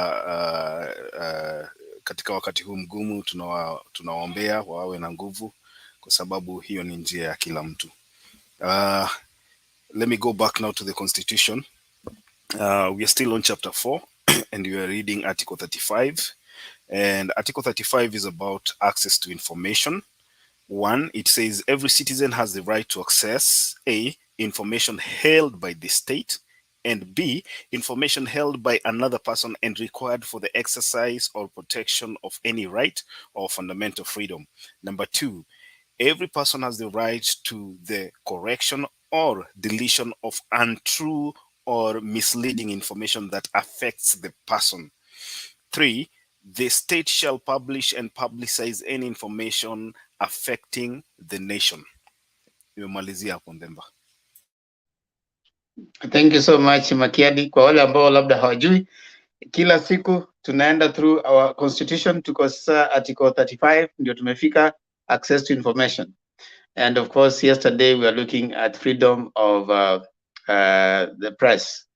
And of course you see how now some of the constitutional provisions, if you don't, they say that constitution is a document. Constitutionalism is the process of following the constitution. So Kenya lacks constitutionalism, not constitution. And we do have, you cannot keep what you don't know. It's important for us to know the constitution. And that's why this channel, and especially towards evening, we are taking us through. The constitution is also a symbol of national unity. So there are several symbols of national unity. One of them also constitution, the other one national anthem. So we are taking you through those symbols of national unity so that you can appreciate them as you move by. Now, we normally finish with the prayer, and this prayer is the national anthem. And normally the person who reads it for us is one who is new in the channel, but Martin Neto has committed to be taking us through the whole national anthem, which is a good thing. I think I like the spirit that it is now coming from all of us. Now, remember, in the month of May, we are launching Diaspora Diary, where we'll be looking at diaspora life, at times, challenges, opportunities, the real life, authentic living of the diasporan in the diaspora space. What are some of the opportunities that we need to appreciate? What are the challenges they're going through? What are the ways that you can survive when you get to the different diaspora spaces that we have talked about? And of course, from here, you never know, you can learn. As normal, we say this is a place for us to learn, share, and of course, if possible, get an opportunity for you to progress on to the next level. So Diaspora Diary is being prepared and is already in the works, hoping to be launched sometime in May. Another one is Motembei Book Club, where we'll be coming in to just appreciating the different books that we are reading. And right now we are starting with the month of May, we'll be doing the book of The Prince by Niccolo Machiavelli. So if you can find yourself reading it, comparatively, we'll be having a discourse around it, and you'll want to hear those of us who want to listen to it, and those of us also who wants to come and just appreciate and see how its applicability in our political discourse. And of course, we'll be also having different other books that all of you can recommend, and we read together. Sometimes when you have a book club like that, it helps us in also kujichangamsha and kuchanganua. They say the mind is just like a muscle. It is what you feed it. So the Mwalimu Julia atatuambia hivyo, sababu the more garbage in, garbage out. Garbage, that's what you bring out. So you better feed it well so that you can and someone says that the mind is like a muscle. You use it or lose it. So if you're not using it, you lose it. So expand it by reading more. So thank you so much. I want to invite Martin Neto to take us through the prayer. And I hope the law of the garbage truck is still on the making when we come to the books. Yeah. Martin, we are going to immediately when we finish the Niccolo Machiavelli, The Prince, that will be the second book. And of course we want us, because we have teacher Julia here, she's gonna be the one who will be taking the books and the recommendations. And of course it's gonna be a more organized forum. And Julia is gonna lead us. You know, we are glad that in this platform we have people who have amazing, and we are blessed with a rainbow of talents. Okay, Martin Neto. Before tuombe, nimesikia huko nyuma, I don't know how true this is, that Sabina Chege was born the day our founding father passed away. I believe they talk about Mzee Jomo Kenyatta. I don't know how that true is, but kuna mtu amesema hivyo huko nyuma. I don't know. Anyway, tuombe basi. Ee Mungu, nguvu yetu, ilete baraka kwetu, haki iwe ngao na mlinzi. Tukae na undugu, amani na uhuru, raha tupate na ustawi. Going to 2. Amkeni, wake up. Amkeni ndugu zetu, tufanye zote bidii. Nasi tujitoe kwa nguvu. Nchi yetu ya Kenya tunayoipenda, tuwe tayari kuilinda. We protect our country. Number 3. Na tufanye taifa letu, na tujenge taifa letu. Ndio wajibu wetu. Kenya istahili heshima. Tuungane mikono pamoja kazini, kila siku tuwe na shukrani. Let's appreciate our country, let's fight for it. Na sisi wote we become a part of our country. Awesome, awesome, Mato. Thank you so much, Julia. Thank you so much, Makiadi. God bless you all. Thank you for the love, everyone. Kindly go to Mutembe TV, subscribe, and go to Themba and Lulu Show, subscribe. Very hot videos coming in this week. And Mato, usione wivu. Isiwe shaka. In fact, Gitash ndiye anasema uko shada, lakini sawa tu. Ndio maana unacheka. Kwanza pendeka kwanza. Unajua tushajua sasa huyo. Wewe pendeka kwanza. Unapendwa na utaki kupendeka. No, nishakubali nimependwa, na nikasema basi waende pale kwa Themba and Lulu Show wa subscribe. I mean, mapenzi kama hayo bana utayakataa hata kama ni wewe. Enda pale kwa Themba and Lulu Show, subscribe. See you tomorrow, guys. God bless you. We meet tomorrow at exactly 9:30. At 9:30, you only need to come to the show. You find 10 people, you know the show is full. But if you come in, you come and then you find someone drops, get in there. Get to the show. You only need 4 things: a working phone, connectivity, something to share, and a willingness to learn. And then you come on right in. Let's keep talking, because when you stop talking, you start fighting. You don't want to fight, so let's keep talking. See you tomorrow. God bless you.